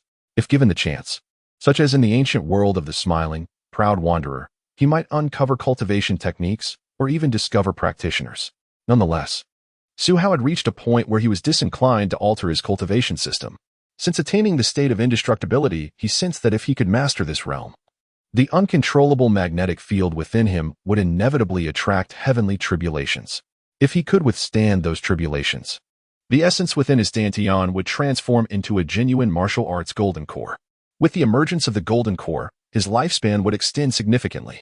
Based on Su Hao's estimations, he could easily live for 5 to 6 centuries. Having reached this state, he realized he could potentially live for 200 to 300 more years. Thus, the path ahead would gradually unfold, and there was no reason to rush. Just as he awakened, a massive spacecraft descended upon the planet. As thousands of Iron Blood warriors slowly came into view, he and his companions were momentarily stunned. realizing they might not withstand this overwhelming force. Fortunately, the Iron-Blood warriors did not immediately engage. However, moments later, a figure clad in distinctive armor and helmet stepped forward, causing unease among the contractors. When he removed his helmet, revealing a scarred visage, the contractors gasped. Those scars bore testament to countless battles. This individual was undoubtedly an elder of the Iron-Blood clan. He cast a penetrating gaze at the rescued Iron-Blood warrior, who hung his head in silence. In a swift motion, the elder's blade sliced through the air, and the captured Iron-Blood warrior fell lifelessly to the ground. What is this? Li Yuan and several contractors swallowed hard. The elder, donning his mask, coldly addressed them. Having become captives, you forfeit the right to live. What? Li Yuan thought to curse. How was he to know that the Iron-Blood clan operated on such principles? Defeat me, and you may leave with your kind. Otherwise, remain here. The elder brandished his spear. His fierce gaze locked onto Li Yuan. In a desperate bid to save the Iron-Blood warrior, 3 members of Li Yuan's team had already perished. Upon witnessing the arrival of the spacecraft, he believed they were safe, only to realize they must fight once more to survive. How could he not feel unfortunate? Yet, the hellish trials were not so easily surmountable, and seizing the opportunity was far from simple. Everyone was aware of the hidden narrative. Why should the Iron-Blood warriors heed the commands of those who came to rescue them? The captured warrior had shown mercy, offering Li Yuan a chance for survival. Yet, that chance hinged on defeating the Iron-Blood elder. Otherwise, Li Yuan would remain on this planet, perpetually hunted. As for Su Hao, he had ceased considering the narrative. His sole focus was on his own survival. According to the surveillance, the contractors, Iron-Blood warriors, and xenomorphs had commenced a grand melee within the abandoned mine. Initially, Su Hao intended to watch them eliminate one another until only the last remained before making his move. However, the Iron-Blood warriors had thrown his computer to the ground, activating a countdown alarm. Faced with this turn of events, Su Shangxian could no longer afford to remain hidden. A miniature nuclear bomb was about to detonate. This was utterly absurd. Thus, he had no choice but to open the metal door and attempt his escape. After mere hours of battle, only 2 Iron-Blood warriors and 6 colossal yet agile xenomorphs remained within the abandoned mine. As for the xenomorph queen, she had long been dispatched by the plasma shoulder cannon of the Iron-Blood warriors. Of course, one contractor still survived, Zeus. Survival or demise. Zeus had unleashed all his potential. His shield was corroded beyond recognition, yet he brandished a dark golden shield and wielded a spear crackling with lightning. The ultimate victor shall be none other than me. Zeus roared, hurling the spear with immense force. It transformed into a bolt of lightning, effortlessly piercing through the body of a xenomorph, leaving behind an exaggerated and gaping hole. With a thunderous crash, the steel plate beneath him shattered, propelling him forward as he swiftly reclaimed the spear lodged in the wall, charging towards another xenomorph. The predator intended to first eliminate the xenomorph before dealing with the formidable human warrior. In a matter of mere minutes, only 3 beings remained in the vicinity: Zeus, the predator, and the xenomorph. By a twist of fate, they burst through a nearly corroded metal wall, only to catch sight of Su Shangxian attempting to make his escape. Clad in pitch-black armor and wielding a flaming battle blade, Su awkwardly waved at the trio, exclaiming, "Oh, what a coincidence. Please, continue your battle. I shall step out to test the waters." Kill, roar, hiss. Almost simultaneously, the 3 charged towards Su. Their fury was palpable. The xenomorph was the very creature that Su had kicked twice before. Now, having expelled the xenomorph egg and lost its scent, it inexplicably felt a strong urge to eliminate Su, even with adversaries at its side. As for Zeus, his eyes blood-red, he lunged forward with the thunder spear, determined to drag Su down with him to the depths of despair. The predator harbored the same sentiment. You sent out a distress signal, and now I must accompany you to the grave. Thus, within the confines of the not-so-spacious corridor, 3 titanic figures charged at Su Shangxian, leaving him with no avenue for evasion. But who was Su Shangxian? His audacious maneuvers were always beyond expectation. Suddenly, an enormous mass of energy rich or materialized between them, obstructing their line of sight. In that fleeting moment, Su shattered the corroded metal wall with a powerful kick and swiftly dashed toward the exit, merely a few meters away. With a lightning flash, the spear pierced the metal wall. Had Su not leaned back at the last instant, it would have skewered his neck. Just then, the 3 broke through the wall and confronted him, united in their resolve to keep Su from escaping. The wisdom of mortals, Su believed firmly that his persona remained intact. Curse you all. You think you can intimidate me? Zeus had just finished cursing when the xenomorph beside him could no longer contain itself, seemingly roaring, "You insolent mortal." In the next moment, a shadow flitted past the xenomorph, accompanied by a piercing sound of metal scraping. The xenomorph before Zeus was abruptly cleaved in two, completely unaware, as its upper half continued to crawl towards Su, leaving its lower half behind.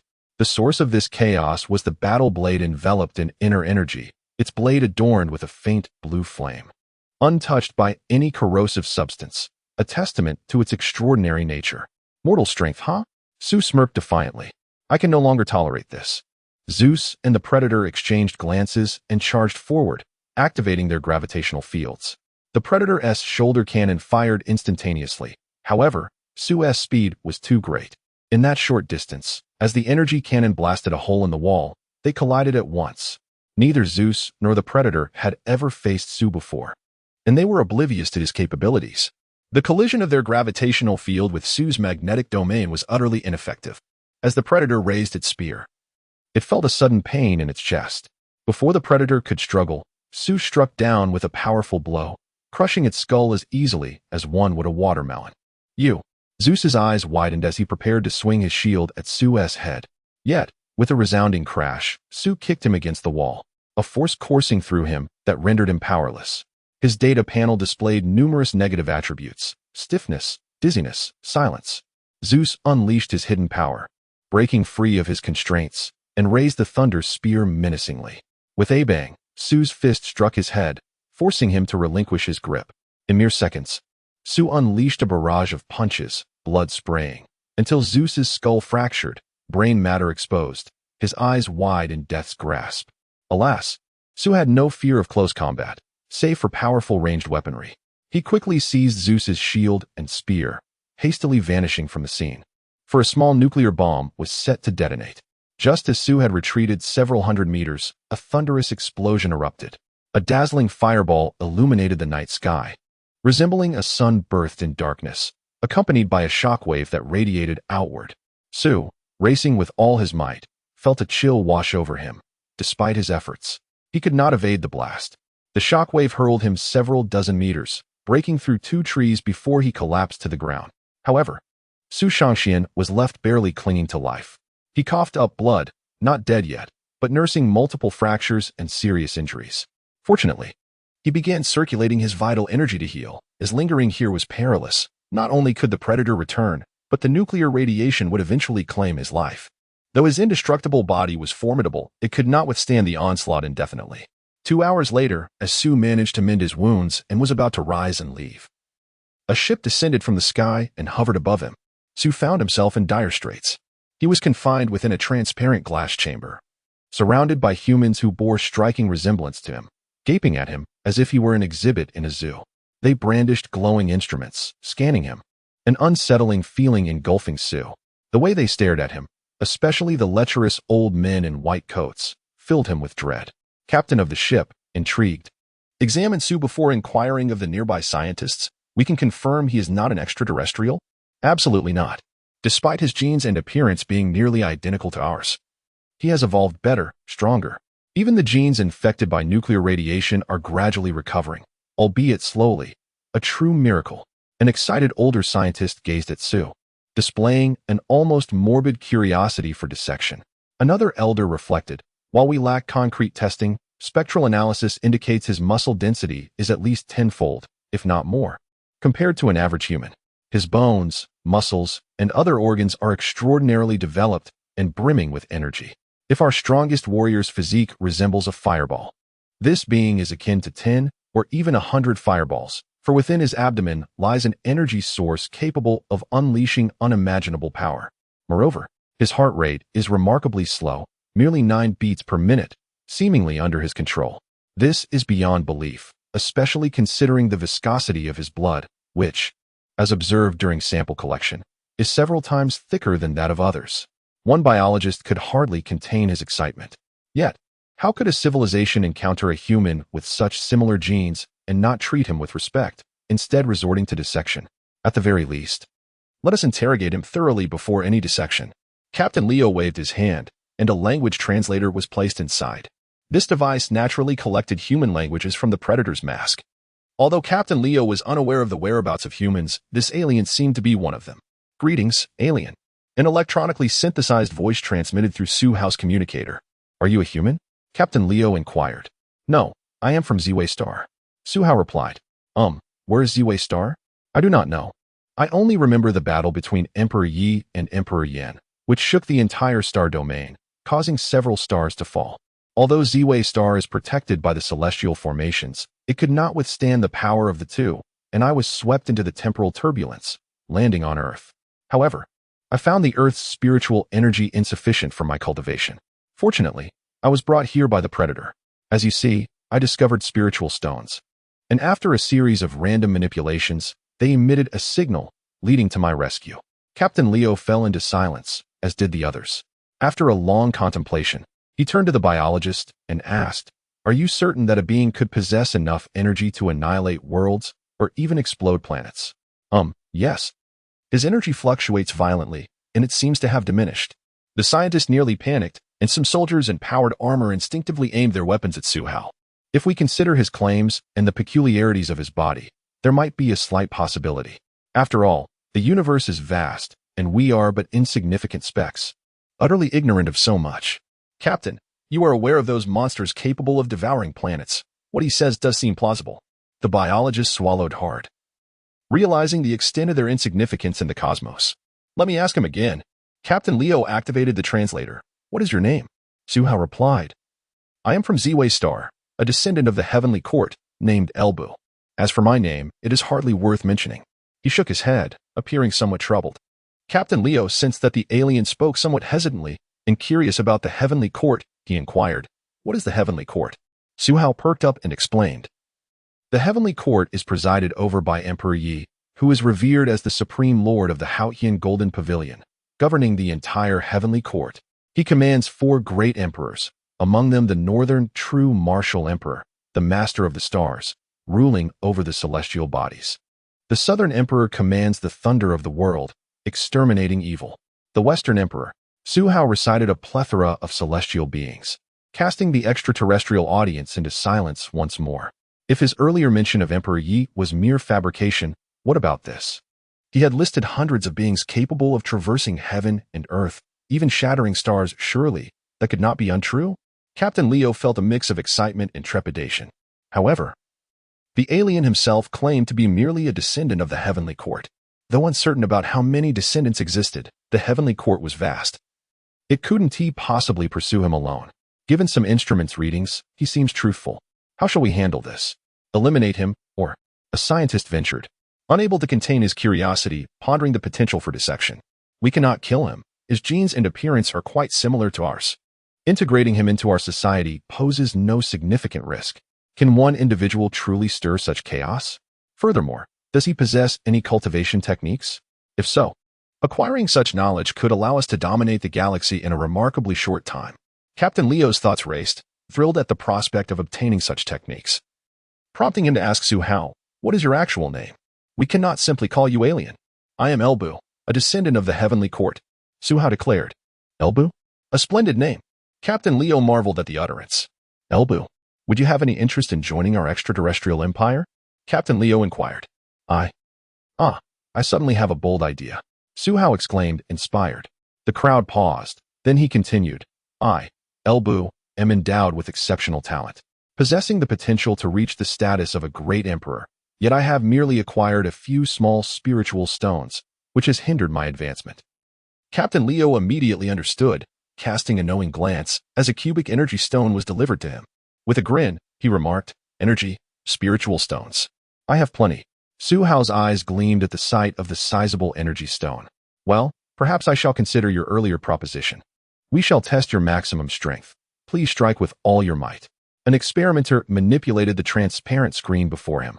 Su-Hao found himself in a spacious, transparent corridor, facing a relatively soft target, ready to unleash his power.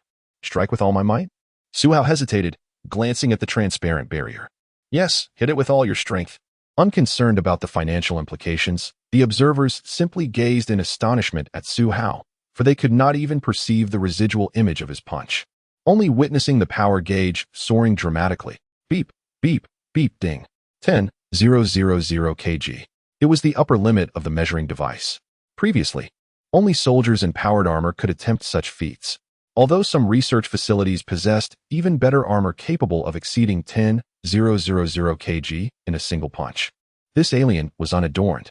Such power was utterly terrifying. Following this, Su-Hao underwent a series of scientifically intricate tests, which proved rather satisfactory. While the power couldn't be quantified due to instrument limitations, his other capabilities were presented in detail. Strongest explosive power, 10,000 kg.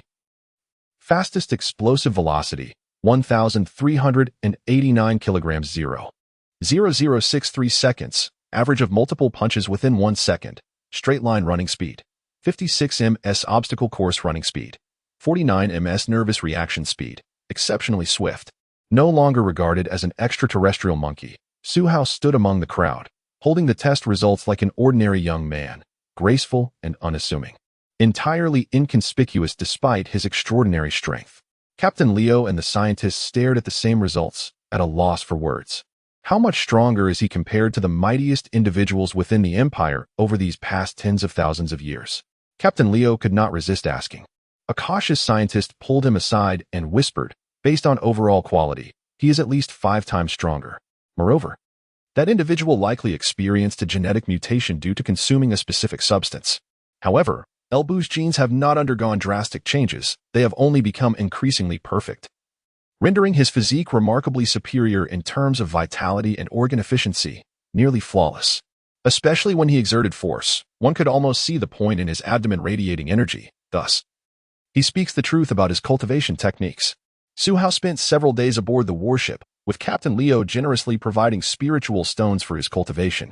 He leveraged his considerable charm to engage in pleasant conversations with several attractive individuals, successfully extracting a wealth of useful information. Su Shangxian resolutely declined this unreasonable request. Coupled with his perceptive abilities, he had acquired a profound understanding of many aspects concerning extraterrestrial beings, including their history, culture, and even their prowess within this star domain. These cosmic entities emerged over 100,000 years ago, evolving gradually from primitive beings to their current form, akin to humanity's own journey. However, their evolution has never ceased. Even now, they continue to advance, while it seems that Earthlings have reached their limit. The reason for this stagnation in evolution is pivotal. This pivotal point lies in the fact that the extraterrestrials transcended their atmospheric confines and embarked on large-scale interstellar voyages, with many new humans being born in the vastness of space, facilitating their continuous evolution. Although the Empire's super research facilities have been engaged in genetic modifications and the creation of gene-enhancing potions capable of transforming certain individuals into super warriors, such genetic alterations, while providing formidable changes in a brief period, render the extraterrestrials less than perfect. Thus, only a select few warriors have been able to utilize these gene potions. According to Rio and his companions, Su-Hao's current state represents the most flawless evolutionary form of an extraterrestrial being. Therefore, Su-Hao not only cannot perish, but must also be treated as a precious asset, given the arduous nature of his cultivation. Who would dare to let this heir of the celestial court abruptly meet his demise? Presently, even the seeds must be cautiously sourced from beautiful crew members, fearing that his mood could adversely affect their condition, leading to genetic alterations. Fortunately, the aesthetic standards of extraterrestrials align with those of humans, and those beautiful crew members do not find their situation too lamentable. At least they develop a sense of reluctance after spending a few days with Su-Hao. In summary, it is straightforward. After discussions among Captain Rio and various high-ranking officials, they confirmed one thing. The heir of the celestial court, Elbu, is a treasure. Otherwise, he would not have been captured by the Ironblood clan as prey. It must be noted that the Ironblood clan's decision to seize him as quarry was quite unfortunate, given that aside from his weak physical defenses, he excels in all other aspects. Thus, the solution is simple. Integrate him into the Shiming Empire and thoroughly assimilate him. While not granting him power, they can bestow upon him wealth, beauty, and treasures, ensuring he remains eternally bound to this place. According to scientific assessments, Elbu has the potential to live for 300 to 400 more years, and time will be his greatest adversary. Such an expanse of time is sufficient for Elbu to divulge all he knows. Therefore, he wishes to cultivate? That is permissible. Let us teach our people to cultivate, and then provide him with energy stones. Even if we were to grant him a ton of energy stones, what harm could come of it? Is he lonely? That too can be accommodated. Let him select the most beautiful women of the empire, ideally arranging for thousands, so that he may propagate a perfect race. Ah, what a grand aspiration, one that even the president would envy. As for bodyguards, they cannot be inferior to the leaders of the empire. At least 300 must be equipped, all super warriors infused with gene potions. And they must be outfitted with the highest technology and individual tactical armor. Otherwise, should the heir of the celestial court become enraged, they would be unable to protect the ordinary populace. So is this home? Su Hao gazed blankly at the planet beyond the glass, feeling that this life-sustaining planet, the primary celestial body of the Shiming Empire, appeared to be over 100 times larger than Earth. No wonder these extraterrestrials have successfully undertaken interstellar travel, clearly. They possess abundant resources. Li Yunfan met a tragic end. At that moment, the Ironblood clan's warship was sent tumbling 1,000 meters, plummeting from 10,000 meters in the sky, akin to an earthquake, with dust and debris soaring nearly 1,000 meters, trailing for several tens of thousands of meters before finally coming to a halt, a truly grand spectacle. Su Hao did not witness it firsthand. He merely experienced a tremor. The extraterrestrials extended their apologies, uttering official phrases about the warship losing control, and then departed with a casual wave. Yet, this collision resulted in the deaths of over 1,000 Ironblood warriors. Enraged, the Ironblood warriors, unwilling to confront the extraterrestrials, captured Li Yunfan and others, declaring their intent to engage them in one-on-one combat. Thus, Li Yunfan and the other contractees faced off against hundreds of Ironblood warriors, and after enduring dozens of rounds in a wheel battle, they ultimately succumbed, leaving only one contractee alive in a state of exhaustion. Su Hao's decision to remain here was not without reason. As a guardian of the multiverse, if he wished to ultimately resolve all troubles, he would undoubtedly require influence, rather than relying solely on his own strength to combat all enemies. After all, even the Emperor of the Heavens possesses a celestial court. He cannot simply fight alone. Of course, the Shiming Empire was not the force he intended to leverage, for they were too formidable, yet not powerful enough to dominate the universe. Thus, Su Shangxian comprehended a truth. Both the enhancement of his own power and the advancement of technological prowess must proceed concurrently. Fortunately, he had successfully completed 2 novice tasks, granting him access to 2 welfare worlds. The so-called welfare worlds are solitary realms, free from the intrusion of others. The next world is somewhat related to the world of Yuan. Most significantly, the second welfare world. The system informed him that it is a super-ancient world, destined to be a super-welfare world. After receiving this information, Su Hao pondered for quite some time. Such welfare worlds allow for multiple traversals. As long as he can seize the opportunity to master this realm, he could designate it as his trump card, enabling him to confront even stronger and more numerous foes in the future, especially upon arriving at the primary planet of the Shiming Empire, home to that super research facility. He experienced a moment of enlightenment. Because of theft? No. Because of borrowing certain resources, not only could one become stronger, but the entire world could also gain strength. Su Hao extended his hand towards a robust, durable high-level intelligent robot. This robot was indistinguishable from a human, without prior knowledge. Su Hao might have mistaken it for humanity. Such an entity could deceive him. One could only imagine the extent of their technological advancements. Some researchers observed Su Hao reaching out to touch their pinnacle of intellect, unable to restrain their urge to speak. But glancing at Captain Rio and the excited leaders of the Empire, they ultimately kept their silence. One observer, intrigued by this extraterrestrial, offered an explanation. This is the Empire's latest creation, a super-intelligent robot. It can be firmly stated that, given sufficient materials and supporting industrial equipment, a super-intelligent robot could construct a starship. However, no matter how advanced the intelligent robot may be, it lacks innovation. After all, they possess no emotions, no souls, and will forever obey human commands. Thus, this represents a modest yet significant breakthrough. Their tone carried a hint of pride, as if fearful that others might not recognize the significance of this achievement, insisting it was merely a small breakthrough, revealing the boastful nature of the Shiming Empire's extraterrestrials. Su Hao was unconcerned, merely smiling shyly. I possess an item. I wonder if I could exchange it for a robot? What item? A ring. Su Hao removed a storage ring and handed it to one individual. What is this for? Someone asked, a frown upon their face. For storage, like this. Su Hao waved another ring in his hand, and with a swish, the high-level intelligent robot vanished. A group of researchers stood dumbfounded, pondering what this could mean. Was it folding space? Although Su Hao's actions were astonishing, they did not terrify these seasoned individuals. Particularly, these leaders were equipped with various black technologies.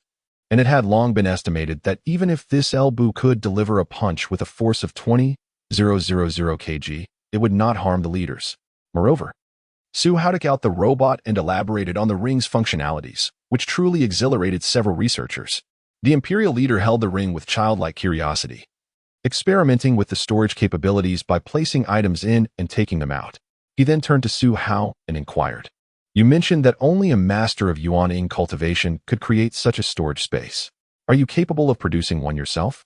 Su Hao sighed, "Alas, the scarcity of energy stones hampers my cultivation.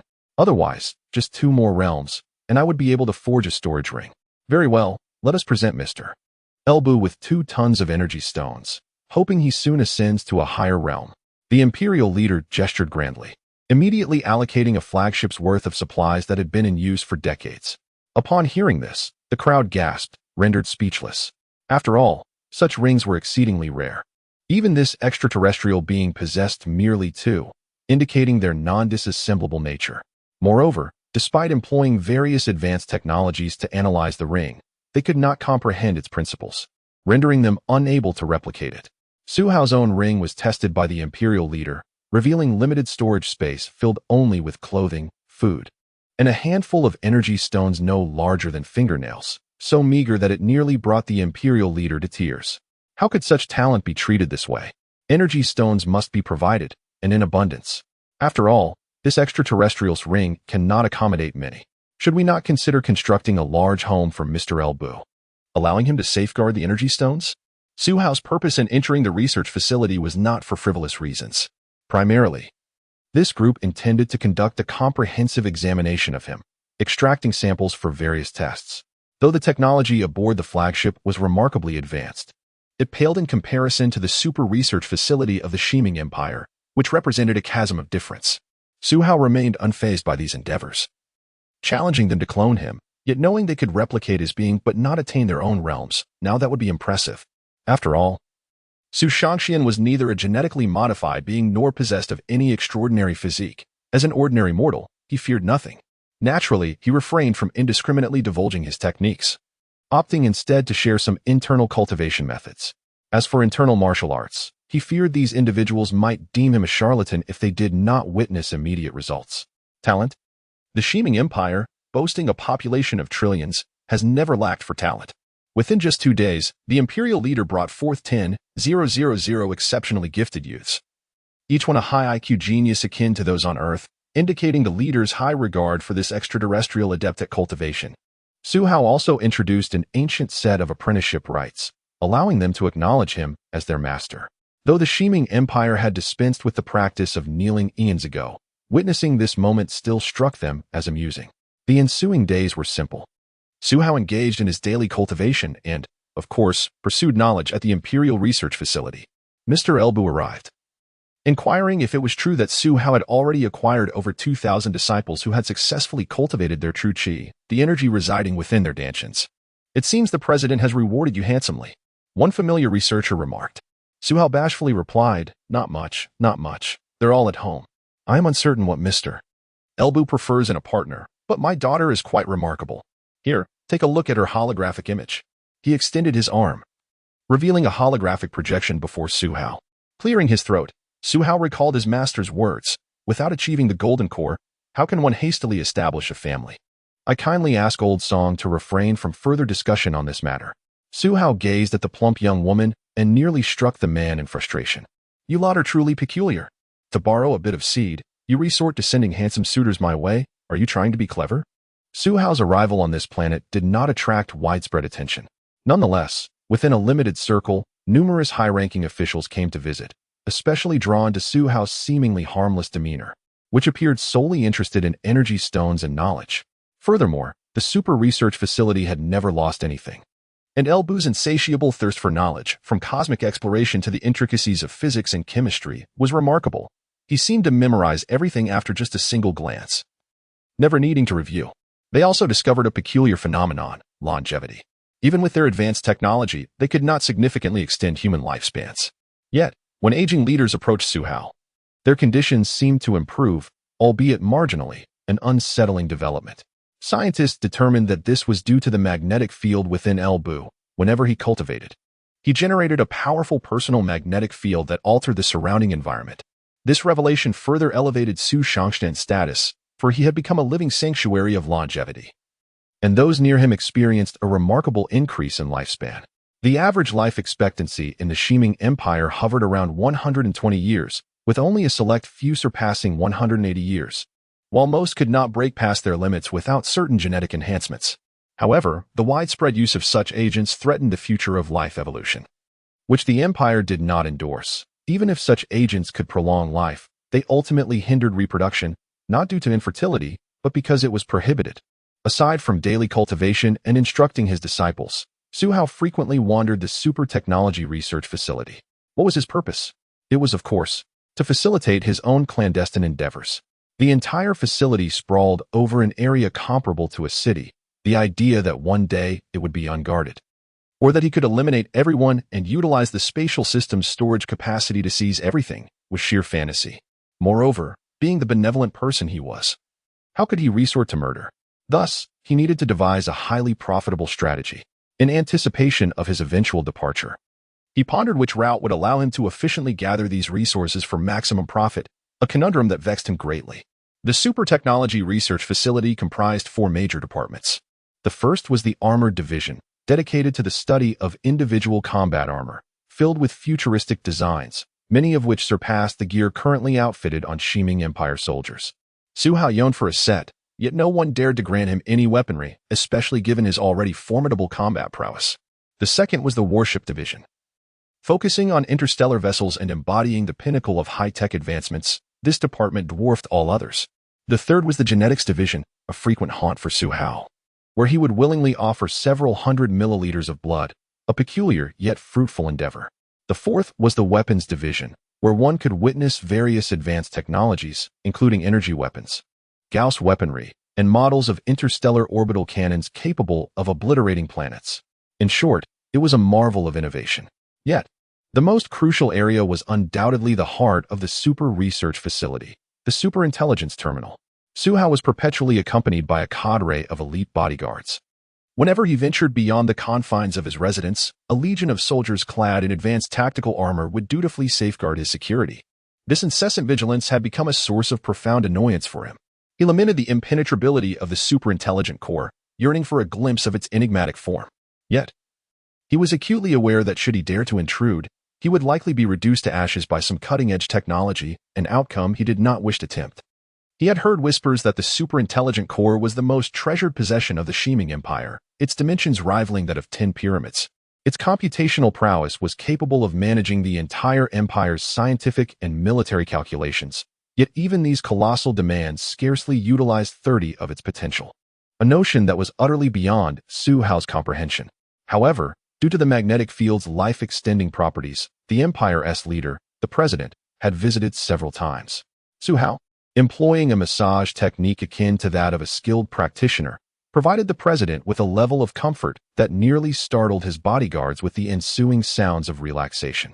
Remarkably, the president's lifespan appeared to be accelerating in its extension, with some latent health concerns and deteriorating cells rejuvenating with newfound vigor, leaving him exhilarated, albeit sleep-deprived. Su Hao, with his insatiable flattery, had no qualms about indulging the president with grandiose promises of extending his life by a century once he reached a higher realm of mastery. The pursuit of longevity, if not immortality, remained humanity's most profound aspiration. In a span of 3 months, the president, frequently receiving massages, discovered through technological assessments that he had gained an additional 3 years to his life. Yet, the echoes of his enjoyment often piqued the curiosity of those around him. Su Hao was reluctant to elaborate on the matter, and the president was equally disinclined to disclose the secret of his rejuvenation, resulting in rumors circulating within a limited circle suggesting an unusual relationship between the alien and the president.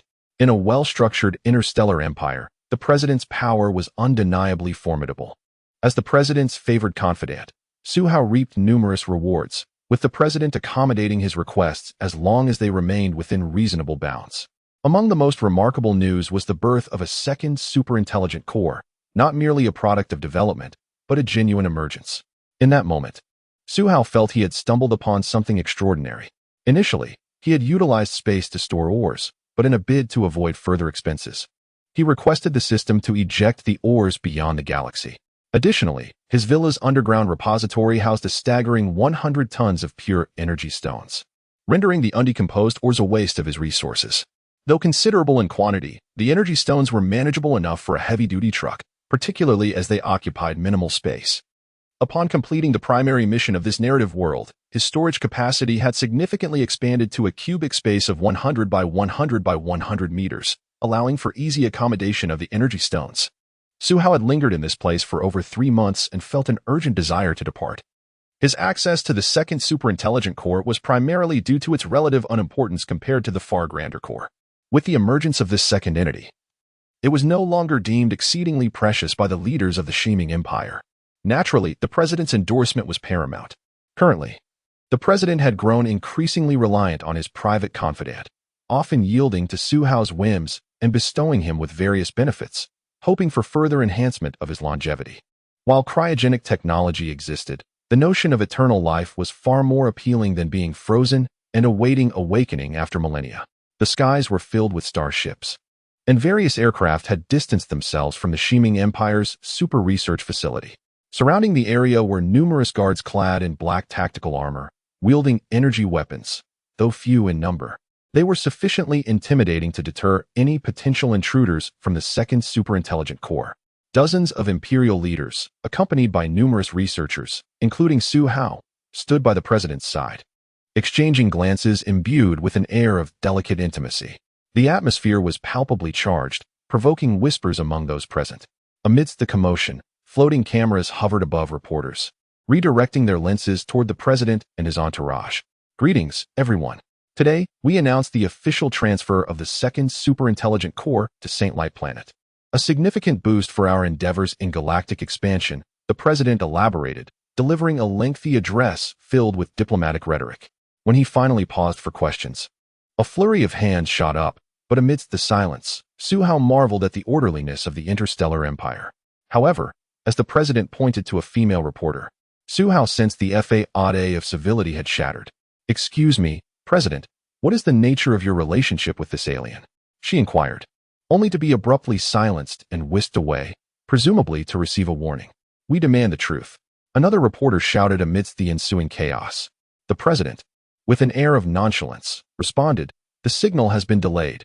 Even live broadcasts can be cut." The empire had transformed dramatically, and the allure of the alien seemed to have ensnared even the highest echelons of power. As the tumult among the reporters persisted, the second superintelligent core was finally unveiled, a development that would surely captivate their attention. Upon witnessing the core, Su Hao found himself momentarily entranced. It was roughly the size of a compact car, encased in a crystalline structure, reminiscent of human brain anatomy. He could perceive the crystalline form expanding ever so slowly, with a complex network of connections inside that evoked the intricate web of human neural pathways. The core pulsated with vitality, its myriad blue lights swirling in perpetual motion. Su Hao swallowed hard, contemplating the implications of this marvel. If it were indeed as potent as it appeared, the prospect of acquiring such an artifact was both thrilling and daunting, leaving him hesitant to act. In a moment of hesitation, Su Hao found himself grappling with the uncontrollable. Yet, in the next instant, the superintelligent brain before everyone vanished into thin air. Shock and disbelief rippled through the crowd, many shaking their heads as they turned to Su Hao. Even Su, the celestial being, wore a face full of astonishment, confusion, and despair. He shouted, "What are you looking at? How could I possibly take it away from such a distance? Come, let me show you something from my storage space." With a swift motion, a superintelligent brain the size of a small car materialized on the ground. Su Hao was already flabbergasted when he retrieved the item. Seeing a throng of armored warriors approaching, he swallowed hard and said, "You might not believe me, but it was truly the superintelligent brain that made the first move." It literally ran into it. The president, not far away, took a step back, shaking his head, a gesture echoed by many leaders present. Everyone in attendance was shaking their heads in disbelief. If you don't believe me, so be it. Su Hao glanced at the encroaching armored warriors, and with a swift motion, he vanished along with the super-intelligent brain. At that moment, the Hyming Empire erupted with fury. The president was dismissed, and they were determined to locate Earth, to find Elbu, and to seize him. As soon as he returned home, the Eastern Maiden's eyes widened, and she hurried over, for in that brief hour, her mental journey was beyond what an ordinary person could fathom. Initially, she worried whether Su Hao might encounter danger, but then she recalled his cunning demeanor, which seemed to suggest that he could turn peril into advantage, perhaps even garner some benefits. Soon, her mind wandered into a flurry of thoughts. After all, how could someone as handsome as Brother Hao escape the clutches of shameless women? Yet, she seemed to underestimate the situation. Su Hao, perceived as an alien, was akin to an emperor, with a harem of beauties at his disposal. With a bang, the door closed. What is this? Why did you take matters into your own hands? Su Hao sat on the edge of the bed, casting a glance at the urn hidden in the cupboard, silently closing it. Could it be that the system had lost control? I was merely making a prudent decision for the host. Su Hao's face darkened, and he coldly demanded, "Tell me why. Why did you act on your own? Who gave you the audacity?" Beep. Justice points -1. Beep. Beep. Beep. Pardon me, who am I? Where am I? What have I said? Who gave me the audacity to speak out of turn? Su Hao watched as his justice points plummeted, instantly feeling disheartened. His previous bravado had vanished, and he was nearly ready to submit. Beep. Evil points 1. I apologize, host, but I merely wish to convey that you must not waver. No matter how formidable this entity may be, it pales in comparison to my might. Su Hao clutched his chest, gasping in disbelief, and with closed eyes, despaired. So, this thing truly has problems? Yes, it has been dealt with. Thank you. You're welcome. You have already paid the justice points. Goodbye. No need for thanks. In just a few minutes, Su Hao concluded that his system was exceedingly capricious. Justice points were utterly whimsical. Just as he suspected, this entity acted like a game master, deducting his spent points at will, with no regard for fairness. Damn it, where can I seek justice? Su Hao glanced at his storage space, relieved that he had no inclination to collect wealth. The items within were those he could not bear to sell. For instance, 100 tons of energy stones, 10 super-intelligent simulation robots, and a plethora of other advanced technologies. Most importantly, the second super-intelligent brain, all resided there. These items could not manifest in the real world. Otherwise, any one of them would spell tremendous trouble. Su Hao detested complications and had no interest in relinquishing such treasures. He was suddenly overwhelmed by despair regarding his future life of wealth. Creak. The Eastern Maiden noticed his breathing had steadied and pushed the door open to sit silently beside him. Have you encountered something troubling? Unaware of Su Hao's predicament, she clung tightly to his neck. Su Hao turned and smiled. It's nothing. I know you're fine, but you sure are wearing a lot of perfume. Huh? Su Hao widened his eyes and quickly explained, it could be the pollen. Oh, then what about these 3 long strands of hair on you? The Eastern Maiden squinted as she grasped the 3 long hairs, channeling her inner strength, causing them to disintegrate into dust. Upon witnessing the ashes of the hair, Su Hao seemed to catch a whiff of roasted chicken, swallowing hard. You might not believe me, but my experience has been exceedingly arduous. I ended up with a dozen alien maids attending to me in the room, which is a stroke of fortune, yet I assure you, I've never laid a finger on them. Hee hee ha. I believe your journey must have been quite tumultuous, especially considering the emotional turmoil you've endured, correct? The Eastern Maiden's fists clenched tightly. Indeed, Su Hao exclaimed, darting out of the room. As he descended the stairs, he suddenly realized that the pressure he previously felt had dissipated. It seemed that when the Eastern Maiden had held onto his hair, his despair regarding the spatial predicament had gradually faded. Indeed, in the face of despair, nothing could be more dire than the thought of the Eastern Maiden not marrying him. Su Hao clasped his hands in prayer, silently reciting a mantra, beseeching the divine, I am a peaceful soul. Please do not impose excessive burdens upon me. Boss, I believe you are showing disrespect to the divine, Lu Laodao remarked, pursing his lips as he observed him. No, this is genuine faith. If you don't believe me, I'll recite it for you. Lu Laodao stubbornly recited the prayers of several deities from various nations. Bang! The door of the quirky CAF burst open, and a frail figure was flung outside, leaving the numerous patrons and passers-by in stunned silence, pulling out their phones to capture the moment, recording videos.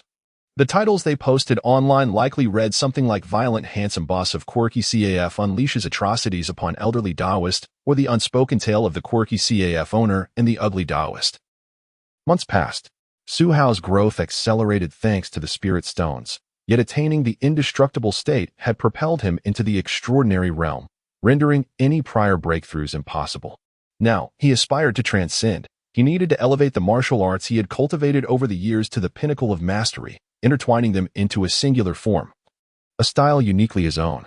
His initial mountain defending seal was a rudimentary attempt that failed to fully manifest his martial intent. Thus, he aimed to transform all his techniques into his own distinct martial art, his own force, his own spirit. While in the Himing Empire, Su Hao practiced diligently. Yet he could never reach that level of understanding, nor did he have the pressure to break through. Although the relentless pursuit of the iron-blooded warriors created some pressure, for Su Hao, it was merely moderate. It was only during the detonation of a small nuclear bomb that he felt the oppressive weight of life and death. But such pressure was of little use in advancing his realm. Therefore, unless someone forced him to the brink of survival, it would be challenging for Su Hao to achieve swift breakthroughs. Even if he could utilize the spirit stones, it merely solidified his foundation, enhanced his vitality, and invigorated his body. Nonetheless, Su Hao had begun to comprehend the situation. Entering the realm of the predator, one might assume that the space is paving the way for oneself. Indeed, it appears that this path is intended to bring oneself and the predator together, while also seeking some advantages along the way. However, in the forthcoming month, one might encounter the divine entity, Tai Sui. So it would be prudent to focus on honing one's martial arts. Su Hao took a deep breath and began to refine his boxing techniques. What is the purpose of life? Undoubtedly, it is for wealth. This truth is well understood by everyone in the 21st century, and Su Hao has come to a profound realization of the significance of money. While money may not be omnipotent, the absence of it is indeed a dire predicament. Unfortunately, the space seems to comprehend the power of wealth even better than he does. Thus, it exerts a firm grip on the yet-to-be-ascended Su Shangxian. Of course, Su Hao may eventually become extraordinarily powerful, perhaps even possessing the ability to obliterate the earth. Yet, should he dare to commit heinous acts solely for the sake of wealth at that time, he would undoubtedly face the consequences imposed by the space.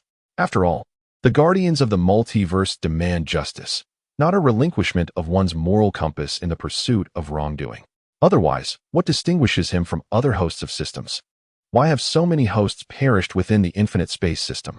Could it truly be that they were simply too weak? Were they devoid of potential, intelligence, or innate talent? Perhaps not. Su Hao pondered this for quite some time. It is likely that these hosts, as they grew in strength, eventually becoming capable of cataclysmic destruction, found themselves bound by the constraints of space's justice. Their hearts became twisted, struggling to comprehend why, despite their power, they still regarded mortals as equals, and why they adhered to these so-called rules. Consequently, in their pursuit of personal gain, they became reckless, leading to their ultimate eradication by the space. Su Hao contemplated the essence of these so-called rules. Are justice and evil truly the guiding principles for the hosts? Perhaps this is merely the system's way of conveying the fundamental limits of humanity. After all, one must possess a conscience. To become arrogant due to overwhelming power is to resemble a soulless beast. Moreover, each host has emerged from the realm of mortals. The next world may be perilous. I shall not take you there. However, in the world after that, I will surely lead you along, for I intend to spend a considerable amount of time there. As Su Hao spoke, the Eastern maiden cradled a sparkling spirit stone in her hands, her eyes crinkling into an adorably radiant smile. It seemed she was still entranced by the allure of the spirit stone, and she nodded dreamily. What about this past month? We have yet to engage in a proper conversation. I believe it would be beneficial for us to exchange insights and experiences in our cultivation. Su Hao sincerely expressed his desire to her. The Eastern maiden obediently nodded. What could be said about the nature of their relationship? It certainly did not fit the mold of lovers or even spouses. They could be described as fellow practitioners, companions in the pursuit of strength and immortality. Su Hao, under the tutelage of Sun Lutang from the Baodan realm, had independently evolved into an indestructible being through his experiences and insights from various worlds, showcasing his remarkable talent. The Eastern maiden, being the unparalleled champion of the martial world, was equally extraordinary, regardless of the marvels of the sunflower scripture. The two sat down seriously for the first time to discuss the way, from morning until night, through the hours of the quirky CAF's operation. They exchanged opinions and martial arts experiences, invigorated and utterly devoid of fatigue. Every world possesses both Buddhist and Taoist philosophies, and they delved into profound discussions regarding internal martial arts and techniques, elucidating the merits and shortcomings of each sect and its martial arts talents. Meridians, vital energy, true qi, soul, feng shui, heaven and earth, celestial phenomena, luck. Seated cross-legged, they engaged in discourse for 2 full days. When the topics turned to soul and feng shui, they could not help but summon old Taoist Lu. Although surprised, upon discovering that the boss and the boss lady were engrossed in profound discussion, he eagerly joined in. On the 3rd day, these 2 extraordinary beings had consumed only water and continued their discourse. Naturally, old Taoist Lu also reaped significant rewards, receiving an authentic internal cultivation manual. A creation of the Eastern Maiden herself, aptly named the true method of the mysterious gate. This technique is simple enough for all ages to practice. While its true qi may not be overwhelming, it is exceptionally gentle, making it well suited for old Taoist Lu's cultivation. When this technique was presented, old Taoist Lu was nearly moved to tears, almost willing to serve the Eastern Maiden as a humble servant. In that moment, Su Hao felt as though he had lost something, as if he had been ensnared in a cunning trap, nearly shattering his resolve. Fortunately, he took a deep breath and continued to engage in dialogue with the Eastern Maiden. 7 days and nights passed. In ancient times, sages often experienced strange phenomena during their discussions. Although Su Hao and the Eastern Maiden had not reached such a level, they nonetheless observed an unusual occurrence. The room, which had been sealed, not only lacked any sense of stifling heat, but instead exuded a refreshing fragrance. This can be attributed to their unguarded discussions over 7 days and nights, their vital energies merging, the balance of yin and yang producing a shift in the magnetic field. A transformation that could be referred to as the way of feng shui. After 7 days and nights of abstaining from grains and consuming only clean water to adjust their bodies and minds, they were on the verge of concluding their discourse. They could finally enjoy a good night's sleep and a nourishing meal, thus reaching the pinnacle of vitality. Had they engaged in battle with those of equal standing during those 3 days, they would have been virtually unstoppable. This transformation in spirit is unattainable without reaching such a realm. Shall we retire for the night? Su Hao glanced at the rising sun. Noticing the Eastern Maiden stretching her slender form, and a bold thought emerged in his mind. After all, dual cultivation is the undeniable truth. Dream on. We are not even wed yet. Have you forgotten? The Eastern Maiden quipped, taking a sip of water before slowly slipping under the covers. Su Shangxian chuckled and leaned over the edge of the bed, inhaling the scent of her hair. When shall we marry? The Eastern Maiden had contemplated this matter, pondering for a moment before responding. When your worth reaches 100 billion, with a publicly listed company, a private jet, a yacht, and more than 10 supercars, then I might consider marrying you. Su Shangxian gasped in disbelief. At this rate, I might have to wait until the conclusion of this tale to wed you. After their discourse concluded, Su Hao found himself by the West Lake. He had not slept, for he possessed far greater stamina than the Eastern Maiden. At dawn along the West Lake's banks, numerous individuals were out for their morning runs, young and old, men and women, each radiating their zest for life. Su Hao gazed up at the newly risen sun, a wisp of violet energy emanating from the east, as if he were absorbing the essence of the sun and moon. To the ordinary observer, Su Hao's actions were inscrutable, yet he appeared to be a celestial being, breathing in the sunlight. Yet, some were not blind to this spectacle. One elderly man, nearly 70, with a radiant complexion, seemed no different from an ordinary grandfather. However, the aura he emanated instilled a sense of intimidation that made one hesitant to meet his gaze. Qin Yuan, the elderly man, with a tall stature and piercing eyes, noticed Su Hao's expression of astonishment, as if he had witnessed an immortal descending to earth, leaving no room for combativeness in his heart. Li Lao, Qin Yuan, with his commanding presence and sharp brow, observed Su Hao, yet found nothing amiss. He slowly inquired, "What troubles you? I sense that I have encountered an extraordinary powerhouse." As a practitioner of the Baodan realm, Qin Yuan, who serves as the lifelong bodyguard of the former leader, would typically engage in friendly sparring with peers of his kind. Yet, at this moment, he finds himself devoid of such thoughts, feeling that a mere glance from the youth before him could diminish his combat prowess significantly. Su Shangxian, not deaf, certainly hears their exchange. He merely smiles faintly and continues to harness the newly acquired ability to absorb the essence of heaven and earth. This remarkable skill, even when reaching the indestructible state, requires fortuitous circumstances to master. It is a result of 7 days of philosophical discourse combined with the Zixia divine art. The benefits of absorbing the essence of the sun and moon include enhancing one's vitality, hastening the healing of wounds, and stabilizing the internal magnetic field. However, the most significant aspect can be encapsulated in 2 words: longevity. Su Hao, originally destined for a lifespan of 300 years, can now extend his life by an additional 200 years through this newfound ability, a truly transformative act against fate. Greetings, young man. Li Lao seems to sense an unusual atmosphere and approaches. Good day, elder. Su Hao, noticing someone pleading for mercy, ceases his energy manipulation. Exhaling a white mist that, like a sword, drifts over several meters before vanishing from sight. Chen Yuan gulps, realizing that while he too can exhale mist, the distance of several meters seems exaggerated. It's as if one could cleave heads with a flying sword. Li Lao's expression darkens, although he recognizes Su Hao's considerable skill. He feels the need to voice his displeasure. Am I not in good spirits? You greet me as elder, but surely grandfather would have sufficed, even if you wish to ignore us. Such a rejection feels excessive. Unwilling to accept this, Li Lao attempts a different approach. Young man, what is your name? Suddenly, Su Hao turns sharply, and in an instant, he vanishes. Li Lao and Chen Yuan, standing by the lake, are left bewildered by the sudden turn of events. What just happened? Li Lao ponders.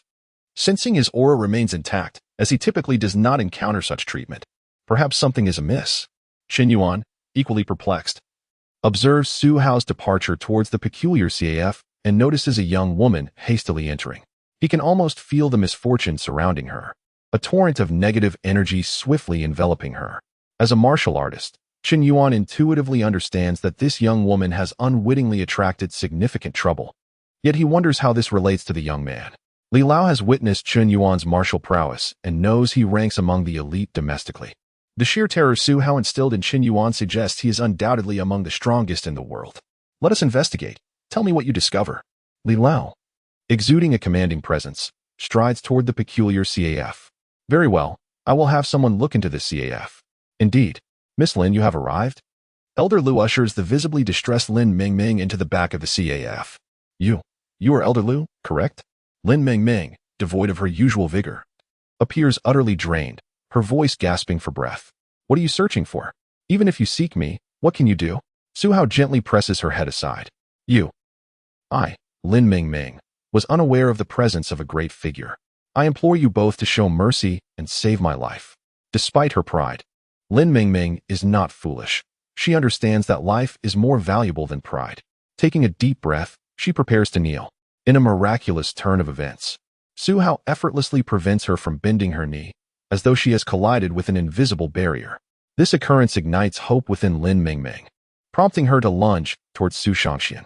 However, this is the peculiar CAF. Although his wife sleeps upstairs, Su Shangxian dares not swear that if this young policewoman were to embrace him, his Eastern lady would surely arrive in less than 3 seconds, armed with a needle. Stop, Su Hao asserts, pressing a finger to Lin Mingming's forehead to halt her advance. Let us converse calmly. There is no need for physicality. You can resolve this matter with money. Su Hao expresses his disdain, causing Lin Mingming's cheeks to redden. After a couple of deep breaths, she gathers her composure to speak. I seem to have attracted trouble recently.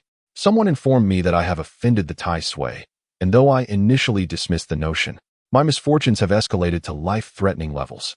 When I sought that individual to resolve this through financial means, he insisted that I offer my body to the Tai Sui, claiming to be his envoy and demanding my company in bed. As Lin Mingming recounts her ordeal, she feels a twinge of embarrassment but notices no sign of disapproval from Su Hao or Elder Lu, prompting her to continue. As a police officer, I must investigate him. Yet I face relentless obstacles. Whether it's power outages in the archives or no signal on my phone, misfortune seems to follow me. I beg you, please save me. I truly do not want. Very well, Miss Lin, I share your outrage, yet I cannot promise you anything. Perhaps you should speak with my master? Su Hao sighs helplessly, indicating his inability to decide how to assist her before quietly slipping away, leaving Elder Lu in a state of confusion. Lin Mingming gazes hopefully at the elder. This matter will cost no less than 10 million. Elder Lu inhales deeply, cursing Su Hao numerous times before managing to articulate this figure.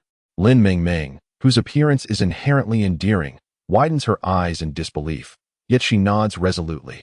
All right. But I hope this trouble does not arise again. Rest assured, 10 million includes post-service. Elder Lu responds with equal determination. For it is not his hands that will be involved. Why concern himself further?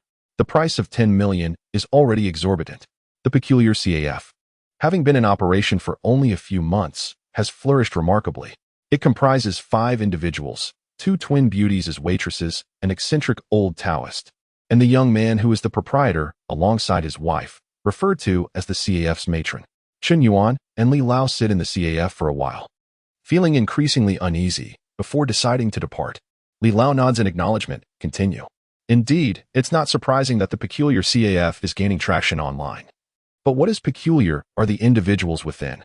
Li Lao sips green tea from a purple clay teapot, inquiring, what do you mean? The identification documents of the 5 in the CAF appear to have been fabricated through dubious connections. While there are no apparent issues upon regular inspection, they seem like blank slates, lacking any origins, as if they materialized from thin air, without friends or family. As Chun Yuan reaches this point, he contemplates whether to investigate those who facilitated the documentation. That is of no concern, as long as they do not engage in wrongdoing. It is not a significant issue.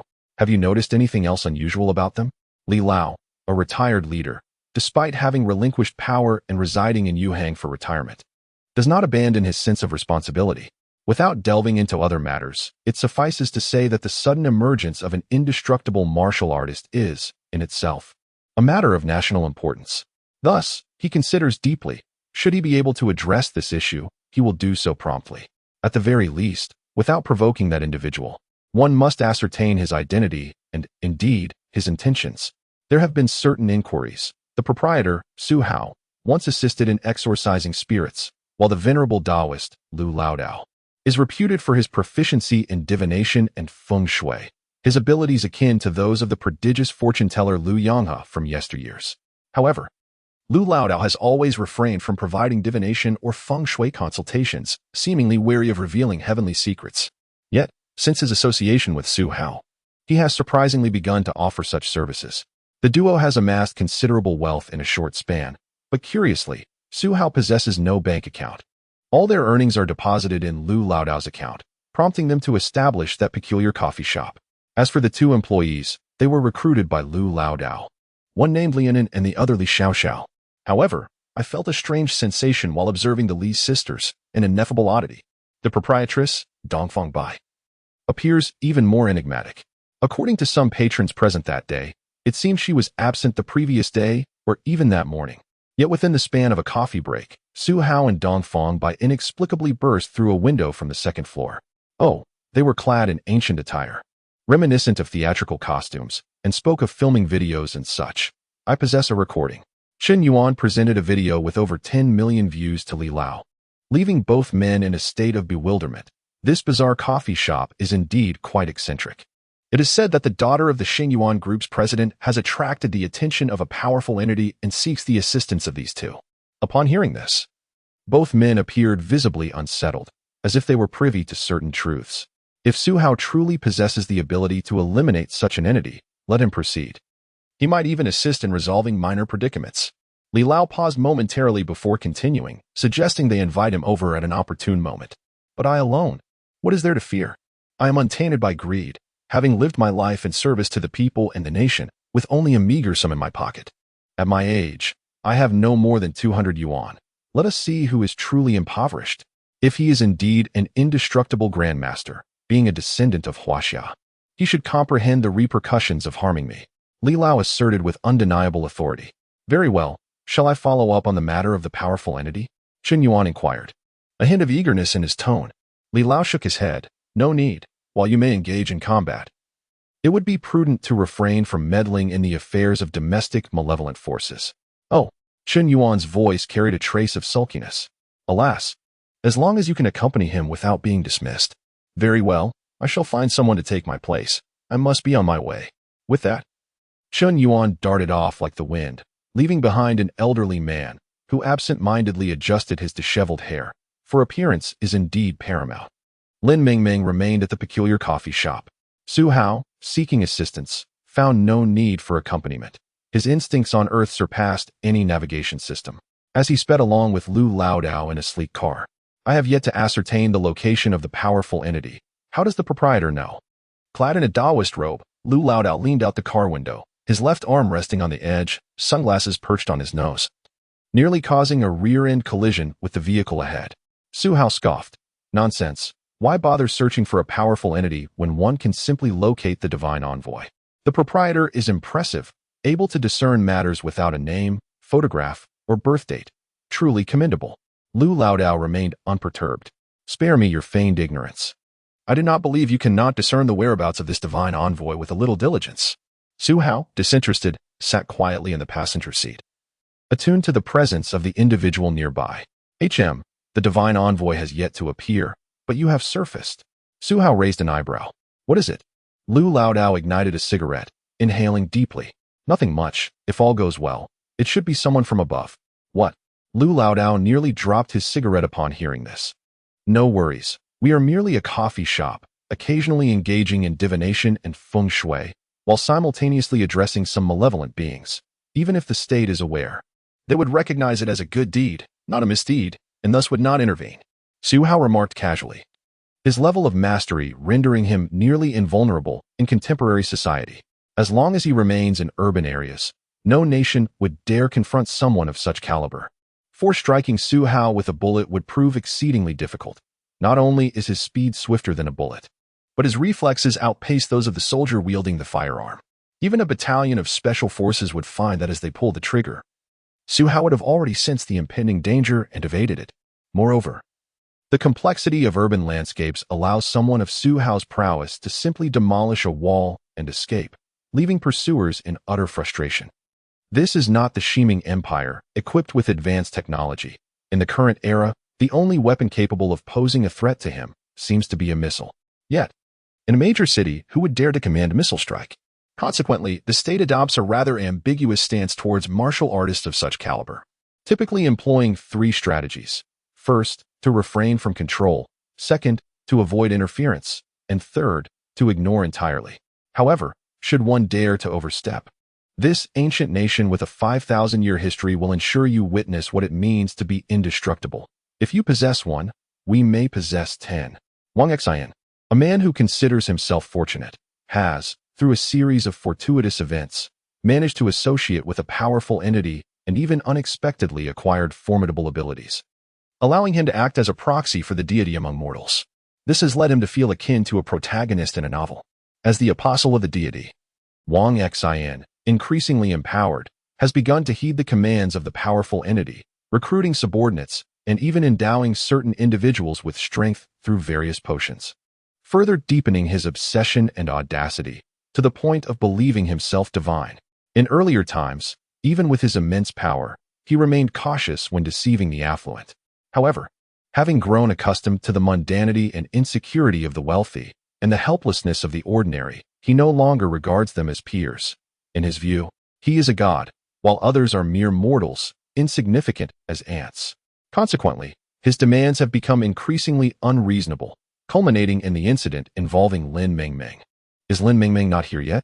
Wang Xian, residing in opulence, sat upon a golden dragon throne, flanked by two anxious women providing him with massages, seemingly fearful of incurring his wrath and being confined to a small dark room for torment. My informant has reported that Lin Mingming is seeking an individual named Lu Laodao. Oh, Lu Laodao? Wang Xian inquired, somewhat surprised. Indeed, Lu Laodao is a master of divination and feng shui. He currently resides in the peculiar coffee shop. Wang Xian paused thoughtfully upon hearing this. The peculiar coffee shop, I have seen those videos. I hear it features a pair of exceptionally beautiful twin employees and a stunning proprietress? Yes, my lord, perhaps we could indulge ourselves with them. One of Wang Xian's subordinates leered suggestively. As the exalted deity, Wang Xian licked his lips, but just as he was about to act, bang! The villa's door exploded, sending shards flying, piercing through numerous so-called second-generation divine envoys, leaving them bloodied and writhing on the ground in agony. Who dares? With a thunderous shout, Wang Xian attempted to rise, causing the two women behind him to flee like frightened rabbits. However, Just as he stood, a streak of black light shot towards him like lightning. The God King was unable to evade, his body pierced through as he was propelled backward at an incredible speed, crashing into the ornate golden dragon chair and even becoming impaled against the wall. Ah, it hurts. Someone get me down. Why are you still watching? Kill him. Wang Xian snarled, gripping the long spear tightly, hoping to alleviate the excruciating pain in his shoulder. His subordinates, hastily descending from the second floor, rushed to assist him. Upon seeing Su Hao and Lu Laodao, a flicker of realization struck him, yet despite a flash of terror in his eyes, he cursed defiantly, believing that the divine would always protect him and that his injury was merely a coincidence. You dare to offend the divine? You shall pay. Kill him. He attacked the God King while he was resting, slay him, and annihilate his entire family. A dozen or so individuals charged forward, their eyes glinting with a blood-red hue. Moving faster than Olympic sprinters, the sound of their weapons slicing through the air was a testament to their extraordinary strength, marking them as anything but ordinary. Guard the door. Anyone who tries to escape will be shot dead. Su Hao retrieved a high-tech energy pistol from his storage space, which only required a pull of the trigger. Lu Laodao, swallowing hard at the sight, retreated behind the door, sensing the murderous intent radiating from his boss. In the next moment, Lu Laodao truly witnessed what it meant to be mercilessly slain. If you do not understand the phrase harm does not befall family, then what use are you? Su Hao stated calmly before launching a powerful punch. The two closest divine envoys hadn't even begun to swing their weapons when they felt a sudden, excruciating pain in their chests, sent flying as if they were mere sacks of sand, their bones shattering with each impact. The so-called divine envoys were merely puppets, their vitality stimulated by Tai Sui, granting them a fleeting burst of power, but at the cost of their lifespans. With each strike, Su Hao sent them sprawling, ensuring that they experienced the true meaning of being pulverized, leaving no bone unbroken. Within half a minute, he could dispatch this group of trash. You seem somewhat interesting. Wang Xian had freed himself from the wall, his shoulder wound mysteriously healed. He discarded the black spear, glaring at Su Hao with fury. As he advanced, his body began to contort, muscles swelling and hardening, his stature increasing by inches. In mere seconds, he transformed from an ordinary man into a hulking behemoth. Each step he took shattered the tiles beneath him. Roar. His roar shattered the surrounding glass, and Lu Laodao's eyes widened in disbelief at the sheer ferocity of this man. He watched as Wang Xian's clothes ripped apart, standing before Su Hao like a demonic figure, towering over him. In terms of presence, it was as if a massive titan were about to confront a mere child. Is this your idea of a divine envoy? Su Hao remarked, astonished.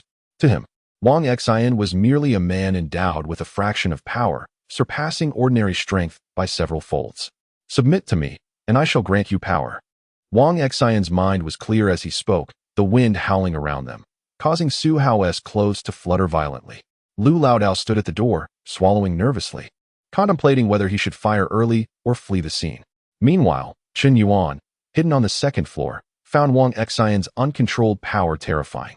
Though he remained confident in his ability to defeat this so-called divine envoy, Su Hao beckoned, "Come, strike me, and I will demonstrate to you what true power is. Then perish." Wang Xian, embodying demonic might, inhaled sharply before launching a devastating punch, channeling all his strength into the blow. It was a strike capable of shattering walls and penetrating 20-centimeter thick steel plates. Bang! His fist, the size of Su Hao's head, struck him squarely on the forehead. Impossible! Wang Xian screamed, his followers recoiling in fear. Su Hao, unfazed, merely tilted his head back slightly, regaining his composure as the force of the punch dissipated harmlessly into the ground. This cannot be happening. Wang Xian continued to unleash punches, each capable of sinking the ground beneath him several centimeters. Yet, no matter where he struck, eyes, nose, throat, chest, abdomen, he left only marks, failing to inflict any real damage. Su Hao remained firmly planted, not even shifting by a millimeter. Die! Wang Xian lunged forward, attempting to kick Su Hao's head off. With a swift motion, Su Hao intercepted him, using just 2 fingers to block his leg, piercing through muscle and gripping the very bone. Power is of no use to someone like you. You worthless fool. Su Hao's hand tightened, crushing Wang Xian's calf into a pulpy mass. With a swift tug, he pulled Wang Xian closer. Yet Wang Xian, unwilling to accept his fate, retaliated with a punch. Lu Laodao could barely comprehend Su Hao's movements before witnessing the towering figure of Wang Xin being forcefully pinned to the ground by Su Hao's fist. Boom! The ground trembled, and the entire villa shook. Wang Xin, the divine envoy, lay bloodied and broken, embedded several inches into the floor, his head resembling a crushed watermelon, blood splattering everywhere. Chen Yuan gulped, watching Su Hao descend into the basement, at a loss for words. He could hardly fathom the level of mastery Su Hao had achieved. What does it mean to be indestructible? His body was honed to an unfathomable state, impervious to any blunt force. His organs fortified, his bones resilient. Even the might of Wang Xion's overwhelming strength would not suffice to harm him. To Su Hao, the tremors felt like a gentle breeze, unable to penetrate his flesh, let alone damage his insides. Only dark or energy strikes could breach his skin. Even those who reach the realm of indestructibility rarely attain Su Hao's level of mastery, making him a formidable force. You are worthy of becoming an apostle of the divine. In the basement, a handsome youth sat cross-legged on a bed, radiating a soft glow. Upon opening his eyes and gazing at Su Hao, a flash of lightning seemed to appear in the void. Tai Sui? Su Hao regarded him calmly, intrigued by the divine's physical form. Do you not know that all who dare to offend me have already perished? The young man bore an expressionless visage, exuding an aura akin to a towering mountain, which suddenly bore down upon Su Hao, causing the tiles beneath his feet to shatter like a spider's web in an instant. However, you are quite impressive. To have progressed from a mere mortal to this point is truly a remarkable transformation. In ancient times, one might even be regarded as an earthly immortal. Therefore, I shall grant you the opportunity to become my apostle. As the youth spoke, his voice resonated with grandeur, and his mental prowess surged like an ocean, imbued with an intoxicating allure that could easily hypnotize the unsteady of mind. Yet, Su Hao remained unfazed by his imposing presence. He merely tapped his ear and stepped forward, retorting, "Stop spewing nonsense and speak plainly." The Tai Shui, witnessing Su Hao's defiance, conjured a blazing long knife seemingly out of thin air, a flicker of anger crossing his eyes, astonished that such a mere insect dared to resist him. A god is merely a piece of flesh endowed with consciousness. Do you truly consider yourself a deity? Have you misunderstood the very concept of divinity? In mere seconds, Su Hao discerned the truth of the Tai Shui's essence. This entity, fundamentally a material manifestation of Tai Shui, had acquired sentience through an overwhelming influx of worship. Perhaps he had once been formidable enough to instill fear in Su Hao, yet now he was pathetically weak. The pretense of his bluster only served to amuse Su Hao. As the Tai Shui continued to speak, a colossal hand descended upon his head, forcefully slamming it against the wall, sending debris flying. In that instant, Su Hao's speed transcended several meters. With the fiery blade aimed at the Tai Shui's chest, he made a gentle cut, releasing a stream of fragrant white blood. You! The Tai Shui attempted to resist, but Su Hao pressed down harder, his head sinking further, nearly embedded in the concrete, the skull beginning to deform. Surrender your soul, or I shall end you with a single strike. Su Hao, disinterested in further dialogue, positioned the flame-imbued knife against the Tai Shui's neck, poised to strike at any moment. Was the Tai Shui truly weak? Not at all. He possessed mental power akin to rivers and seas, yet he was utterly incapable of affecting Su Hao, which sent the Tai Shui into a state of panic. A god? He was no true deity, merely a pseudo-divinity reliant on the immense force of belief, able to manipulate the natural order to bring misfortune upon others, or confuse the ordinary with his vast mental prowess. Yet Su Hao had never wavered in his martial training, steadfastly advancing step by step. By all accounts, he had reached the pinnacle of martial arts, yet he aspired to ascend the path of the golden elixir. Even if struck by lightning, he believed this was the path he was meant to tread. His martial resolve, though not boundless, resembled a steadfast rock, impervious to the tumultuous waters surrounding it, standing firm against the crashing waves, unyielding in the face of adversity. Because of his indomitable faith, his martial will was invincible. The Tai Shui's strength was considerable, his physique exceptional, yet he paled in comparison to many warriors of indomitable spirit. To Su Hao, he was merely an inept wielder of power. Any issue resolvable with brute force was no issue at all. Moreover, the Tai Shui was ultimately a pseudo-god relying on mental prowess to resolve conflicts, not particularly skilled in combat. What do you desire? I can grant you hundreds of years of life. Spare me. Even pressed into the wall, the Tai Shui persisted in his plea. You truly have no fear of pain, do you? Su Hao retorted, slicing the knife once more, causing more of the fragrant white blood to flow. Please, please. The handsome Tai Shui stammered, realizing his misfortune in encountering such an unreasonable warrior. Despite his waning strength, he found himself at the mercy of this brazen foe. Am I to reason with you, only to be met with your fists? Unbeknownst to Su Hao, the Tai Shui's thoughts remained elusive. Otherwise, he would have remarked, if you truly wish to engage me with your fists, I, Su Shangxian, would be delighted to oblige. Yet your inclination to reason reveals your own cowardice. This principle was simple. Su Hao believed that those who sought to reason were invariably more timid than he. A crystalline soul orb gradually emerged from the Tai Shui's forehead, which Su Hao swiftly consumed. The Tai Shui, racked with tremors, detached himself from the wall, collapsing to the ground in a fit, as the excruciating pain of his soul was beyond imagination. What a coward. Why pretend to be divine when you have nothing to show for it? Luckily, I arrived in time. Otherwise, such a precious object would have been squandered on another. Su Hao collected the white blood from the Tai Shui's neck, swallowing it whole, feeling invigorated as if he had consumed a potent elixir, nearly causing a nosebleed from the overwhelming rush of energy. The delicate young man trembled, his wounds healing rapidly. Yet he felt Su Hao's gaze upon him, a look both unnerving and ravenous, as if salivating at the prospect. Realizing his predicament, the Tai Shui could only lament, envisioning a future fraught with peril